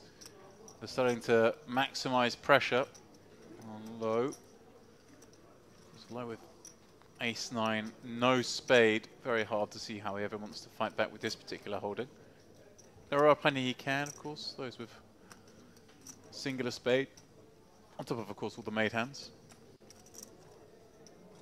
I just see a crow in the background. So they are still there. That's the good news. They haven't all flown into that windmill by now. We have some survivors.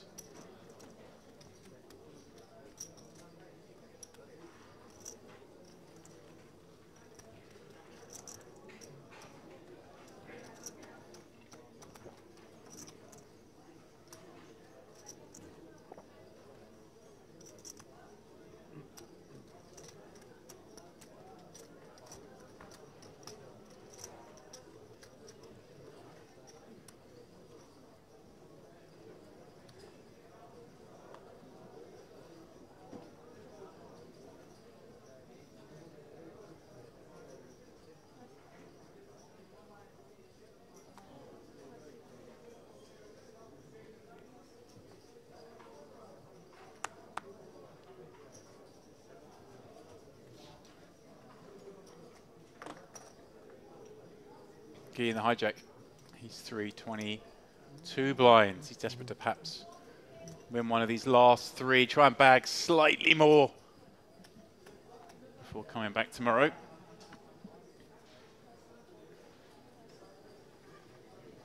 Oilus.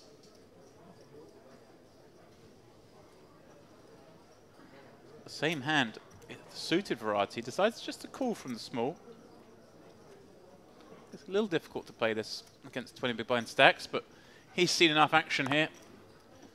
So good things can happen. And that's a pretty good thing. King deuce deuce, couple of hearts. He flops the flush draw. I wonder, does Guy just even just shut this down? Or will he try once? Wow! Akbarpour just coming out from the big blind. Wow. Is he just doing the I can have a deuce, you guys can't maneuver? Ironically, they can have a deuce because they've both got ace-3. But is that the, in some way, the thought here? Try and freeze them? Not going to work, of course, David. No, not at all. Well, does he have an option here other than just a flat to this kind of lead out? Well, he found another option. He's come out with a check raise and Akbarpour just somehow created this bed. Why did I do this to myself? That he must now have a kip in.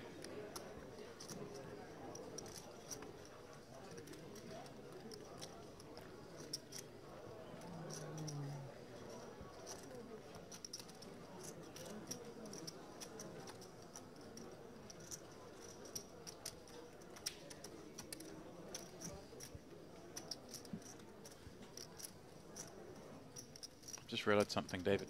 Go on. I bubbled the buffet, haven't I? Oh, I'm so sorry. That doesn't sound very sincere. I told you I like other people's misery. There's always best of luck in the GPI Awards. I hope you don't not win. There's always the poker buffet. There is. Guy, kings. Here we go. wouldn't mind a king deuce deuce flop with this one.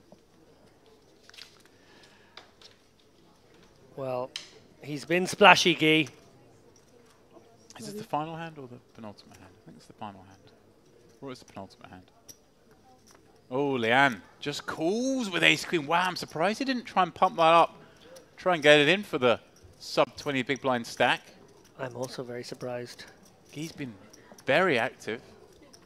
Yeah, I wouldn't have necessarily assumed that this 2.5x off my less than 20 big blinds was strength. Oh, well, he's going to get it in now. Yeah, he thinks he's played this masterfully because he's flopped top.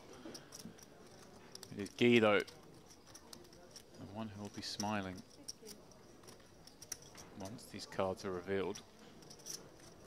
Any reason for Leanne to do anything but just call here? Yeah, I think you can raise it here. I think he will call, and I don't mind that, but I think it is sometimes a thing. Maybe more out of position though. Right. As it is, he's kept the pot to the situation where Guy basically has pot behind.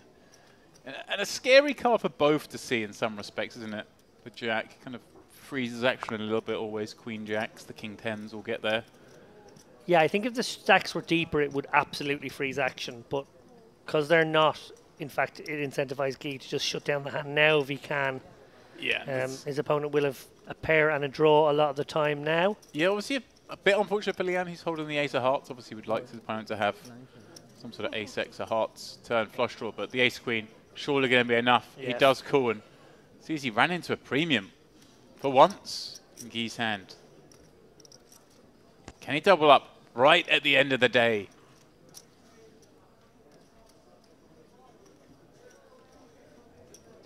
$245K in the pot. He will do just that. Full double received. Just kind of went a little bit later than I expected. Last hand? Yeah, that's the last hand. Oh, that was the last hand. Is this the last one? Yeah, the last hand.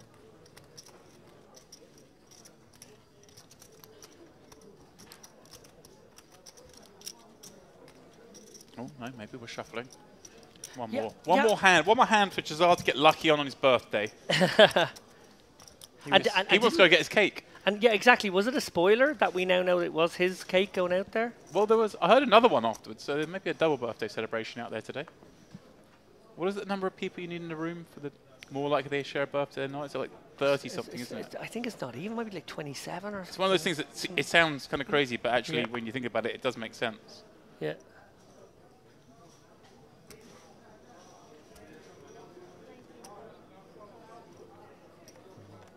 Well, Jazar going to open this Queen 10 suited for the last one. Try and get one through. 19K, going more than 3x. So there will be more folds. And that will probably just do it. I don't think the 6-3 inclined to call here last hand of the night. We're going to bag up some chips. Last hand on his birthday. And he pulls in the chips. There we go. Bags are being distributed. When we come back tomorrow, blinds will increase to 4-8. And it seems like it's about time the blinds started to go up this tournament. So incredibly deep through day 1 and day 2. And that's how the stacks on this table were fair. Obviously, there'll be a full redraw. And it's a very, very healthy distribution on this table, way above the average in the tournament. Giuliano's going to wake up tomorrow, come in, and have more than 200 blinds on day 3 of a poker tournament.